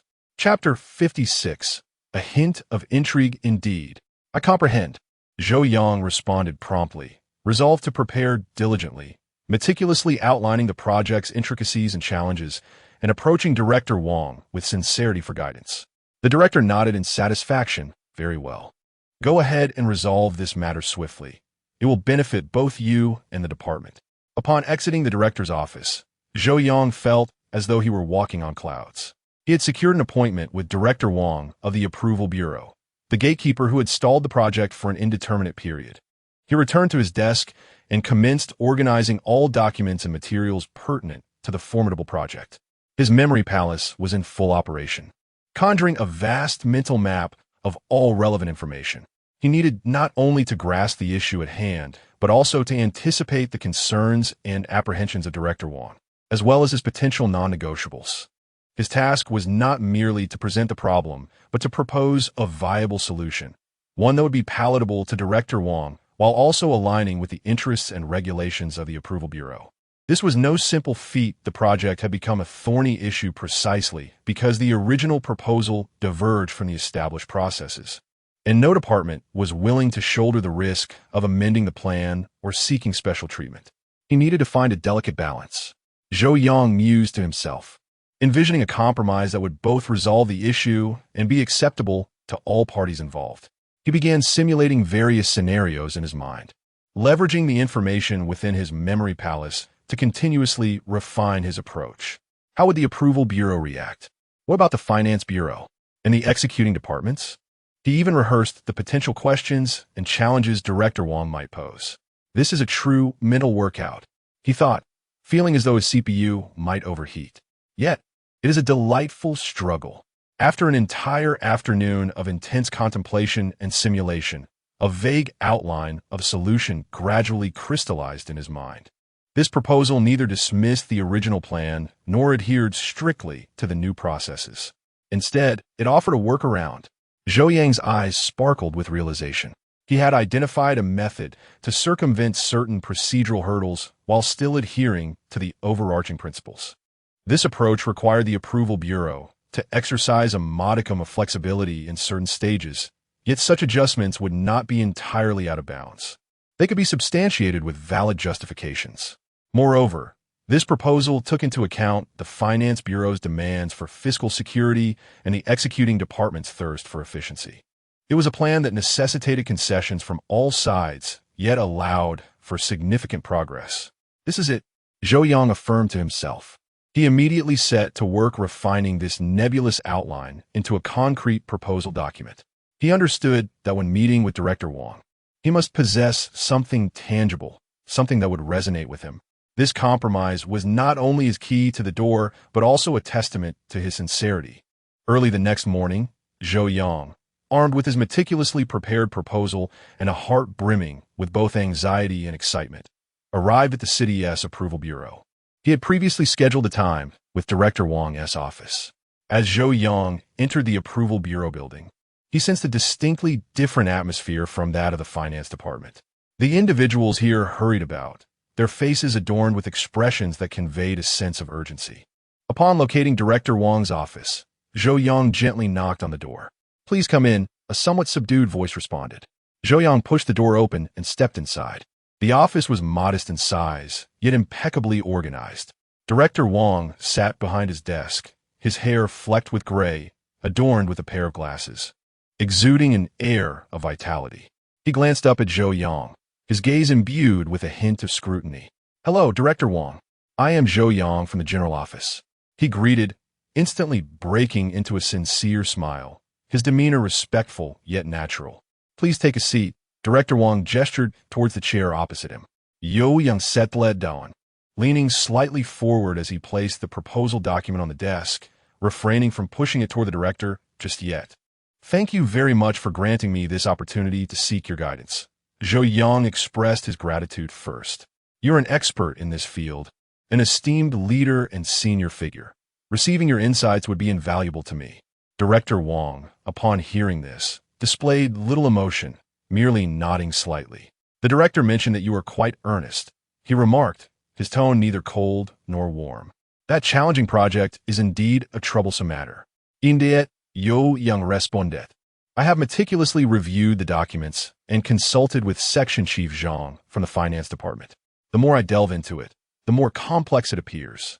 He continued in alignment with Wang's thoughts. "However, the director informed me that you possess the most profound understanding of this project and the most authority to speak on it, which emboldened me to seek your advice." "Seeking counsel is not something to be taken lightly," Director Wang replied. "If you have any questions, feel free to ask directly." "It is like this," Zhou Yang cleared his throat. "I have examined the proposal from years past, as well as the current processes, and I've noticed certain discrepancies. If we were to adhere strictly to the new processes, many aspects would become unfeasible, yet following the original proposal to the letter might not comply with the current regulations. Thus, we find ourselves in a conundrum." Director Wang's tone bore a hint of resignation as he responded. "In our approval bureau, we must operate in accordance with the law and regulations. We cannot simply make exceptions because it is a long-standing challenge." "You are absolutely correct. We fully comprehend the position of the approval bureau." Zhou Yang immediately concurred, emphasizing that adherence to rules is paramount and must never be compromised. He paused briefly, glancing at the proposal document on the table. "However," Zhou Yang's tone shifted, "I have contemplated this extensively. Is it possible, while steadfastly maintaining our principles, to discover a flexible approach that addresses the issue while adhering to overarching principles?"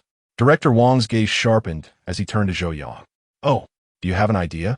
"Not quite an idea, merely a preliminary thought," Zhou Yang replied, nudging the proposal document towards him, inviting Director Wang to provide his insights. Director Wang picked up the document and began to examine it closely. Zhou Yang refrained from interrupting, quietly observing the subtle shifts in Director Wang's expression. The director scrutinized the document with great care, occasionally furrowing his brow, while at other times revealing an expression of contemplation. Zhou Yang's heart raced, sensing the gravity of the moment. "This is a pivotal moment. My proposal, can it withstand the scrutiny of Director Wang, the gatekeeper? The stakes are life and death." The office was enveloped in an eerie silence, broken only by the sound of Director Wang flipping through the pages. After a considerable pause, he finished reading, set the document down, and lifted his gaze toward Zhou Yang. The sharpness in his eyes had lessened, replaced by a hint of curiosity. "This proposal of yours," Director Wang began, "is rather intriguing." Chapter 57. The meeting. Zhou Yang felt a surge of joy in his heart, realizing that he was on the right track. "Your idea of borrowing a path," Director Wang pondered, "indeed offers a new perspective. Without contravening core principles, we might facilitate the process by adjusting the recognition methods of certain stages." He did not explicitly declare it to be good, yet the tone of contemplation and approval was already a tacit endorsement of Zhou Yang's proposal. System. Detected target. Director Wang from the Approval Bureau. Emotional value rising, curiosity, recognition. Points 25. "Indeed, Director Wang," Zhou Yang immediately responded. "My thought is that rather than fixating on a perfect match with the process, we should explore whether it is feasible to discover a pathway that allows the project to progress within the existing framework. This proposal seeks to balance the rigor of the Approval Bureau, the financial security of the Finance Bureau, and the practical needs of the executing departments. You have considered quite comprehensively, Director Wang nodded. If this plan can be realized, it indeed appears to be the most promising method to break the deadlock. However, Director Wang shifted his tone. This proposal requires not only our cooperation from the Approval Bureau, but also adjustments and acceptance from the Finance Bureau and the executing departments. Particularly with the Finance Bureau, their control over funds is exceptionally stringent.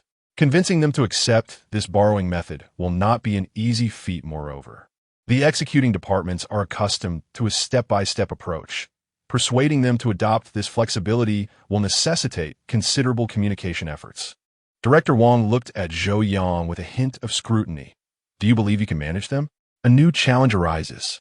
Conquering Director Wang's tough stance is merely the first step. Next comes the more arduous task of interdepartmental coordination.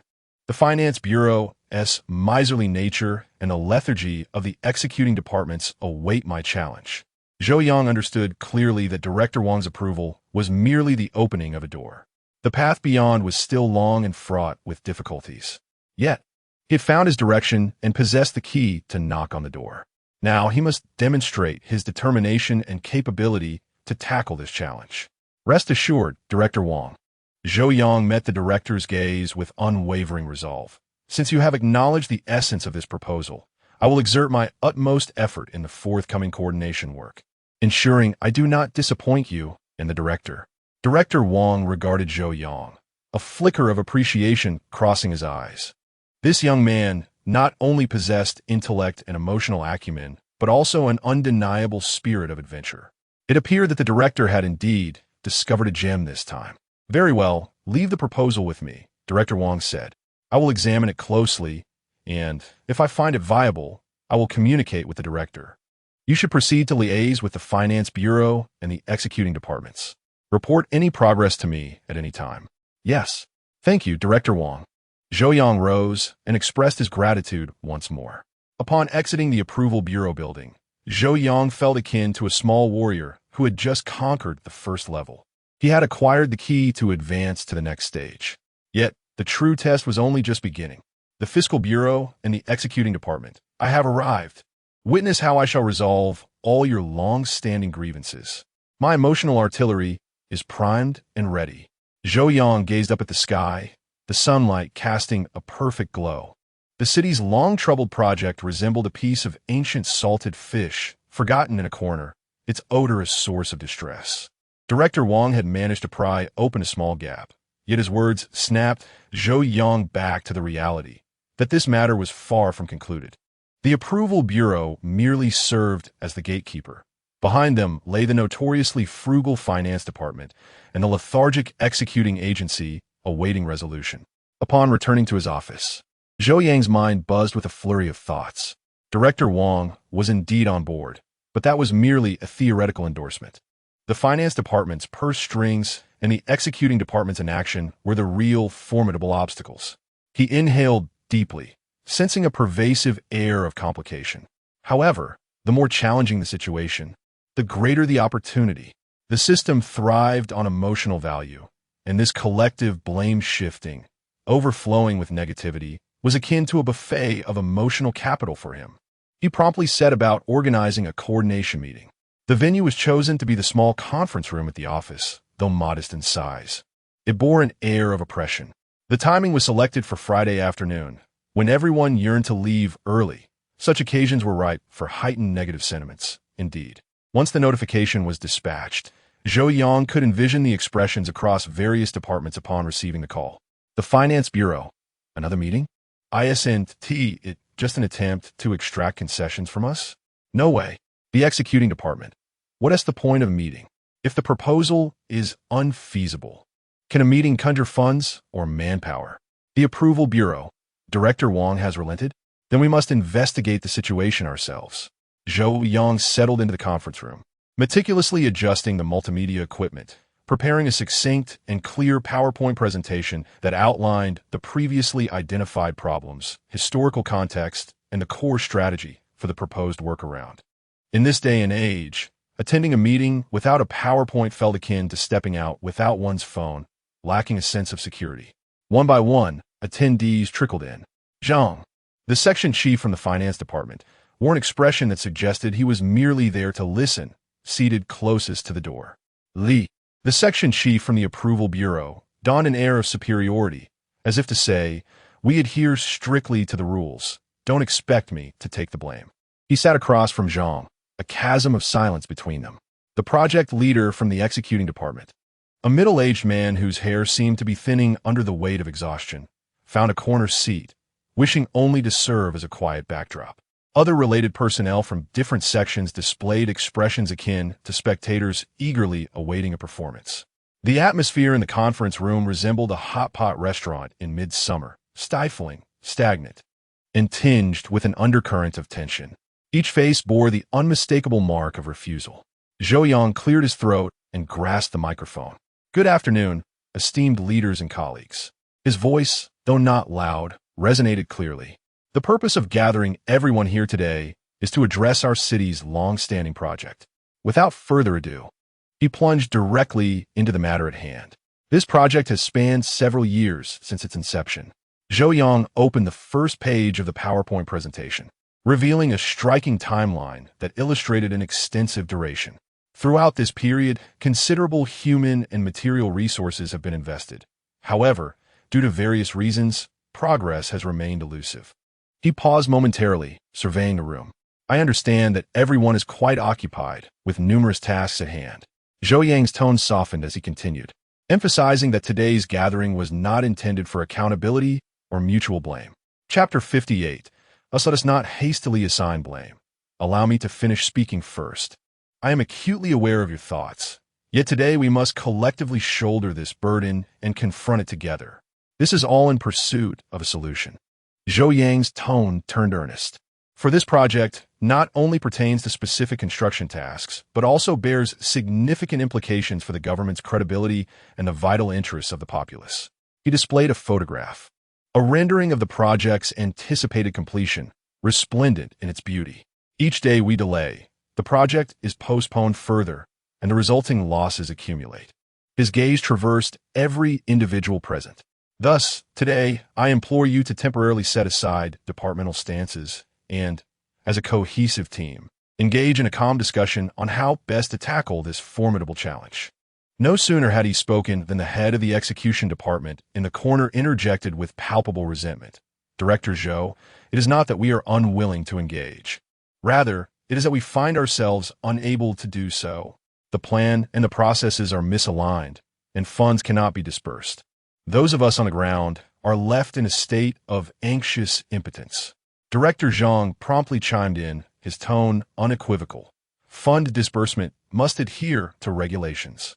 The original plan conflicts too greatly with current policies. Every transaction from our finance bureau must be justified." Director Li from the approval bureau adjusted his glasses. "We in the approval bureau also act in accordance with established rules. If the plan has flaws, the process cannot proceed, leaving us powerless." The familiar refrain, the predictable outcome. In 3 exchanges, the responsibility was deftly redirected. The atmosphere in the conference room grew palpably tense, as if one could wring water from the air.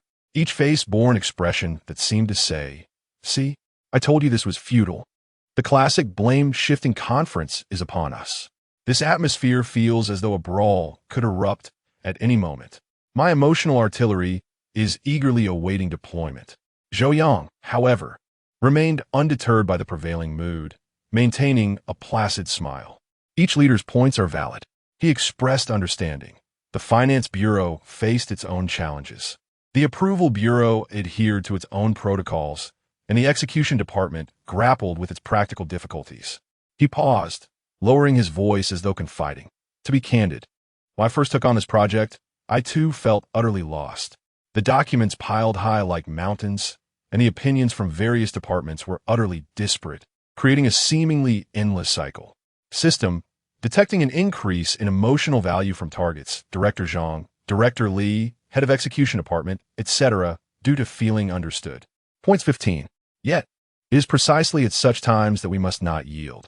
Zhou Yang's tone shifted to one of resolve.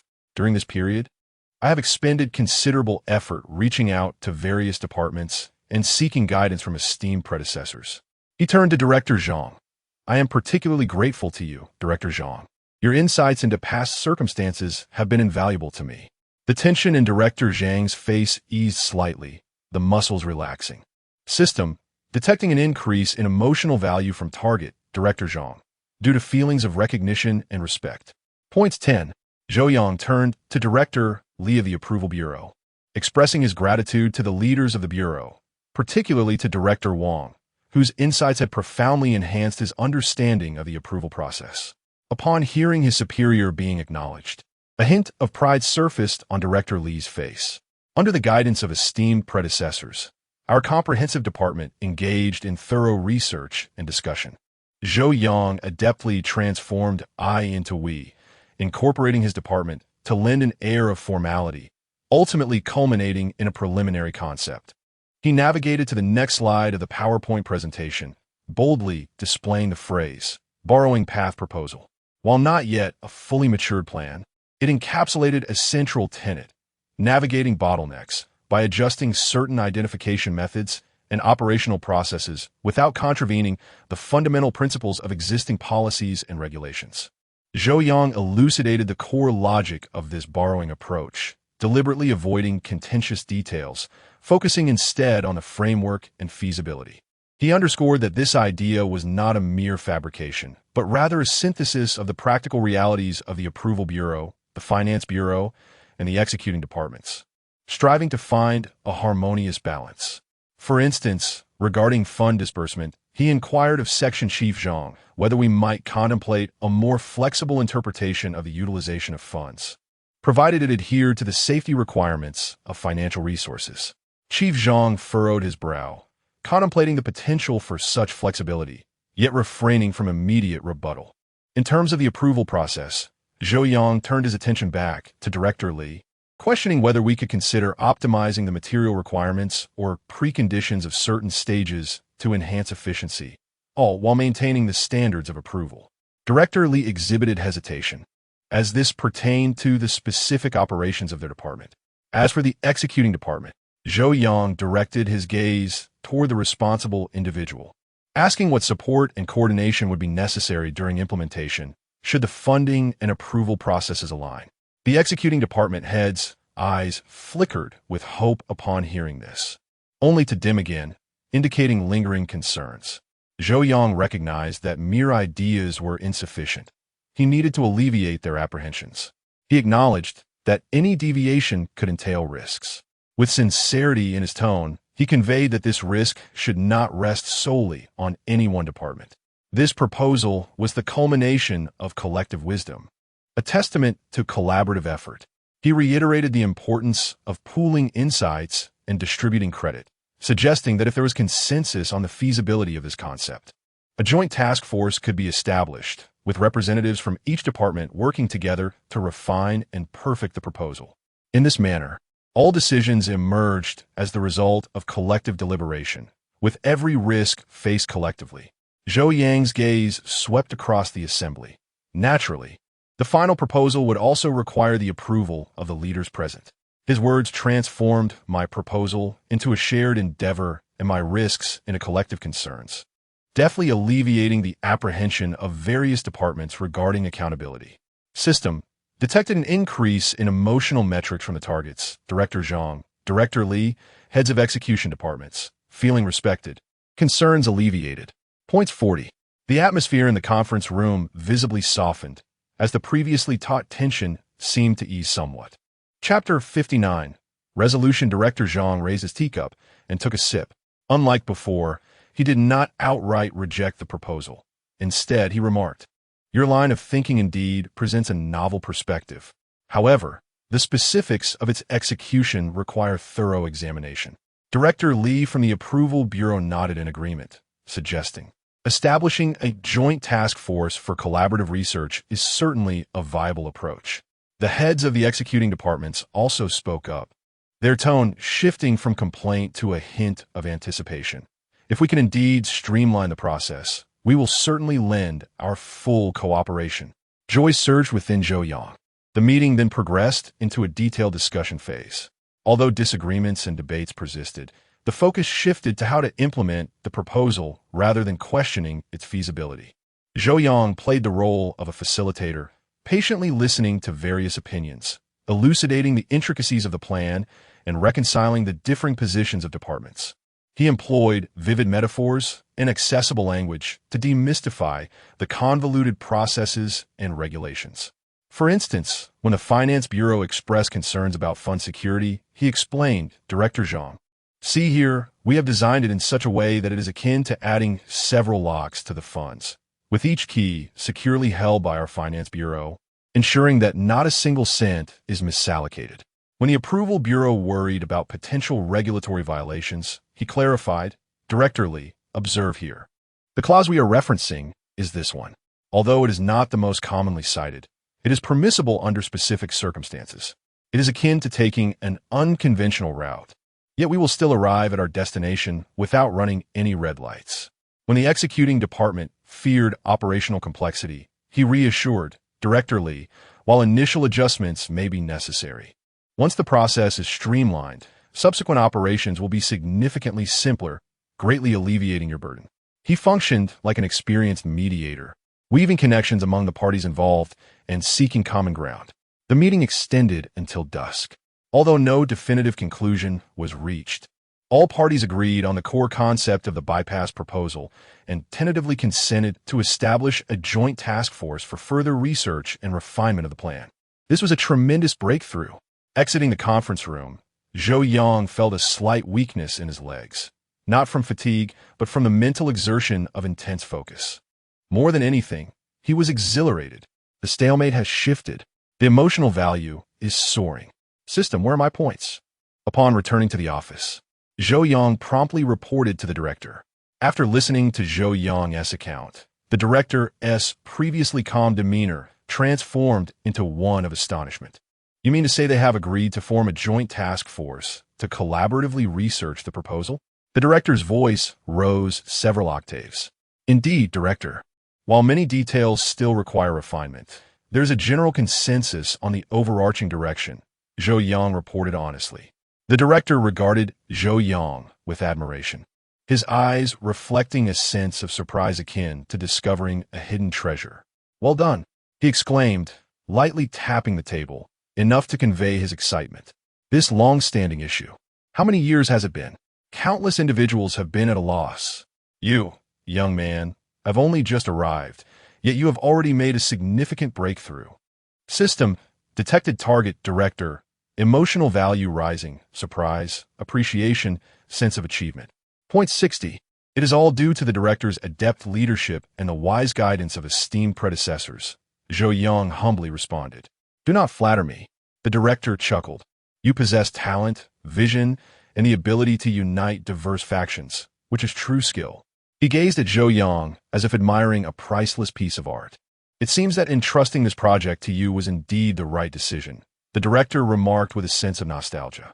System, detected target, director, emotional value, rising, recognition, trust. Points 20. Total points. 15, 10, 5, 30, 40, 60, 2180. Zhou Yang's heart swelled with joy, yet he maintained a respectful demeanor.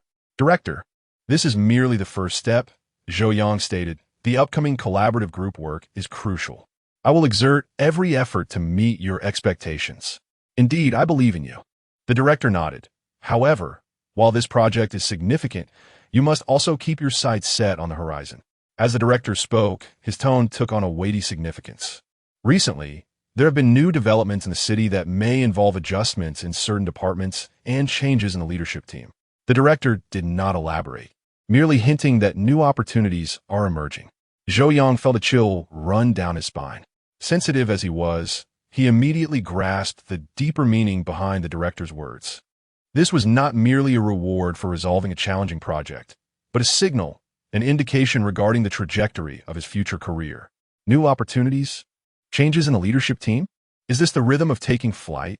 Zhou Yang felt as if he were standing at a crossroads in life, with a clear path ahead after solving a long-standing issue, while the director's words pointed toward another road filled with unknowns. yet potentially leading to greater heights. Having taken the first step in resolving the long-standing project, Zhou Yang felt a significant lightness within himself. The director's surge of emotional value propelled his sense of achievement to new heights, akin to a barrage of celebratory messages flooding forth. What a remarkable maneuver.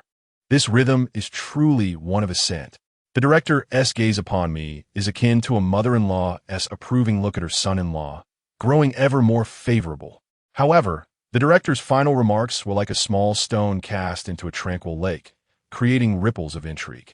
The city's new developments, changes in the leadership team, new opportunities. These phrases combined seemed to herald the onset of a bureaucratic challenge. Zhou Yang felt a stirring within, yet maintained an unruffled exterior as he continued to methodically advance the collaborative group's agenda. Discussions with the finance bureau and execution departments were still ongoing. Although the tension had eased, the intricate details remained a tug-of-war, testing both patience and wisdom. On this day, Zhou Yang accompanied the director to an important municipal meeting. The meeting was of considerable significance, attended by several city leaders and a number of department heads. Zhou Yang, a mere bystander, found himself in the corner, attending as an observer solely due to the cumbersome project involving multiple departments, which necessitated his role as the specific overseer to comprehend the latest directives from the city. The meetings unfolded in succession, with an atmosphere so grave it could almost be wrung from moisture. Chapter 60. The urgent Deputy Secretary General Zhou Yang sat in the back row, diligently taking notes while secretly indulging in an internal stream of comments. The atmosphere felt as though the very air had solidified. The prominent figures in the front row wore grave expressions, perhaps pondering their lunch choices. As for those of us in the background, we were content to quietly absorb the experience of a municipal meeting. As the meeting progressed, it was time for the Deputy Secretary General in charge to speak. This individual, a member of the city leadership team, oversaw a broad range of responsibilities, encompassing several critical areas, including the advancement of key projects. Zhou Yang's challenging project fell under his purview as well. The Deputy Secretary General approached the podium and cleared his throat. He held a somewhat flimsy document in his hands. Dear leaders and comrades, I would like to report on the progress of several key projects. After a few introductory sentences, Zhou Yang sensed something amiss. The Deputy Secretary General's tone began to waver, and his gaze flitted across the materials, seemingly searching for something. As he spoke for several minutes, his content began to repeat, and the data grew increasingly vague, indicating a lack of preparation or perhaps an unexpected demand to speak, with the materials failing to keep pace. A subtle tension enveloped the room. While the city leaders in the front row maintained their composure, Zhou Yang keenly noticed a few of them frowning slightly. The department heads below exchanged whispers, their expressions betraying a sense of theatrical anticipation. Is this a disaster unfolding before us? The Deputy Secretary General appears unprepared. The materials seem misaligned. The awkwardness is palpable, even through the screen. Leaders are human too. They can falter, but this is quite a significant slip.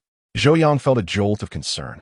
This was no trivial matter. Stumbling in such a critical setting with vacuous content could severely undermine a leader's image and credibility. His mind instantly shifted into overdrive. Wait, the theme of this meeting, the projects overseen by the Deputy Secretary General. My challenging project is included.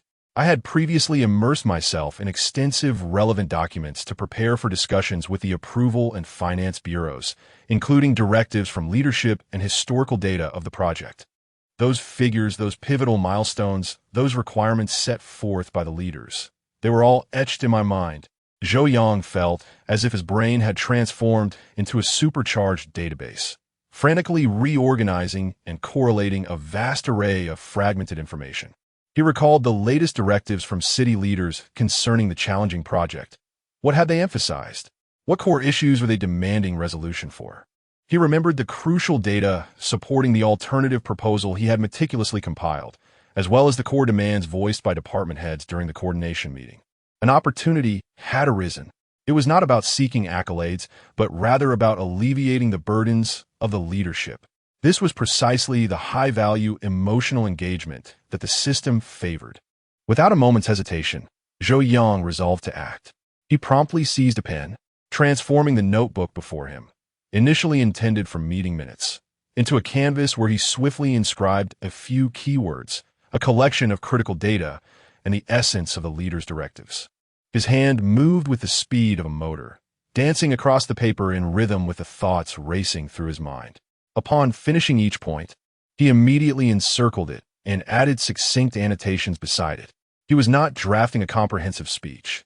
Rather, he was composing an urgent outline, a quick reference manual designed for the Deputy Secretary General to grasp the essentials at a glance.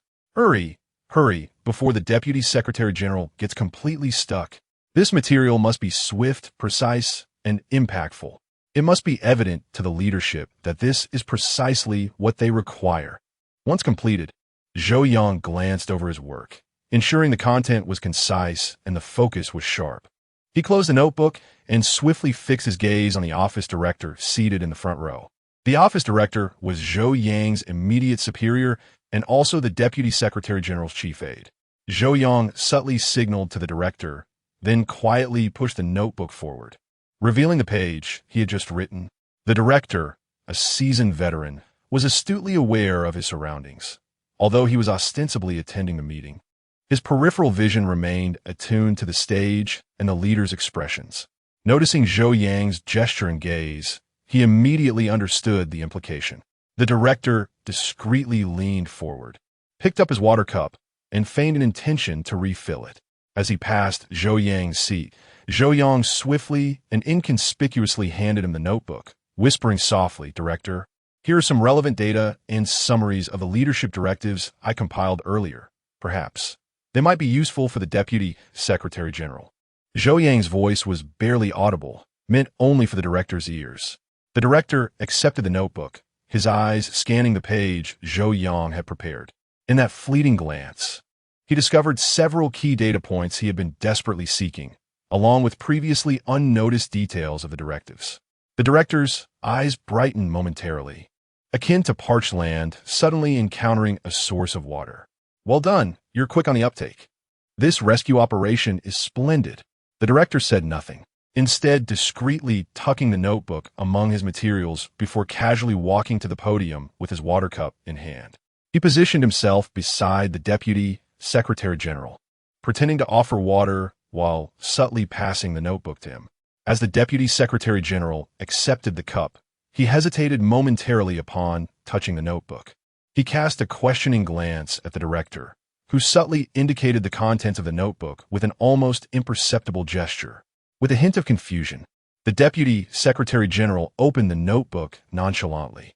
Upon seeing the key points Zhou Yang had penned, his previously flustered demeanor sharpened into focus, and the tension in his face eased. What a timely boon! These data, these directives, utterly crucial. He quickly scanned Zhou Yang's notes with his peripheral vision, as if he had grasped a lifeline. His previously hesitant speech transformed into a fluid and confident delivery. He commenced by citing the pivotal data provided by Zhou Yang, meticulously analyzing the crux of the project's progress. In conjunction with the latest directives from the municipal leaders, he proposed a subsequent course of action. His discourse was marked by clarity of logic and substance, entirely reversing the previously passive situation. The atmosphere in the venue visibly transformed. Those who had initially donned expressions of mere spectatorship began to listen intently. The municipal leaders in the front row nodded slightly, their faces reflecting a sense of satisfaction. The Deputy Secretary General's speech, which started awkwardly, evolved into a compelling and powerful presentation, earning resounding applause from the audience. Zhou Yang, seated in the back, felt an overwhelming sense of elation. Success. This comeback is akin to a Pinnacle in the canyon. Emotional value, soaring to the maximum. System. Where are my points? Hurry and reward me. He felt a warm surge envelop him, dispelling any remnants of fatigue, replaced instead by a surge of invigorating energy. Chapter 61. I believe Xiao Zhou is quite suitable. System. Detected target. Deputy Secretary General of the Municipal Administration. Emotional value increased. Surprise. Gratitude. Recognition. Successfully completed a high difficulty, high value emotional task. Earn praise for the supervising leader, deputy department level. Acquired a substantial amount of points, 200 points. Reward, significant enhancement in physical capabilities, energy, endurance. Reaction speed, received special items, non-side effect hangover relief, pills, X3. Zhou Yang internally exclaimed. What an astonishing 200 points. This score is simply explosive. Indeed, providing emotional value to higher-ranking leaders yields a remarkable return. Physical abilities improved again. I feel an overwhelming surge of primal strength within me. The meeting concluded in a relatively relaxed and pleasant atmosphere. As the crowd dispersed, Zhou Yang prepared to leave alongside the director. However, just as he reached the doorway, a voice called out to him. Xiao Zhou, wait a moment. It was the Deputy Secretary General.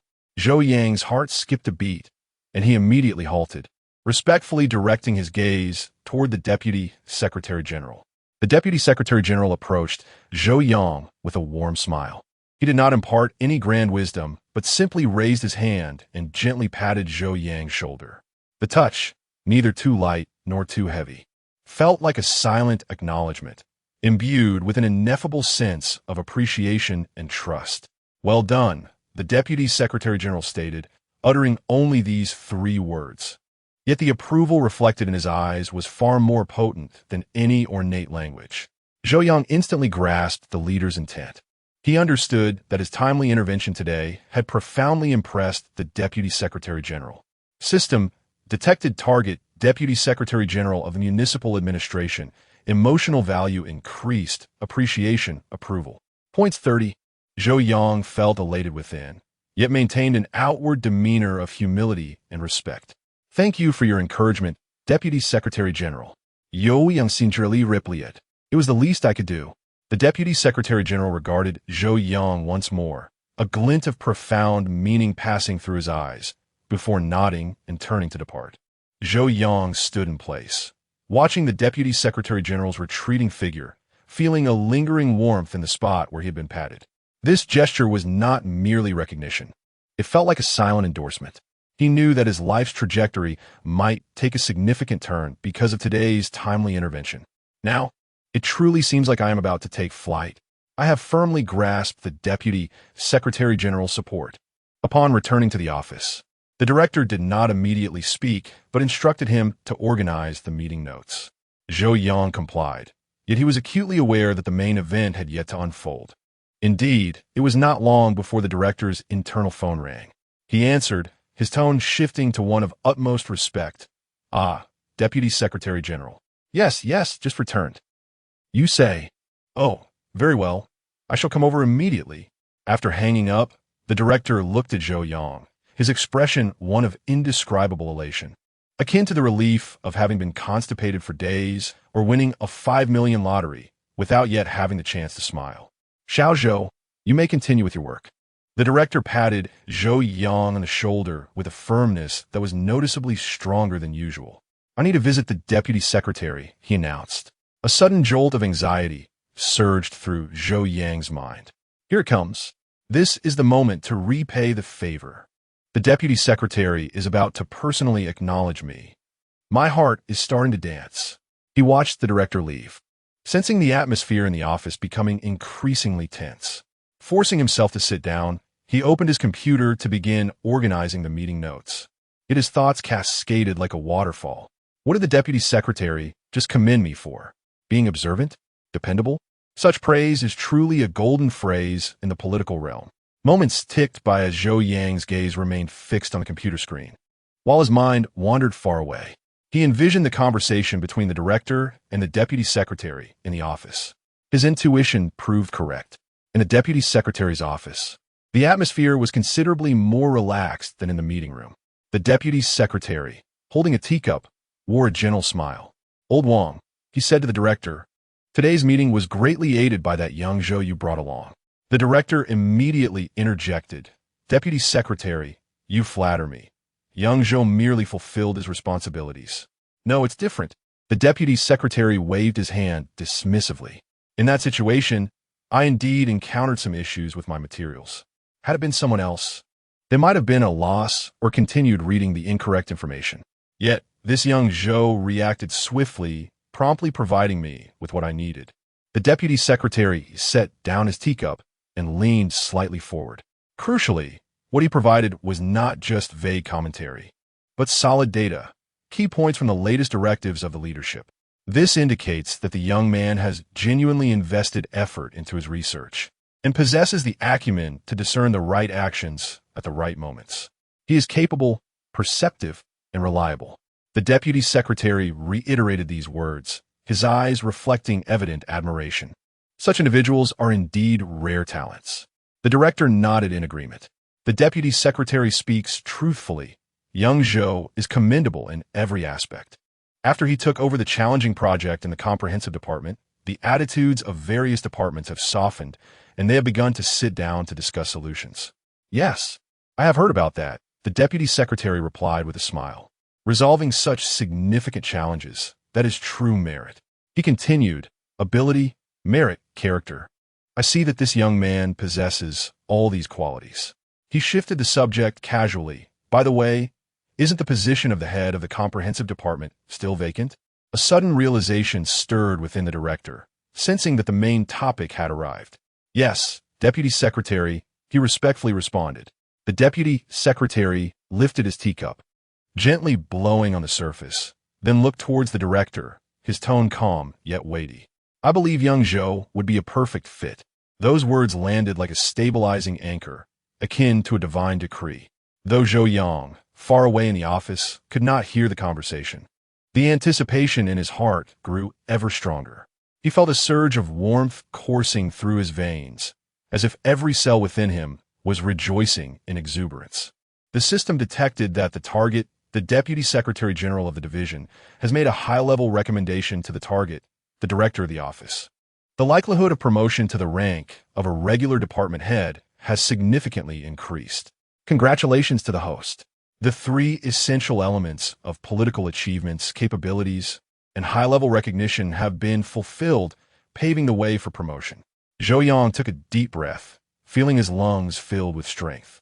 The director of the office emerged from the Deputy Secretary General's office, his steps noticeably lighter.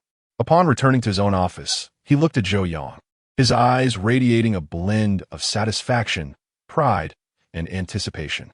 Chapter 62. Taking office, Zhou, come here, the director called, his tone imbued with unmistakable warmth. Zhou Yang immediately rose and approached the director's desk. Please, have a seat. The director gestured, indicating for him to sit down. I just had a conversation with the Deputy Secretary General.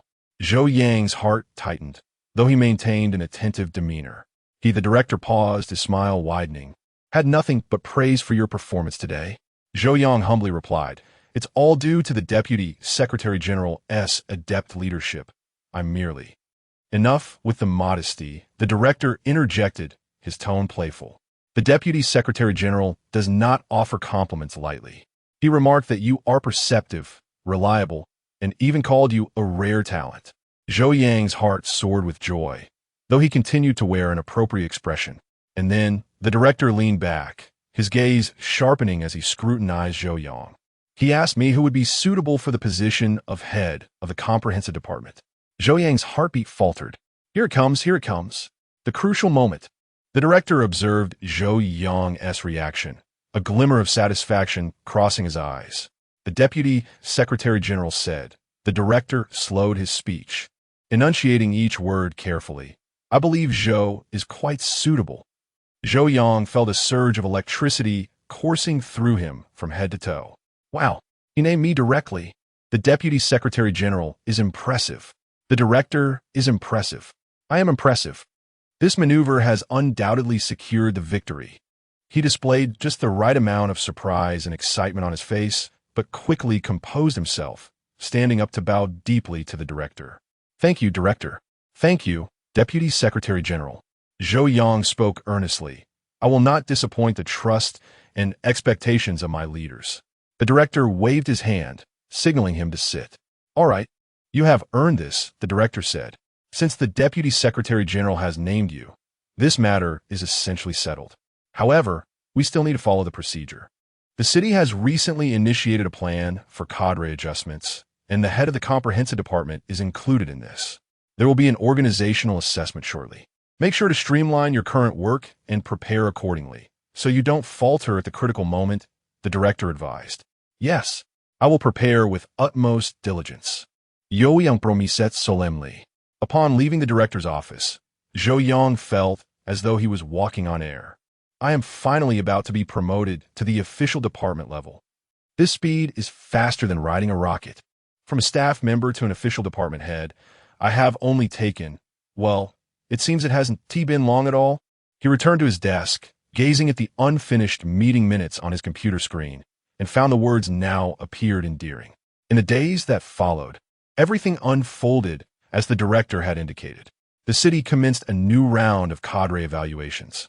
As a candidate for the head of the comprehensive department, Zhou Yang naturally became a focal point for assessment.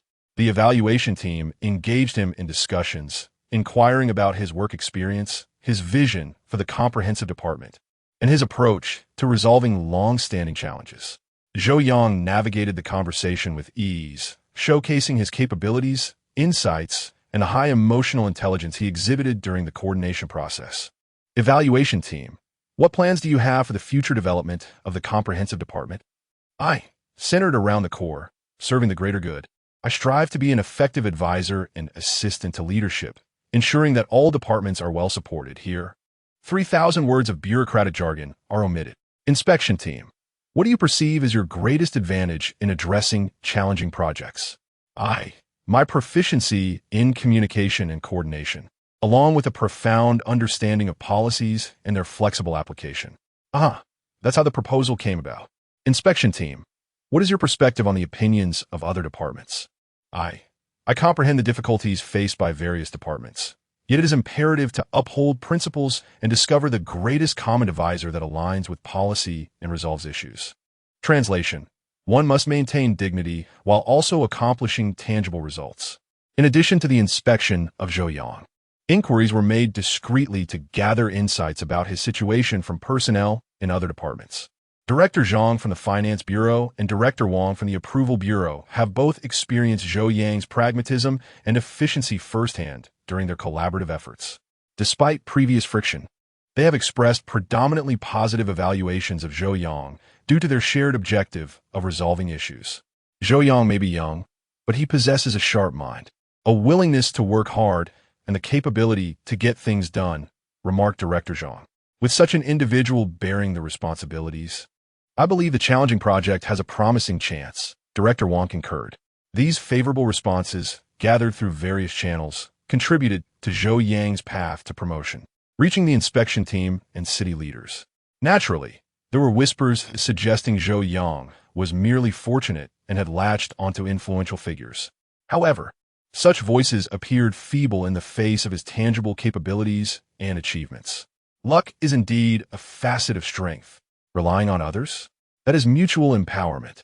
Feeling envious is justified. It signifies I am on the right path. Zhou Yang silently countered those potential criticisms in his mind. The wait for his appointment documents was both tormenting and filled with anticipation. Each day at work, he habitually scrutinized the files on his desk, fearful of missing any significant notices.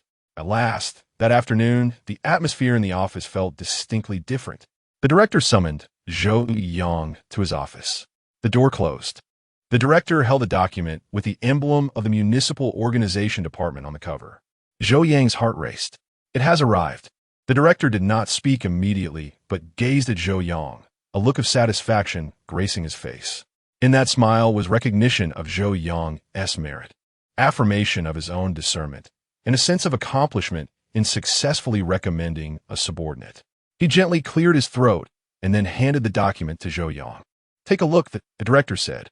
Zhou Yang received the document, feeling its lightness, yet it bore the weight of significance. His hands trembled slightly, yet he steadied himself to open the file. The content was straightforward, yet each word resonated like a seal, indelibly etched in Zhou Yang's mind. After deliberation by the municipal committee appointing Comrade Zhou Yang as director of the comprehensive division of the municipal government office at the departmental level each term was vividly clear. Zhou Yang stared at the document, momentarily blank, then was overwhelmed by a torrent of thoughts. It's done. Departmental level. Officially certified. I, Zhou Yang, the head of the comprehensive section of the municipal government office. He lifted his gaze towards the director, his eyes shimmering with enthusiasm. Thank you, director. He expressed his gratitude once more with sincerity. The director rose from his seat and approached Zhou Yang, gently patting his shoulder. This gesture carried a sense of heritage and expectation. Work diligently, the director advised, for the comprehensive section is one of the most significant departments within the municipal government office, bearing a heavy burden and great responsibility. Chapter 63. Old Zhang's flattery. You are youthful, ambitious, and possess great insight. Manage the comprehensive department well. Ensure the work is executed diligently, and do not betray the trust placed in you by the municipal committee and the deputy secretary general, nor the expectations of this old fellow. Yes, Yo Yang replied solemnly. Upon exiting the director's office, Zhou Yang felt as though he were walking on air. He returned to his familiar surroundings. Yet everything appeared transformed. He was no longer the subordinate staff member confined to a corner. He was now the head of the comprehensive department, a senior official in his own right. He stood at a new starting point. System, congratulations, host. You have successfully been promoted to a senior official position. System, you have received a powerful recommendation from senior leadership and achieved a smooth ascent. Promotion rewards are being calculated. System, reward points, 300. System, reward, significant enhancement of physical fitness, energy, endurance, reaction speed, substantial improvement in memory, and the acquisition of a special item, a box of premium De Hong Pao tea for leadership use. Zhou Yang was overwhelmed with joy. 300 points. This promotion is a heavenly gift. My physical fitness and memory have exponentially improved. I feel as though I could ascend Mount Tai in one breath and memorize an entire dictionary. Premium de Hongbao. This reward is incredibly practical, perfect for gifting leaders or enjoying myself. It's a valuable asset. He felt an exhilarating surge of strength coursing through him, and his mind was clearer than ever. A new beginning, a new journey. Of course, the dawn of a new journey often brings the sweet burden of increased workload. As the core hub of the municipal government office, the comprehensive department was a whirlwind of incoming and outgoing communications, upward and downward reporting, and extensive coordination. Each day, the paperwork could pile up like mountains, phones rang incessantly, and various emergencies arose without warning. Previously, as a subordinate, he had the head of the department to lean on, but now, as the department head, every decision fell squarely on his shoulders. Yet, none of this was daunting. The physical enhancement from the system is truly a blessing for the overworked. In the past, burning the midnight oil left me feeling drained the next day, but now, I can work through the night and still feel invigorated, as if I have an eternal energy source within me. Seated in the head's chair, Zhou Yang efficiently processed documents, answered calls, and coordinated various matters with agility and clarity of thought. Details that once required careful consideration now came to him instantaneously, allowing him to grasp the essentials effortlessly. The improvement in memory is genuinely remarkable. I can absorb the essence of various documents, speeches from leaders, and meeting minutes in a single pass, recalling key points whenever necessary, like a walking database. He felt akin to a high-performance computer operating swiftly with ample storage capacity and capable of multitasking seamlessly. His work efficiency soared, and the towering piles of documents were swiftly organized with precision. In addition to his formidable work capabilities, Zhou Yang also discovered the system's reward of empathy, intermediate, to be an extraordinary asset in managing his department. Sitting in his office, he could keenly sense the emotional fluctuations of each individual in his team. Who among us feels irritable due to overwhelming work pressure? Who struggles to concentrate because of domestic trifles? Who finds joy in a well-deserved commendation? These subtle emotions are perceptible to him. Previously, he viewed management merely as the delegation of tasks and monitoring progress. Now he comprehends that it encompasses the stewardship of individuals' emotions and states of mind. His empathetic ability enables him to consider matters from their perspectives, grasping their difficulties and needs. No longer does he issue commands with a cold demeanor. Instead, He adjusts work assignments according to each person's circumstances, offering appropriate encouragement and support. When challenges arise, he proactively seeks to understand the situation and provide assistance. When someone excels, he readily bestows praise. The atmosphere within the department visibly transforms into one of harmony. Gone is the previous air of lethargy, replaced by vigor and smiles. Undoubtedly, the most dramatic shift in the department is observed in old Zhang. This once cantankerous elder, who frequently criticized Zhou Yang, has undergone a complete transformation since Zhou Yang assumed his leadership role. Previously, upon encountering Zhou Yang, old Zhang would sneer with disdain, uttering remarks such as, "Oh, little Zhou is burning the midnight oil again. Can her body handle it?" Or loudly lamenting, "Today's youth truly lack the savoir-faire." And now, old Zhang approaches with a light step, his countenance instantly brightening upon seeing Zhou Yang, exuding warmth that could rival that of a long-lost relative. "Director Zhou, you have arrived. You look splendid today." "Director Zhou, I am uncertain about this document. Could you lend your discerning eye?" Witnessing old Zhang's demeanor, Zhou Yang cannot help but be amused by the rapidity of this transformation. What a remarkable change of expression, akin to a Sichuan opera mask change. Once old Zhang, now he is little Zhang. This abrupt shift from arrogance to deference is somewhat disconcerting, yet equally amusing. Old Zhang now treats Zhou Yang with the utmost courtesy, speaking softly, fearful of displeasing him. Previously reluctant to accept assigned tasks, he now readily agrees to any request from Zhou Yang, executing it with remarkable efficiency. On occasion, when Zhou Yang casually mentions a desire for green tea, the very next day, old Zhang discreetly places a box of exquisite local green tea on Zhou Yang's desk. "Director Zhou, this is for my relatives back home. Do give it a try," he says, rubbing his hands together in a manner that reflects his eagerness to please. Zhou Yang is filled with reflections. This is a real-life example of the tides of fortune shifting every 30 years. The influence of power is indeed capable of altering a person's aura. However, he knows that undermining old Zhang serves no purpose. He seeks to master the overall situation rather than settle personal scores. Zhou Yang refrains from marginalizing or oppressing old Zhang due to his previous demeanor. He acknowledges that while old Zhang may possess certain flaws, he is still a seasoned member of the department, rich in experience. Moreover, should he feel cornered, he could resort to petty actions behind the scenes, which would complicate matters. Utilizing his empathetic ability, Zhou Yang understands old Zhang's psyche. He was once a respected elder in the department, possessing both credentials and stature. Zhou Yang's promotion disrupted his psychological equilibrium, instilling within him a sense of threat and loss. His current attempts to appease are driven not only by the exigencies of the situation, but also by a desire to garner the new leadership's approval. Zhou Yang resolved to offer Lao Zhang a graceful exit, while simultaneously securing a boost for himself.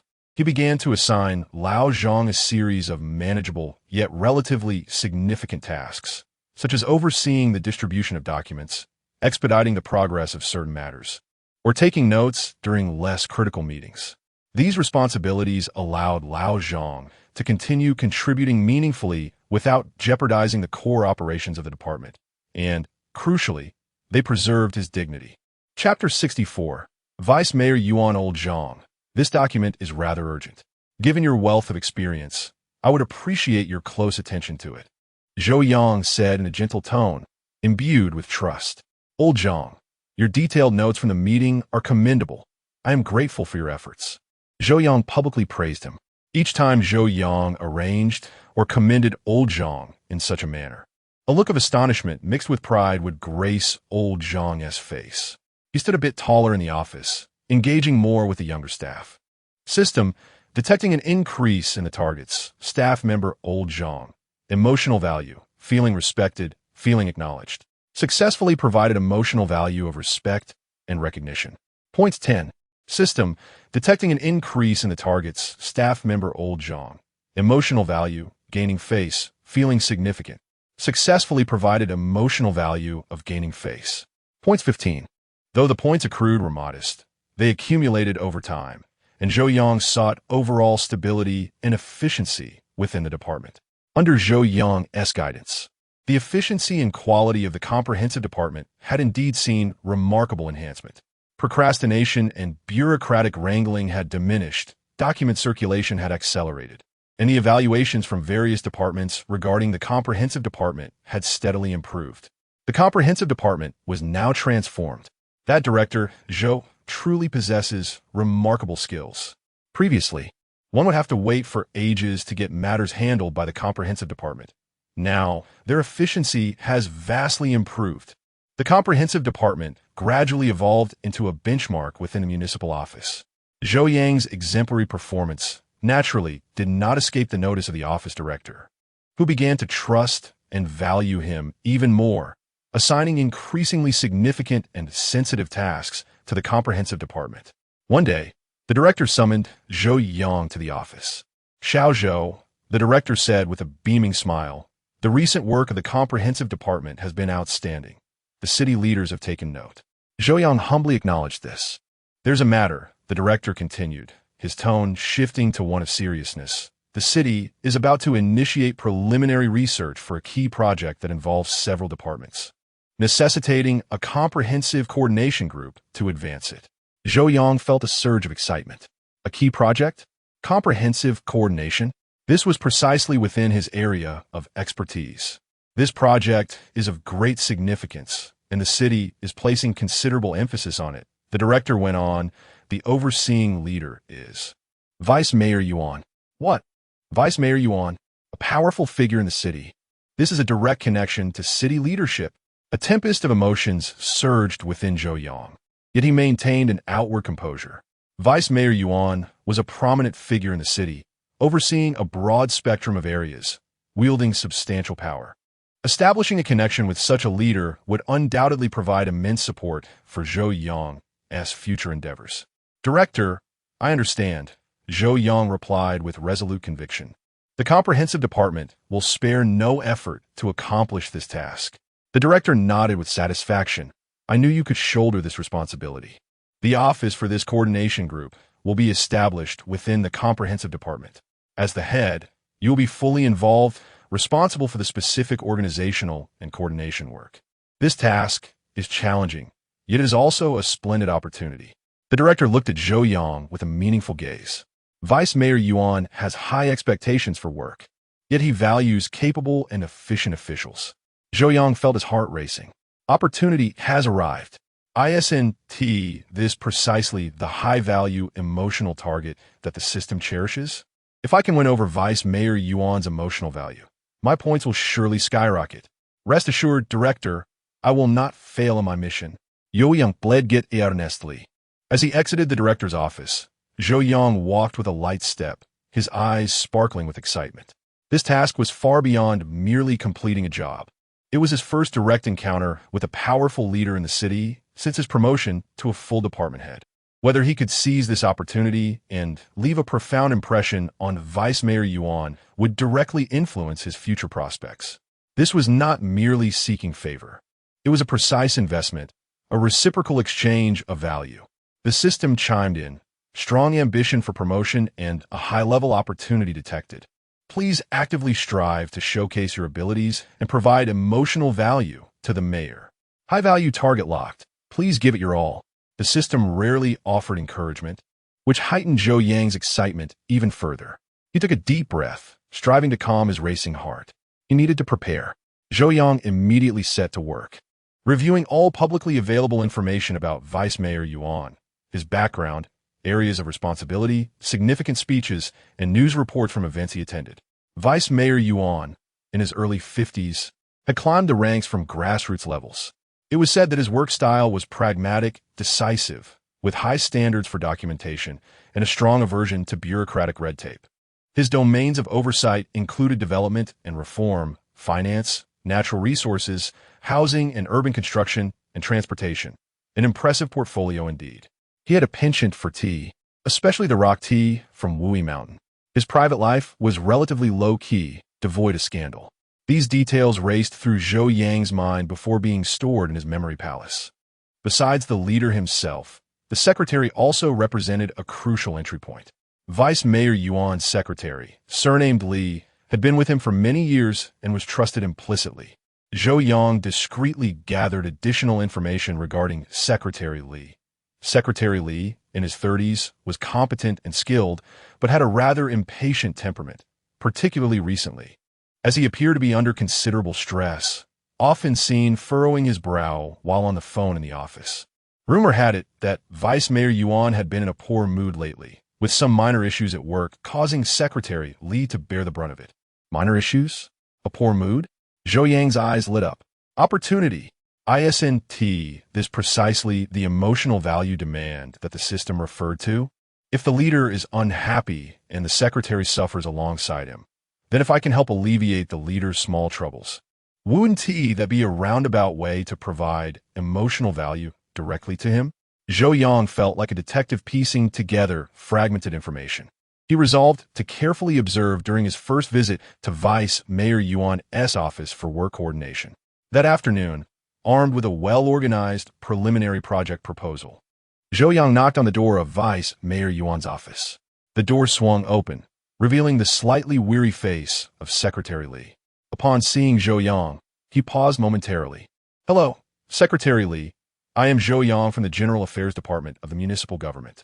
Zhou Yang wore a perfectly measured smile, devoid of flattery or subservience, embodying the vigor of youth coupled with a sense of respect. He held the documents firmly in his hand, without the slightest tremor. Chapter 65. Minutes from years past. "Oh, Chief Zhou, please come in." Secretary Li, clearly familiar with Zhou Yang's name, greeted him with a courteous demeanor, though the weariness etched on his face remained palpable. The office was spacious and elegantly arranged, exuding an air of efficiency. A subtle fragrance of tea lingered in the air, likely that of rock tea. "Vice Mayor Yuan is currently engaged in a video conference. Please leave the materials here." Secretary Li gestured toward the coffee table beside the desk. Zhou Yang approached the table and gently placed the documents down.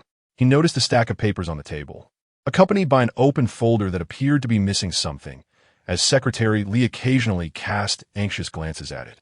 "Secretary Li, I understand that Vice Mayor Yuan has been preoccupied with a significant preliminary research project lately. I have come, upon the director's instruction, to deliver the preliminary plan compiled by our comprehensive department, in hopes it may serve as a reference for the Vice Mayor's work." Zhou Yang spoke earnestly, clearly articulating his purpose and the value he aimed to provide. Secretary Li nodded, swiftly flipping through the pages of the documents Zhou Yang had submitted. His gaze lingered momentarily on certain data and charts, a noticeable pause indicating his interest. "Indeed, this plan is quite thorough," Secretary Li remarked as he closed the file, a hint of approval breaking through his fatigue. "It surpasses many of the materials I have reviewed previously." System detected an increase in emotional value from the target. Secretary Li of Vice Mayor Yuan. Professional recognition, alleviation of burden. Successfully provided emotional value. Professional recognition. Points 5. Successfully provided emotional value. Alleviation of burden. Points 10. Small accumulations lead to greater achievements. Zhou Yang silently commended himself. "Thank you for the praise, Secretary Li. It is merely my duty." Zhou Yang maintained his humility. He seemingly glanced casually at the pile of documents on Secretary Li's desk and a partially empty folder. "You seem quite busy lately, Secretary Li?" Zhou Yang inquired carelessly, his tone imbued with concern, akin to a casual chat between colleagues. Secretary Li sighed, adjusting his glasses. "Indeed, there are numerous projects and a plethora of tasks. The leadership has high expectations for the materials, and sometimes locating a document or a piece of data can take ages." He rubbed his temples, appearing somewhat exasperated. Especially a few days ago, when the leadership urgently requested the minutes from a meeting held several years ago regarding that challenging project. Alas, I searched for quite a while without success, and the leadership was rather displeased. Zhou Yang's heart skipped a beat. A challenging project? Minutes from a meeting held years ago? The leadership's dissatisfaction? Wow, is this not an opportunity knocking? System detected an emotional value demand from a high-ranking leader, Vice Mayor Yuan. Resolve distress, restore smoothness. Task triggered. Alleviate the mayor's troubles. Difficulty, high. Reward, substantial points, and special rewards. Task description. Assist Vice Mayor Yuan in locating a missing important document or data to alleviate his work-related distress. Task deadline, within 3 days. Task success reward, points 500. Special reward, leadership attention, high. Task failure penalty, points minus 100. Zhou Yang's mind was suddenly inundated with a torrent of thoughts. 500 points, and the senior leadership attention. This reward was nothing short of extraordinary. 500 points. It was an immediate ascent. Senior leadership attention? Was this a path to being remembered by the vice mayor? Perhaps even becoming a trusted confidant? High risks, high rewards. He was determined to seize the opportunity. Outwardly composed, Zhou Yang was already formulating a plan in his mind. What about the long-standing challenging project, meeting minutes from several years ago? Such documents were typically buried deep within the archives or collecting dust in some veteran's drawer. In an era of inadequate information systems, locating such files was akin to searching for a needle in a haystack. Yet, Zhou Yang possessed a system, the Memory Palace. He promptly activated his mental capabilities. Search keywords, long-standing challenging project, meeting minutes, several years ago, municipal government office. A vast stream of information converged in his mind, materializing as vivid images. It felt as though he were in the archive room of the municipal government office, with rows of filing cabinets flashing before his eyes. Ding! Relevant information fragments detected. Fragment 1. On a certain date, the meeting minutes of the coordination meeting regarding the long-standing challenging project, recorded by former comprehensive section staff member Lee. Fragment 2. The record was reviewed by the then deputy director of the office, now reassigned, who instructed it to be archived for future reference. Fragment 3. Due to adjustments in the archive room, some old documents were temporarily stored in. Images whirled in Zhou Yang's mind, and a vague location began to take shape. Data analysis, optimization. Zhou Yang activated another capability. Analysis, probability of file loss. Analysis result. The file may not have been lost, but could have been misfiled due to changes in storage location or the departure of the recorder. Or it may have been archived incorrectly.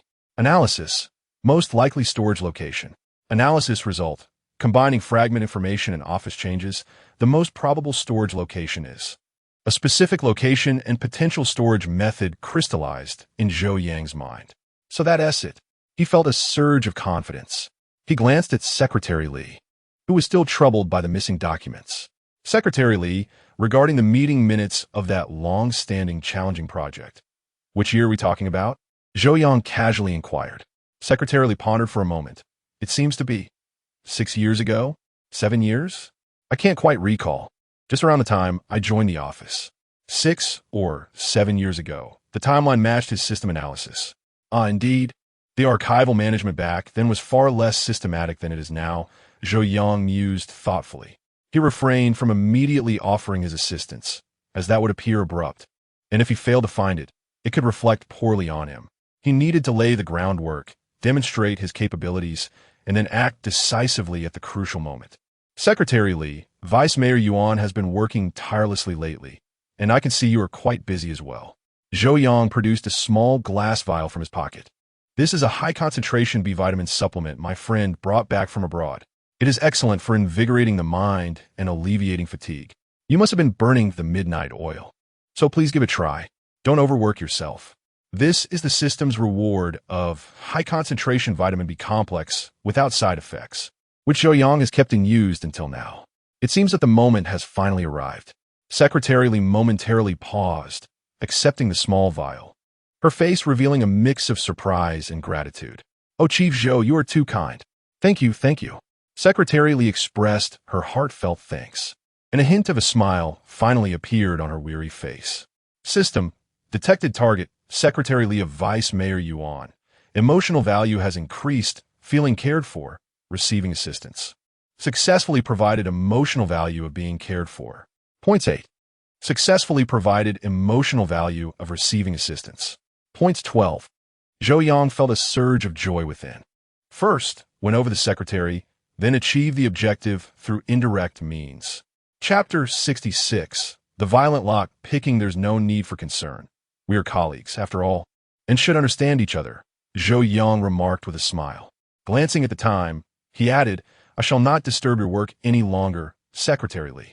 Please review the proposal, and feel free to reach out if you have any questions. Thank you, Chief Xiao. You've worked hard. Secretary Li stood and personally escorted Zhou Yang to the door. Stepping out of Vice Mayor Yuan's office, Zhou Yang felt invigorated, filled with a sense of purpose. Mission triggered. Target locked, relieving the mayor's worries. This maneuver must be executed flawlessly. He was determined to return and formulate a detailed action plan. The missing meeting minutes must be retrieved by his own hands, and then delivered to Vice Mayor Yuan in the most appropriate manner. This was not merely a task. It was an exceptional opportunity to showcase his capabilities to the influential leaders of the city and to garner their attention. Clenching his fists, Zhou Yang's eyes sparkled with unwavering determination. The vice mayor's minor troubles were, to him, stepping stones to a higher platform. He aimed to demonstrate to Vice Mayor Yuan that Zhou Yang from the Comprehensive Department was not only adept at his responsibilities, but could also provide timely assistance in resolving seemingly trivial, yet immensely bothersome issues. An invisible search operation was about to commence, driven not only by the prospect of a generous reward, but also by the tantalizing future that lay ahead. A confident smile graced Zhou Yang's lips. He was ready to embrace the challenge and execute it with finesse. He quickened his pace, returning to the Comprehensive Department office. Sitting at his desk, he opened his computer, though his thoughts were already immersed in the forthcoming challenge. How could he locate that document? What clever means could he employ to deliver it to Vice Mayor Yuan? How could he further exhibit his abilities and value during the delivery? Each step required meticulous consideration. This was far more engaging than merely drafting materials. Zhou Yang felt akin to a secret agent preparing for a covert mission, brimming with excitement and anticipation. He was determined to ensure that Vice Mayor Yuan would remember him, remember the name Zhou Yang, as someone who could silently provide assistance in times of need. This encapsulated the essence of the government's seamless operation. His gaze sharpened with resolve. It was time for action. The system indicated a location that sounded steeped in nostalgia, a temporary storage room in the basement of the municipal government building. Rumor had it that it was filled with discarded office supplies, obsolete equipment, and a few old documents temporarily stored away. A temporary storage room? It sounds like a historical dumpster. System, are you certain that the item is still there and hasn't been sold as scrap paper? System, based on fragmented information and logical analysis, the likelihood of it being stored in the temporary storage room is the highest. The host must verify this independently. Very well. Even if it was merely the highest probability, Zhou Yang was not inclined to miss this opportunity. He surveyed his busy colleagues in the office. Old Zhang was bent over, watering a flower pot, while Xiao Wang was furiously typing away at his keyboard, creating a harmonious work atmosphere. Do not alert them, especially Old Zhang. If the news slips out, a good situation may turn adverse. I must find a reason to stroll over. Zhou Yang rose, stretching his limbs. The physical enhancement rewarded by the system was remarkable. Even after sitting in the office for an extended period, he felt invigorated, ready to leap at any moment. Xiao Wang, please expedite the processing of this document, Zhou Yang said as he approached Xiao Wang's desk, casually pointing to a file. Old Zhang, could you check the projector in the conference room? We have a small meeting this afternoon. After briefly delegating tasks, Zhou Yang picked up his phone, feigning a phone call as he sauntered out. Yes. All right, I'll come down and take a look. Yes, the temporary storage room on the lower level. Oh, it is a bit messy, he muttered to himself as he walked, his voice just loud enough for his colleagues to overhear. Perfect. Pretending to receive a call to retrieve something from the storage room. The excuse is sound. This performance could win an Oscar. A subtle smile crept onto Zhou Yang's lips as he cheerfully made his way to the elevator. As the elevator descended to the lower level, a pungent blend of dust, mildew, and the scent of antiquated electronics engulfed him. The air seemed to thicken, creating an uncomfortable atmosphere. This aroma is quite vintage. It feels as if I have stepped into a relic of the past, the kind that has long been neglected. Zhou Yang covered his nose with his hand and, guided by the vague direction provided by the system, began to navigate through the dimly lit corridor. Both sides of the corridor were cluttered with debris, twisting and turning until he finally located an inconspicuous door. A rusty lock hung from it. System, this lock. System, host's physical abilities have been enhanced. Physical unlocking is possible. Physical unlocking? Are you suggesting I forcibly break the lock? System. Indeed, host. Zhou Yang gazed at the rusted lock, then at his own refined appearance. This scenario seems rather incongruous. I am here to retrieve documents, not to treasure hunt. However, for the sake of 500 points and leadership attention advanced, what essay lock? Zhou Yang rolled up his sleeves and took a deep breath. Approaching the door, he meticulously examined the lock structure. Utilizing his enhanced reflexes and strength, he attempted to twist and pry it open. With a resounding click, the lock surprisingly gave way. Holy moly, what did I become this strong? I feel capable of tearing apart foes. No, I mean tearing apart the filing cabinet. Zhou Yang was momentarily taken aback. Then elation surged within him. This physical enhancement was truly invaluable at a crucial moment. Pushing the door open, a denser cloud of dust assaulted Zhou Yang, prompting him to cough a couple of times. The temporary storage room was devoid of any illumination, with only the feeble light from the corridor filtering in, barely allowing him to discern the shapes within. What greeted his eyes was a mountain of assorted clutter, dilapidated office furniture, computers thick with dust, discarded printers, and stacks of yellowed file folders bound with twine. My heavens! This is practically the live-action version of Raiders of the Lost Ark. The system merely instructed me to inform you of the specific file bag containing the meeting minutes so that I could retrieve it directly, without the need to sift through this disarray. The system, however, responded that the host must discern and locate the information based on the clues provided. Well, as a diligent worker, I find myself devoid of options. Zhou Yang activated the flashlight feature on his phone and commenced his search amidst the disorganized files. He meticulously followed the system's clues, which indicated that due to the reorganization of the archives, certain outdated documents had been temporarily relocated. Thus, he focused his attention on identifying those file bags that appeared to have been transferred from the archives. Chapter 67. The admiration of Secretary Li. The document bags bore no indexes, leaving the contents to be discovered solely by opening them. Zhou Yang, leveraging his exceptional memory, swiftly sifted through the files within the bags. This is a list of scrapped equipment. This is a procurement contract from several years ago. This is the approval materials for a certain project. No, not this one. As moments slipped by, Zhou Yang felt as though his lungs were filling with dust. His clothes were now covered in grime, making him resemble someone who had just emerged from a coal mine. Searching for files is truly both a physical and visual challenge. However, the more arduous the task, the greater the sense of accomplishment upon discovery. He bent down and moved a colossal cardboard box, revealing several deformed document bags beneath it. He casually picked one up, opened it, and swiftly skimmed through its contents. Suddenly, his gaze froze. On the yellowed paper was boldly printed the minutes of a coordination meeting regarding the XXXX project as issued by the municipal government. The recorder's name was indeed the Li mentioned by the system. Found it. Incredible. It's really here. The system is amazing. My memory palace is remarkable. Zhou Yang silently cheered within. He carefully extracted the meeting minutes and brushed off the dust upon it. Despite the paper's wear, the content remained relatively clear. He did not rush to leave. Instead, relying on his memory, he rapidly examined several nearby document bags in hopes of uncovering supplementary materials related to this project. As anticipated, within another bag, he discovered some research reports and statistical data from that time. Oh yes, I'll take these. The meeting minutes alone are insufficient. Supporting documents will better illustrate professionalism. Zhou Yang meticulously stored the retrieved documents in his briefcase. He tidied up the area, roughly restoring the displaced box, then quietly locked the door and returned to the ground floor. Upon reaching his office, Zhou Yang immediately headed to the restroom, where he patted off the dust in front of the mirror.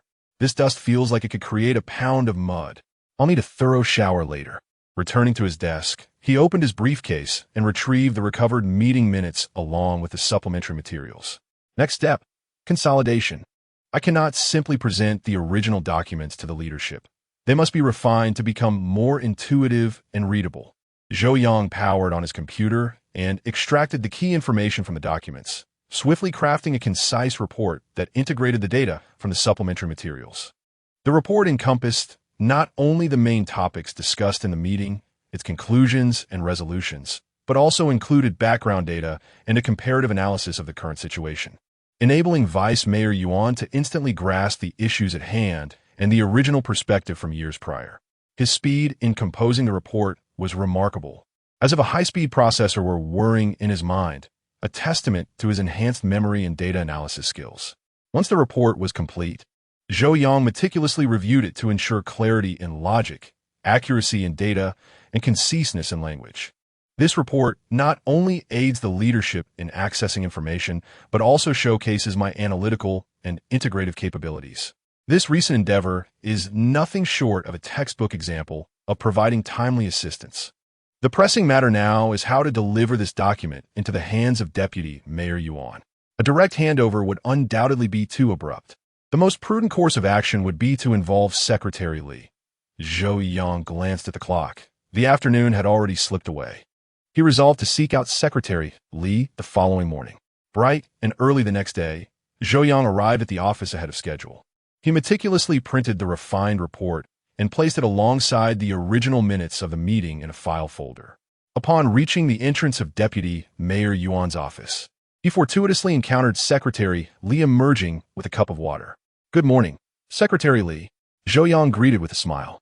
Upon seeing Zhou Yang, Secretary Li's eyes flickered with surprise, swiftly followed by a return to his weary demeanor. "Good morning, Director Zhou. You're here quite early today." "Yes, I have a few matters to attend to," Zhou Yang replied casually, striving to appear unintentional. "Are you still as busy as ever, Secretary Li?" Secretary Li sighed and rubbed his temples.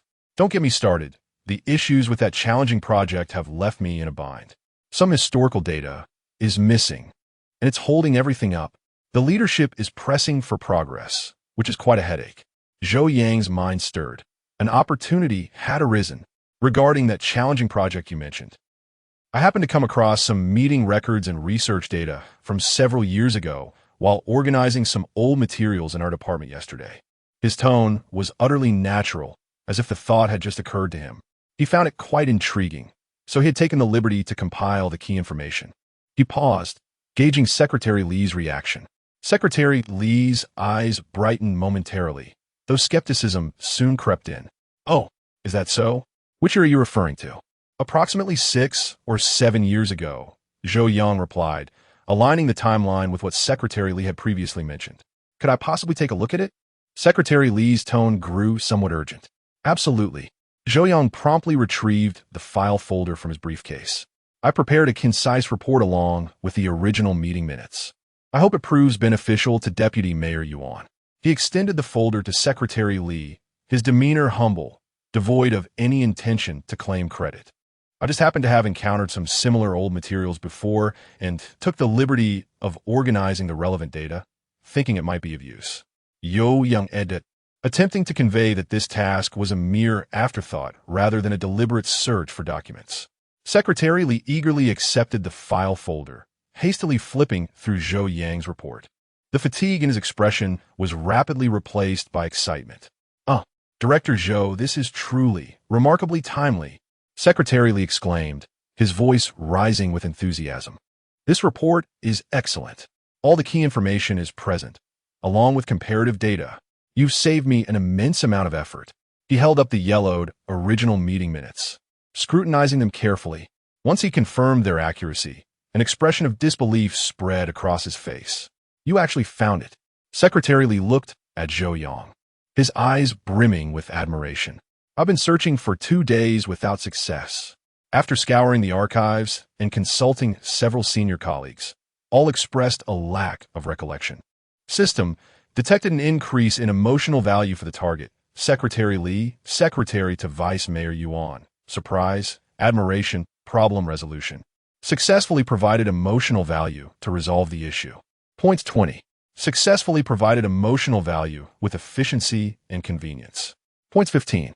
Successfully provided emotional value with professional competence recognition. Points 10. Although the points were modest, Zhou Yang understood that this was merely the beginning. Chapter 68. The Secretary's Adjustment by Chance. Zhou Yang maintained his humility. The management of files at that time was indeed rather disorganized, with documents often placed haphazardly. No, this is not mere chance. Secretary Li gazed intently at Zhou Yang. This is a demonstration of skill. To locate this document among so many old files and to arrange it so clearly, you have truly been of immense assistance, Chief Zhou. He glanced at the document in his hand, then back at Zhou Yang, as if seeing him in a new light. Vice Mayor Yuan is inside. I will take this in immediately. Secretary Li hurriedly entered the office with the file bag. Zhou Yang stood at the door, feeling both anxious and hopeful. The crucial moment has arrived. We shall see how Vice Mayor Yuan reacts upon receiving the document. May this emotional value come to fruition before long. A somewhat resonant voice emanated from the office. Little Li, your speed is commendable. You found it so quickly. Vice Mayor, it was not I who found it, but Chief Zhou from the Comprehensive Department of the Municipal Government Office. Secretary Li quickly clarified. Oh, Chief Zhou from the Comprehensive Department? Vice Mayor Yuan's tone held a hint of surprise. Which Chief Zhou? It is Zhou Yang, the one responsible for the preliminary research coordination of this project, Secretary Li added. Zhou Yang. Vice Mayor Yuan seemed to mentally replay the name. That young man. His abilities are quite impressive. This report is excellently done. It has saved me considerable trouble. The long-standing issues with that difficult project were stuck here, but with this summary, many connections have been clarified. Although Zhou Yang could not discern the specific dialogue within, the volume of Vice Mayor Yuan's voice and the praise therein were unmistakable. It worked. Vice Mayor Yuan is satisfied. Emotional value achieved. A surge of exhilaration coursed from his head to his toes, leaving him feeling utterly at ease. System, detected target, Vice Mayor Yuan, emotional value rising, problem resolved, work proceeding smoothly, received effective assistance. Successfully provided emotional value to resolve issues. Points 100. Successfully provided emotional value for smooth work. Points 50. System, congratulations, host. Task, alleviating the mayor's concerns completed. Task success reward being calculated. Points 500. Special reward. Leadership attention advanced. Zhou Yang's mind was flooded with a barrage of notifications, more vibrant than a festive celebration. Wow. 500 points. This is an exhilarating leap. Leadership attention advanced? What divine reward is this? Can it bypass the novice stage and directly access the advanced levels? This operation is a remarkable profit, absolutely rewarding. I am firmly aligned with this towering figure, Vice Mayor Yuan. No, not just aligned, but in mutual pursuit. He suppressed the elation within, maintaining a calm demeanor. Secretary Li emerged from the office, wearing a relaxed smile. Director Xiao Zhou, Vice Mayor Yuan is exceedingly pleased. He remarked that your report is exceptionally well-crafted and has greatly assisted him. Secretary Li expressed genuine gratitude, saying, I cannot thank you enough. You've resolved my pressing dilemma. You are too kind, Secretary Li. It was my duty, Zhou Yang humbly replied. Secretary Li leaned closer to Zhou Yang and whispered, Director Xiao Zhou, your performance this time has been truly remarkable. Your future is boundless. Zhou Yang understood this as a signal that Vice Mayor Yuan had officially begun to take notice of him. Leadership attention advanced, activated. This feeling is akin to receiving commendation from a prominent figure. Exhilarating, absolutely exhilarating. He felt an invigorating surge of energy within him, and his mind was clearer than ever. It was as if the gears of the universe had begun to turn in his favor. He recognized that this was merely the beginning. The Vice Mayor's attention signified a higher platform, greater challenges, and an abundance of emotional value. Zhou Yang bade farewell to Secretary Li and returned to his office with a light step. Sitting at his desk, he gazed out at the brilliant sunlight, a confident smile gracing his lips. The Vice Mayor's minor concerns were merely the first stepping stone toward a grander stage. He aspired to have more leaders recognize that the name Zhou Yang not only embodies efficiency and capability, but also represents a distinctive emotional value that brings comfort, satisfaction, and pride. Upon returning to his office, he had barely settled in when his mind was abuzz with thoughts. 500 points secured. Absolutely thrilling. Leadership attention advanced. This sounds impressively prestigious. It feels as if a VIP gold badge has been bestowed upon me by Vice Mayor Yuan himself. Now, everyone seemed remarkably charming to him. Even old Zhang's humming while watering plants became melodious. Just as he was reveling in this bliss, his phone rang. It was Secretary Li. "Hello, Secretary Li?" Zhou Yang answered the call with the perfect touch of respect. "Director Xiao Zhou, are you busy?" Secretary Li's voice sounded far more relaxed than yesterday, infused with a sense of familiarity. "Having just wrapped up my tasks, what can I assist you with, Secretary Li?" Zhou Yang understood the importance of nurturing relationships with those close to influential figures. "It's not a matter of command. I merely wanted to share some information." Secretary Li paused, lowering his voice. "The Vice Mayor is extremely pleased with the materials you submitted today and has praised you several times." "Oh, it was merely my duty. It is an honor to assist the Vice Mayor," Zhou Yang humbly replied, though his heart was bursting with joy. "This isn't solely about the materials." Secretary Li's tone grew more enigmatic. "There may soon be adjustments to the Vice Mayor's secretarial staff, with several candidates in consideration. The Vice Mayor mentioned your name today and asked me to look into your background." Zhou Yang's grip on his phone tightened. "What on earth is happening? Secretary?" "Vice Mayor's secretary. This unexpected fortune is overwhelming." His mind momentarily blanked for 3 seconds, followed by an overwhelming wave of ecstatic joy. This is indeed the secretary of the deputy mayor, a member of the standing committee of the municipal party, a figure of substantial influence. If one could forge a connection with such a person, it would be akin to a carp leaping over the dragon's gate. Nay, it would be like being propelled directly onto a rocket.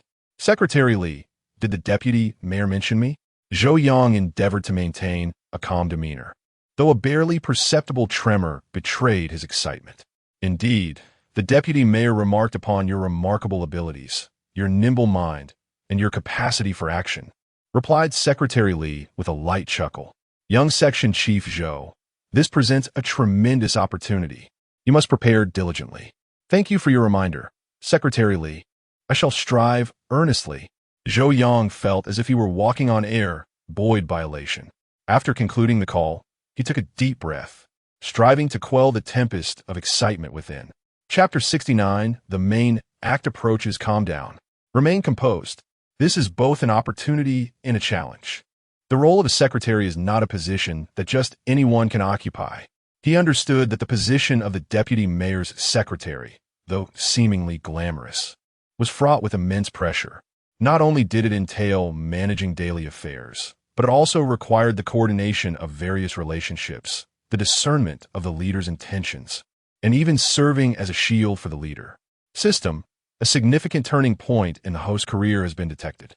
Triggering new phase task. Become the trusted secretary of the deputy mayor. Task description. Through personal effort and system capabilities, successfully pass the evaluation to become the official secretary of Deputy Mayor Yuan, and subsequently gain his utmost trust in future endeavors. Successful task rewards. Strong pressure resistance. Special health tonic formula, no side effects, enhances physical well-being. Substantial points. Task failure penalty. This opportunity shall be lost, and similar opportunities will not be available for a considerable time. The system's prompt echoed in Zhou Yang's mind, sending a chill through him. Indeed, the system is here to assist me in ascending the ranks and accumulating wealth. Strong pressure resistance. What a practical reward. This job as a secretary is simply unbearable without such a trait.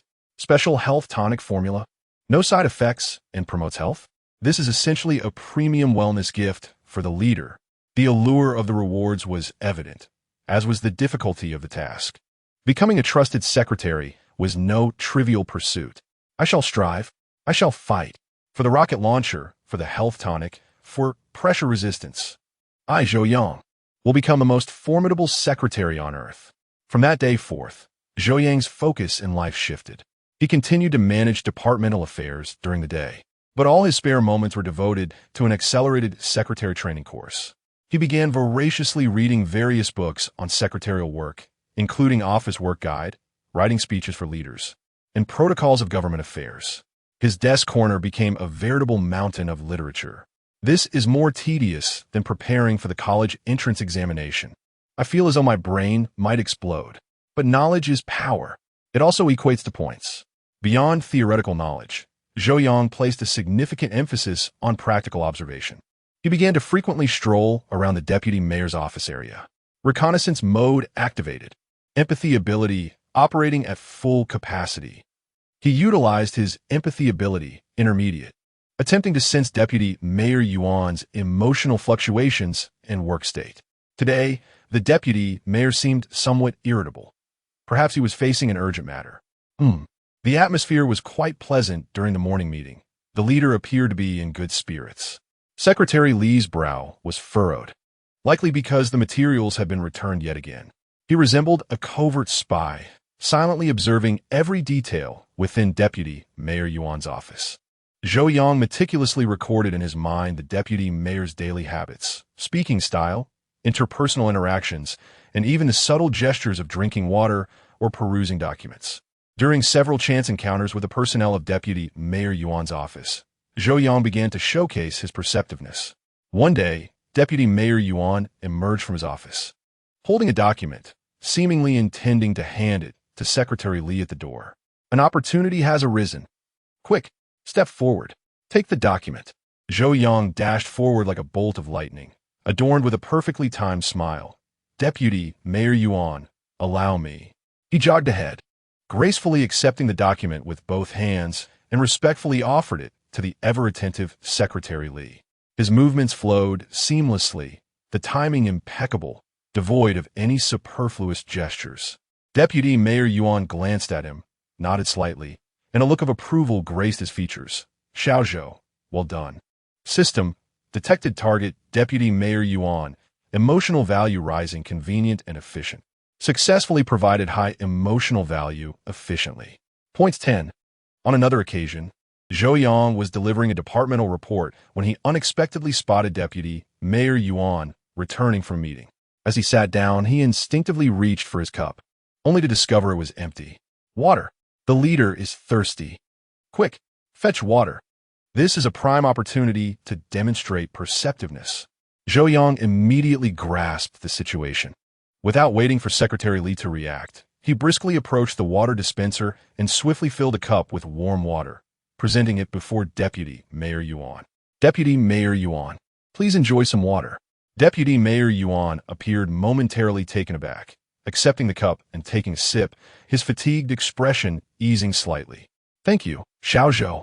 System, detected target, Deputy Mayor Yuan. Emotional value rising, feeling cared for, need fulfilled. Successfully provided considerate emotional value. Points 15. Such small details Zhou Yang executed effortlessly, as if he innately understood the needs of his superior. This enabled him to swiftly cultivate an image of reliability and perceptiveness among the staff in Deputy Mayor Yuan's office. Beyond his perceptiveness, Zhou Yang exhibited the utmost prudence in his words and actions. He never inquired about any matters concerning Deputy Mayor Yuan, whether professional or personal. When others occasionally mentioned gossip about the deputy mayor, he would listen with a smile, refraining from engaging in discussion or embellishing the narratives. Tight-lipped. This is the lifeline of a secretary. Better to say less than utter a word of nonsense. The leader's ears are everywhere. At times, Secretary Li would confide in him regarding work-related challenges or express grievances about a particular department. Yo inconsistently listenet attentively, occasionally agreeing, yet never offering comments that could be misconstrued, nor would he seek out sensitive information. He resembled a silent vessel, solely responsible for absorbing information and filtering out anything trivial or potentially troublesome. Zhou Yang mused. To excel as a secretary, one must not only possess strong capabilities, but also master the craft to perfection. Moreover, one must transform into the leader's shadow, existing silently, yet omnipresent. One should even cultivate the ability to read minds, deciphering the leader's true intentions and latent needs from a mere glance or gesture. He felt as though he was engaged in a challenging role-play, embodying an almost transparent ideal of a secretary. Days passed in this tense, yet fulfilling preparation. Zhou Yang's score steadily increases, and both his physical stamina and memory continue to enhance.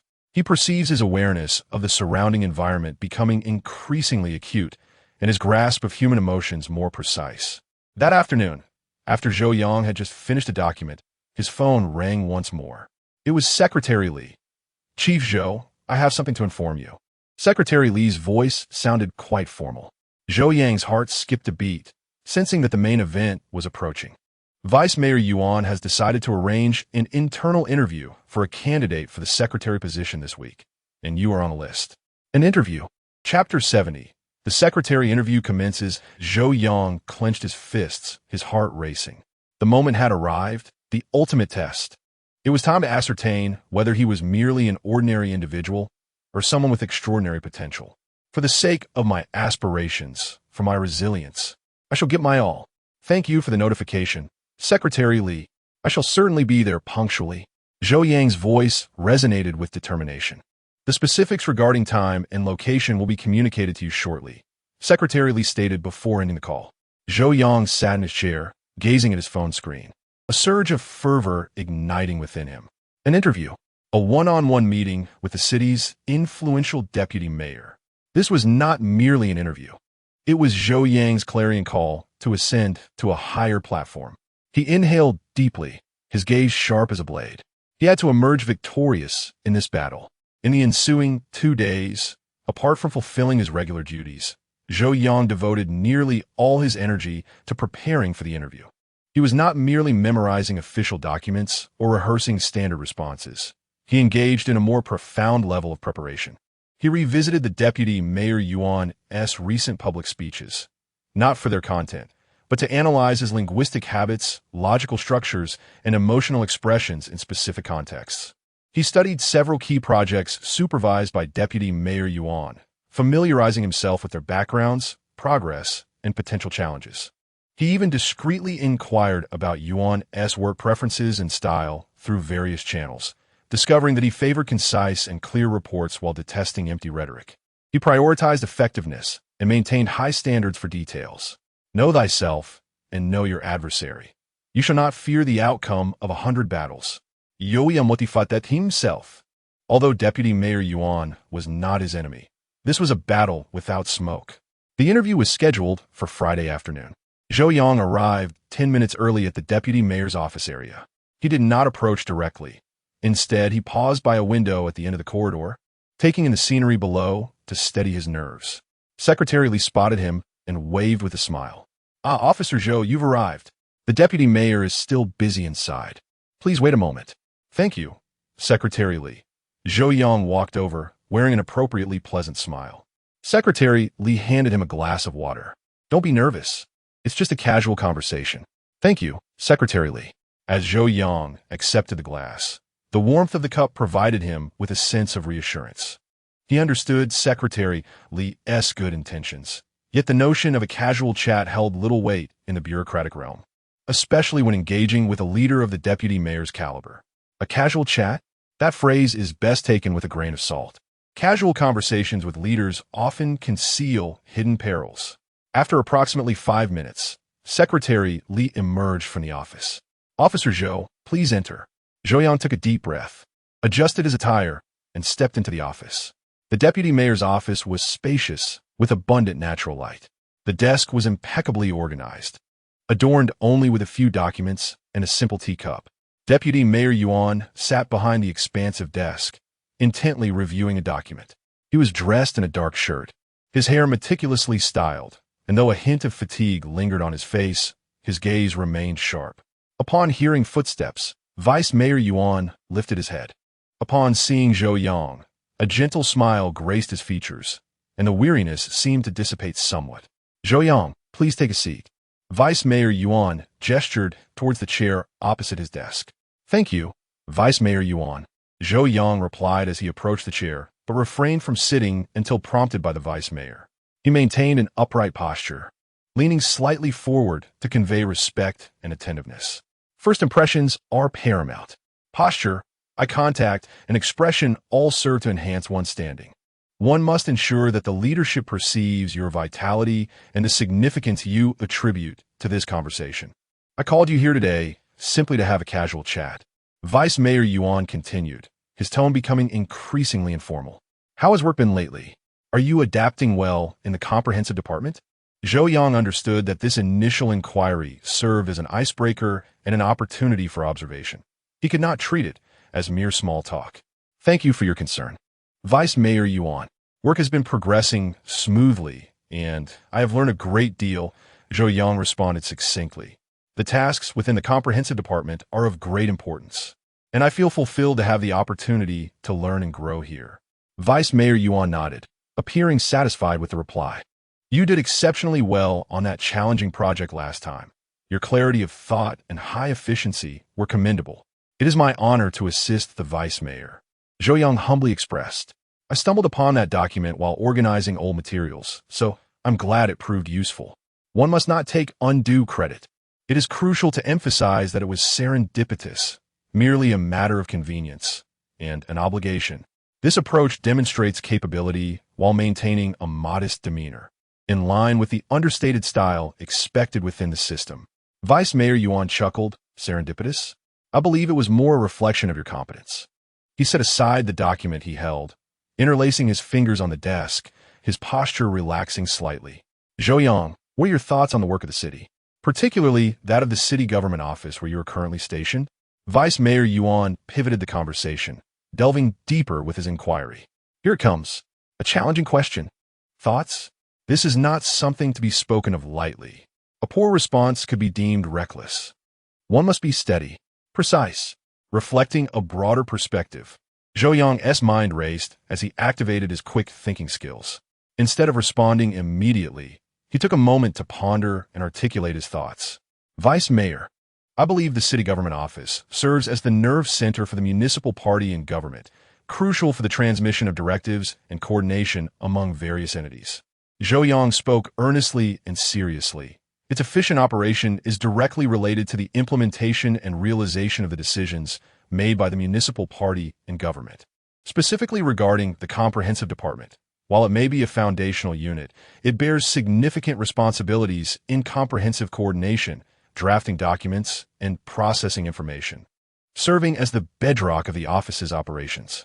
I feel that at this current juncture, the focus of the city government office should not only continue to enhance service levels and efficiency, but also strengthen its capacity for information integration and analysis, thereby providing more valuable insights for leadership decision-making. Zhou Yang's response did not touch upon any sensitive topics.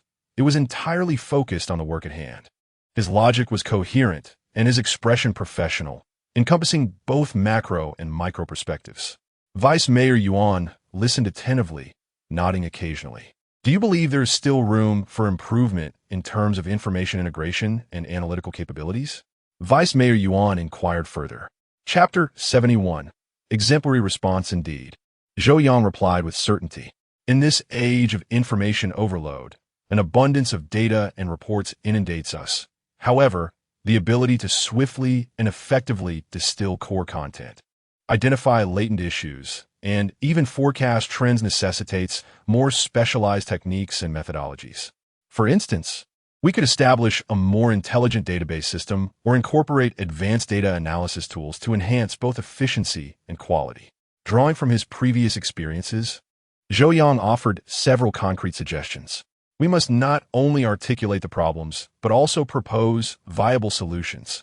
Demonstrate the depth of your thinking and your capacity for problem solving. Deputy Mayor Yuan reclined his chair, his gaze penetrating as he regarded Zhou Yang. These ideas are commendable. Have you contemplated how you would approach this responsibility if entrusted with it? This inquiry, is it an assessment of my initiative and sense of responsibility?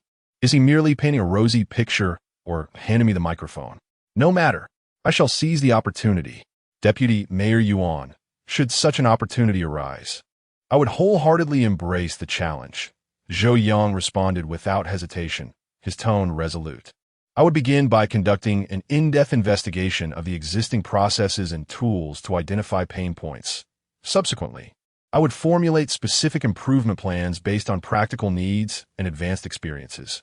Finally, I would assemble or coordinate a team to implement these strategies while ensuring continuous optimization. Of course, This endeavor would require the support and guidance of leadership, as well as the cooperation of relevant departments, Zhou Yang added, demonstrating his comprehensive consideration. A distinct expression of appreciation appeared on Deputy Mayor Yuan's face. System detected an increase in the targets. Deputy Mayor Yuan, emotional value, recognition of capability, proactive responsibility. Successfully provided emotional value, exceptional capability. Points 80. Successfully provided emotional value, proactive responsibility. Points 50. Points were awarded once again. Zhou Yang felt a surge of joy within, aware that his recent response had struck the right chord. Deputy Mayor Yuan did not immediately respond, allowing a few moments of silence to envelop the office. Zhou Yang refrained from rushing to fill the void, instead maintaining a posture of attentive listening. Recently, the city has been advancing a key project that necessitates coordination among multiple departments, making the situation rather complex. Deputy Mayor Yuan suddenly mentioned a specific project, his tone turning serious, as some departments exhibited a lack of cooperation, causing slow progress. If you were in charge of coordination, how would you handle this? Here it comes, the true test. This is an evaluation of my coordination skills and my ability to navigate complex problems. I cannot shy away from conflicts, yet I must also avoid being overly simplistic or aggressive. I must exemplify wisdom and strategy.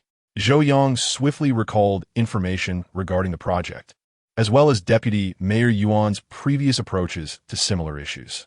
Deputy Mayor Yuan, in the face of such circumstances, my first step would be to thoroughly understand where the project is stalling, which phase is problematic, which departments are involved, and the specific reasons behind the delays.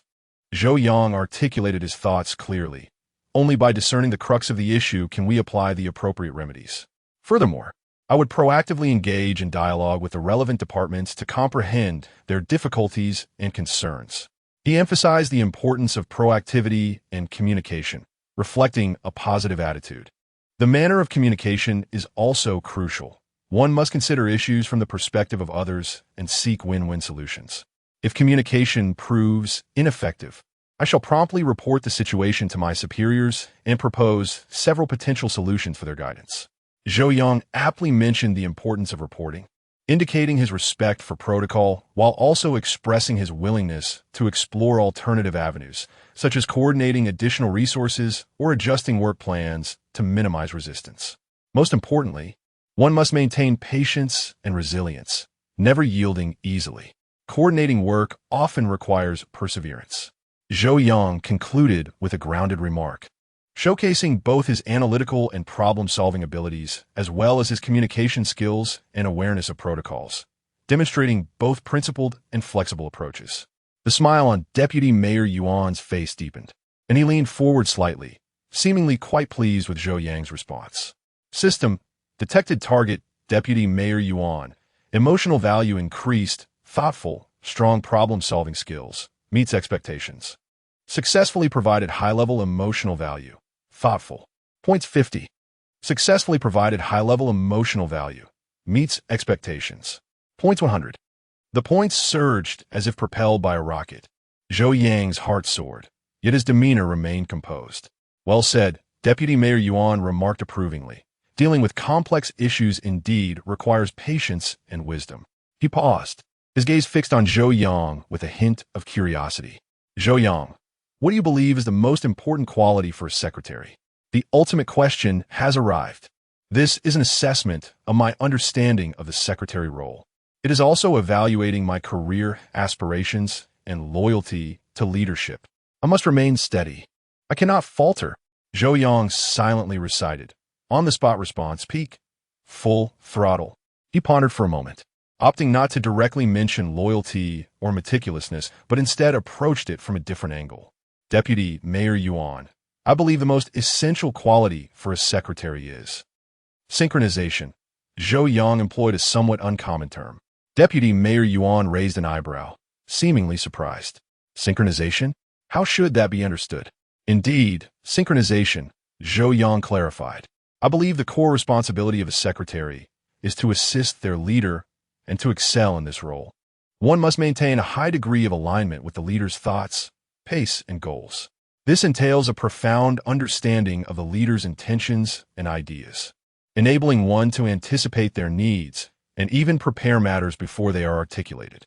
It also means that in addressing issues, the secretary's judgments and decisions should align with the leader's style and expectations, fostering a sense of ease and reassurance for the leader. This kind of synchronization is, in my view, founded on a thorough understanding and trust in the leader, cultivated through consistent cooperation and mutual understanding over time. Zhou Yang's tone was sincere and compelling. Therefore, I believe that the most essential quality is not merely to follow instructions, but to strive for a harmonious resonance with one's leader, becoming their most capable assistant.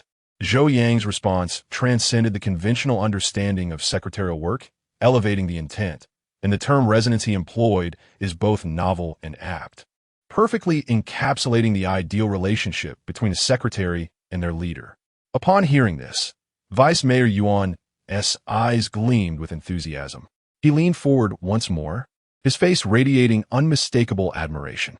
Chapter 72. Secretary to the Deputy Mayor, a position of Vice Department level. Harmonious. What an apt term. Deputy Mayor Yuan nodded repeatedly, acknowledging your profound understanding of the role of a secretary, which is remarkably insightful. System detected a rise in emotional value from the target, Deputy Mayor Yuan. High recognition, refreshing. Successfully provided a high-level emotional value of profound recognition. Points 100. Successfully provided a high-level emotional value of elevated thinking. Points 80. Points surged instantly. Zhou Yang felt an overwhelming excitement, almost leaping with joy, yet maintained a serene facade. Deputy Mayor Yuan, you flatter me. These are merely my rudimentary thoughts. Yo Yang humbly replied. Not at all rudimentary, not in the slightest. Deputy Mayor Yuan waved his hand dismissively. Your understanding of the work surpasses that of many colleagues with years of experience. He gazed at Zhou Yang, his eyes filled with admiration. Zhou Yang, my boy, I am quite pleased with you. This statement resonated like a thunderclap in Zhou Yang's mind. Wow, did he just give me a golden card, a compliment? The leader is pleased with me? What is happening? Happiness arrived so suddenly, I feel like I might explode. Deputy Mayor Yuan rose from his seat and moved to the window, turning his back to Zhou Yang. The position of secretary carries immense pressure and responsibility. It is not a role for just anyone. However, I see in you, young man, a spirited drive, innovative ideas, and capability.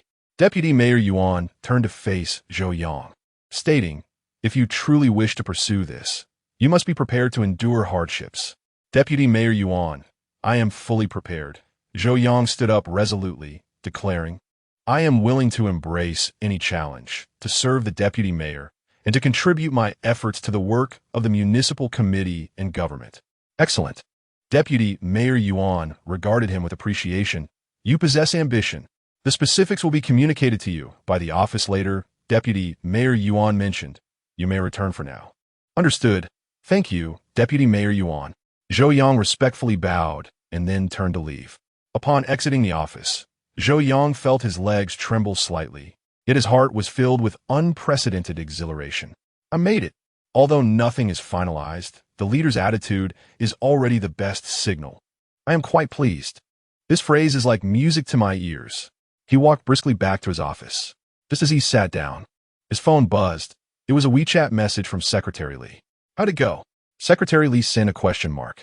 Zhou Yang pondered for a moment and replied, smoothly, Deputy Mayor Yuan is very kind. We discussed many work-related matters. Secretary Li quickly responded, haha, I knew it.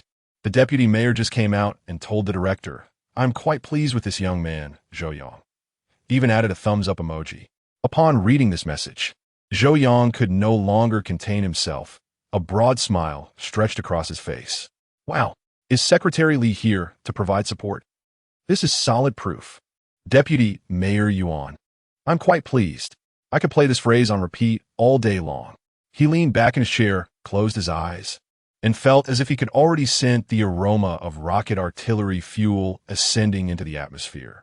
The position of secretary was undoubtedly his, Zhou Yang. This interview was merely the beginning.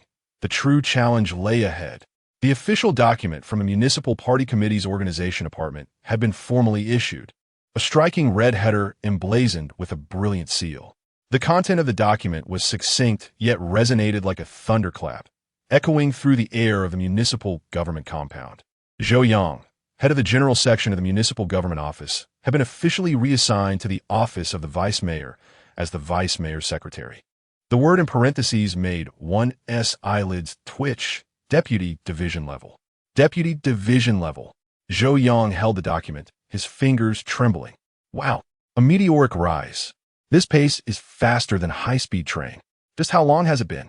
From a clerk to deputy division level. It's as if I'm in an accelerator. Thank you, Vice Mayor Yuan. Thank you, system. Thank you, Zhou Yang, for my boundless emotional value. In his mind, the system's voice resonated at an opportune moment. System. Host has successfully been promoted to deputy division level, completing the phased task of becoming a trusted secretary to the vice mayor. Task success, rewards issued. Acquired, strong stress resistance. Acquired, special health wine formula, no side effects. Enhances physical well-being. Acquired, points 500. Here it comes, here it comes. The rewards have arrived. Zhou Yang's eye sparkled. Strong stress resistance. This is truly a life-saving artifact. Without this, the secretary's job could easily turn one into a weary corporate zombie. The special health wine formula. No side effects. Enhances physical well-being. This is practically a tailor-made wellness package for the leaders. Such emotional value is remarkable. Points have doubled. What a thrill. The practicality of the rewards nearly brought Zhou Yang to tears, filling him with an invigorating strength, as if he could withstand the weight of Mount Tai. Upon receiving the document, Zhou Yang began to gather his belongings, though there were not many, some files, a few books, and a water cup that had served him for several years. His colleagues from the general section gathered around him. Ah, Xiao, congratulations. The vice mayor's secretary. That's impressive. Once you become prosperous, don't forget us old friends. Blessings poured in, each accompanied by genuine smiles. Zhou Yang responded with a smile, bowing in gratitude. Oh, it's all thanks to the nurturing of our leaders and the support of my colleagues. I hope to count on everyone's continued support. Old Zhang squeezed his way over, sporting a beaming smile, though his eyes flickered slightly. Xiao Zhou, I told you that you had a bright future, didn't I? Just look at how far you've come in such a short time. He patted Zhou Yang on the shoulder with a bit more force than necessary. Now that you're in a new position, you must work even harder to serve Vice Mayor Yuan and bring glory to our municipal government office. Yes. You're absolutely right, Director Zhang. Zhou Yang nodded with a smile, internally rolling his eyes. Oh, old Zhang, I can practically see through your little schemes with my empathy skills. Bring glory? I suspect you're feeling a bit sour inside, but that's all right. My rank is different now, so I won't hold it against you. Having bid farewell to his colleagues in the General Affairs Department, Zhou Yang cradled a cardboard box as he ascended to the floor housing the deputy mayor's office. The corridor appeared more spacious, the floor immaculate, and a subtle fragrance of tea lingered in the air. His new office was more than double the size of his cubicle in the General Affairs Department, featuring an independent space that was bright and tidy. The desk was crafted from solid wood, and the chair offered greater comfort. This environment, this treatment, indeed, marks a significant elevation. He mused. This is the essence of hard work. Within the office, other staff members were already present. Upon noticing Zhou Yang, Secretary Li approached him warmly. Zhou Yang, welcome. We're delighted to have you here. Secretary Li cheerfully accepted the box from his hands. Just place your belongings over here. Your workspace has been arranged for you. He gestured toward a desk by the window. Chapter 73, Rising to the Challenge. Thank you, Secretary Li. As Zhou Yang settled into his new position, everything felt refreshingly novel. His colleagues approached him with warm smiles, a gesture of goodwill stemming from his designation by Vice Mayor Yuan. Without indulging in excessive pleasantries, Zhou Yang swiftly immersed himself in his duties. Secretary Li provided a succinct overview of the office's workflow and responsibilities, including the vice mayor's daily itinerary, document management, meeting preparations, and call logs. These constituted the routine tasks of a secretary. Familiarize yourself with these processes, and feel free to ask me any questions you may have, Li advised. Understood. Zhou Yang nodded, having thoroughly prepared himself. These fundamental tasks posed no challenge for him. He powered on his computer, logged into the system, and began reviewing Vice Mayor Yuan's recent work schedules and pending documents. Work. Earn rewards. No, accumulate points. Integrate into the role. Seamless transition. Zhou Yang's thoughts raced as he acclimated to his new work environment while efficiently addressing the tasks at hand. His productivity was remarkable, and his organization was evident, prompting Secretary Li and his colleagues to silently acknowledge his adeptness. Little Zhou is indeed quite capable, someone muttered under their breath. The first day unfolded with a blend of intensity and order. Zhou Yang sensed that his resilience was beginning to manifest. Confronted with a mountain of documents and a packed agenda, he surprisingly felt neither anxiety nor fatigue, but rather a heightened focus. Upon returning home, he eagerly accessed the system's reward of the special health wine formula. The recipe was meticulously detailed, listing various medicinal ingredients, their quantities, preparation methods, and the ratios and durations for soaking. Goodness, this formula seems quite legitimate. Could it truly be a long-lost secret recipe? With no side effects and health-boosting properties. Isn't this precisely what the leaders need? Determined to commence the concoction, Zhou Yang sourced the ingredients mentioned in the recipe online. All were readily available and reasonably priced. Following the recipe's instructions, he carefully cleaned, prepared, and measured the ingredients, then cautiously placed them into a clean glass bottle, filling it with high-proof liquor. Observing the herbs gradually infusing into the alcohol, Zhou Yang felt a surge of anticipation. If this wine proves effective, the emotional value it provides would be immense. If Vice Mayor Yuan's health improves, his spirits will naturally lift, and my points will surely soar.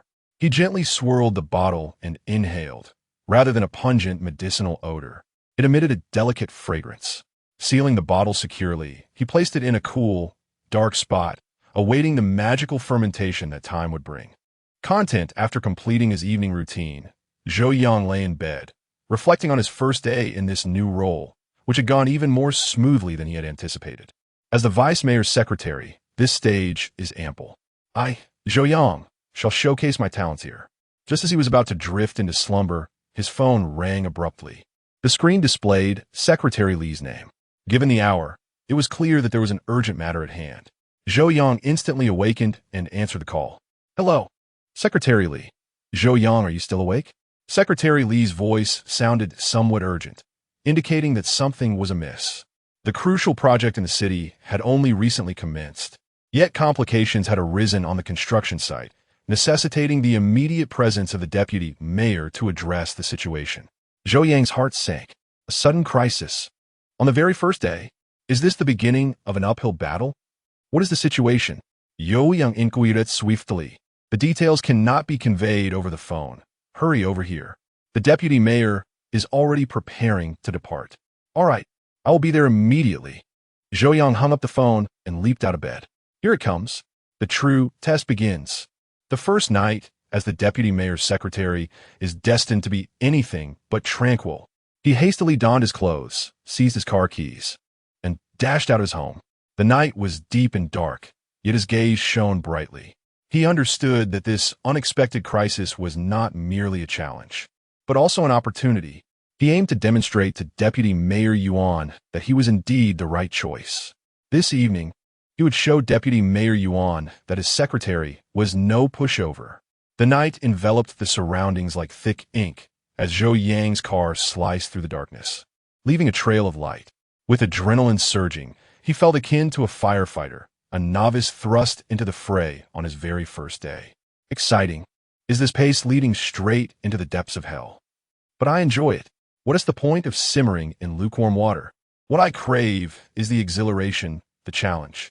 Upon arriving at the municipal government complex, Deputy Mayor Yuan's official vehicle had already started its engine. Secretary Li stood by the car, anxiously watching him. Zhou Yang, hurry. Zhou Yang opened the door and swiftly took a seat in the back. Deputy Mayor Yuan was already inside, his brow furrowed and expression grave. Deputy Mayor, I'm here. Zhou Yang spoke with composure, devoid of any hint of panic. Deputy Mayor Yuan glanced at him and nodded. "Let us go." The vehicle set off, the engine's roar shattering the night stillness. Along the way, Secretary Li succinctly briefed them on the situation at the construction site. Workers had clashed with the contractors over compensation issues, their emotions running high, leading to a work stoppage with severe repercussions. This is no mere technical issue. It involves public sentiment and coordination skills on a grand scale. This is a significant trial. As Zhou Yang listened, his mind raced, activating both data analysis and memory palace to retrieve all pertinent information regarding the project, the contractors, and relevant compensation policies. Upon reaching the construction site, the atmosphere was tense. Dozens of workers were gathered, their voices rising in a cacophony. Representatives from the contractors and local officials were desperately attempting to mediate, but to little avail. As Deputy Mayor Yuan stepped out of the car, the scene quieted slightly. He did not rush forward, but first listened to brief reports from the local officials and contractors. Zhou Yang stood behind him, his eyes swiftly scanning the scene, observing the workers' emotions and expressions. His empathy skills, intermediate, allowed him to sense the pervasive anxiety, anger, and unrest in the air. Deputy Mayor Yuan, the emotions are running high. We must proceed with caution, Zhou Yang whispered discreetly. Vice Mayor Yuan nodded slightly, acknowledging the situation. He stepped forward, his voice soft yet imbued with an undeniable authority. I am Yuan Jianxi, representing the municipal government. I urge everyone to quiet down and lend me your ears for a moment. His words proved effective as the clamor of the workers subsided, their attention now focused upon him. The ensuing hour became a rigorous exercise in communication and negotiation. Vice Mayor Yuan exhibited remarkable diplomatic skills and problem-solving abilities. He did not shy away from the issues at hand, nor did he offer hollow promises. Instead, he patiently listened to the workers' grievances, elucidated the policies, and meticulously analyzed the pros and cons. Chapter 74. The reassurance completed, Zhou Yang moved like a shadow, silently providing assistance. Whenever Vice Mayor Yuan required a document, he promptly retrieved it from his bag. When asked about specific data, he could instantly provide the answer, and when a particular policy clause was mentioned, he swiftly located and presented the original text. This seamless cooperation was undoubtedly commendable. The role of a secretary is to supply their leader with essential support in critical moments. His efficiency and precision facilitated Vice Mayor Yuan's problem-solving, simultaneously demonstrating the city government's sincerity and efficacy to the workers. System detected an increase in target. Vice Mayor Yuan, this emotional value, harmonious cooperation, high efficiency, successfully provided emotional value as a capable assistant. Point 60. After extensive communication, the impasse was finally broken. The workers' emotions gradually calmed, agreeing to resume work while further negotiating compensation issues. With the crisis averted, the night deepened. Upon returning to the city government compound, it was already past 2 in the morning. Vice Mayor Yuan appeared fatigued, yet the tension in his brow had dissipated. Thank you for your hard work today, Zhou Yang, Vice Mayor Yuan said, casting him a gentle glance. It is my duty, Vice Mayor. You have worked even harder. Zhou Yang immediately replied. Vice Mayor Yuan smiled, said nothing further, and exited the vehicle. Zhou Yang stood by the car, watching as the Vice Mayor's car drove away, letting out a long sigh of relief. Phew, this first tough battle can be considered a victory, though not directly involved in decision-making. He felt he had contributed significantly as an aide. System detected an increase in target. Vice Mayor Yuan.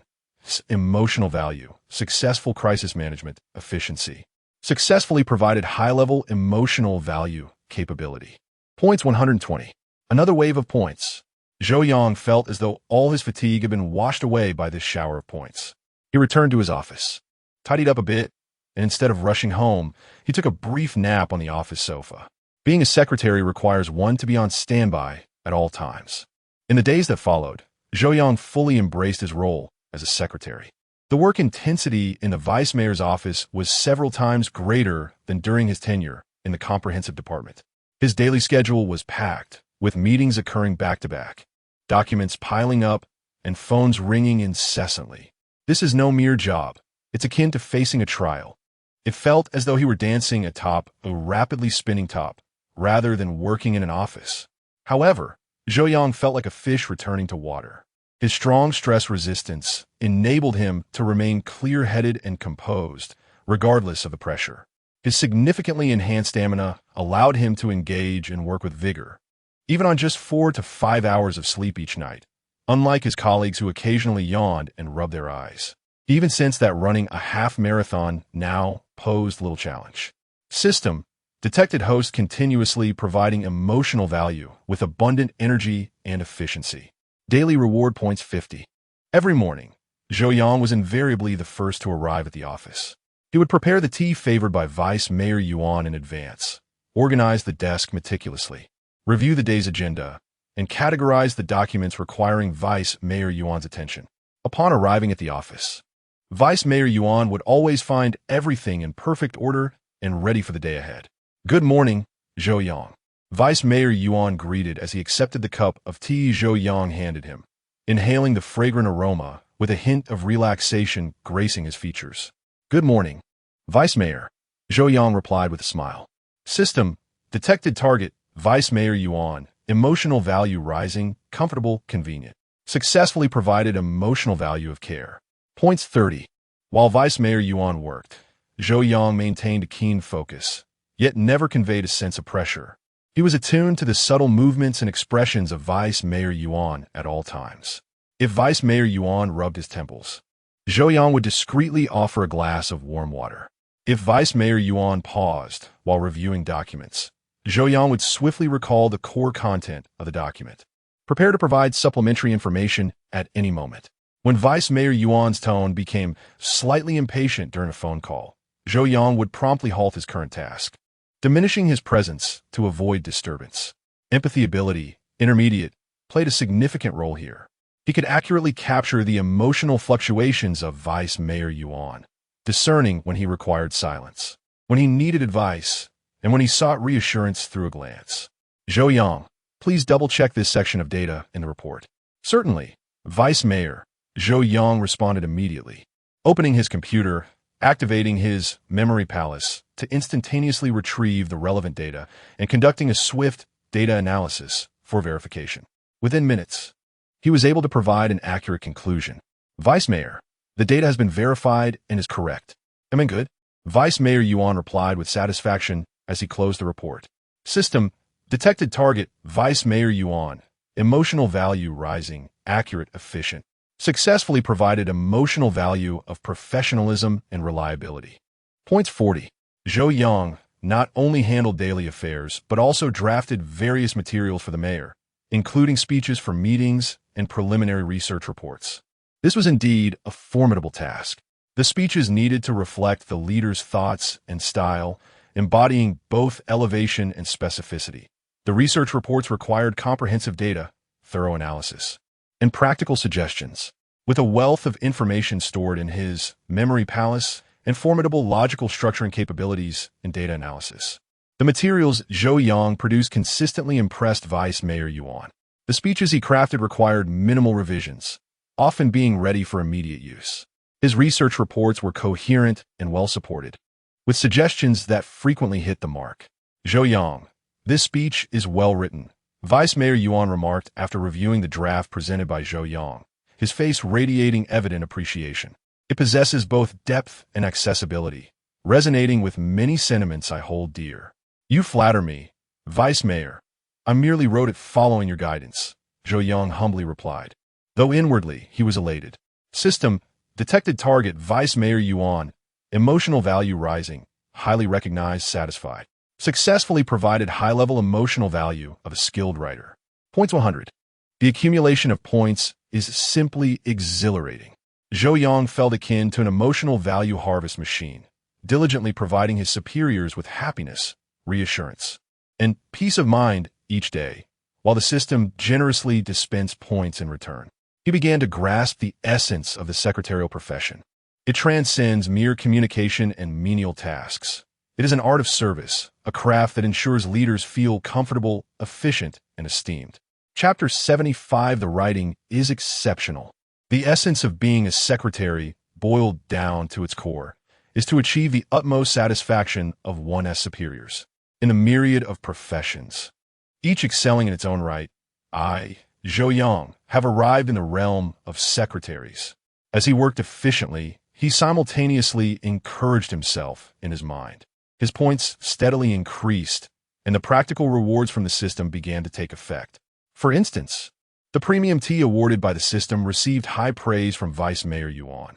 The small trinkets tailored to his superior's tastes brought joy to Yuan's office. These seemingly trivial details quietly accumulated emotional value and points for Zhou Yang.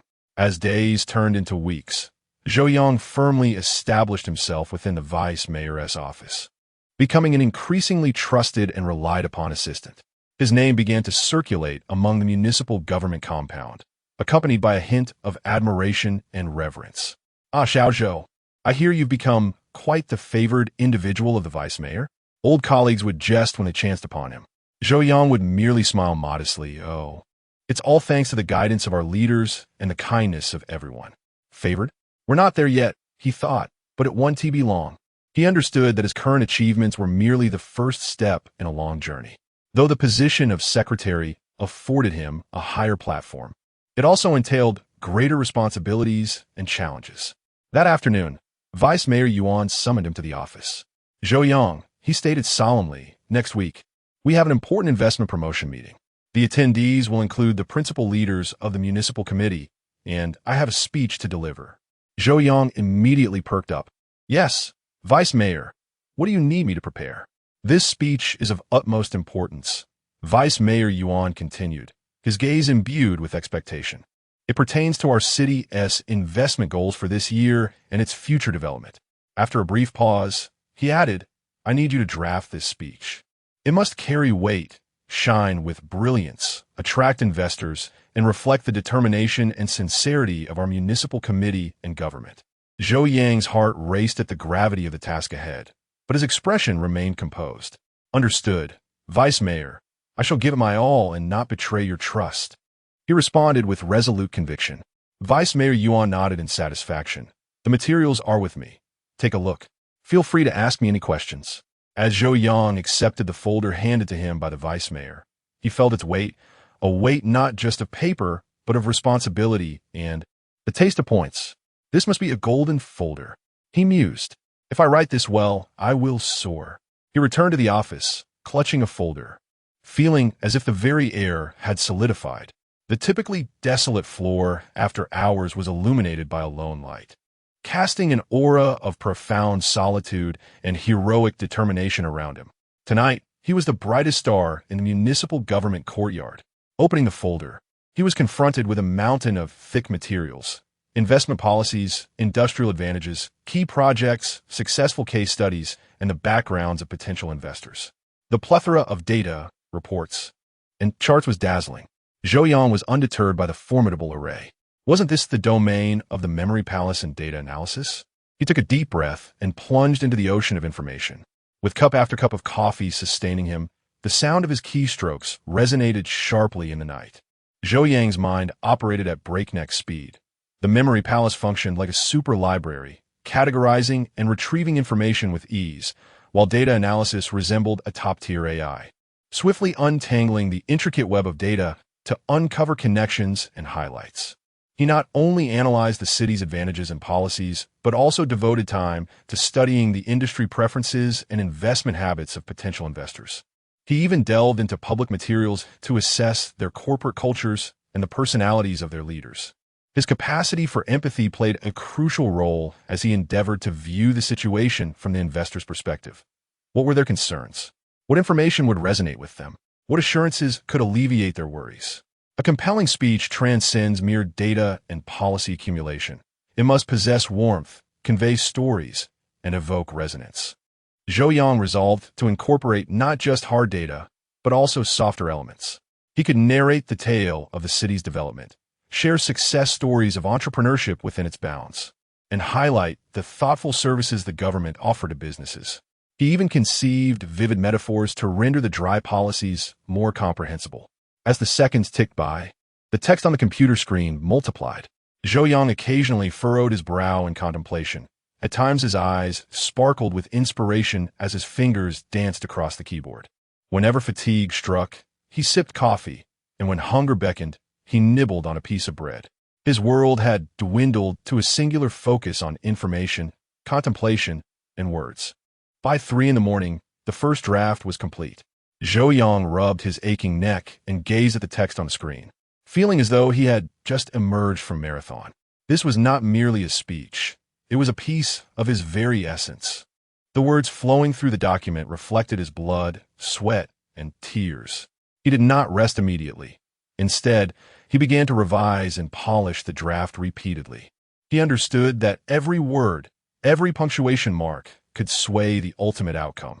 He read the manuscript aloud several times, searching for awkward phrasing and seeking more impactful expressions.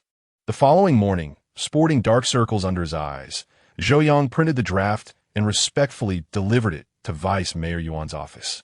Vice Mayor, here is the initial draft of the speech for your review. Upon entering the office, Vice Mayor Yuan accepted the hefty manuscript, glanced at Zhou Yang's weary eyes, and said, "You worked hard, Xiao Zhou." "It was my duty," replied Zhou Yang, standing by, his heart racing. "Here it comes, the moment of judgment. This draft's fate hangs in the balance." Vice Mayor Yuan settled into his seat, donned his spectacles, and began to peruse the documents. The office was enveloped in a profound silence, punctuated only by the sound of pen gliding across paper. Zhou Yang, however, remained fixated on Vice Mayor Yuan's expressions, his gaze unwavering. Occasionally, Vice Mayor Yuan would pause, sometimes nodding slightly, other times appearing lost in contemplation. Zhou Yang's emotions fluctuated in tandem with Yuan's demeanor. A nod. Does that imply he finds this segment satisfactory? A furrowed brow. Is there an issue with the data? Or is the expression inadequate? He conjured countless possibilities in his mind, ever ready to accept criticism and make revisions. Yet, the expression on Vice Mayor Yuan's face gradually transformed from sternness to appreciation, ultimately revealing a hint of surprise. He turned to the final page, set down his pen, lifted his gaze, and looked at Zhou Yang, his face unable to conceal his satisfaction. "Xiao Zhou, this manuscript is exceptionally well written." Chapter 76. The Investment Promotion Conference. The voice of Vice Mayor Yuan, though not loud, resonated in Zhou Yang's ears like a celestial melody. Wow, did the leader just say it's wonderful? What is this, a display of humble bragging? My goodness, this is worth it. There was both depth and warmth in his words. Vice Mayor Yuan employed the phrase threefold excellence, his tone growing increasingly animated as he articulated the advantages and potential of our city, alongside the determination and sincerity of our municipal government. He pointed to a particular passage in the document, highlighting the use of a corporate case to illustrate our policy advantages, which was vividly compelling and highly persuasive. He gestured to another section, remarking on the astute psychological analysis of investors and the practicality of the suggestions offered. The more he spoke, the more exhilarated he became. Many aspects resonated deeply with him. "This surpasses even my own thoughts." System detected a significant increase in the emotional value of the target. Vice Mayor Yuan, extremely satisfied, highly appreciative, pleasantly surprised. Successfully provided high-level emotional value. Outstanding performance. Gaining face. Reward. Points 200. Upon hearing the system notification, Zhou Yang's elation threatened to ascend to the heavens. 200 points. This is a remarkable gain. This is not merely gaining face. This is gilding the leader's reputation with pure gold. Vice Mayor Yuan, you flatter me. I merely followed your guidance and vision in crafting this, Zhou Yang humbly replied, though internally he was bubbling with pride. He, dear leader, enjoy this emotional value to your heart's content. No, this is your accomplishment. Vice Mayor Yuan waved his hand. Young man, are truly a treasure. Vice Mayor Yuan reviewed the document once more, nodding occasionally, remarking that it required little alteration, just some minor refinements. Zhou Yang's heart soared with joy, for this indicated that the quality of his draft was exceptionally high, directly meeting, and even exceeding, the expectations of the leadership. In the ensuing days, Zhou Yang made final modifications to the draft based on Vice Mayor Yuan's few suggestions. He even utilized his data analysis capabilities to anticipate potential questions that might arise on the day of the conference, preparing some reference answers for the mayor. On the day of the investment promotion conference, the venue was adorned with grandeur and elegance. Representatives of entrepreneurs from across the nation, alongside major leaders of the municipal party and government, were in attendance. Zhou Yang, serving as the secretary, sat at a corner of the venue, his gaze intently fixed on Vice Mayor Yuan at the podium. Vice Mayor Yuan took the stage, holding the very document Zhou Yang had drafted. He began to read aloud, his voice resonant and engaging, seamlessly weaving through the content of the draft, complemented by a meticulously prepared PowerPoint presentation. Zhou Yang watched from below, listening with a profound sense of accomplishment. Every word is a manifestation of my toil. Watching the leader read, my draft feels exhilarating. He observed the reactions of the entrepreneurs in the audience. Some nodded in agreement. Others took out their phones to capture images of the PowerPoint, while some diligently scribbled notes, and others wore expressions of deep contemplation. As Vice Mayor Yuan expounded on the city's preferential policies and business environment, a wave of enthusiastic applause erupted from the audience. When he articulated the future development blueprint of the city, many entrepreneurs' eyes sparkled with anticipation. Throughout his address, Vice Mayor Yuan exuded confidence and fervor, bolstered by the substantial content of his speech. Upon its conclusion, thunderous applause filled the room. With a smile, Vice Mayor Yuan acknowledged the crowd, his countenance radiating the joy of success. The meeting transitioned into a segment of free interaction. Zhou Yang observed as several prominent entrepreneurs seated in the front row rose voluntarily, approaching Vice Mayor Yuan with friendly smiles, extending their hands for a handshake and conversation. Success. Zhou Yang thought to himself, isn't this precisely the effect I aim to achieve with my writing?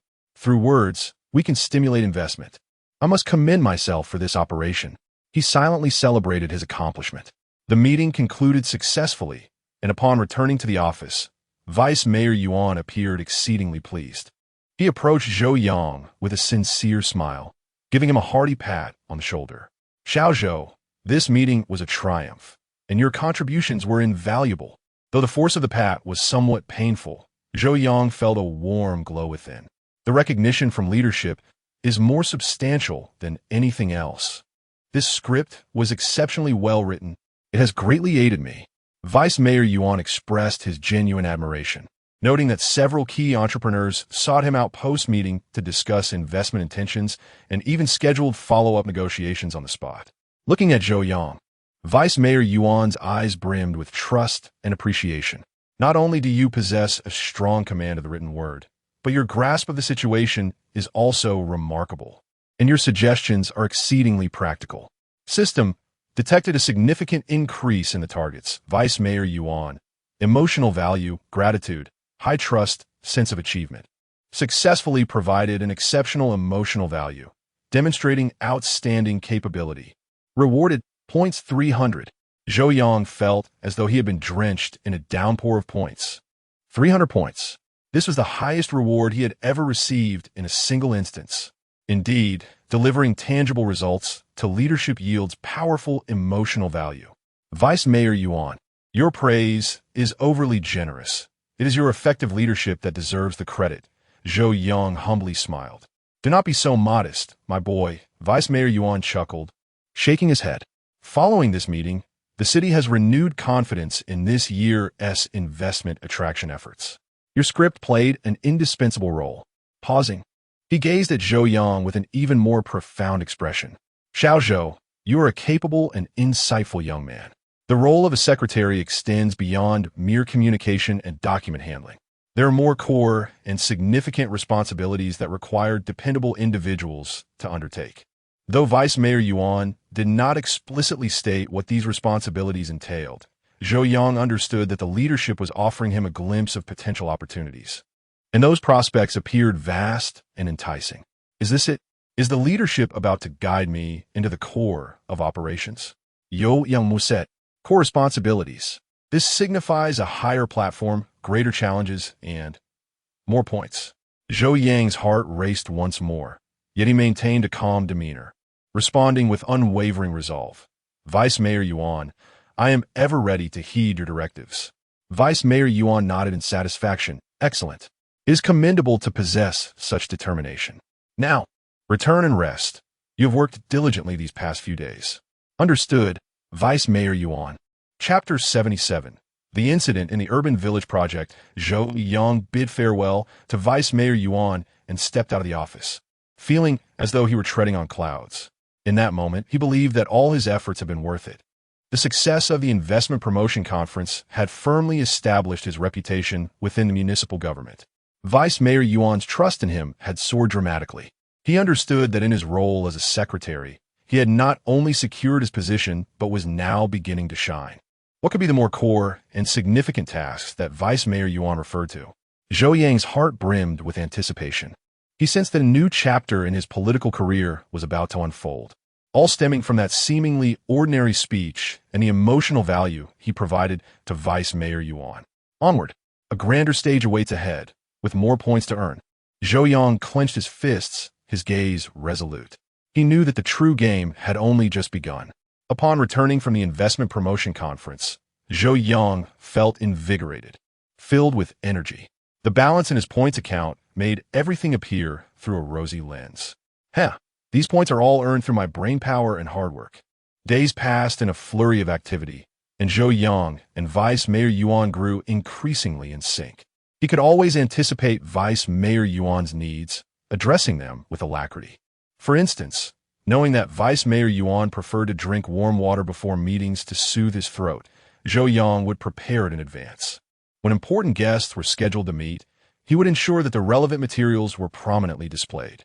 These small details fostered a growing dependency from Vice Mayor Yuan. System detected an increase in target, Vice Mayor Yuan. Emotional value, trust, ease. Successfully provided emotional value, a thoughtful companion. Points 20. A thoughtful companion? That term sounds a bit cheeky. Nevertheless, as long as the points are credited, it's all good.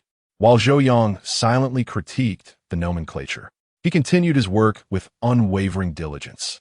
He understood that these seemingly trivial acts of kindness constituted a significant accumulation of trust from his superior.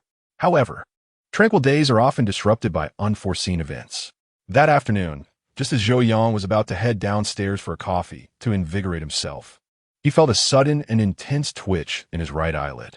It was not the occasional twitch, but a persistent and rapid flutter that set his heart racing. Crisis alert, beginner. Activated? He paused, sensing that something was amiss.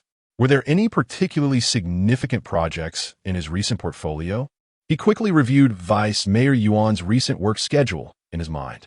The urban village renovation project, the one that had previously experienced worker unrest. Compelled by an instinct he could not ignore, he opened his computer and retrieved the latest documents pertaining to that project, including construction progress, status of compensation agreements, and recent appeal records. A notice regarding the overdue compensation payments prominently appeared, marked as processed, yet Zhou Yang stared at the word processed, feeling an unsettling sense of doubt. He called the project manager at the street office to casually inquire about the situation. The response was hesitant, stating that everything was normal and proceeding as planned. Really normal?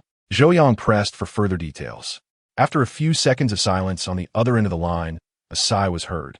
Secretary Zhou, the situation is rather complicated. It is inconvenient to discuss over the phone. Zhou Yang's heart sank. Indeed, the twitching of my right eyelid was not without cause.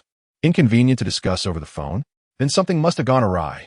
He promptly returned to the office, reviewing the materials he had just gathered, particularly the petition and the contact details of the construction party and the street office. At that moment, the phone rang. It was Vice Mayor Yuan. Zhou Yang, being nearby, could hear the urgency in the voice on the other end. What? There's a problem with the urban village project? Vice Mayor Yuan's voice escalated sharply. Zhou Yang's heart leapt into his throat. Here it comes. Something significant is happening. What's the situation on site? Is anyone injured? All right, I'll head over immediately. Vice Mayor Yuan hung up the phone, his face ashen. He turned to Zhou Yang. Xiao Zhou, come with me to the urban village renovation project site at once. Understood. Vice Mayor. Zhou Yang did not inquire further, grabbing his bag and snatching up a notebook and pen from his desk, hastily following Vice Mayor Yuan out. On the way, Vice Mayor Yuan was receiving updates over the phone, while Zhou Yang's mind raced in the back seat. Information about the urban village project cascaded through his memory palace. Project planning involved villages, compensation standards, qualifications of the construction units, lists of street officials, and even past cases of similar incidents. Data analysis began to assess the risks, the scale of collective incidents, potential demands, the speed of public sentiment dissemination, and possible negative impacts. The car sped towards the site. Even before arrival, the cacophony could be heard from a distance, and flashing police lights were visible. This scene is far more tumultuous than the last construction conflict. System, could you provide a clearer warning next time? Perhaps a pop-up alerting to imminent risks? Upon arriving at the scene, Zhou Yang was taken aback by the sight before him. Dozens of agitated villagers had surrounded the project department, brandishing banners. Some were shouting in anguish, while others hurled angry insults. Several heads of the construction party were trapped inside, while street and district officials struggled to maintain order and persuade the crowd, but to little effect. A few villagers appeared to be injured, receiving rudimentary treatment. The air was thick with anger, anxiety, and despair. Empathy, intermediate, allowed Zhou Yang to instantly sense the oppressive and perilous atmosphere at the site. As Vice Mayor Yuan stepped out of the car, the uproar diminished slightly, yet the tension remained palpable. Vice Mayor, the situation is extremely urgent. The villagers are unstable, and there are injuries, reported a street official, drenched in sweat. Vice Mayor Yuan uttered no superfluous words, his keen gaze scanning the area, swiftly assessing the situation. Zhou Yang stood a step behind Vice Mayor Yuan, his eyes ceaselessly observing while his mind quickly organized the information. The Vice Mayor, I just checked on the way here, and the primary concern still revolves around the disbursement of compensation funds, which may involve delays in certain payments or a lack of transparency in the distribution process. Zhou Yang spoke in a hushed tone, his words flowing rapidly as he reported the situation he had gathered in advance to Vice Mayor Yuan. The Vice Mayor glanced at him, nodding slightly, his eyes reflecting a hint of appreciation. System detected an increase in the targets. Vice Mayor Yuan, emotional value, information timely. Preparation thorough. Successfully provided emotional value in anticipation. Points 50. Chapter 78. The perfect solution. Vice Mayor Yuan stepped forward, his voice resonating with authority. I am Yuan Jianxi from the city government. Please, everyone, let us calm down. If there are issues, we can sit down and discuss them. His presence brought a semblance of order to the tumultuous scene, although some still shouted slogans amidst the crowd. What followed was a true test of resolve. Vice Mayor Yuan engaged with the emotionally charged representatives of the villagers, patiently listening, elucidating policies, and pledging to investigate their grievances. Meanwhile, Zhou Yang functioned like a swiftly rotating cog, diligently managing all affairs behind Vice Mayor Yuan. Xiao Zhou, contact the Municipal Health Commission and coordinate to dispatch additional medical personnel to the site. Understood, Vice Mayor. Zhou Yang promptly retrieved his phone, found the necessary contact information, and succinctly relayed the situation. Xiao Zhou, instruct the Public Relations Department to activate the emergency plan immediately, control the online narrative, and disseminate authoritative information. Yes, Vice Mayor. Zhou Yang dialed again, his tone steady and resolute. Xiao Zhou, pull up the original compensation agreement for this project, along with the latest funding disbursement records. Of course, Vice Mayor. As his memory palace was activated, the relevant documents were summoned instantly. Zhou Yang quickly extracted the critical data from his phone and handed it to Vice Mayor Yuan. Throughout the entire dialogue with the villagers, Zhou Yang remained intensely focused, capturing every vital piece of information. Whenever Vice Mayor Yuan required supplementary details, Zhou Yang was ready to provide precise data or policy references without delay. This collaboration must score full marks. I stand behind my leader as a mobile repository of information and an emergency response center. He could even anticipate the villagers' potential inquiries, whispering timely reminders to Vice Mayor Yuan. Vice Mayor, they may inquire about when the overdue compensation will be disbursed if the investigation confirms their claims. Vice Mayor Yuan nodded slightly, acknowledging the input, and subsequently offered a preliminary timeline during the discussion. Empathy played a crucial role here. Zhou Yang sensed the villagers' anger and distrust, as well as their longing for resolution. Each piece of information he provided aimed to alleviate their emotions and foster problem-solving. The atmosphere remained tense. Yet due to the efficient handling by Vice Mayor Yuan and Zhou Yang, the chaotic situation gradually came under control. Reinforcements arrived with medical assistance. Ensuring injured villagers received improved care, the Public Relations Department began issuing statements, curbing the spread of false rumors. Vice Mayor Yuan committed to forming a joint investigation team to thoroughly clarify the compensation issue, complete with a clear timeline and designated departments responsible. After several hours of arduous effort, night fell. The villagers' emotions finally calmed, and they agreed to disperse temporarily while awaiting the investigation results. The blockade was lifted, and the crisis had reached a temporary respite. Zhou Yang observed as the villagers trickled away in small groups, his taut nerves finally relaxing, his palms slick with perspiration. Vice Mayor Yuan appeared fatigued, yet bore a hint of relief in his gaze. He turned to Zhou Yang. "Xiao Zhou, you have worked hard today." The vice mayor's tone was complex, laced with evident appreciation. "It was my duty, Vice Mayor," Zhou Yang replied respectfully. "At a critical moment, you stepped up." Vice Mayor Yuan patted Zhou Yang's shoulder with considerable force, causing Zhou to feel as though his shoulder might buckle under the pressure. Yet, his heart swelled with sweetness akin to honey. Through telephone communications, coordinating various parties, relaying information, and providing on-site support, you executed your duties exceptionally well. The more Vice Mayor Yuan spoke, the more animated he became, particularly praising Zhou for having grasped certain circumstances in advance, enabling him to swiftly seize the crux of the situation on site. As he gazed at Zhou Yang, his eyes brimmed with trust and appreciation. This is the essence of a secretary. It is not merely about managing daily affairs. It is also about being the most reliable assistant to the leader during critical times. Stabilizing the overall situation. System detected a significant increase in the targets. Vice Mayor Yuan, emotional value, gratitude, profound trust, sense of accomplishment, stabilizing the situation. Successfully provided an ultra-high-level emotional value of reliability, akin to a stabilizing anchor. Gained points 300. A shower of points cascaded down once more. 300 points. Zhou Yang felt as though all his fatigue had been washed away by this substantial reward. Wow, a stabilizing anchor. This wave of prestige is overwhelming. Earning these points was fraught with tension, yet exhilarating.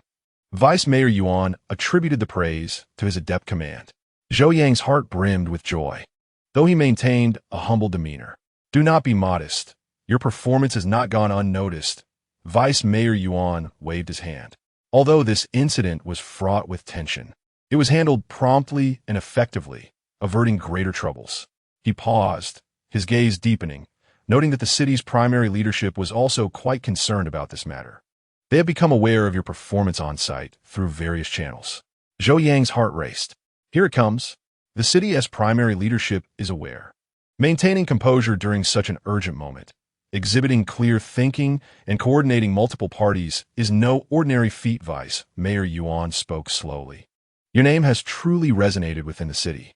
Though he did not explicitly state what resonated entailed, Zhou Yang understood that it signified his capabilities had begun to attract the attention of higher-level leadership.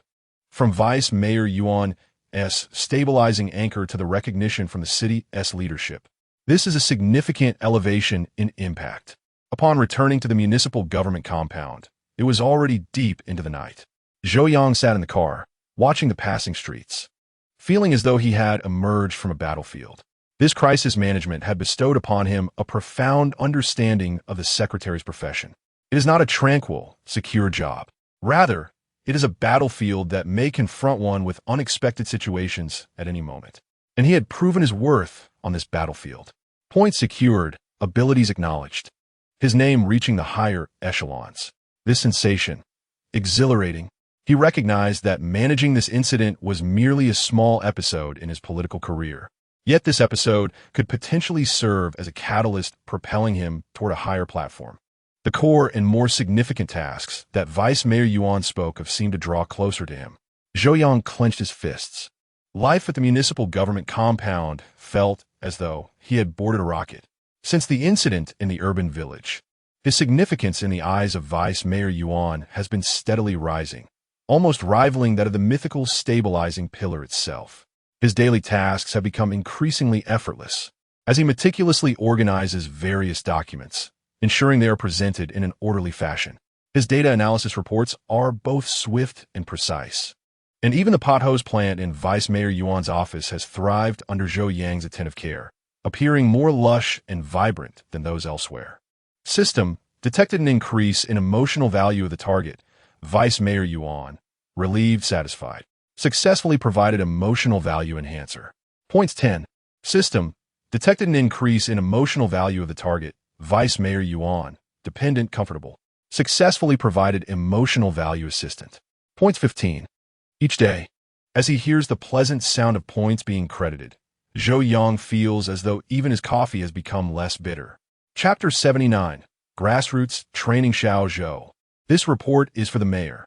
You shall deliver it personally. Of course, Deputy Mayor. Xiao Zhou, for this afternoon's meeting, please organize the recent progress of several key projects for me. I will speak for approximately 5 minutes. Certainly, Deputy Mayor.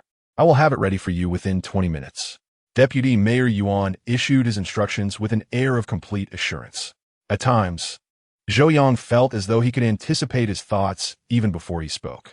This mutual understanding rendered their work remarkably efficient. Within the courtyard, discussions about Zhou Yang began to flourish. That Zhou Yang, I've heard he is quite impressive. Deputy Mayor Yuan is utterly relying on him now. Indeed, during the recent urban village incident, had it not been for his quick thinking, it could have escalated far worse. Such youthful talent. His rise to prominence is swifter than a rocket.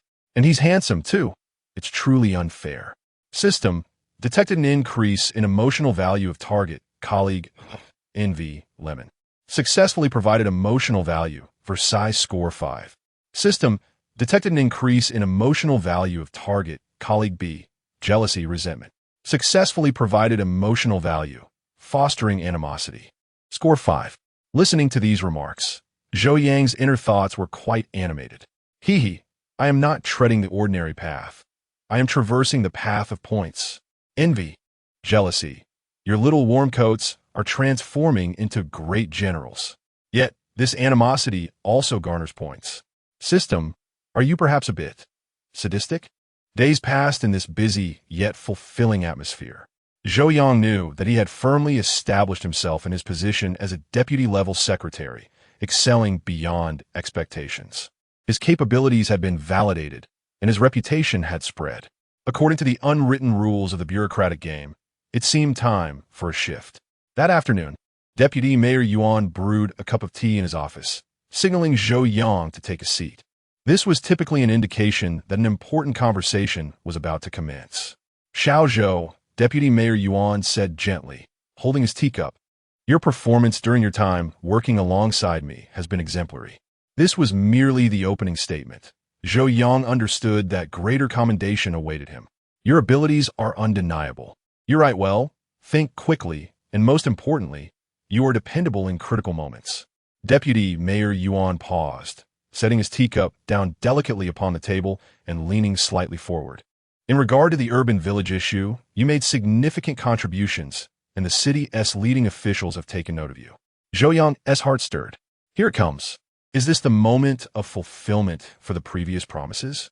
You are currently a deputy-level secretary, and according to our organization's training practices, having reached this step, it is customary for you to undergo some grassroots training next. Grassroots? Upon hearing those two words, Zhou Yang felt a jolt in his heart. Oh no, am I to be dispatched so soon? From the city government courtyard to the grassroots. Is this a trial I must endure? Yes, the grassroots. Vice Mayor Yuan gazed at him, his expression a blend of seriousness and encouragement. Excelling as a secretary indicates a commendable service consciousness and a capacity for supporting decision-making. However, for a cadre to truly flourish, it is imperative to gain experience in governing independently, to immerse oneself in the grassroots, interact with the populace, manage specific affairs. and endure the trials and tribulations of practical experience. It is akin to a sapling, no matter how well it thrives in a greenhouse. It must be transplanted to the earth to weather the storms before it can grow into a towering tree. This metaphor from the leader is quite down to earth. But a greenhouse? Is the government compound a greenhouse? Well, in comparison to the complexities of grassroots environments, it can indeed be considered one. It seems that nurturing the sapling is an inevitable path. Zhou Yang maintained a serious demeanor while his mind rapidly processed this information. The transition from service provider to a governing figure was not merely significant. It was a complete upheaval. Previously, he provided emotional value to his superiors. Now, he must be accountable for the populace and concerned with regional development. Such emotional value would not be easily rendered. However, as his thoughts surged, a long-forgotten system notification echoed in his mind. System, host detected to be entering a new growth phase. Commencing side quest, achieve significant political accomplishments in grassroots governance. Quest description, assume the role of an official at the grassroots level and ensure noticeable socioeconomic progress within your jurisdiction during your term. Earning high recognition from local residents and higher authorities. Quest rewards, unlock advanced abilities. Generous points reward. What? Zhou Yang's eyes instantly sparkled. Side quest, advanced abilities. Generous points. Indeed, the system is progressing alongside me. This transition to the grassroots is not a trial, but an upgrade. The flicker of unease within him was swiftly replaced by excitement and determination. The emergence of the system task felt like a potent stimulant for his journey into grassroots governance. Vice Mayor Yuan, I understand now. Zhou Yang spoke with unwavering conviction, expressing gratitude for your guidance and nurturing. I am willing to accept the organization's arrangement and embark on this learning journey at the grassroots level.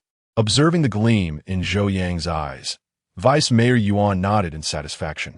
Excellent. This spirited determination is commendable.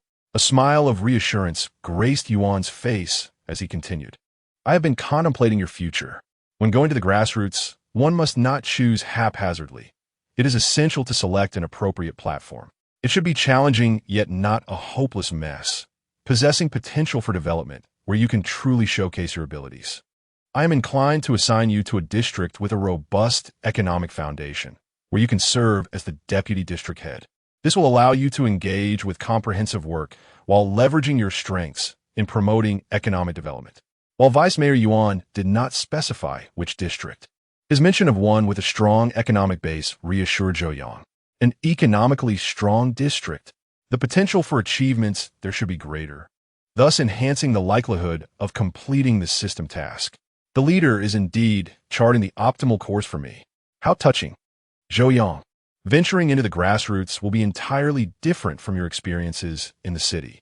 Vice Mayor Yuan reminded him that one must learn to make decisions independently and bear the associated responsibilities. Previously, he had alleviated my burdens.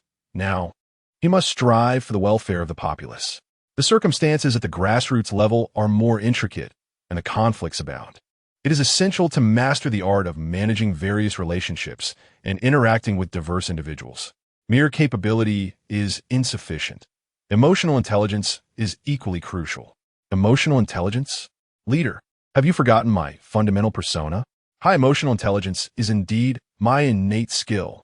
Nevertheless, the emotional intelligence challenges at the grassroots level must be of the pro-max variety. I shall endeavor to learn diligently and swiftly adapt to my new position, so as not to disappoint your expectations. Yo Yang solemnly declared.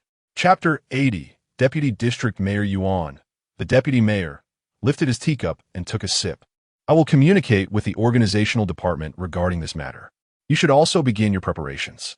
Familiarize yourself with the conditions of various districts in our city, especially the data concerning economically robust areas, to gain a general understanding.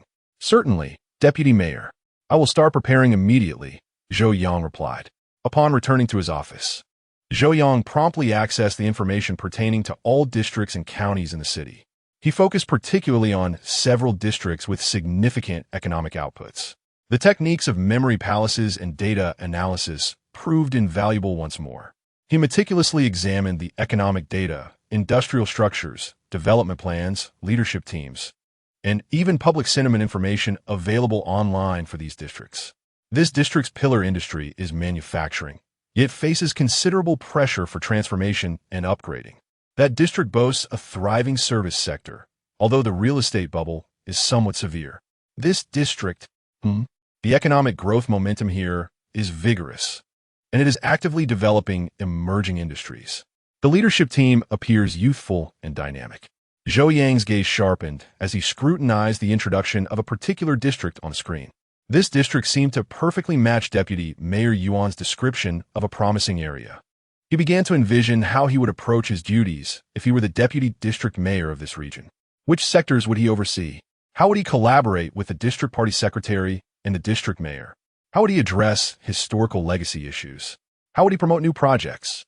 This feels akin to engaging in an expansive simulation game. Previously, I was assisting NPCs. Now I must take the lead role, tackling challenges and exploring new territories. The difficulty level of this mission likely borders on hellish. As Zhou Yang delved into the data, he mentally strategized. Transitioning from secretary to a principal official necessitated a complete shift in mindset. Previously, he approached problems from a leader's perspective. Now, he needed to adopt the viewpoint of a specific district. His perspective had to broaden, and his vision had to expand. In the following days, aside from fulfilling his daily secretarial duties, Zhou Yang devoted nearly all his spare time to researching these districts. He felt akin to a general preparing for battle, meticulously studying enemy conditions and terrain. He even began to adjust his attire.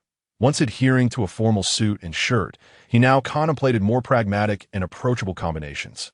Although he had yet to determine which district he would go to, he was already mentally and externally preparing for his new role.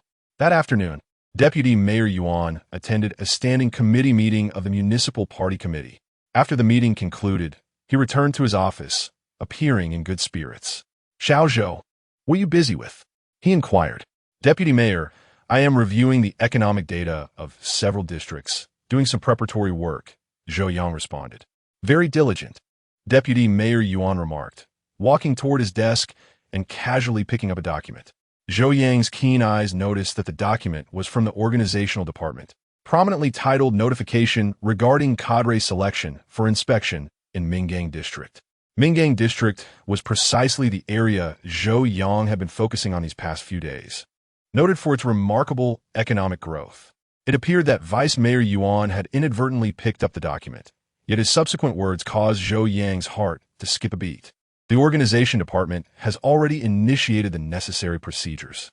In a couple of days, an assessment team will visit Mingang District to evaluate several candidates for the position of Deputy District Head.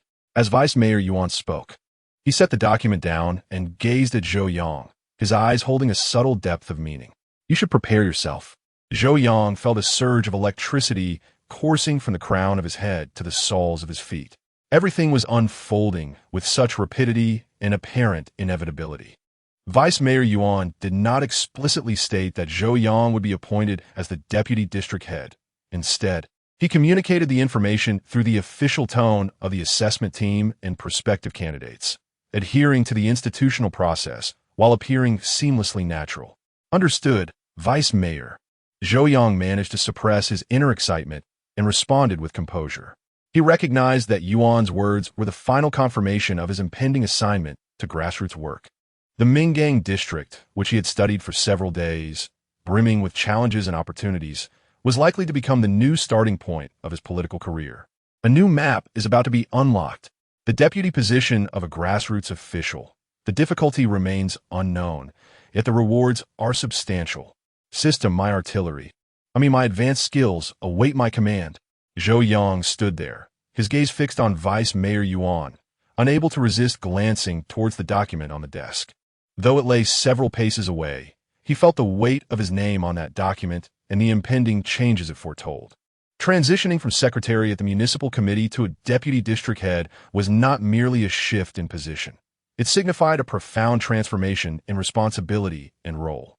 Zhou Yang clenched his fists. The true challenge was only just beginning. His journey into grassroots governance was about to commence. and he was eagerly anticipating the adventure ahead. When Zhou Yang received the formal notification for a discussion from the organization department, he was busy organizing materials for Vice Mayor Yuan's afternoon meeting. On the phone, the voice of the department colleague was calm, instructing him to report to the minister's office at 9 o'clock the following morning. No specifics were mentioned, but Zhou Yang was well aware of the implications. Here it comes. The efficiency is astounding, faster than a rocket. When they say assessment, they mean it. When they say discussion, it happens. The speed within the system can be quite astonishing at times, maintaining a facade of calm. He concluded the call and resumed his work, albeit with a pace accelerated by a third. His fingertips brushed the documents, yet his heartbeat resounded like a drum. The next day, Zhou Yang arrived punctually at the minister's office of the municipal organization department. He knocked before entering. The minister's office was spacious, filled with a blend of the fragrance of books and tea, creating an atmosphere of serene dignity. The minister, in his 50s, had meticulously groomed hair and wore a professional smile. After Zhou Yang took a seat, there was little small talk as they swiftly got to the point. Chomrade Zhou Yang. The reason for this meeting is that the organization, after careful consideration, has decided to assign you to the grassroots for further training. The minister's voice was calm and measured, as if he were reading from a meticulously prepared document. Upon reaching Mingyang District, he was appointed as the deputy district governor. Confirmed. This was indeed the district experiencing remarkable economic momentum, the very one he had studied for several days. Zhou Yang felt an overwhelming joy within. Yet his expression remained one of standard humility. I am grateful for the trust and cultivation from the organization, and I will certainly comply with the arrangements and strive diligently in my new position. Yes, your performance has not gone unnoticed by our organization department, the minister nodded. During your time working alongside Vice Mayor Yuan, your abilities and qualities were thoroughly demonstrated, particularly in the handling of several critical and challenging tasks, where you excelled. Critical and challenging? Surely, they refer to the situation in the urban village. Could this be considered an official endorsement of my capabilities? Chapter 81. Boldly embrace the challenge. This journey to Mingyang District bears significant weight. The minister's tone shifted slightly, as Mingyang District is a stronghold of our city's economy, experiencing rapid development, yet it is not without its challenges. Particularly concerning is the role of the deputy district chief, which encompasses a broad array of responsibilities, necessitating your swift adaptation. The specific areas of responsibility remain to be determined. A sense of foreboding gripped Zhou Yang's heart. This is indeed the crux. The domains overseen by the deputy district chief are diverse, some lucrative, some more leisurely, and undoubtedly, some are akin to handling a hot potato. The exact responsibilities will be decided by the district committee based on the prevailing circumstances. The minister appeared to perceive Zhou Yang's apprehension and added, however, regardless of the responsibilities assigned, they all serve the people and represent significant positions. Here comes the official rhetoric. Why does this phrase about responsibilities sound a bit ominous? Surely, they wouldn't actually assign me a hot potato? The conversation persisted for half an hour, primarily consisting of the organization department's affirmation of Zhou Yang and the expectations for his new role. Zhou Yang listened attentively, responding appropriately, demonstrating impeccable composure. Upon exiting the organization department building, he finally allowed himself to revel in his thoughts. Deputy District Chief, a substantive deputy position. At this pace, who wouldn't exclaim how impressive it is? From secretary to chief. This leap feels akin to jumping straight from the novice village to the entrance of an elite dungeon. At that moment, a long-familiar system notification echoed in his mind. System detected that the host has successfully been promoted to the Deputy Division Chief position. Completion of phase task. Promotion to Substantive Deputy Division Chief.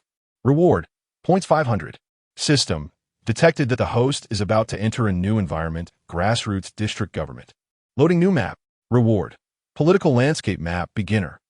Function, allows for a vague perception of the current regional, district level, political power distribution, main leadership styles, and potential risk points. Wow, 500 points. This is quite a windfall. And a political landscape map. The name alone is exhilarating. Vague perception, beginner level, It seems this map requires further upgrading. Nonetheless, having it is better than not. Eager to explore this new feature, Zhou Yang sought a secluded spot, closed his eyes, and mentally invoked the use of the political landscape map. In his mind, an abstract map unfurled slowly, resembling a satellite overview, yet instead of geographical information, it showcased various luminous points and lines. At the center of the map, a large luminous orb represented the location of the district committee and district government. Surrounding it were numerous varying-sized points of light, likely representing various departments and streets. The light points were connected by lines of differing thickness and brightness. Scanning Mingang District, Zhou Yang commanded with intent. The map began to focus, clarifying the light points and lines of Mingang District. Zhou Yang first directed his gaze to the central orb. Two particularly large light points were closely situated, yet the lines connecting them appeared somewhat distorted, their colors lacking vibrancy. System notification detected structural undercurrents within the core area, district committee, and district government. Structural undercurrents? Is there discord between the district party secretary and the district chief? Zhou Yang felt a chill run down his spine. This represents one of the most prevalent yet challenging conflicts within grassroots governance. Those caught in the middle, particularly vice officials, risk severe consequences with the slightest misstep. He continued to observe the surrounding points of light. Some radiated vibrant colors and robust lines, exuding vitality. Others appeared dull, with fragile and even fractured lines. He sensed potential risks. On the map, certain areas began to flicker with a faint red glow. System alert. High-risk zones detected in the assigned sectors, red flickering. A jolt of concern surged through Zhou Yang. He gazed at the flickering red lights, noting that they primarily concentrated in regions associated with economic development and urban construction. Could it be? The organization department has yet to finalize the assigned sectors, and the system is issuing a premature warning? Those red lights, they seem to be saying, come on, stir things up. There are plenty of troubles ahead, with the assigned sectors undecided and the potential risk soaring. The probability of this hot potato just skyrocketed. Zhou Yang retracted his thoughts and opened his eyes. The sunlight was somewhat blinding, yet it paled in comparison to the complexity within his heart. Though the governance map was rudimentary, the information provided was sufficient to heighten his awareness. Indeed, the grassroots environment was far from sheltered greenhouse. Upon returning to the municipal government, Zhou Yang reported the conversation with the organization department to Vice Mayor Yuan. After listening, Vice Mayor Yuan displayed an unsurprised expression. Yes, as expected. He lifted his teacup and took a sip, remarking that Mingang District was a promising area, yet a challenging endeavor. Does this leader's remark validate my map scan results? A promising area, yet a tough nut to crack. That description is remarkably apparent. As you venture forth, prepare yourself for a tough battle. Vice Mayor Yuan set down his cup, leaning forward with a serious tone. Mingang District boasts a substantial economic output, but it has also accumulated numerous historical issues. Particularly, rapid development in recent years has obscured various conflicts. The district party secretary and the district mayor, well, they will invariably have differing perspectives, Vice Mayor Yuan said, his words laden with implications. Zhou Yang comprehended the underlying currents depicted in the system map. As a newly appointed vice district mayor, establishing a firm foothold would not be easy. Vice Mayor Yuan regarded him with concern, suggesting that they might initially assign him tasks that others would prefer to avoid, testing his capabilities. Here it comes. A hot potato forecast. The leader is giving me a precautionary warning. However, Vice Mayor Yuan shifted the tone of the conversation, stating that the main leadership of the municipal committee held high hopes for him. System, detected target, Vice Mayor Yuan. Emotional value rising contentment. Mentoring a junior, fulfilling leadership directives. Successfully providing emotional value. Mission accomplished. Points 20. These points are a windfall. Just one phrase from the leader, and I profit effortlessly. They hope you will venture into the grassroots, utilizing your skills and insights to carve a new path. Vice Mayor Yuan's tone was resolute. Thus, once you arrive, do not fear. Proceed boldly. Should you encounter any difficulties, feel free to report to me or to the municipal office. Understood, Vice Mayor. I will not betray your expectations, nor those of the city committee leaders, Zhou Yang solemnly declared. Vice Mayor Yuan, with a satisfied pat on his shoulder, responded, "Well done. I have faith that you will succeed." In the days that followed, Zhou Yang began to tidy his office at the city government. Though there were not many items, each one was imbued with memories of his time spent there. From the cautious newcomer he once was to the capable deputy-level official he has become. This journey has not been easy. However, bidding farewell to the greenhouse and venturing into the real world, I must admit, brings a tinge of excitement. Chapter 82. I am the deputy leader of the district. Zhou Yang meticulously packed his documents and personal belongings into boxes, glancing at the empty desk with a surge of inexplicable emotion. The night before his departure, he stood alone in the courtyard of the municipal government, gazing up at the starry sky. The stars twinkled like the luminous points on a system map. System, new map loading, please exercise caution. The grassroots environment is complex. Challenge level elevated. Host, please remain vigilant. Zhou Yang inhaled deeply, feeling the cool night breeze. Challenge level elevated? Grassroots, how intricate can you possibly be? Nonetheless, I am no longer the naive fool of Wuxia. With a system, capabilities, and the support of leaders, I shall prevail. Come on, grassroots. I am ready to conquer your hellish dungeons. He clenched his fists, determination glinting in his eyes. The lights of the municipal government courtyard cast long shadows behind him, as he prepared to venture into a new battlefield filled with uncertainty and opportunity. Mingang District, await my arrival. Zhou Yang is coming. The red-headed document felt heavier than a brick in his hands. It distinctly stated that the municipal committee had appointed Comrade Zhou Yang as a member of the Mingang District Government Party leadership, serving as deputy district head.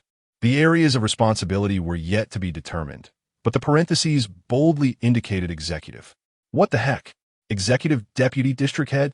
This meteoric rise, soaring from secretary to the second in command of the deputy district head, the municipal committee's maneuvering is truly affectionate.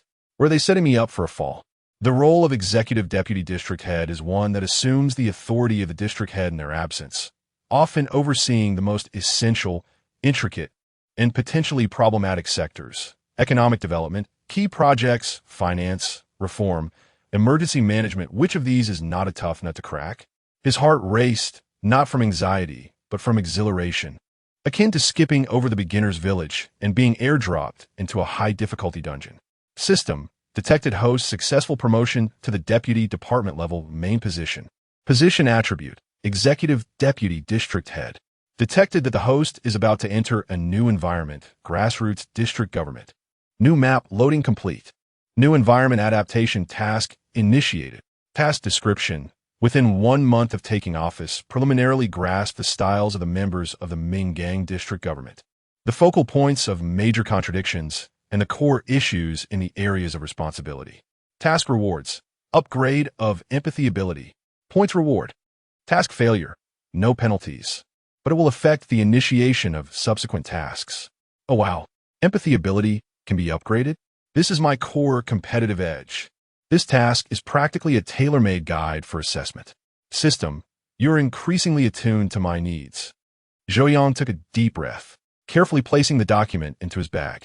Farewell, municipal government courtyard. Mingang District, I am on my way. Upon arriving at the Mingang District government building, he was greeted by a distinctly different atmosphere. The municipal government building exuded solemnity and gravity, while here, there was an earthy, bustling vibrancy. The corridors were filled with the hustle and bustle of people, their voices resonating with greater volume. The district party secretary and the district head welcomed him in their offices. The district committee secretary, surnamed Li, is in his 50s, with graying hair and a demeanor that exudes warmth. His handshake is firm. Comrade Zhou, the city has informed us about your situation. You are young and accomplished, with exceptional abilities. The city harbors great expectations for you. Secretary Li's face is adorned with a broad smile. Zhou Yang senses the scrutiny behind that smile, along with a subtle hint of detachment. System, detected target, Secretary Li, emotional state, scrutiny, politeness, reserve. Politeness? Reserve? It seems the parachuted officials are not particularly welcomed here. The district chief, surnamed Zhang, is in his early 40s, bespectacled, and appears cultured, yet possesses a sharp gaze.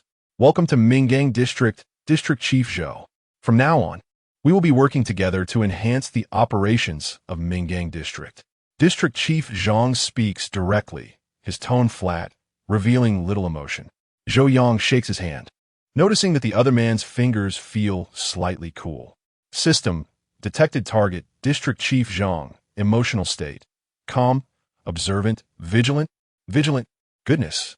Does he perceive me as a pawn sent by the city to counterbalance him? The structural undercurrents mentioned in the political landscape seem to refer to these two.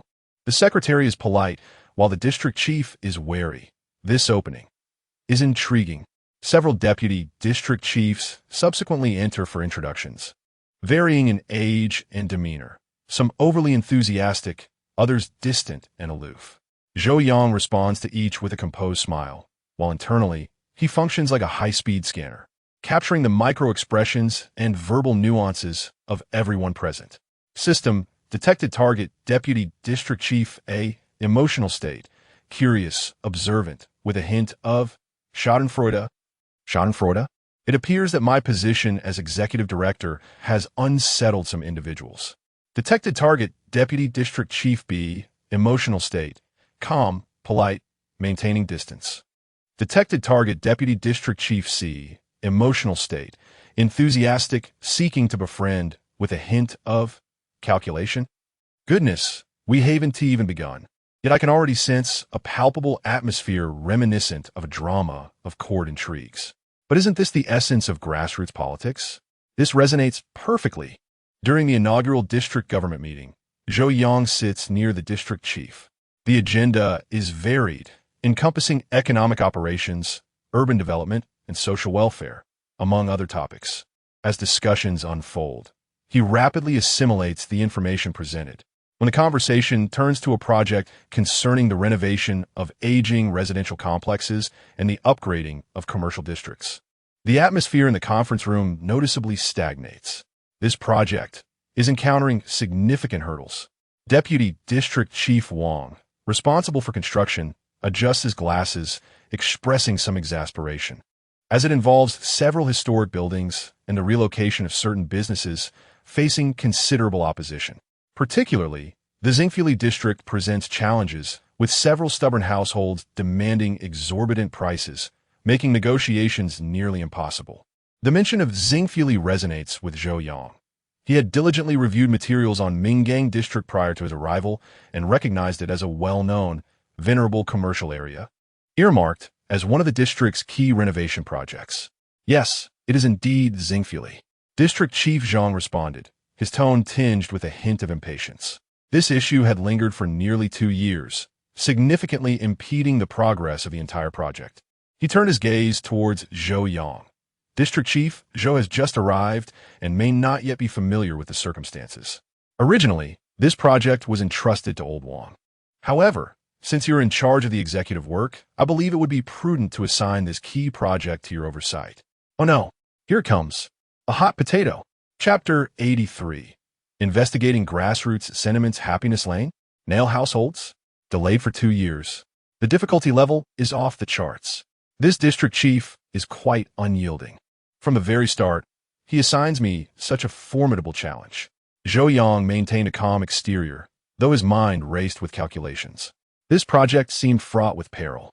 Yet, simultaneously, if he could tackle this formidable issue, it would undoubtedly result in substantial political achievements. Very well, District Chief Zhang. Zhou Yang responded with composure. I will promptly familiarize myself with the situation and advance this project upon my arrival. District Chief Zhang nodded in satisfaction, while Secretary Li smiled and said, Comrade Zhou has great resolve. This project is a priority for the district and is under keen scrutiny from the city. If you give it your all, we will support you. Support? Anyone can offer verbal support, but the crux lies in practical assistance. Nevertheless, this indeed presents an opportunity. If I can resolve this issue that even seasoned comrades have struggled with, then as a newcomer, I will have firmly established my footing in Mingang. After the meeting concluded, Zhou Yang returned to his office. The space was tidy, but evidently hastily arranged, with somewhat dated furniture. He settled into his chair, massaging his temples. Happiness Lane. That name now evokes a sense of chaos. System. New environment adaptation task progress update. Initial understanding of team member styles. Secretary Lee. Courteous and cautious.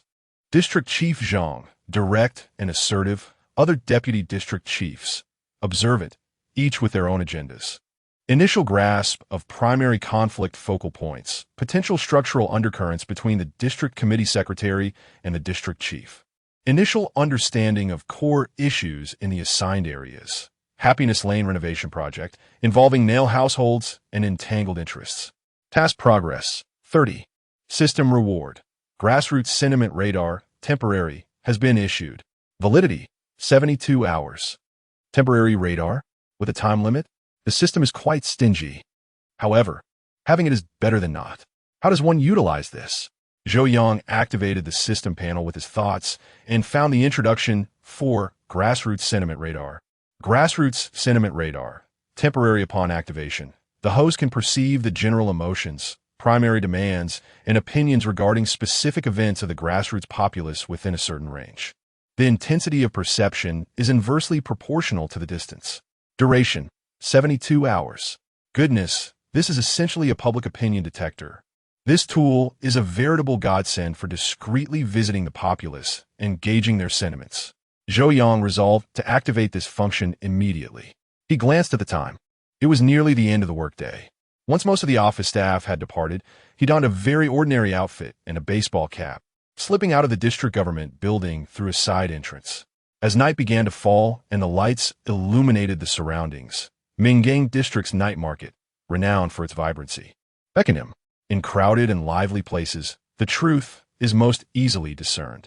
Activating Grassroots Sentiment Radar, a peculiar sensation washed over him, akin to countless subtle voices echoing in his mind, as if he could sense invisible currents of emotion. The closer he got to the night market, the more intense this feeling grew.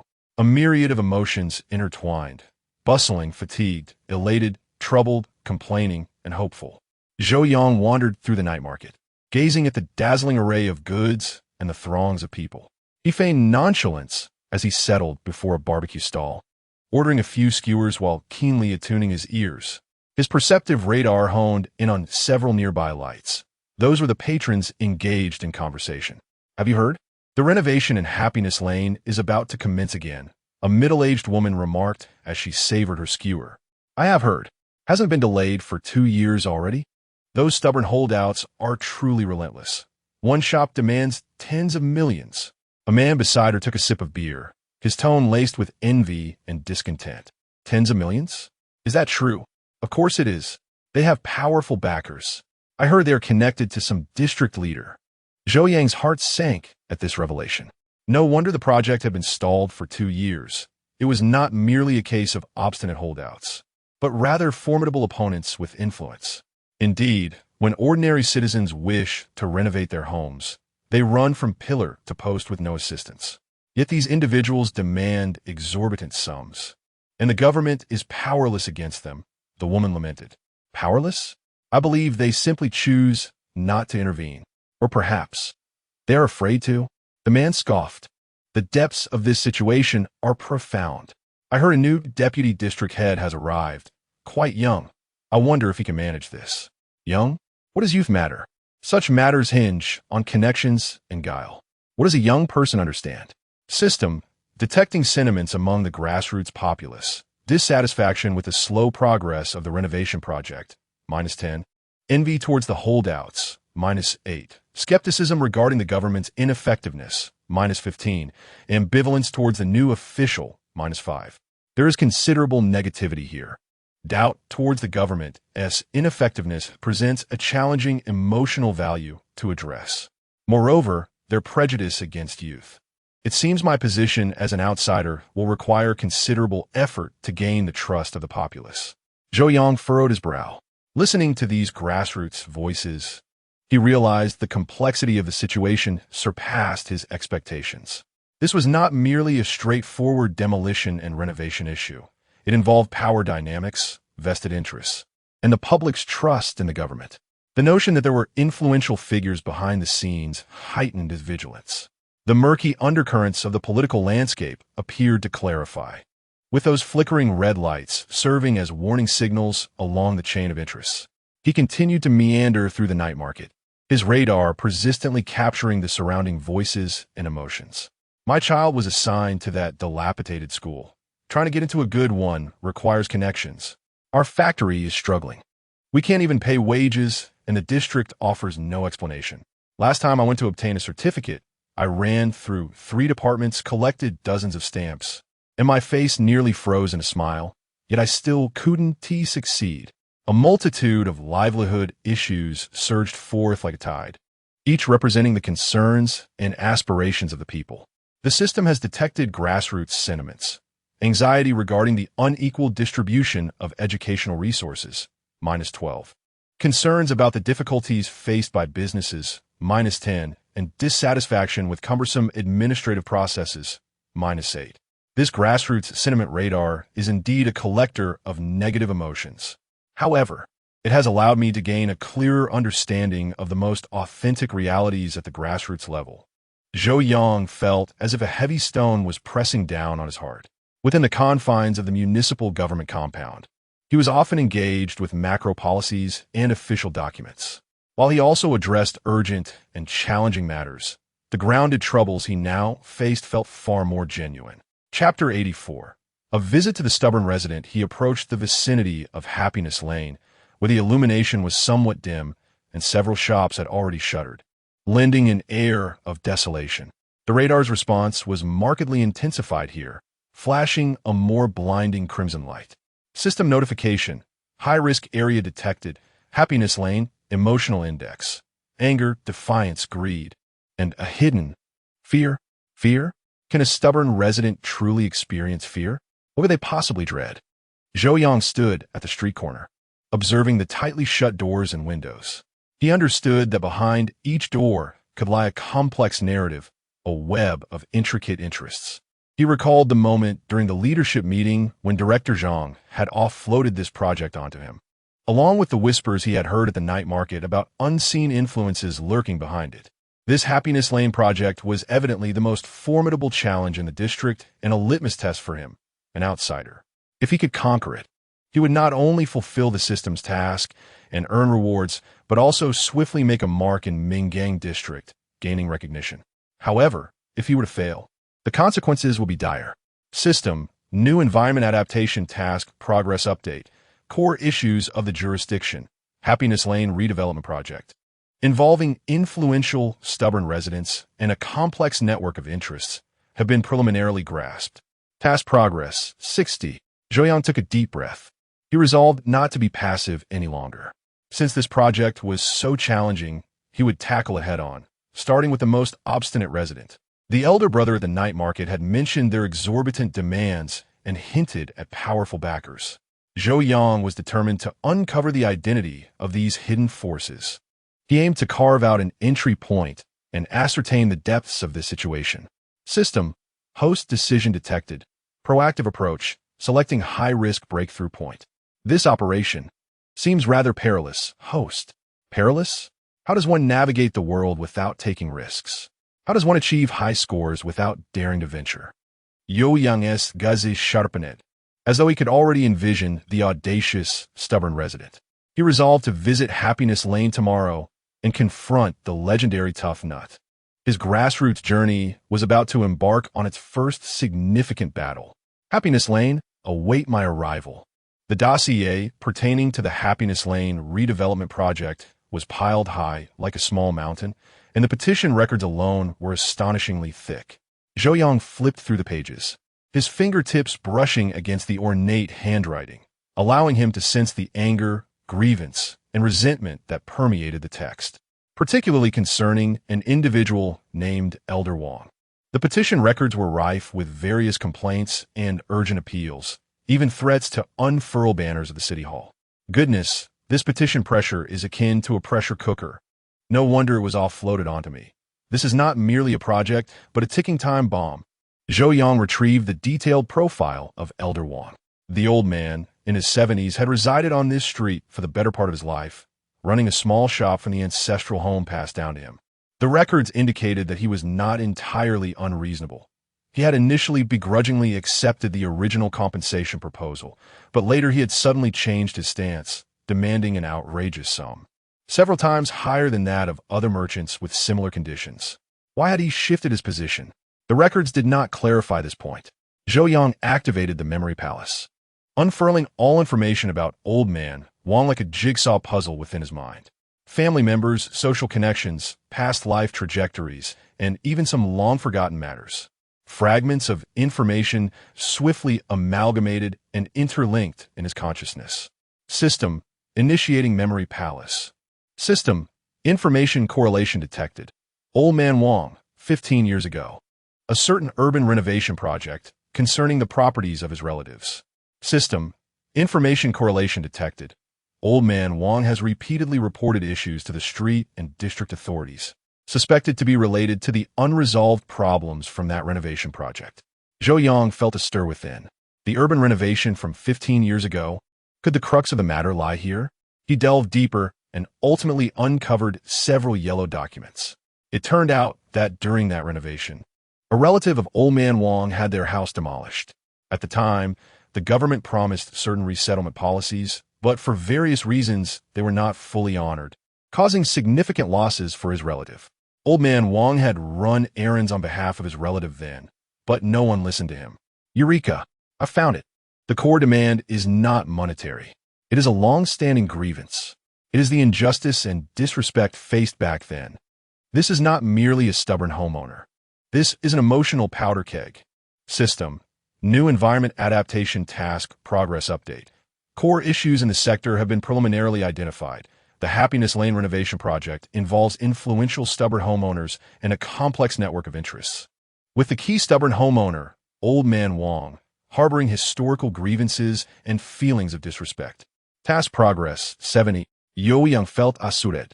The exorbitant demands were merely a fade, behind which lay 15 years of pent-up resentment and distrust.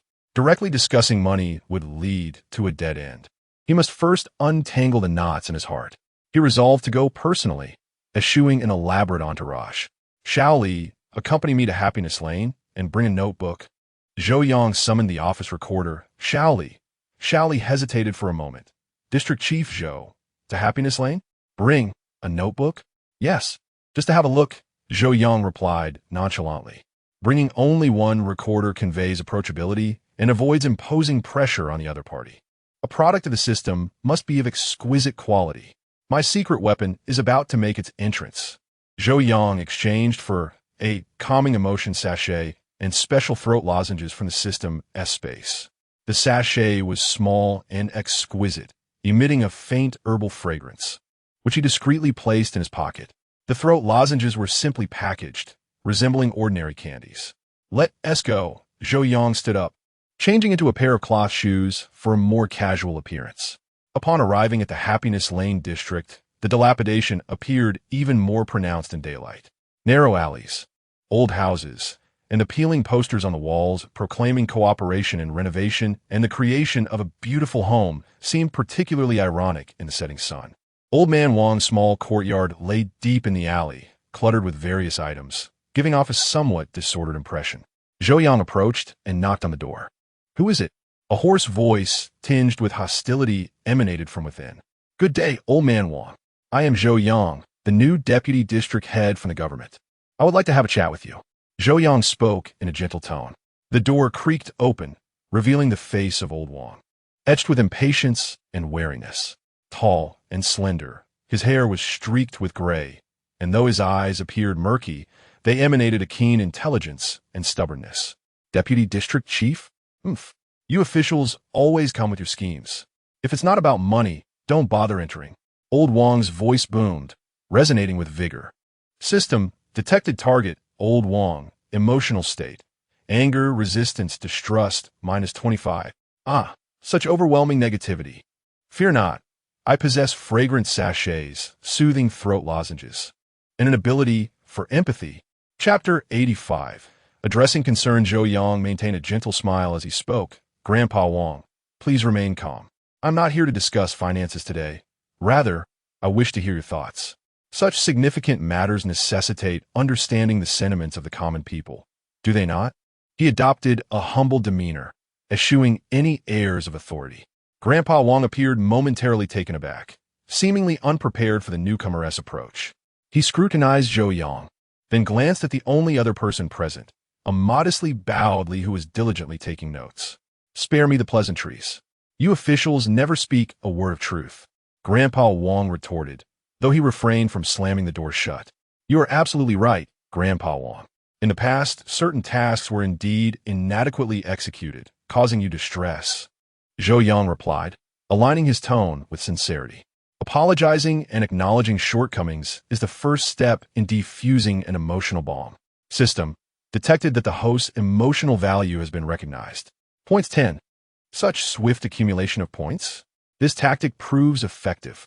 Grandpa Wang's eyes flickered with surprise, evidently not anticipating Zhou Yang's response. After a moment of hesitation, he opened the door wider, saying, "Come in. If you wish to listen, I shall speak with you earnestly." Zhou Yang entered the courtyard with Li. The space was modest and somewhat dilapidated, with a few vegetable plants nestled in the corners. Grandpa Wang did not invite them inside, but instead retrieved 2 small stools. Seating himself and gesturing for Zhou Yang to join him, Zhou Yang accepted his position without disdain, while he found a corner to stand, the scratching of his pen echoing in the air. "Are you thirsty? Let me fetch you a glass of water." Zhou Yang noted the hoarseness in Grandpa Wang's voice and rose to offer assistance. Details. Success hinges on the minutiae. System detected that the host's emotional value has been acknowledged. Points 5. Grandpa Wang blinked in surprise and waved his hand. No need. I can manage. Yet, despite his words, he remained seated. Zhou Yang did not press the matter, but took a bottle of mineral water from Li, unscrewed the cap, and offered it to him, saying, "Your throat seems uncomfortable. Please have some water." Grandpa Wang accepted the bottle, gulping down a few mouthfuls before placing it heavily on the ground, and began his lament. "Young comrade, do you know why I refuse to relocate? It's not solely about the money." His voice rose sharply. 15 years ago, my cousin, his house is within the renovation zone. At that time, the street officials assured us, promising to secure a good school for his child and a job. And what became of that? As he spoke, his agitation intensified, his words punctuated by spittle. There was no sign of a school, no job in sight. The compensation was delayed for years. His child is still out there doing odd jobs. Tell me, does the government honor its word? System detected target Grandpa Wang, emotional state. Anger, grievance, distrust, resentment, -30. Here we go. The core emotional trigger has been activated. System empathy ability initializing. Zhou Yang listened quietly, refraining from interruption, his gaze sincere as he regarded Grandpa Wang. His empathetic ability allowed him to sense the helplessness and anger that Mr. Wang must have felt 15 years ago while advocating for his relatives, along with the disappointment that had accumulated over the years. "So you're here again. No matter how beautifully you speak, I remain unconvinced. Who knows if this is yet another attempt to deceive me? This old house is my lifeline. If it turns out like what happened to my cousin, who will I turn to for justice?" Mr. Wang exclaimed, pounding his thigh with an air of stubbornness. "Mr. Wang, I have come to understand some of the circumstances you mentioned before my arrival," Zhou Yang said, waiting for Mr. Wang to calm down slightly before continuing. "The incident from 15 years ago was indeed a mistake on our part during work, causing you and your cousin considerable inconvenience. On behalf of the district government, I extend my sincere apologies." He stood up and bowed deeply to Mr. Wang. "Oh my, a bow." This maneuver has surely left old Wang speechless. System emotional value offered by the host has been acknowledged. Points 15. System detected emotional state of target. Mr. Wang shocked, surprised, with a hint of wavering.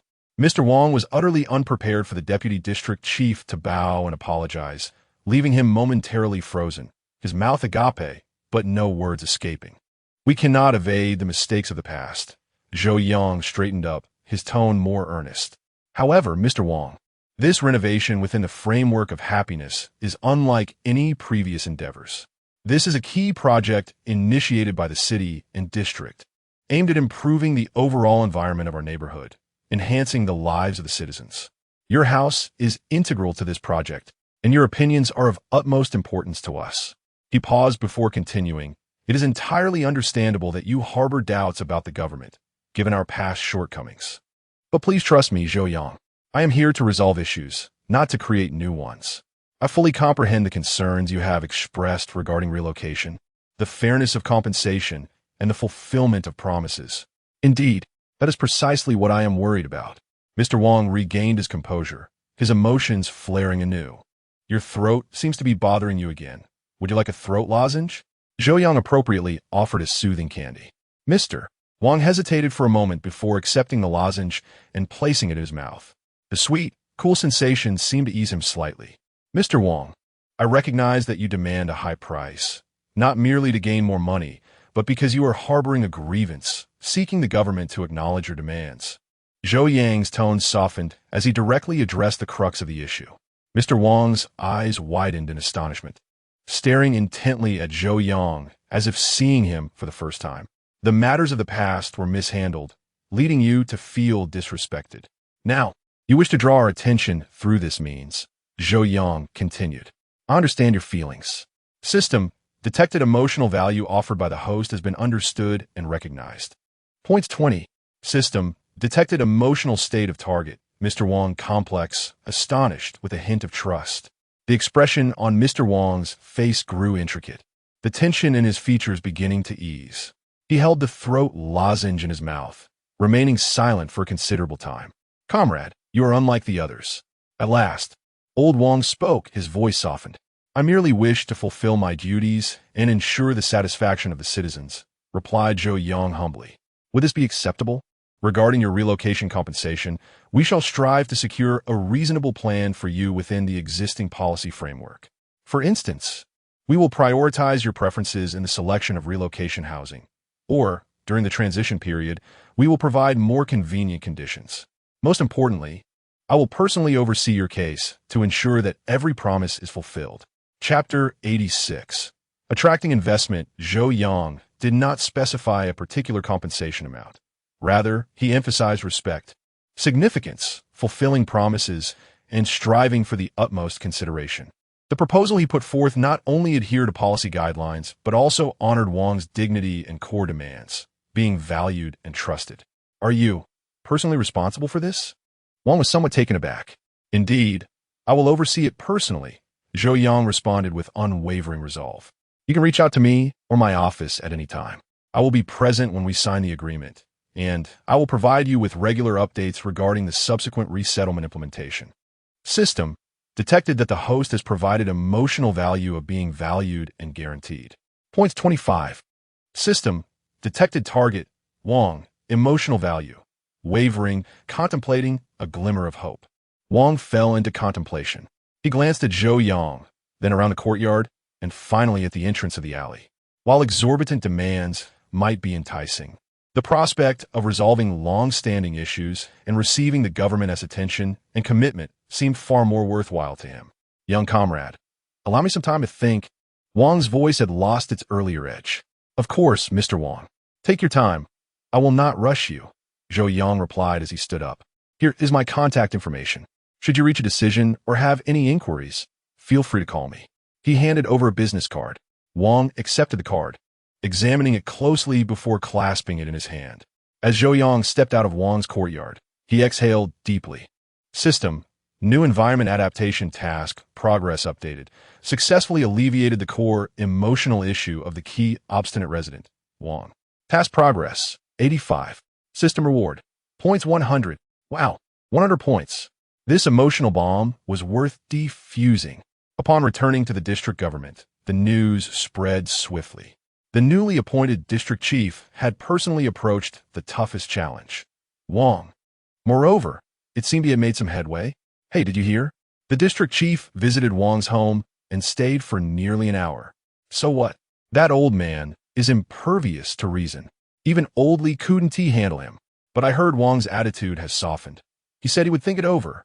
That's nonsense. The district chief must have offered him more money.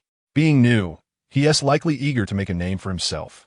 A deputy district chief in charge of construction scoffed, his tone dripping with disdain.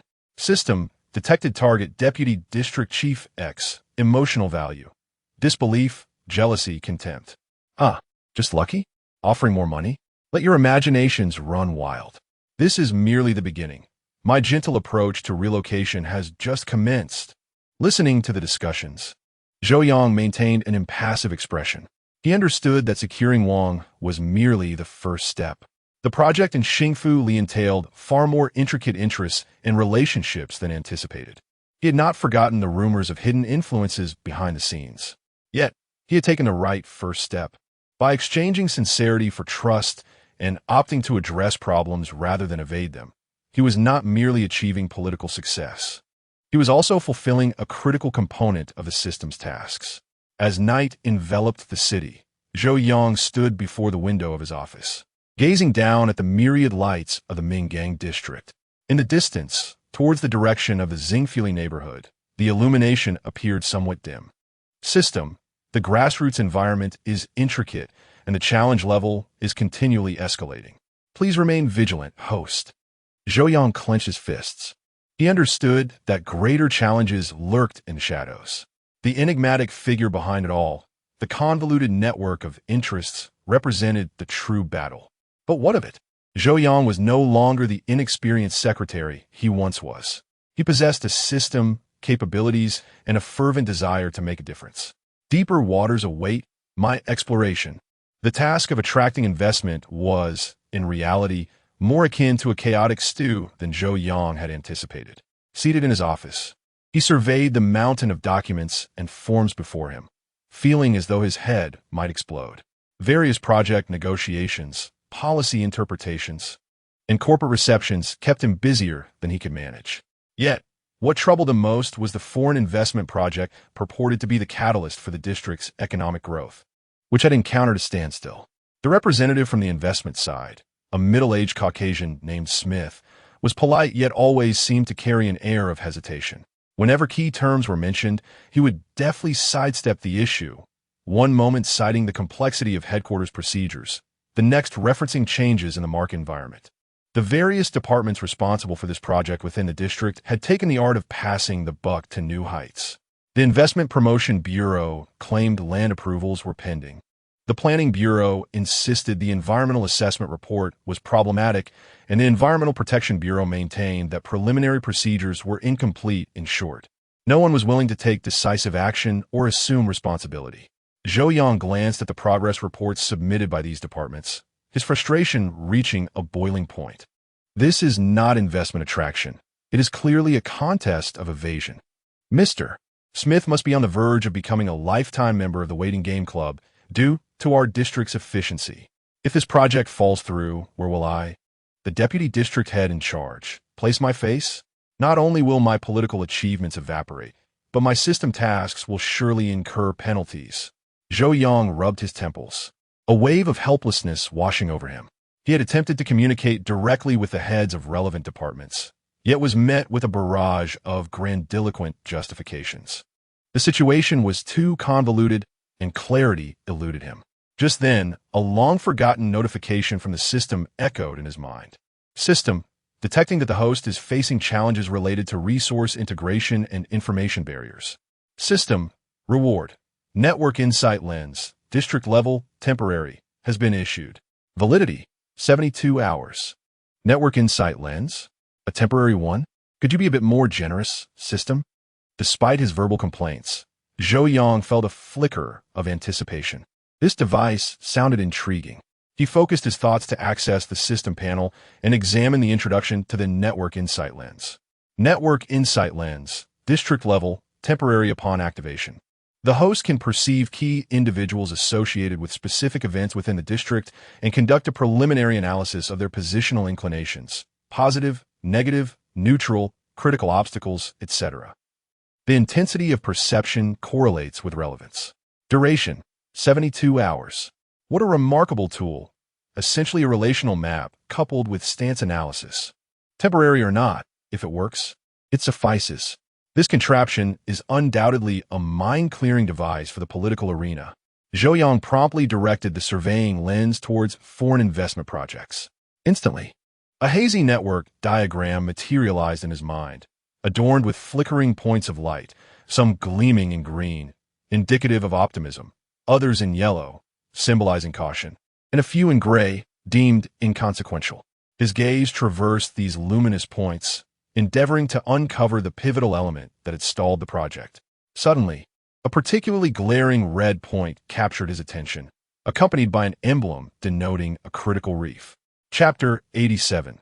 Resolving conflicts, he focused his consciousness on the red dot. And information began to materialize. Target, Deputy Director of the District Housing and Urban Rural Development Bureau, Chen Jiangwo. Stance, negative, resistant. Related events, approval of land for foreign investment projects. Remarks, a personal grudge exists with a local key contact of the investor, Li Chong. Found it. It turns out the issue is not in the approval process, but rather in the people. A personal grudge? In this day and age, one must first mediate family disputes before discussing a project? No, it's a personal grudge. Zhou Yang was taken aback. He had previously thought it was merely departmental procrastination, not realizing that the root of the issue lay in a personal vendetta. Moreover, Chen Jiangwo, the Deputy Director of the District Housing Bureau, held the key to land approvals. No wonder the project was stalled here. No one could push it forward. Even more absurdly, this grudge was related to the investor's local contact. This was a classic case of collateral damage from a city gate fire. System detected that the host has identified the core issue. The personal grudge between the investor and the Deputy Director of the District Housing Bureau has led to the project being shelved. Task progress. Advancement of the investment project. 10. Zhou Yang chose not to make a fuss, nor did he directly approach Shin Jiangwo or the investor. Such actions would only bring the problem to the forefront, creating embarrassment for both parties, and could potentially lead to a complete fallout. Confrontation was not the sole solution, especially in matters entwined with personal emotions. A more indirect approach was necessary. He began to orchestrate a dinner, a seemingly informal gathering, yet intricately planned. The guest list was meticulously curated by Zhou Yang. It was essential to include the investor's representative, Smith, but even more crucial was the key contact, Li Chong.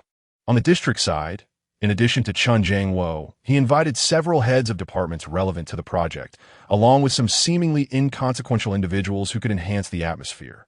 The dinner venue was chosen for its elegant ambience, a discreet private dining establishment. The private room, though modest, was adorned with warmth and charm, lacking the formality often associated with bureaucratic gatherings. Zhou Yang arrived early to personally inspect the dishes and beverages. He had specifically requested the staff to prepare a unique tea. The system rewarded premium aged pourer. This tea was reputed for its calming effects and ability to foster communication, while also exuding an air of sophistication that could command a room. As guests began to arrive, Smith came with a translator, followed closely by Li Chong. Chen Jiangwo was the last to arrive, his expression tinged with reluctance. But upon seeing Zhou Yang personally greet him, he could only muster a faint smile. The initial atmosphere was somewhat tense. Smith and Li Chong sat on one side, while Chen Jiangwo and several department heads gathered together, as if an invisible river separated them. Polite exchanges were made, yet their gazes were cautious, wary of saying the wrong thing. Zhou Yang raised his glass and cheerfully declared, "Ladies and gentlemen, today is not a formal meeting, but rather a dinner among friends to engage in conversation. There's an old saying in our district, no feast is complete without wine, and no heartfelt exchange without tea. Today, we have both fine wine and exquisite tea, so let us relax and enjoy this occasion." He first toasted Mr. Smith, then raised his glass to Li Chong and Chen Jiangwo. "Mr. Smith, having journeyed from afar, we appreciate your efforts. And you, General Manager Li, tirelessly working locally on this project, deserve our gratitude. Director Chen and esteemed leaders, your dedication to the project is commendable." Zhou Yang's toast was flawless, ensuring everyone felt acknowledged. He then sought to enliven the atmosphere, sharing amusing anecdote from the district and lightly introducing some humorous internet phrases. "Mr. Smith, you may not be aware, but we have a term here called Nejuan, which refers to the relentless striving of everyone, sometimes to a surreal degree. General Manager Li, You are quite the seasoned veteran in our region, well acquainted with the local situation, and I look forward to your guidance in the future. Director Chun, you are the steadfast anchor of our housing and construction field. Your presence reassures us. System detected emotional value of humor, respect, and support. Points 15. Zhou Yang moved gracefully around the table, serving dishes to some and pouring tea for others. He had the waiter bring out a brewed pu'er tea, personally distributing it to everyone. Please enjoy this tea, a cherished aged pu'er brought back from Yunnan by a friend of mine, reportedly 20 years old. Its smoothness and rich aftertaste are truly nourishing. Chen Jingwo lifted his teacup, inhaling the aroma, his eyes flickering with interest. Li Chong, intrigued, took a sip, his face registering surprise. The effects of the top-grade aged pu'er seemed immediate. The fragrance of tea and the warmth of alcohol began to permeate the private room, gradually dissolving the previously tense atmosphere. Seizing the moment, Zhou Yang began to subtly steer the conversation. He first discussed the district's recent construction achievements, praising the contributions of the Housing and Construction Bureau, elevating Chen Jiangwo's stature. He then smoothly introduced the significance of this foreign investment project for the district and the sincerity of the investors. Mr. Smith has visited our district several times for this project. We must embrace this sincerity. Youyang Glanjed et Chen Jiangwo. Director Chun, wouldn't you agree? Called upon. Chen Jiangwo had no choice but to respond. Absolutely. Foreign investment is crucial for our district's development, and our Housing and Construction Bureau will certainly provide strong support. His words felt somewhat insincere. Zhou Yang didn't press the matter, instead turning to Li Chong. General Manager Li, as an old friend of Mr. Smith and a local, we will certainly need your assistance in coordinating as the project moves forward. Li Chong smiled and replied, You're too kind, Director Zhou. It is my duty to contribute to the development of our hometown. Zhou Yang observed the subtle expressions on both men's faces. As Li Chong spoke, Chen Jiangwo's eyes betrayed a hint of complex emotions, resentment perhaps, and nostalgia. He felt a sense of clarity. It seemed their grievances were not of a life-and-death nature, but rather the result of former friends or colleagues who had fallen out over certain matters. Thus, he began to weave in themes of friendship, collaboration, and misunderstandings, aligning with the convivial mood at the table. In life, who doesn't encounter a few bumps along the way, between friends and colleagues? Sometimes a misunderstanding or a misphrased word can create a rift. Zhou Yang raised his glass, his gaze sincere. Yet I believe there exists no misunderstanding that cannot be resolved, nor any barrier that cannot be surmounted, especially for a shared cause and a brighter future. His words were akin to a small stone cast into the tranquil lake of Chen Jiangwo and Li Chong's hearts. Chapter 88. Whispers and rumors. As the evening progressed and the wine flowed, the effects of alcohol began to manifest. Chen Jiangwo's complexion turned slightly flushed, and his words became more plentiful. He commenced lamenting the trials and tribulations he had faced in his previous work, bemoaning the intricacies of human relationships. Li Chong had also partaken generously, his gaze becoming somewhat hazy. He interjected, Old Chun, regarding that matter from years ago, he trailed off, swallowing his words. An opportunity had presented itself. Zhou Yang immediately seized the moment. Mr. Li, what matter are you referring to? Do share it with us, perhaps as a newcomer. I might offer some Navi suggestions. His tone was casual, as if indulging in gossip. Chen Jiangwo and Li Chong exchanged a glance, their expressions laden with complexity. Under Zhou Yang's deft guidance and the influence of the alcohol, the two began to recount the events of the past, albeit in fragmented sentences. It turned out that they had once been close colleagues, jointly responsible for a project that had faltered due to a critical decision that had sparked a disagreement, compounded by external provocations, ultimately leading to a rift between them, with both laying blame on the other.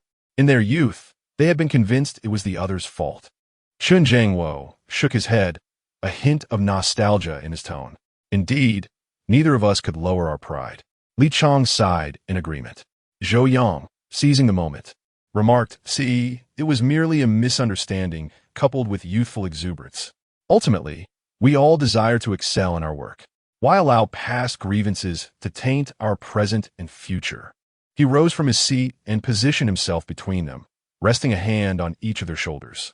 Mr. Smith's project is a tremendous boon for our district. It will create jobs for the populace and foster development for our community. This is a shared endeavor. Zhou Yang's tone was earnest. For the sake of this common goal and our citizens, might the two of you leave the unpleasantness of the past behind? The room fell silent, all eyes fixed upon the trio. Chen Jiangwo gazed into Zhou Yang's sincere face, then glanced at Li Chong, his eyes reflecting an inner struggle. Li Chong looked back at Chen Jiangwo, a glimmer of hope in his gaze. At last, Chen Jiangwo took a deep breath and extended his hand. Old Li, about that matter from years ago, I was too impulsive. Li Chong also extended his hand, grasping Chen Jiangwo as firmly, his eyes moistened with emotion. Old Chen, I do not blame you.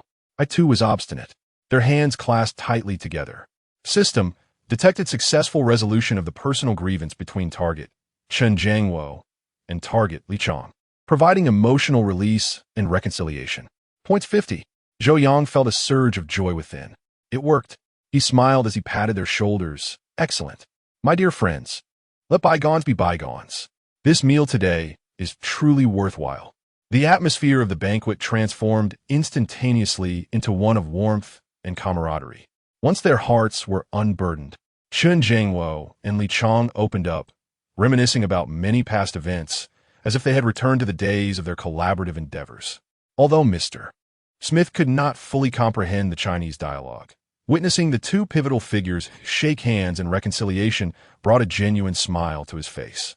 A few days later, the land approval for the foreign investment project was remarkably expedited and smoothly passed. Subsequently, the processes of other departments followed suit without hindrance. The project signing ceremony was grand, with the city leaders in attendance. The final investment sum determined by the investors exceeded initial expectations significantly. Zhou Yang, as the deputy district head in charge, delivered a speech on behalf of the district government at the signing ceremony. His performance garnered resounding applause. System, congratulations to the host for completing a milestone task, successfully advancing the Foreign Investment Attraction Project. Task progress. Advancement of Investment Attraction Project. 100. System reward. Points 200. Physical attributes enhancement. Energy 5. Reaction speed 5. Zhou Yang felt elated, relishing the triumph. This venture was not only a substantial project, but also a means to enhance his political achievements, alongside rewards and points and improvements in physical attributes. However, with glory came undercurrents of discontent. Have you heard? That foreign investment project was secured by Director Zhou treating someone to a meal. A meal? It's not that simple. I heard it cost the district quite a bit. Indeed, a newcomer making such bold moves, isn't he afraid of attracting trouble? I believe he is merely fortunate, coinciding with the other party's change of heart. Does he really think he possesses exceptional capabilities? Various rumors quietly circulated within the district government compound, akin to mold thriving in the damp air, silently proliferating. Some were envious, some observed with indifference, while others speculated clandestinely about the origins of this young deputy district head who managed to tackle such a formidable challenge. Zhou Yang stood by the window, watching his colleagues hurriedly pass by below. He understood that his performance had been too conspicuous, glaring enough to provoke discomfort in some. System detected that the host's investment attraction performance has drawn attention, accompanied by the emergence of negative emotions, jealousy, suspicion, resistance. The grassroots environment is complex, and the level of challenge continues to rise. Please remain vigilant, host. Zhou Yang clenched his fist. Rumors were merely the antics of petty individuals. The real challenges stemmed from those who felt threatened, from the structural undercurrents lurking in the shadows. The Happiness Project was thus, and so too was the investment attraction. With every step he took, he encroached upon the interests of certain individuals, disrupting established balances. Yet, he would not falter. Greater tempests awaited him. He was determined to navigate these waters and carve a path forward. Recently, the atmosphere within the new district government compound seemed to carry an odd scent. Neither the aroma of the cafeteria's meals nor the earthy smell of the green belts, but rather an indescribable, acrid whisper. Zhou Yang, the newly appointed deputy district head, was akin to a stone cast into a tranquil lake, creating ripples of considerable magnitude. The preliminary breakthrough of the Happiness Project and the rapid establishment of the Foreign Investment Project combined thrust him into an unprecedented focus of attention. While there was applause and accolades, there were also many hidden gazes and the insidious spread of rumors. Walking through the corridor, he could feel the weight of those eyes upon him, like a multitude of fine needles pricking at his back. Occasionally, as one passes by the tea room, the once animated chatter abruptly diminishes, leaving only a few sporadic coughs in its wake. In the elevator, colleagues who are typically jovial and chatty suddenly fall into silence, their eyes fixated on the floor indicator, as if it conceals monumental secrets. Ah, what an atmosphere! More thrilling than a horror film. Is it that wherever I go, I am accompanied by an unsettling soundtrack? This must be what they mean by the perils of fame. No, this is the peril of official recognition. Rumors proliferate like wild grass, each more varied than the last. Chapter 89. The Origins of Rumors. Have you heard? Director Zhou has formidable connections. He has influential backing. It's not merely connections. I've heard he employs underhanded tactics. That stubborn household? He managed to resolve it through dubious means. Hey, did you know? That foreign investment project was allegedly secured during a banquet, with substantial public relations expenses involved, perhaps even more clandestine dealings at play. At this juncture, only significant glances and knowing laughter remain. Even more absurd rumors have emerged, delving into his personal life, suggesting that his youth and talent have caught the attention of superiors. And perhaps he is romantically linked to a leader's daughter. Bah, these rumors are like invisible daggers. Though they do not draw blood, their sting is undeniable.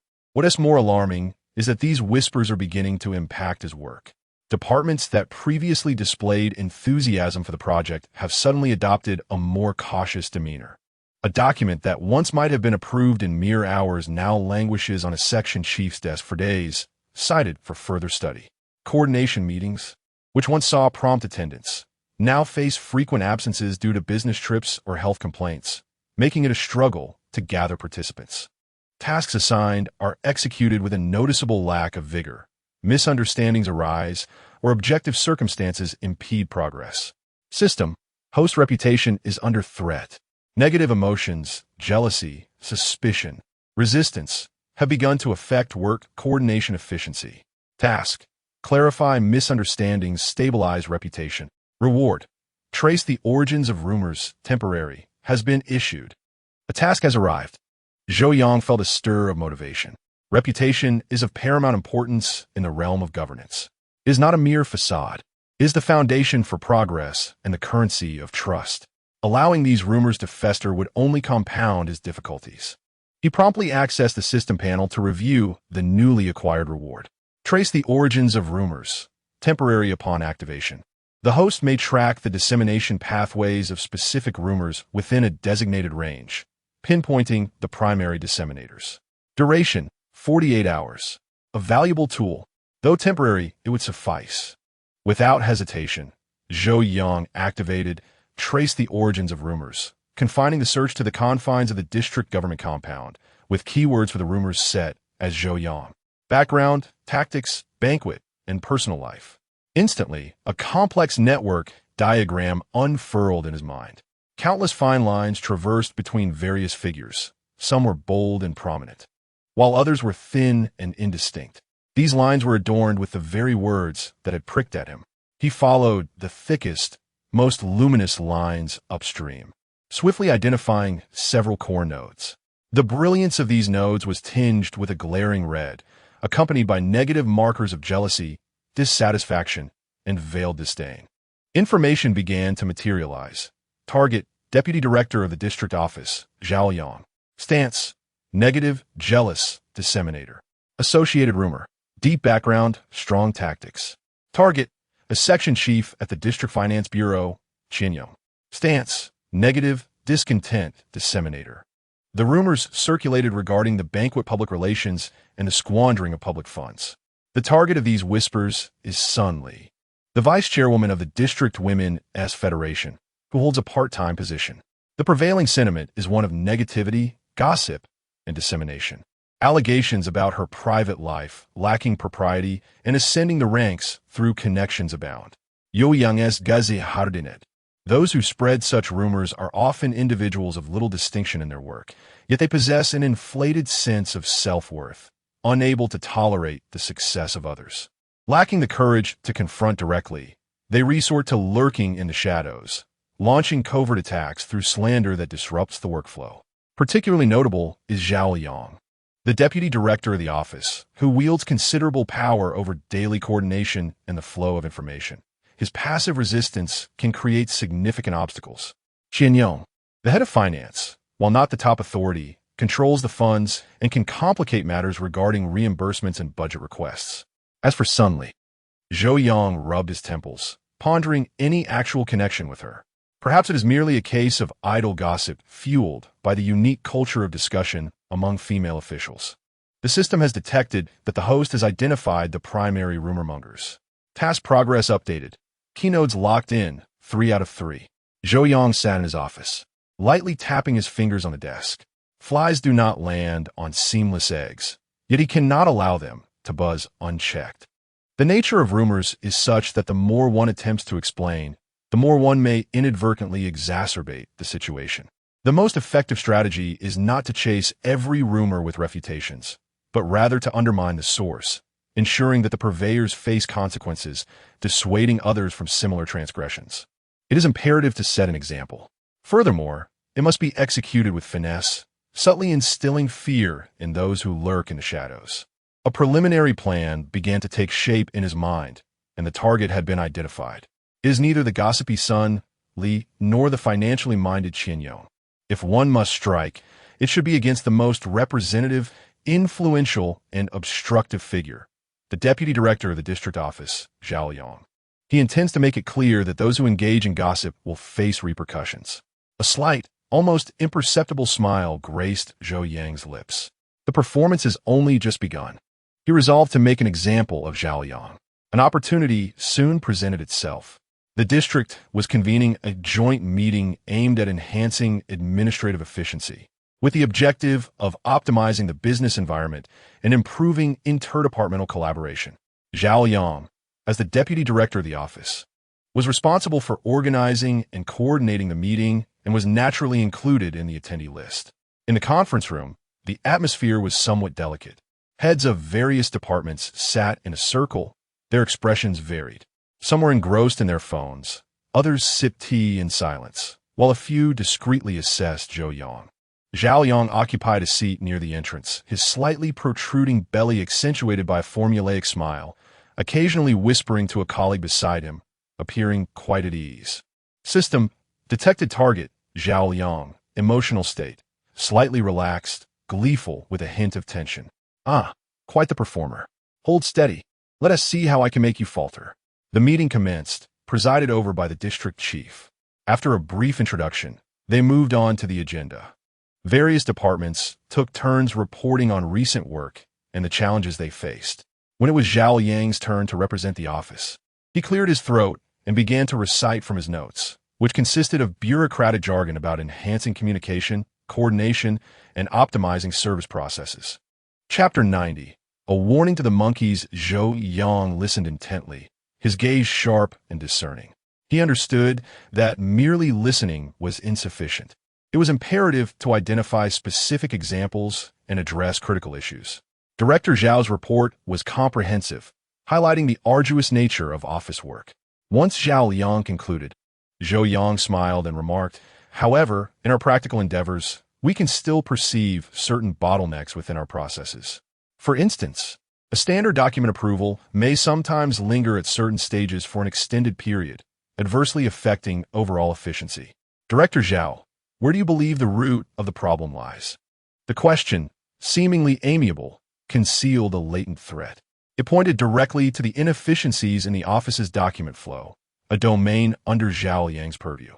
The formulaic smile on Zhao Yang's face faltered momentarily before swiftly returning to normalcy. He adjusted his glasses and began to parry. What District Director Zhou states is indeed valid. This is, however, an isolated phenomenon.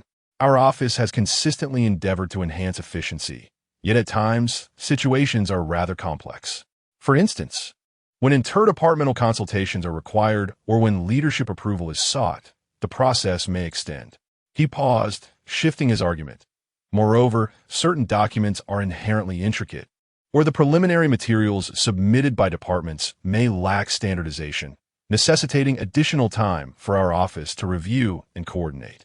This is not solely within our control. While his words resembled an explanation, they exuded an unmistakable scent of deflection, subtly hinting at Zhou Yang's responsibilities, project approvals, and investment documents, which are often complex and involve multiple departments. System, detected target, Zhao Yang, attempting to deflect blame, providing emotional value in avoidance and argumentation. Points 10. Oh, has he learned to counterattack? Alas, he has misjudged his opponent. Zhou Yang's smile deepened. He activated his memory palace, instantly retrieving data on recent document flows handled by the office, particularly those that have been stalled for an extended duration. Simultaneously, his oratory adjustment subtly commenced, enhancing his speech's speed, tone, and vocabulary to render them more penetrating and persuasive. Director Zhao makes a valid point. Indeed, complex documents require additional time.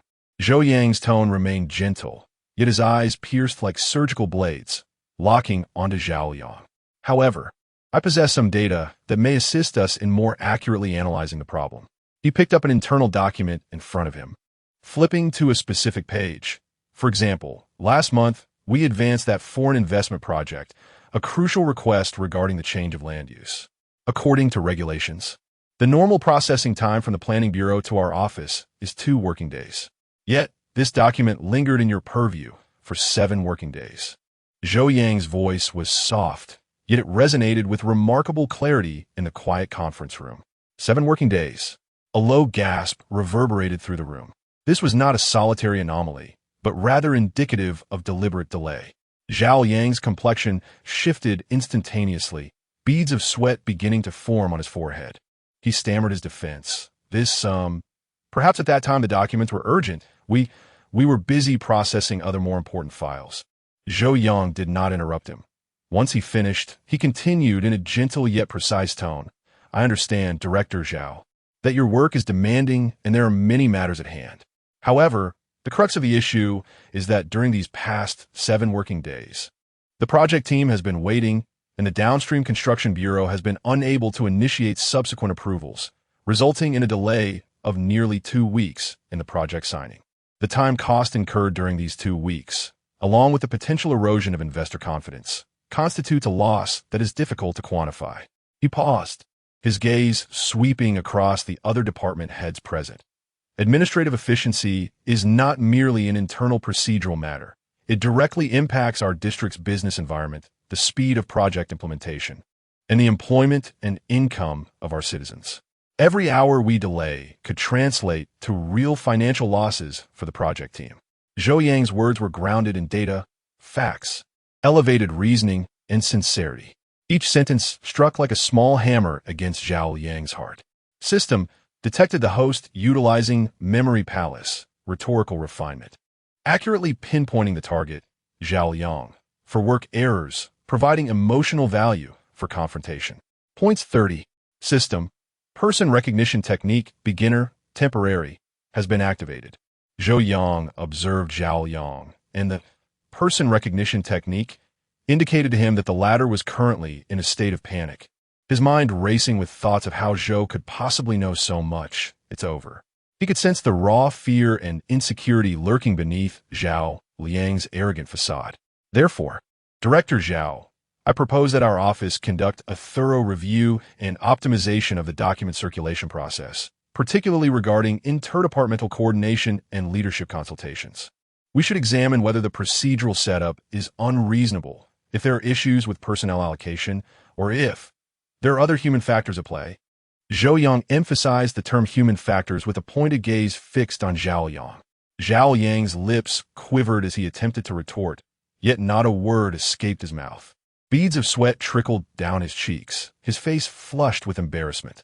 He cast a glance at the office director beside him, but the director kept his head down, seemingly oblivious. The meeting room was engulfed in silence.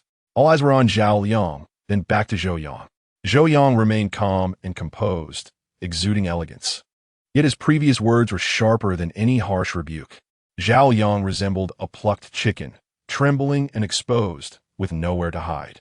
This was a quintessential example of setting an example through punishment. Zhou Yang refrained from cursing, did not bang the table, and maintained a tranquil tone. Yet, before all the department heads, he had meticulously stripped away Zhao Yang's facade of diligent work, revealing the inefficiencies and potential irregularities in his performance. After the meeting, Zhao Yang was summoned to the office by the director. As Zhou Yang passed by, he faintly heard the sound of stern reprimands emanating from within. Zhao Yang emerged from the director's office, his head hung low, walking with a slumped posture. Upon encountering Zhou Yang, he resembled a mouse confronted by a cat, his gaze evasive, wishing he could vanish into the cracks of the ground. The effects of this meeting were immediate and striking. The documents that once languished in his department now seemed to soar through the circulation process as if propelled by rocket boosters. The chatter in the break room and corridors diminished significantly. When it did occur, the tone had shifted to one of careful caution. Those who had previously spread rumors, upon witnessing Zhao Yang's fate, felt a jolt of apprehension, as though doused with a bucket of cold water. Chapter 91. Home to Real Estate. Oh my. Director Zhou has truly taken action. Remarkable. He directly named names in the meeting, laying everything bare. From now on, one must be cautious with their words, refraining from idle chatter in the shadows. The momentum of rumor has been decisively curtailed. Zhou Yang has demonstrated through fact and finesse that he is neither a soft target nor a mere ornamental figure elevated by luck and connections. However, Zhou Yang is acutely aware that this merely serves as a wake-up call. Zhao Yang is but a minor player. The director of the office behind him, along with the deeper forces at play, will undoubtedly not let this go unchallenged. This act of setting an example has revealed Zhou Yang's determination and capability to them, making it clear that any attempts to undermine this young man must escalate beyond petty tactics. Greater and more direct confrontations may be lurking just around the corner. As night descended, the district government compound was shrouded in darkness. Zhou Yang stood before his office window, gazing down upon the city. Beneath the calm facade, turbulent currents were surging. System, host has successfully curbed the spread of rumors, completing a phase of the task. Task progress, clarify misunderstandings, stabilize reputation, progress, 60. System reward, points 150. Basic insight, duration extended by 72 hours. The extension of the insight duration? It appears the system also recognizes that the road ahead necessitates a clearer understanding of human nature. Zhou Yang clenched his fist. He knew that the real battle was only just beginning. Those eyes lurking in the shadows were reassessing him, plotting more insidious and lethal tactics. Bring it on. He boldly faced the profound darkness outside his window. Days passed in a haze of monotony. Recently, Zhou Yang had sensed a peculiar tension in the air within the district government compound. It was not due to poor air quality, but rather an intangible, oppressive stillness. As he walked through the corridors, the once vibrant greetings had dwindled to silence, replaced by hushed whispers exchanged in passing. His office phone seemed to have grown sluggish as well. Hello, is this the construction bureau? This is Zhou Yang. Oh, Director Zhou, greetings. How may I assist you? The voice on the other end was excessively polite. I would like to inquire about the co-signing documents for the foreign investment project that were submitted last week. The project party is pressing for an update. Oh, that document. We are currently processing it internally. Processing internally? Which department or leader is holding it up? Zhou Yang's tone remained calm. Yet doubts began to creep into his mind. Well, the process is somewhat complicated, involving multiple departments. We are expediting the matter. Rest assured that we will inform you as soon as there is an update. All right, please do so at your earliest convenience. Zhou Yang hung up the phone. Is this what they call expediting? It clearly feels more like they are hastily suppressing it. Similar situations had been occurring with increasing frequency. A directive regarding preliminary preparations for a project, after being sent to a certain department in the construction bureau, seemed to vanish into a black hole, receiving no response at all. When pressed for updates, the standard reply was always, the leader has yet to sign. Either the signing authority is on a business trip, or we shall defer the discussion until their return. I intended to convene a small coordination meeting among several departments, only to find that the reasons for absence submitted resemble a collection of humorous anecdotes. A burst water pipe at home, a feverish child, an ailing elder, participation in an industry association training, or visits from relatives from afar. In short, a plethora of coincidences conspired to prevent a gathering of personnel. Zhou Yang gazed at the mountain of pending tasks on his desk, along with the project progress reports that seemed to be frozen in time, his brow gradually tightening. This was not merely a case of administrative inefficiency. It was evident that someone was deliberately sowing obstacles. Goodness, this isn't merely a matter of being undermined. It feels as though I've been fitted with iron boots, filled with lead. He was acutely aware that orchestrating such a coordinated effort among multiple departments was far beyond the capabilities of a minor player like Zhao Yang. There must be someone of a higher echelon behind this maneuver. Given the earlier incident involving Zhao Yang as a warning, Zhou Yang immediately connected the dots to Zhao Yang's powerful backer. In the district, the individual capable of commanding the deputy director of the office and influencing the circulation and coordination of documents among other departments would undoubtedly hold a significant position. He discreetly approached the window, observing the district government staff passing below. Each individual wore a mask of busyness or tranquility, making it impossible to discern who the players were and who merely acted as pawns. Structural obstacles detected in the host's work environment. Negative emotions, frustration, helplessness, vigilance are proliferating. Task: break through barriers and ensure project advancement. Reward: enhanced resource coordination capability, temporary. A task had arrived. Zhou Yang's eyes sparkled with renewed vigor. The system's reward was timely. Enhanced resource coordination capability sounded precisely like the remedy he needed. He immediately activated Network Insight Lens, District Level, and Person Recognition Technique, Beginner, in his mind. His target was set on that powerful backer, and the system began to weave a complex tapestry of power and interests at the district level within his consciousness. A vast, three-dimensional network diagram composed of countless luminous points and lines materialized in his mind. The luminous points represented key leaders and department heads within the district, while the lines depicted their interconnections, exchanges of interests, and factional alignments. Following the luminous point of Zhao Yang, he traced a robust line connecting to a brighter, higher position point. Target locked. District Chief Zhang Jianya. The information relayed by the system cascaded in like a waterfall. Zhang Jianya, aged over 50, has spent more than 2 decades in the district.